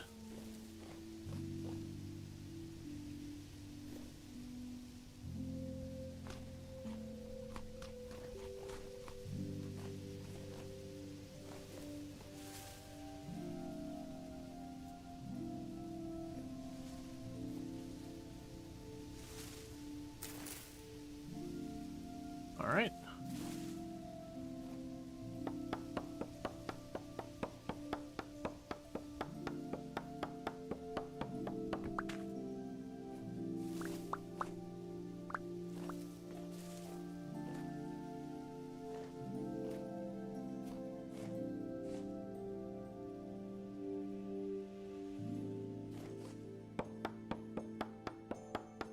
Yeah, the sheer number of resin dots we're getting in this forest.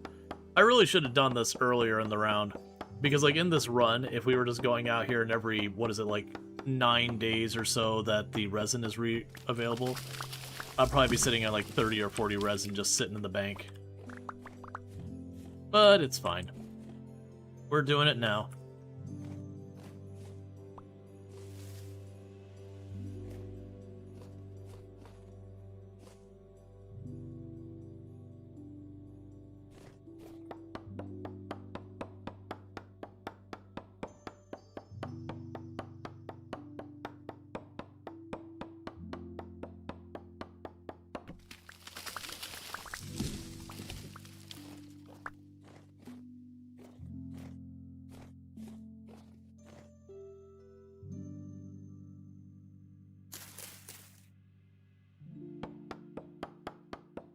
Okay. It's also amusing watching the mini-map with the forest. Ow. Not entirely sure what hits in the head, but okay.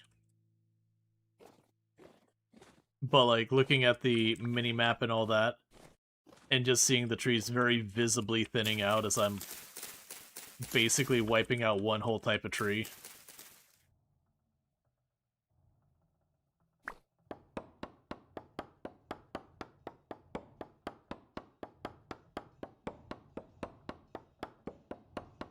And this will be the last one, because we'll be full inventory.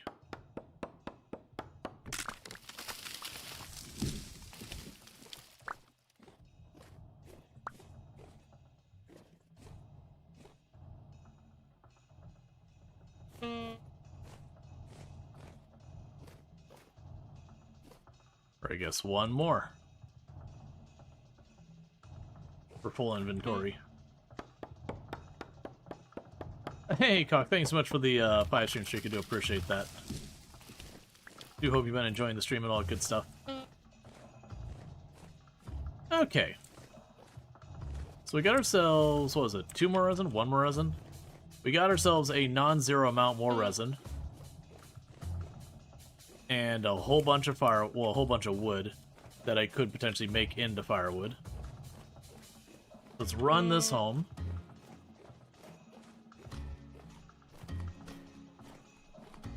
Okay, we're mid-February, so we're getting close to March. I would expect that we're going to start seeing the days start warming up. It's not too long, not by a lot, not for a little while. It'll probably be March that we start seeing the temperatures creep up a little bit.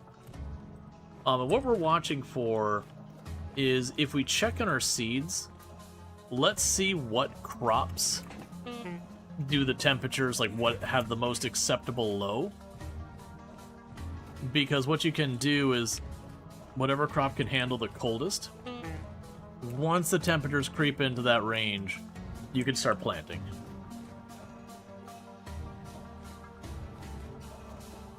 Needless to say, I'm pretty sure none of the crops like below freezing.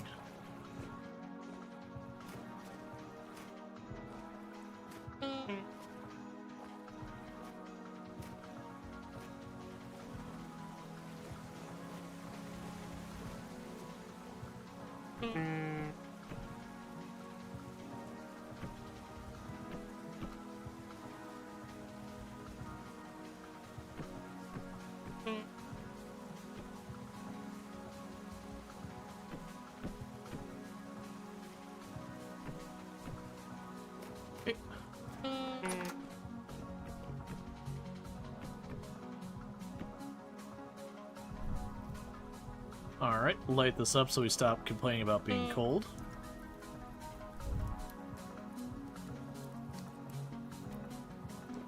Go here, drop off the sticks. We dig ourselves another resin.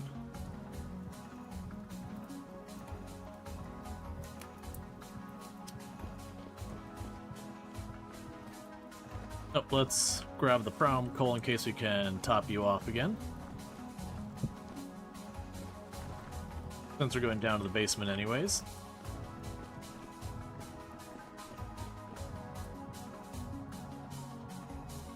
Okay, can't quite top it off yet, that's fine.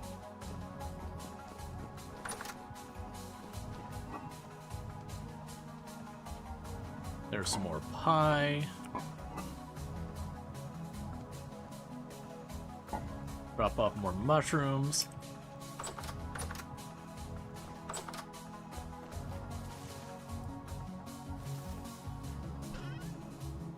Okay, so the next thing I needed to make this work is the clutch. How much do I need to make a clutch? A clutch is 2 resin.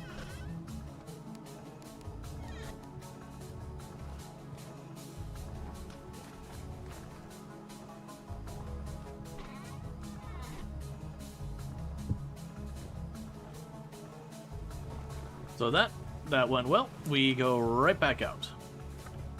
This forest, all pine trees that do not have resin shall die. But not really. But we're going to make progress towards that end.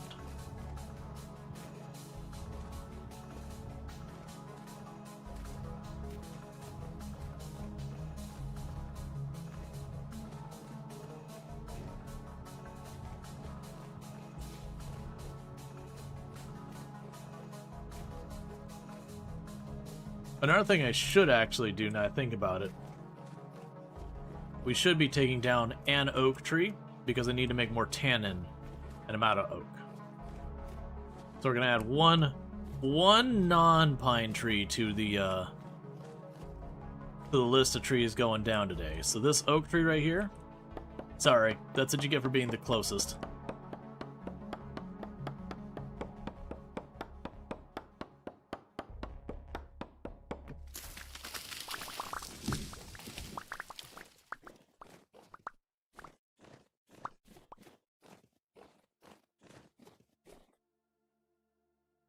That'll give us some trees for tannin for a while.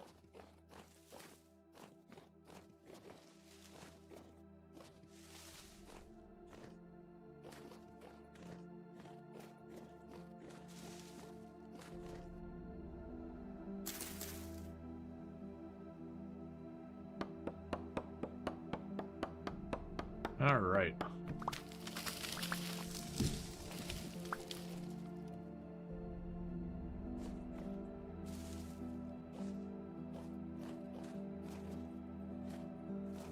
The deforestation begins. I mean, I'd say the deforestation's been going for a hot minute. But, you know, we can pretend it's just starting.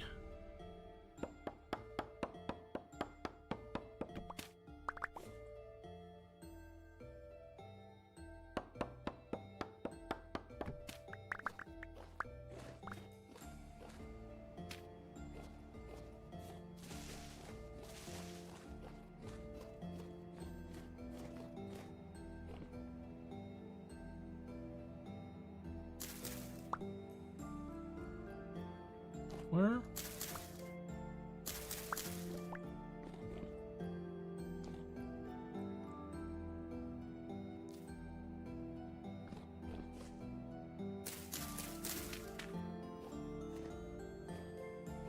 So there's a couple of trees that are like way different pattern than the rest just because of when I cut them down. Alright, so getting back into the density of the trees.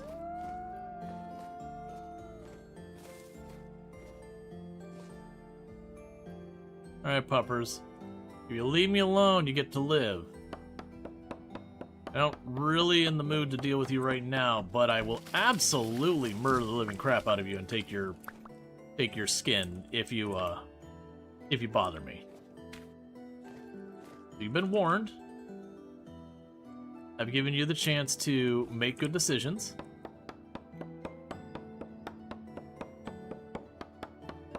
You can make some oak furniture? Yeah, I can make furniture out of all this stuff. Generally speaking, the furnishings and all that, whether you choose oak or pine or all that, doesn't really make any kind of difference in this game. Like, sure, real life you have, like, different pros and cons about using open grain and closed grain woods and softwoods and hardwoods and all that stuff. Are you armored yet? So, right now I'm wearing leather. We have started making steel chain. I've got more steel cooking to make more. It's going to take a while to make like a full set of steel armor. It's very expensive.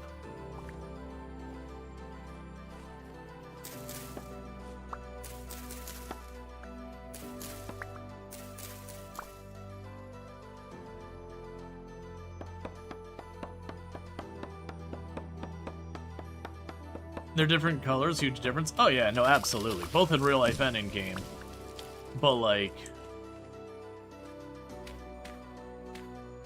how much that matters is the whole thing.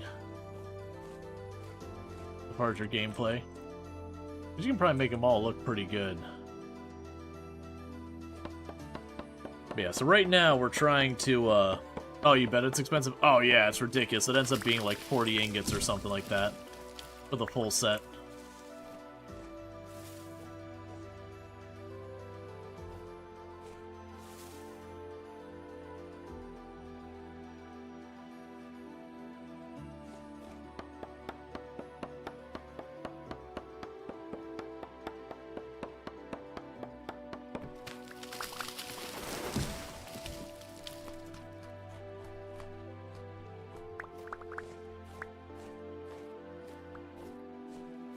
Matters because you more easily remember the birch, one of the darker ones. Yeah.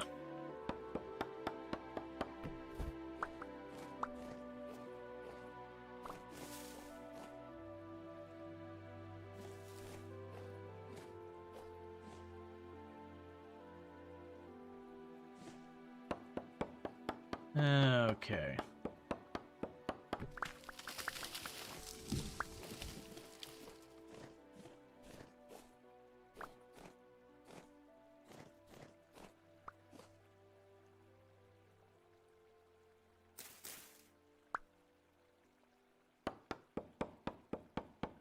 72 ingots for a full plate. Yep. It has like 40 for chainmail, I believe, and then like it gets to 72 when you start adding all the plates and all that stuff.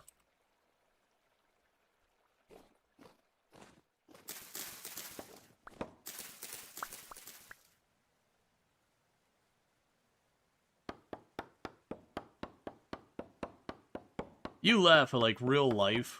One of my favorite woods so far as appearance is cherry, which is kind of like a reddish orange.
Okay.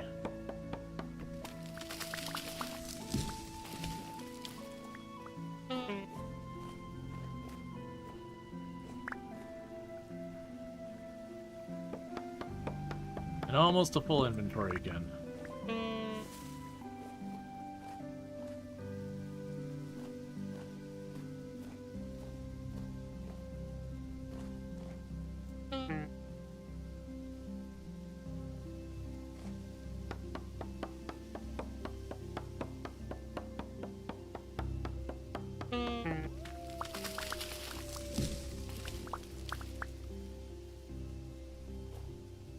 Alright. And another round of completely deforesting an entire forest into our pockets. Done. This time we did grab the oak so we can keep our leather working going, since that's kind of stalled a little bit. We did find another resin, so that's enough for us to build the clutch we want. Then I need two more for angles to work on that.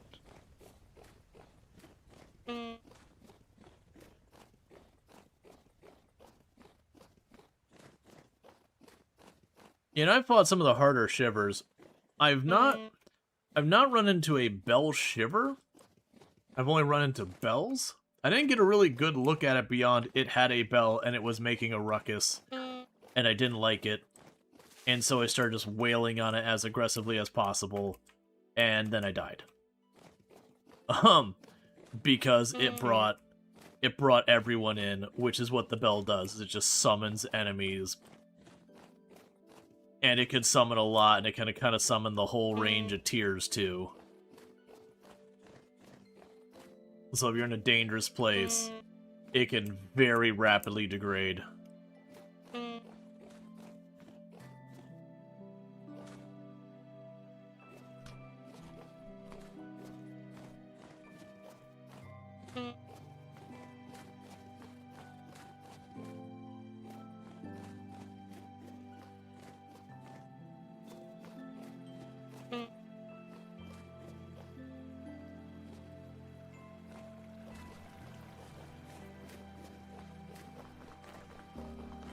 Okay. And we can run up here, drop off all this pine. Does the next crop planting cycle begin in April? So it's not that there's an exact time. Basically what happens is as the year goes on, it'll get warmer and warmer again.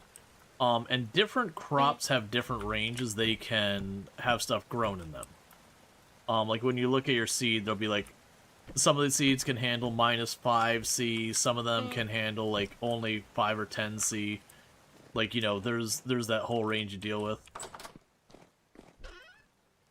Alright, so we got a bunch of this.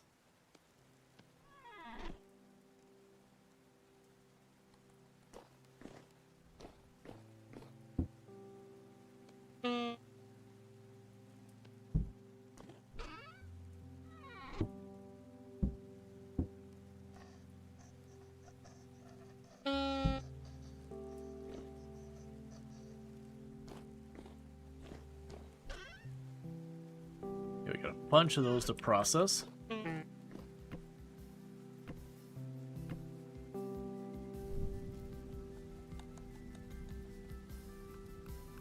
So basically, plant once it's no longer cold enough to hurt your crops? Yeah, no, exactly. Like, it'll show you in just a second where you can check on that stuff. Because it also is the thing that matters where you're at on the world, because there's different biomes. But yeah, so you look at this one, cold resistance until -5, -10, -12, -5, -12, really?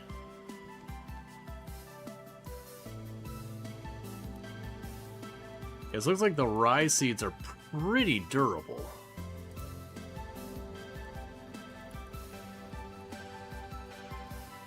Okay, so let's rearrange this a little bit.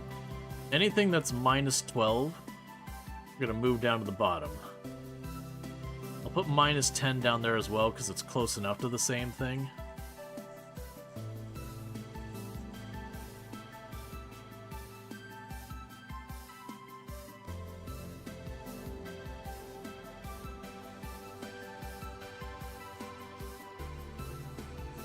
Okay, so it looks like the spelt, the carrots, and the parsnip can handle around -10. So we're still at around -9 C. It probably is going to get colder. We're getting in the morning.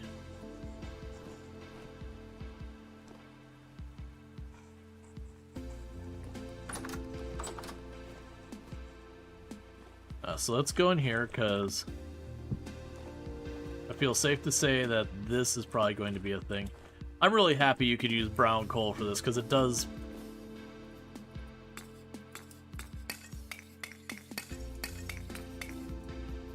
It does give me something I can use the brown coal for.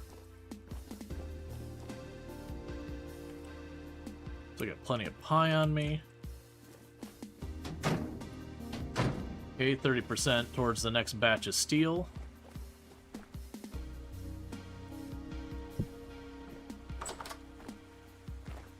Not gonna worry about any of that. Okay. So we got all this. We do have more resin. Yeah, no, exactly. It's something that, like, you use a ton. I mean, a ton of brown coal. We need the clutch.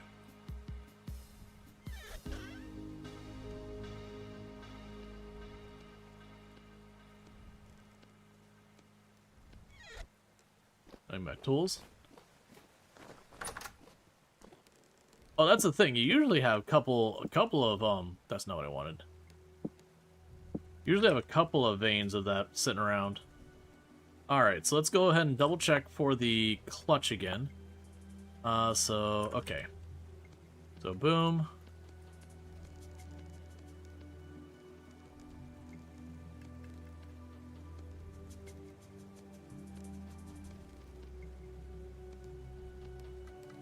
Alright. Put you back up on the wall. You back up on the wall, and you back up on the wall.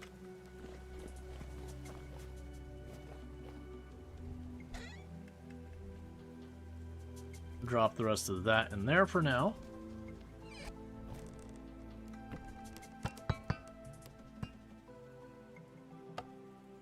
So I can engage and disengage it now.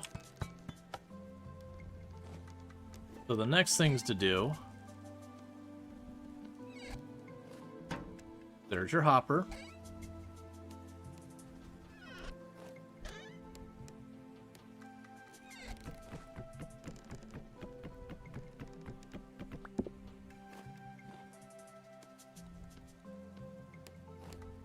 There's your chest.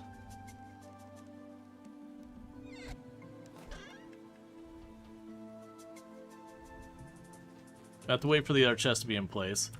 Okay. So with this, then we'd have the clutch transmission sitting here, and then the kern's going to go there.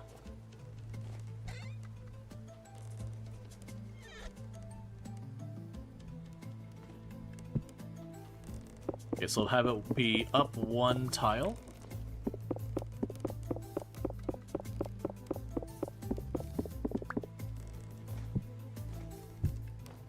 Yep, so transmission clutch goes here, angles there. It'll do its thing, it can spit out all around it. And then with that, I can make an area to collect it down below.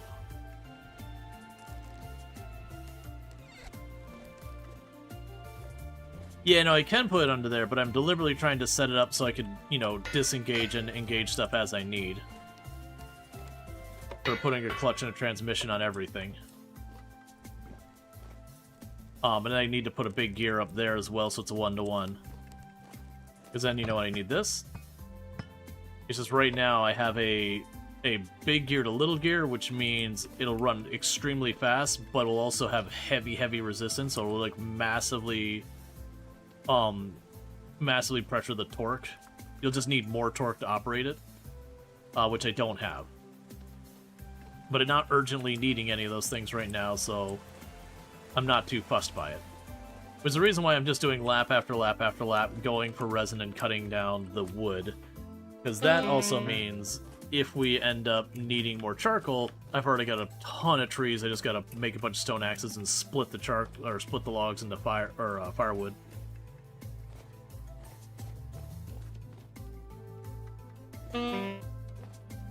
Maybe I should stop just hucking myself over ledges while I'm playing one-handed because I'm drinking.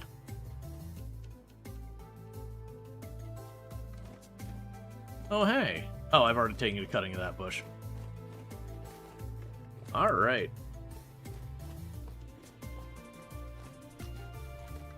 Because the things I can work on to be productive right now, I would say, is I can run out here and do this. That's certainly one option. Another option I have if I wasn't doing this is I could instead try going like way below ground and seeing if we just get lucky and RNG hands us some temporal gears to get the other translocator going. I'm not super fussed about that at the moment because I have enough refractory bricks. I can probably do another whole cycle of steel before I'm done with those.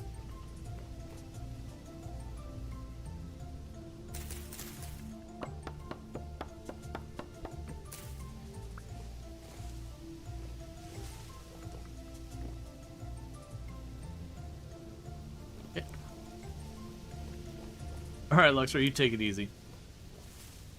You have a good one.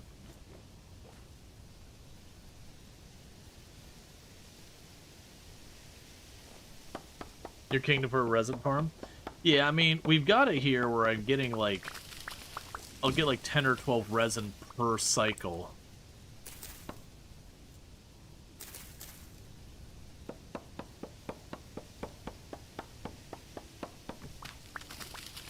And we're thinning out the trees that don't have resin more and more.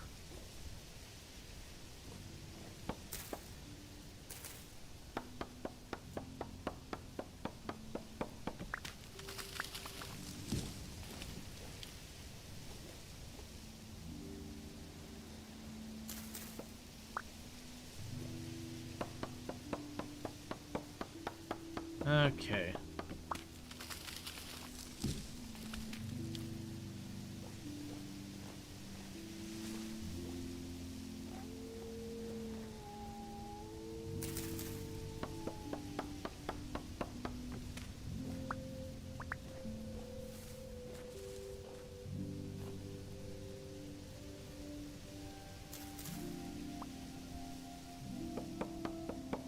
I feel like the game could benefit from a resin tap or something. There are mods that do it. You are close. Puppy. Did you fall into a hole? Aw, here, I'll give you a stick to climb up on.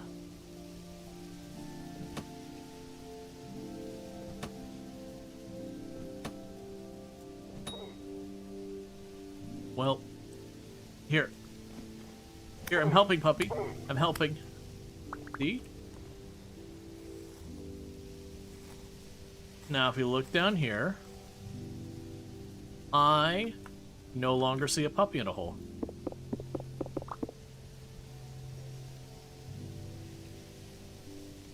I am a hero.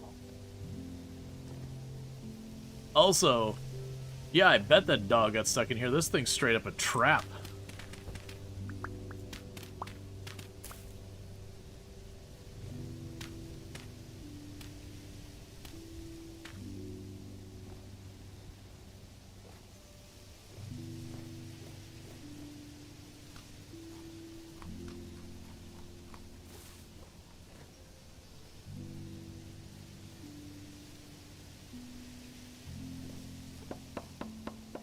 It does feel like every one of the wolves in this forest, that there's a ton of them, and they're all stuck in terrain.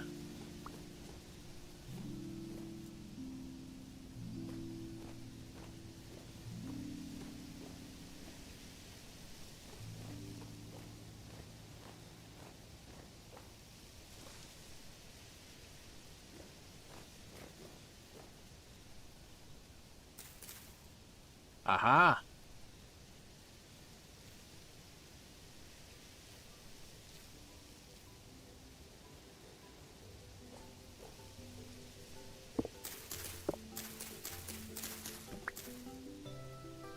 Now the weird thing is, because of this like connected two-tree thing, I don't know which tree it's going to count on, so I'm going to consider them both part of it.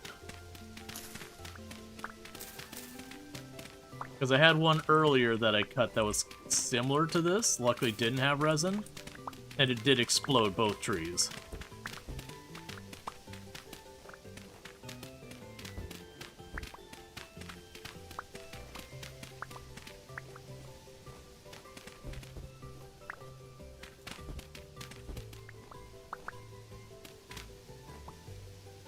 Alright.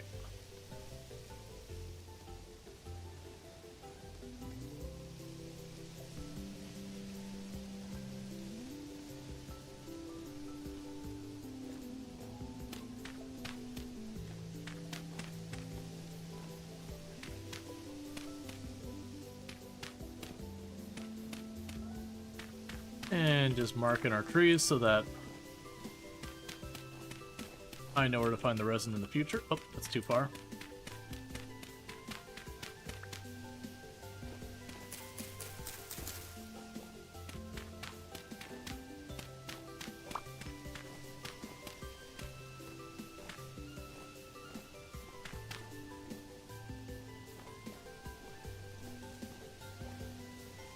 Okay. Try not to drop down there if I don't have to. Got plenty of trees still up here, and I probably need to head back soon because we don't have full life.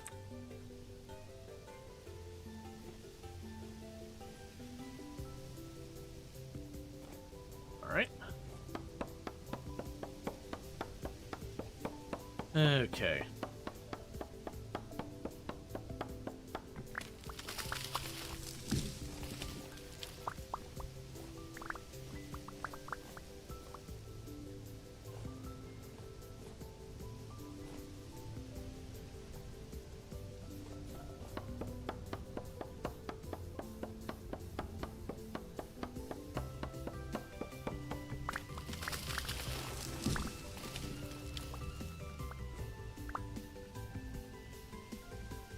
Yeah, that big, like...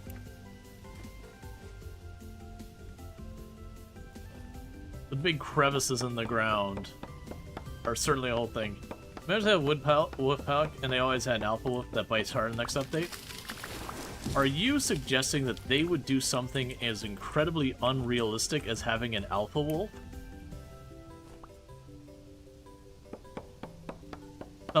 Something that has been studied to not be a thing?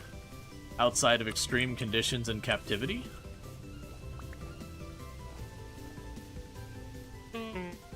Would you say unrealistic things in my realistic game with photo-like graphics? No, I'd be whatever. They already come and attack you, but no, then they'd have to like go and do like the whole cohesion of having enemies coordinate, which I wouldn't be against. Like having enemies actually work together. That could like that'd be a major addition to the game, though. But you know, stuff like having enemies where they would have 2 or 3 enemies move together versus just enemy home in on player kind of behavior. Oh, inventory's almost full.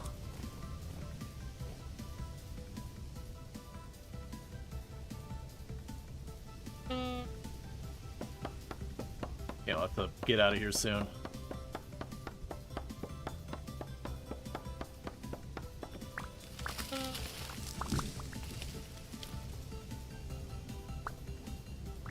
I also know I am missing a lot of logs that are falling down in some of these areas below. I was kind of putting off dropping down there for my arm. Every time the arm comes in from the side of the frame, there's that momentary being of like, oh god, what's attacking me?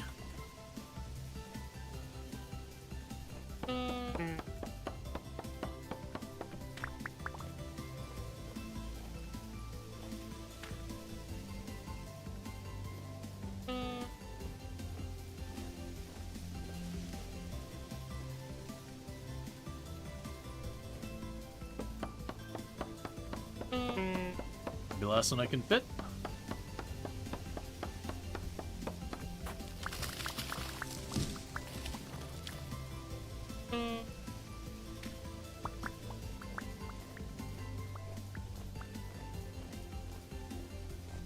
And then I'll probably have to head home and not just head home in the normal, like, run back, do a quick warm-up and all that, but I'll probably have to actually have the character stay for a little while to recover heat-wise.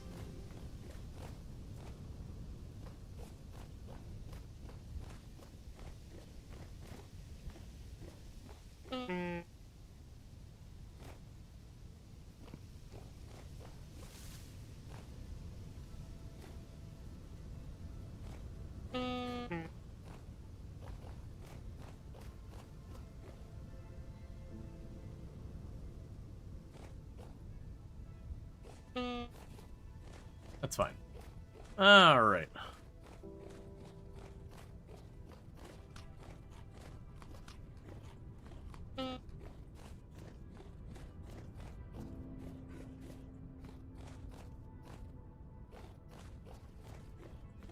Yeah, so we'll try and keep an eye on if we're getting to be above 10C negative. Because I can't remember if it does have some variance night to night. Like, so far as, like, you know, it's not just linear in that you will get closer to summer, temperature get warmer, you get closer to winter, temperature get colder. But, like, if there's some variability, so instead of just being, like, you know, kind of a sine wave or whatever, instead it kind of goes up, there's a little, you know, like, cold front kind of thing, up, there's a blizzard, that kind of thing, you know, a little unsteadiness with it.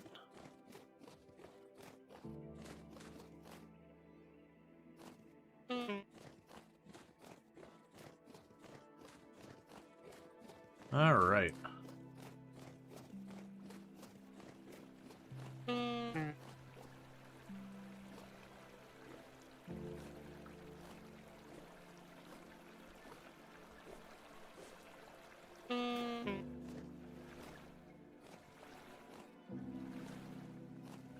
Because once we managed to get it to the warmer temperatures enough that I could start planting stuff, I actually found a good couple of areas of high fertility soil. And I do have some materials for making the really good soil.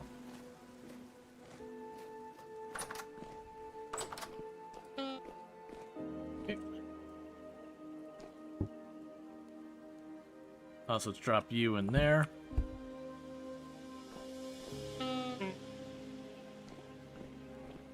Okay, we can drop all of that in there. Grab a couple of logs.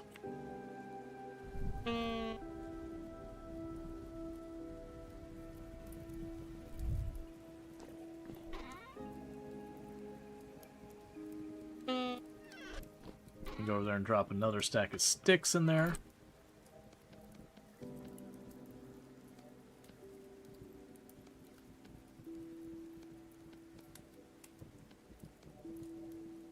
Okay. So it's gonna take a couple minutes for all that. Bear with me, chat. I'm gonna quickly pop in and use the restroom real fast, and I'll be back in just a minute. But thank you again so much for tuning in. I'll be back in just a few minutes.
Okay.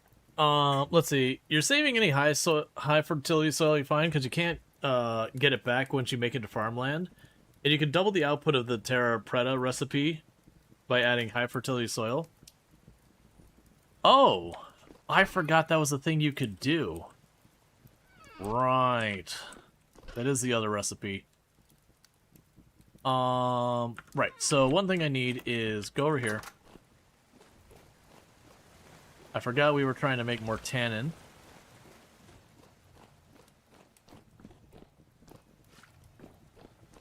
I need to put a bunch in there.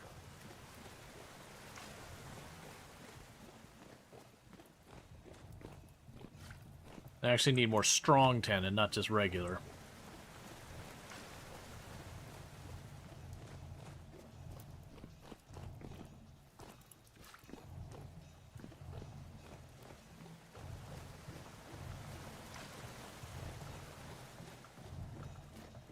You never sleep? Yeah, I mean, sleeping fast forwards time and all that. You do actually recover health from sleeping as well. I believe it just speeds up the rate that your recovery goes, like by speeding up the time. Not really changing anything mechanically about it.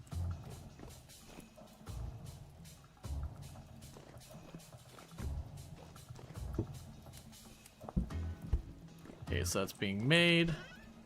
Oh, we got a bunch of those.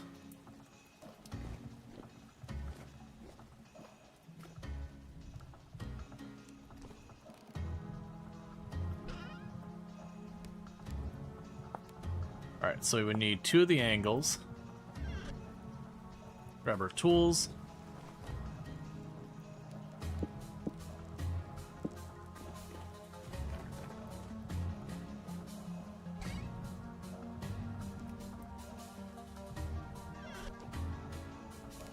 Okay, so for the angle, right, so it's boom, boom, boom, boom.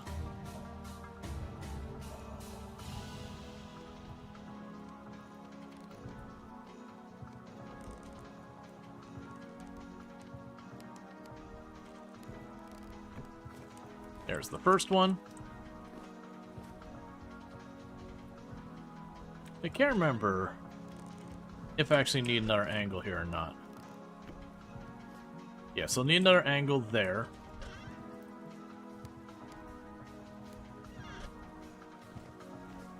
And then there'll be like a transmission, which is a whole bunch of materials.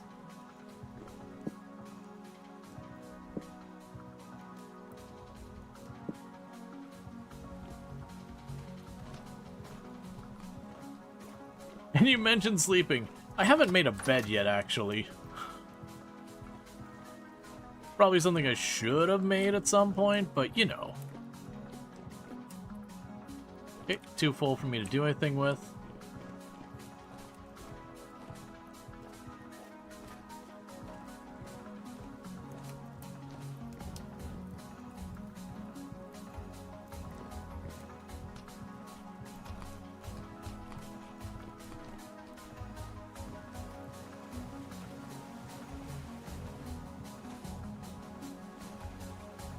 And I mentioned I was gonna let myself heal more. I'm also apparently a liar.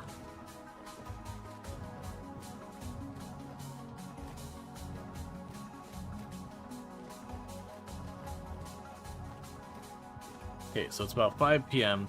I want to say it's like 2 or 3 in the morning in game was the coldest it got.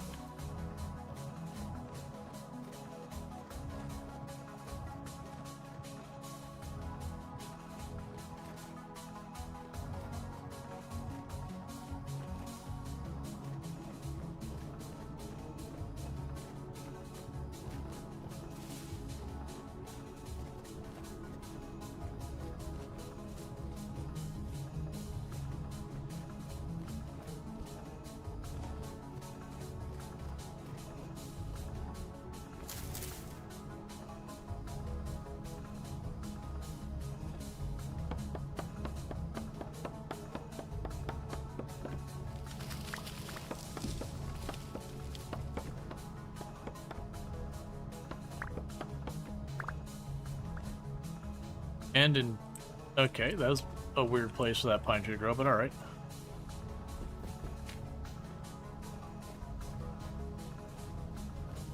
Okay. So I'm pretty sure I already checked these ones.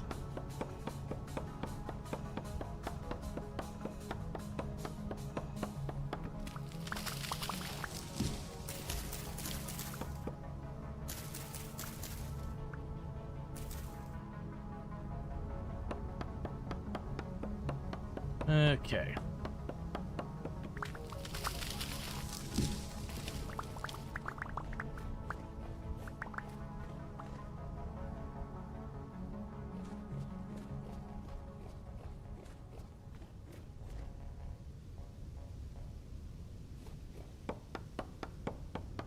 Kind of going by grabbing all these ones on the edges.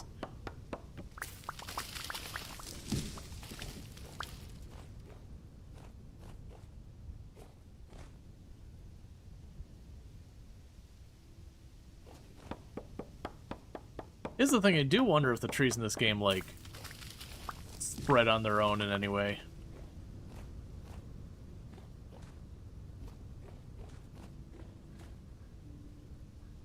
So no, I didn't plant this many. I've been through here enough. I would have thought we cut all these down. Well, I do get the occasional pine cone. Like 1 pine cone for every 3rd tree or something like that, if that.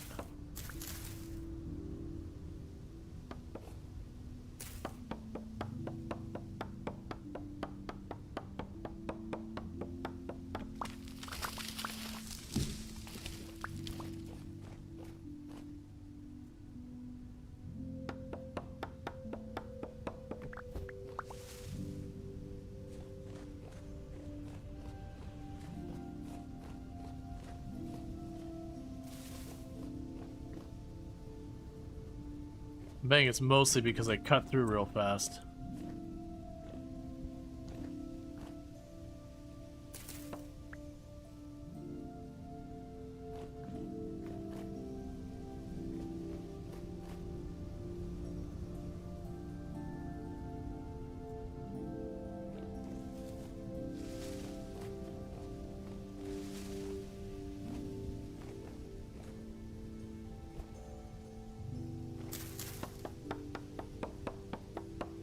Okay.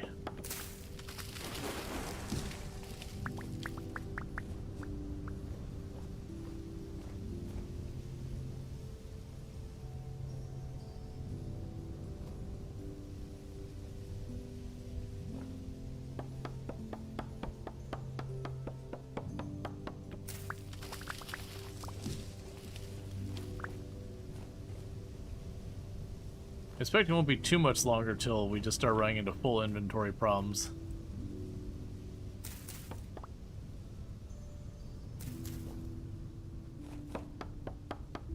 Like, just all the boxes I'm getting full back home.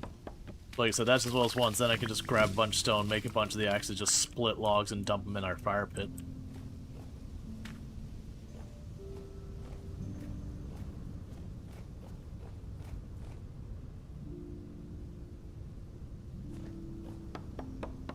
I'm also trying to deliberately go a little bit of a different direction each time so that, you know, we hopefully keep finding new instances of resin.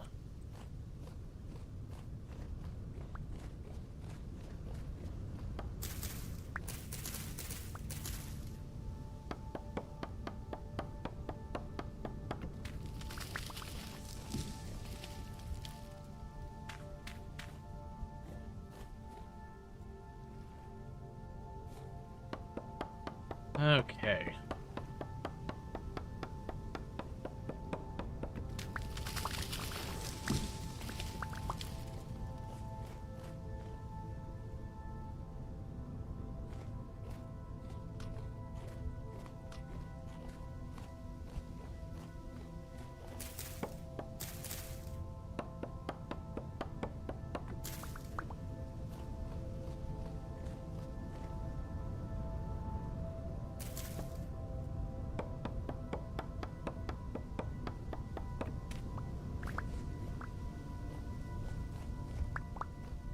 Kind of makes me wish I kept a much closer eye on, like, where the forest edges were.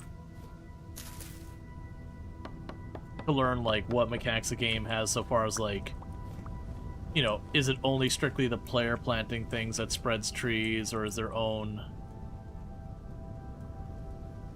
natural way that they could spread? Or if I'm just losing my mind and thinking more trees are appearing where there's not.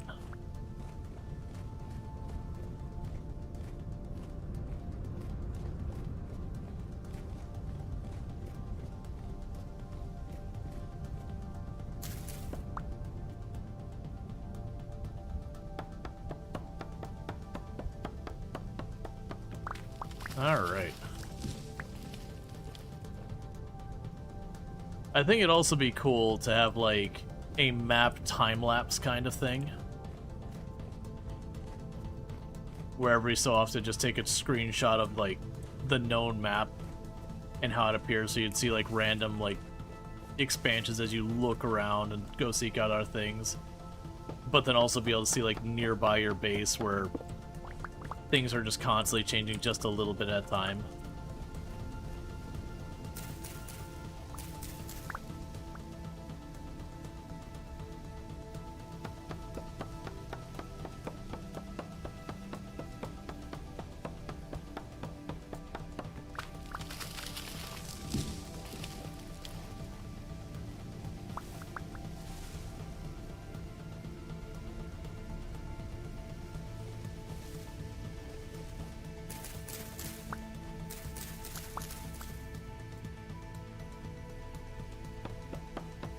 Okay.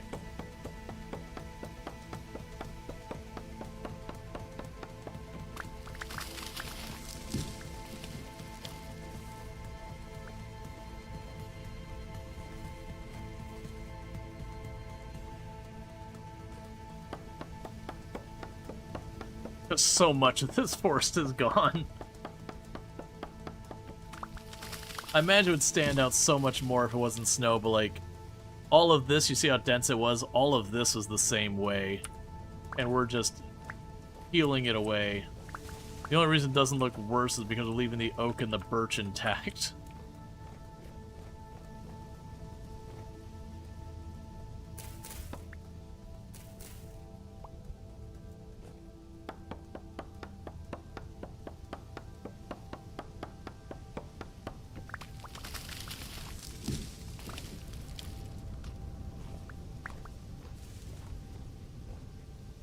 Probably one more pine tree in here.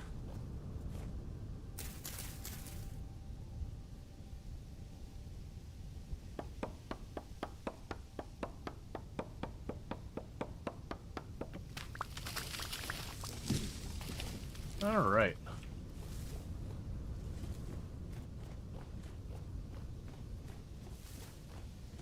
And sadly, no new resin here. Okay. So maybe what we do here, well actually we'll probably do, and not too long I'll need to wrap up. We definitely have, so I'll have to double check my calendar, I believe it's the 14th. So not not the stream after this one, but the next stream, they're going to be checking out a bunch of new games. They're all dropping, getting updates, 1.0 versions releasing. We'll have a bunch of that going on. So we might end up playing this again for the next stream. I am going to double check, because there is a possibility we've had other stuff I'll need to be picking up. We're kind of getting in the part of the game here where things start to slow down a little bit, just in the sense that we're basically making steel, so we kind of keep repeating that process and steel keeps happening. We're waiting on resin, which is waiting on resin again, it keeps happening. Our food is very solid, I've barely dented our food supply, and we have way more than enough to get through the entire rest of the winter comfortably without any additional food coming in, and probably more than enough time to grow stuff as well, all the way up to the point of harvest, and still not barely have dented our food, so we're really good on food as well. So you get the idea that a lot of the strains you run into have already been resolved. So kind of what's left in the game from where we're at now is, one, just, make more steel armor, all that kind of stuff. So the game is completed. Not completed, but we're getting to the point where the checklist of things to do is getting smaller. There is lore stuff where you go into the kind of dungeons to check things out. That's not fully implemented yet, and I've done that before on the stream, and it was pretty fun. But as well as things that, realistically to do, I'm going to need to be, fully decked out kind of thing.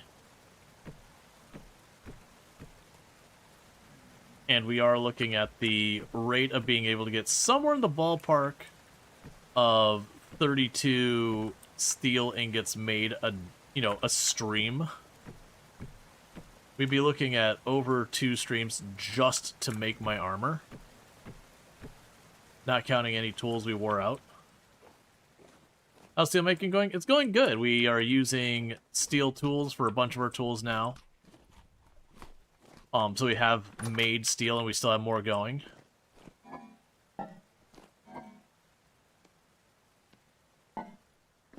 Yeah, so the point being more, this is kind of not far from where I wrapped up the last time I played. Because it is for, stream purposes, when you're just repeating the same thing. It'll go. I was kind of hoping to get this done today, where we got our clutches we can turn on and off for all of our stuff. And I need to get the other big gear up there so it can actually run for more than a few seconds. We would get this to be enclosed in here. I'll probably have to, take the roof up a tier higher. And all that. But yeah, so the idea is what I'd be able to do is, I need the pulverizer. Turn on the pulverizer. I need the kern. Turn on the kern. I need the Hellhammer. Turn on the Hellhammer. So I can turn on just what I need as I need it. Alright, though. But yeah, no, it's, like I said, there's a good chance we can play this again tomorrow. I'll see what other stuff we got going on. But I do feel like we're getting towards the end of this run for now. You're going to need to make another iron anvil. What? I mean, I guess for the steel plates I would. I also need to make the steel pulverizer caps if we're going to do the better bags. But that's kind of the end game stuff where it is just what are you doing? Waiting on steel. What else are you doing? Waiting on steel. And now? Waiting on steel. Which is fine. That's the whole idea. This would be the point in the game where what you'd be doing is while the steel is processing, I would be building out more area. I might be going out of my way to try and fill up my charcoal pit to just have charcoal on lock. I might be going to where I have that big weird farm going out, expand that to go several layers out. You're just kind of growing. You've got survival is locked in. You don't have to worry about it. You could set up 2, 3, 4, 5 refractories if you want. If I were playing this off stream, what my focus would probably be at this stage is keeping the steel running and looking for peridotite. Because if I find peridotite, I can get olivine, and if we get olivine, then I can get the titanium. We can go all the way up to the tier 3 refractory bricks, which means I won't have to hardly replace any of the different chunks of the refractories, hardly ever, which would be amazing. And otherwise, I'd just make an entire steel set of armor. At that point, I'd probably get bored and do something else. just because that's kind of where the game limit and progression is right now. Interestingly enough, this is the first time we've done a playthrough that I didn't bother building a greenhouse. Because the other two times I really felt like I needed the greenhouse to survive because we had very limited space to work with. Because one is on an island. I don't remember what was going on with the first one. But I think it's surrounded by forest or something. But this one, you know, I just made this giant ramp. I've got all the, like, an entire continent to work with, so we just grew enough that I didn't need the greenhouse. I also feel like one thing that helped me on this one is the first one I was pursuing the berry bushes really hard, and they do give you stuff, but they don't stay good long. And as far as nutrition, you only get a little bit. Versus this one, I ran around and I got tons and tons of just regular old seeds, and so my farm just exploded in size. And I knew about pies on this one versus I only knew about that on the island one. But yeah, so what's going to end up happening is we're going to be wrapping up stream here in just a minute. I do hope everyone's enjoyed the stream. If you have enjoyed the stream and you're not already following, don't forget to drop a follow and all that good stuff. If you're over there on the YouTube side, I have noticed on the YouTube side that, like, it's been popping off with Vintage Stories, so thank you so much for all that. That is incredibly kind of all of you. But don't forget to like and subscribe over there. But I'm going to go ahead and the stream is going to be ending on that end abruptly because I don't have a host ready, but thank you so much for tuning in. And for those over here on Twitch, I'm going to go ahead and put up my ending stream screen and see who we can find to drop a raid on. But yeah,